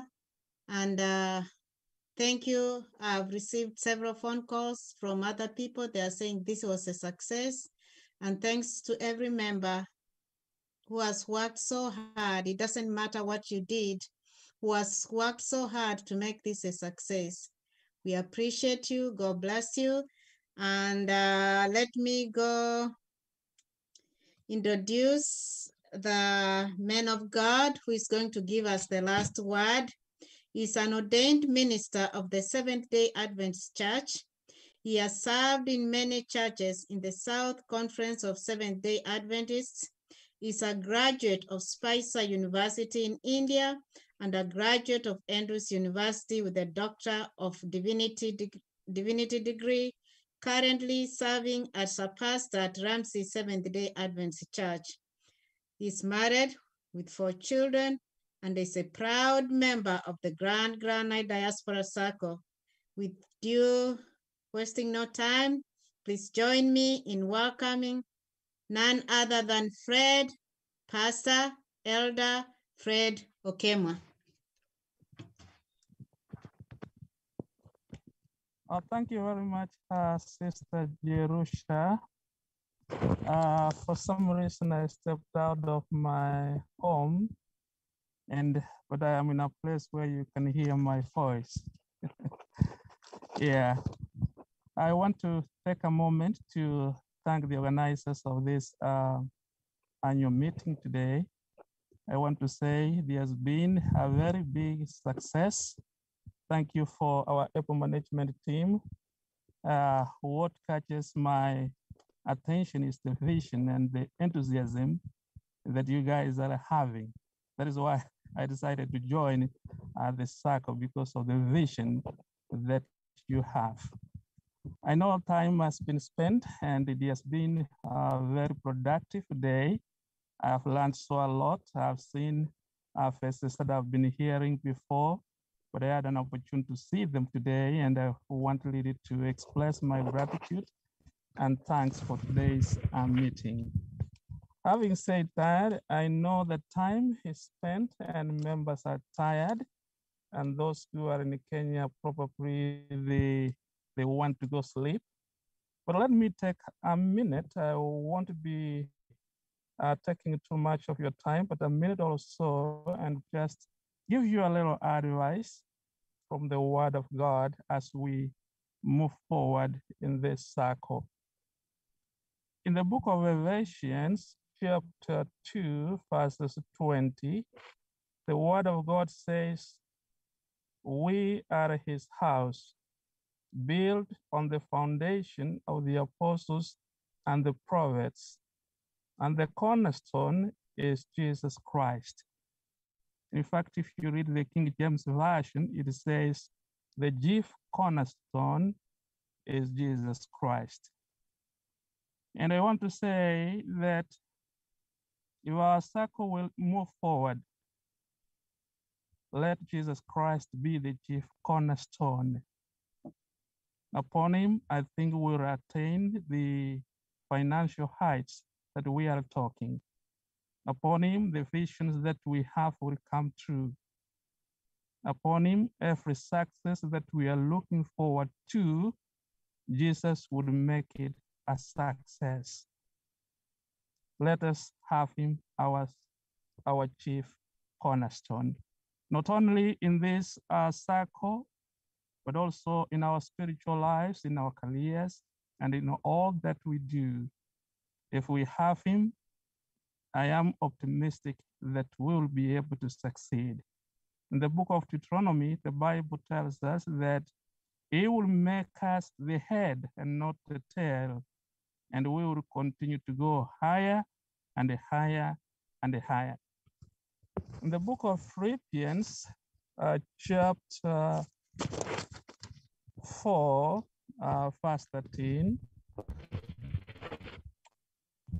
the word of God also says that I can do everything with the help of Christ who gives me strength I need.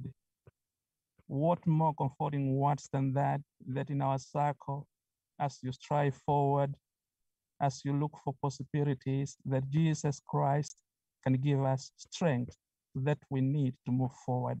Very important. He will give me strength and I can do all things that I need.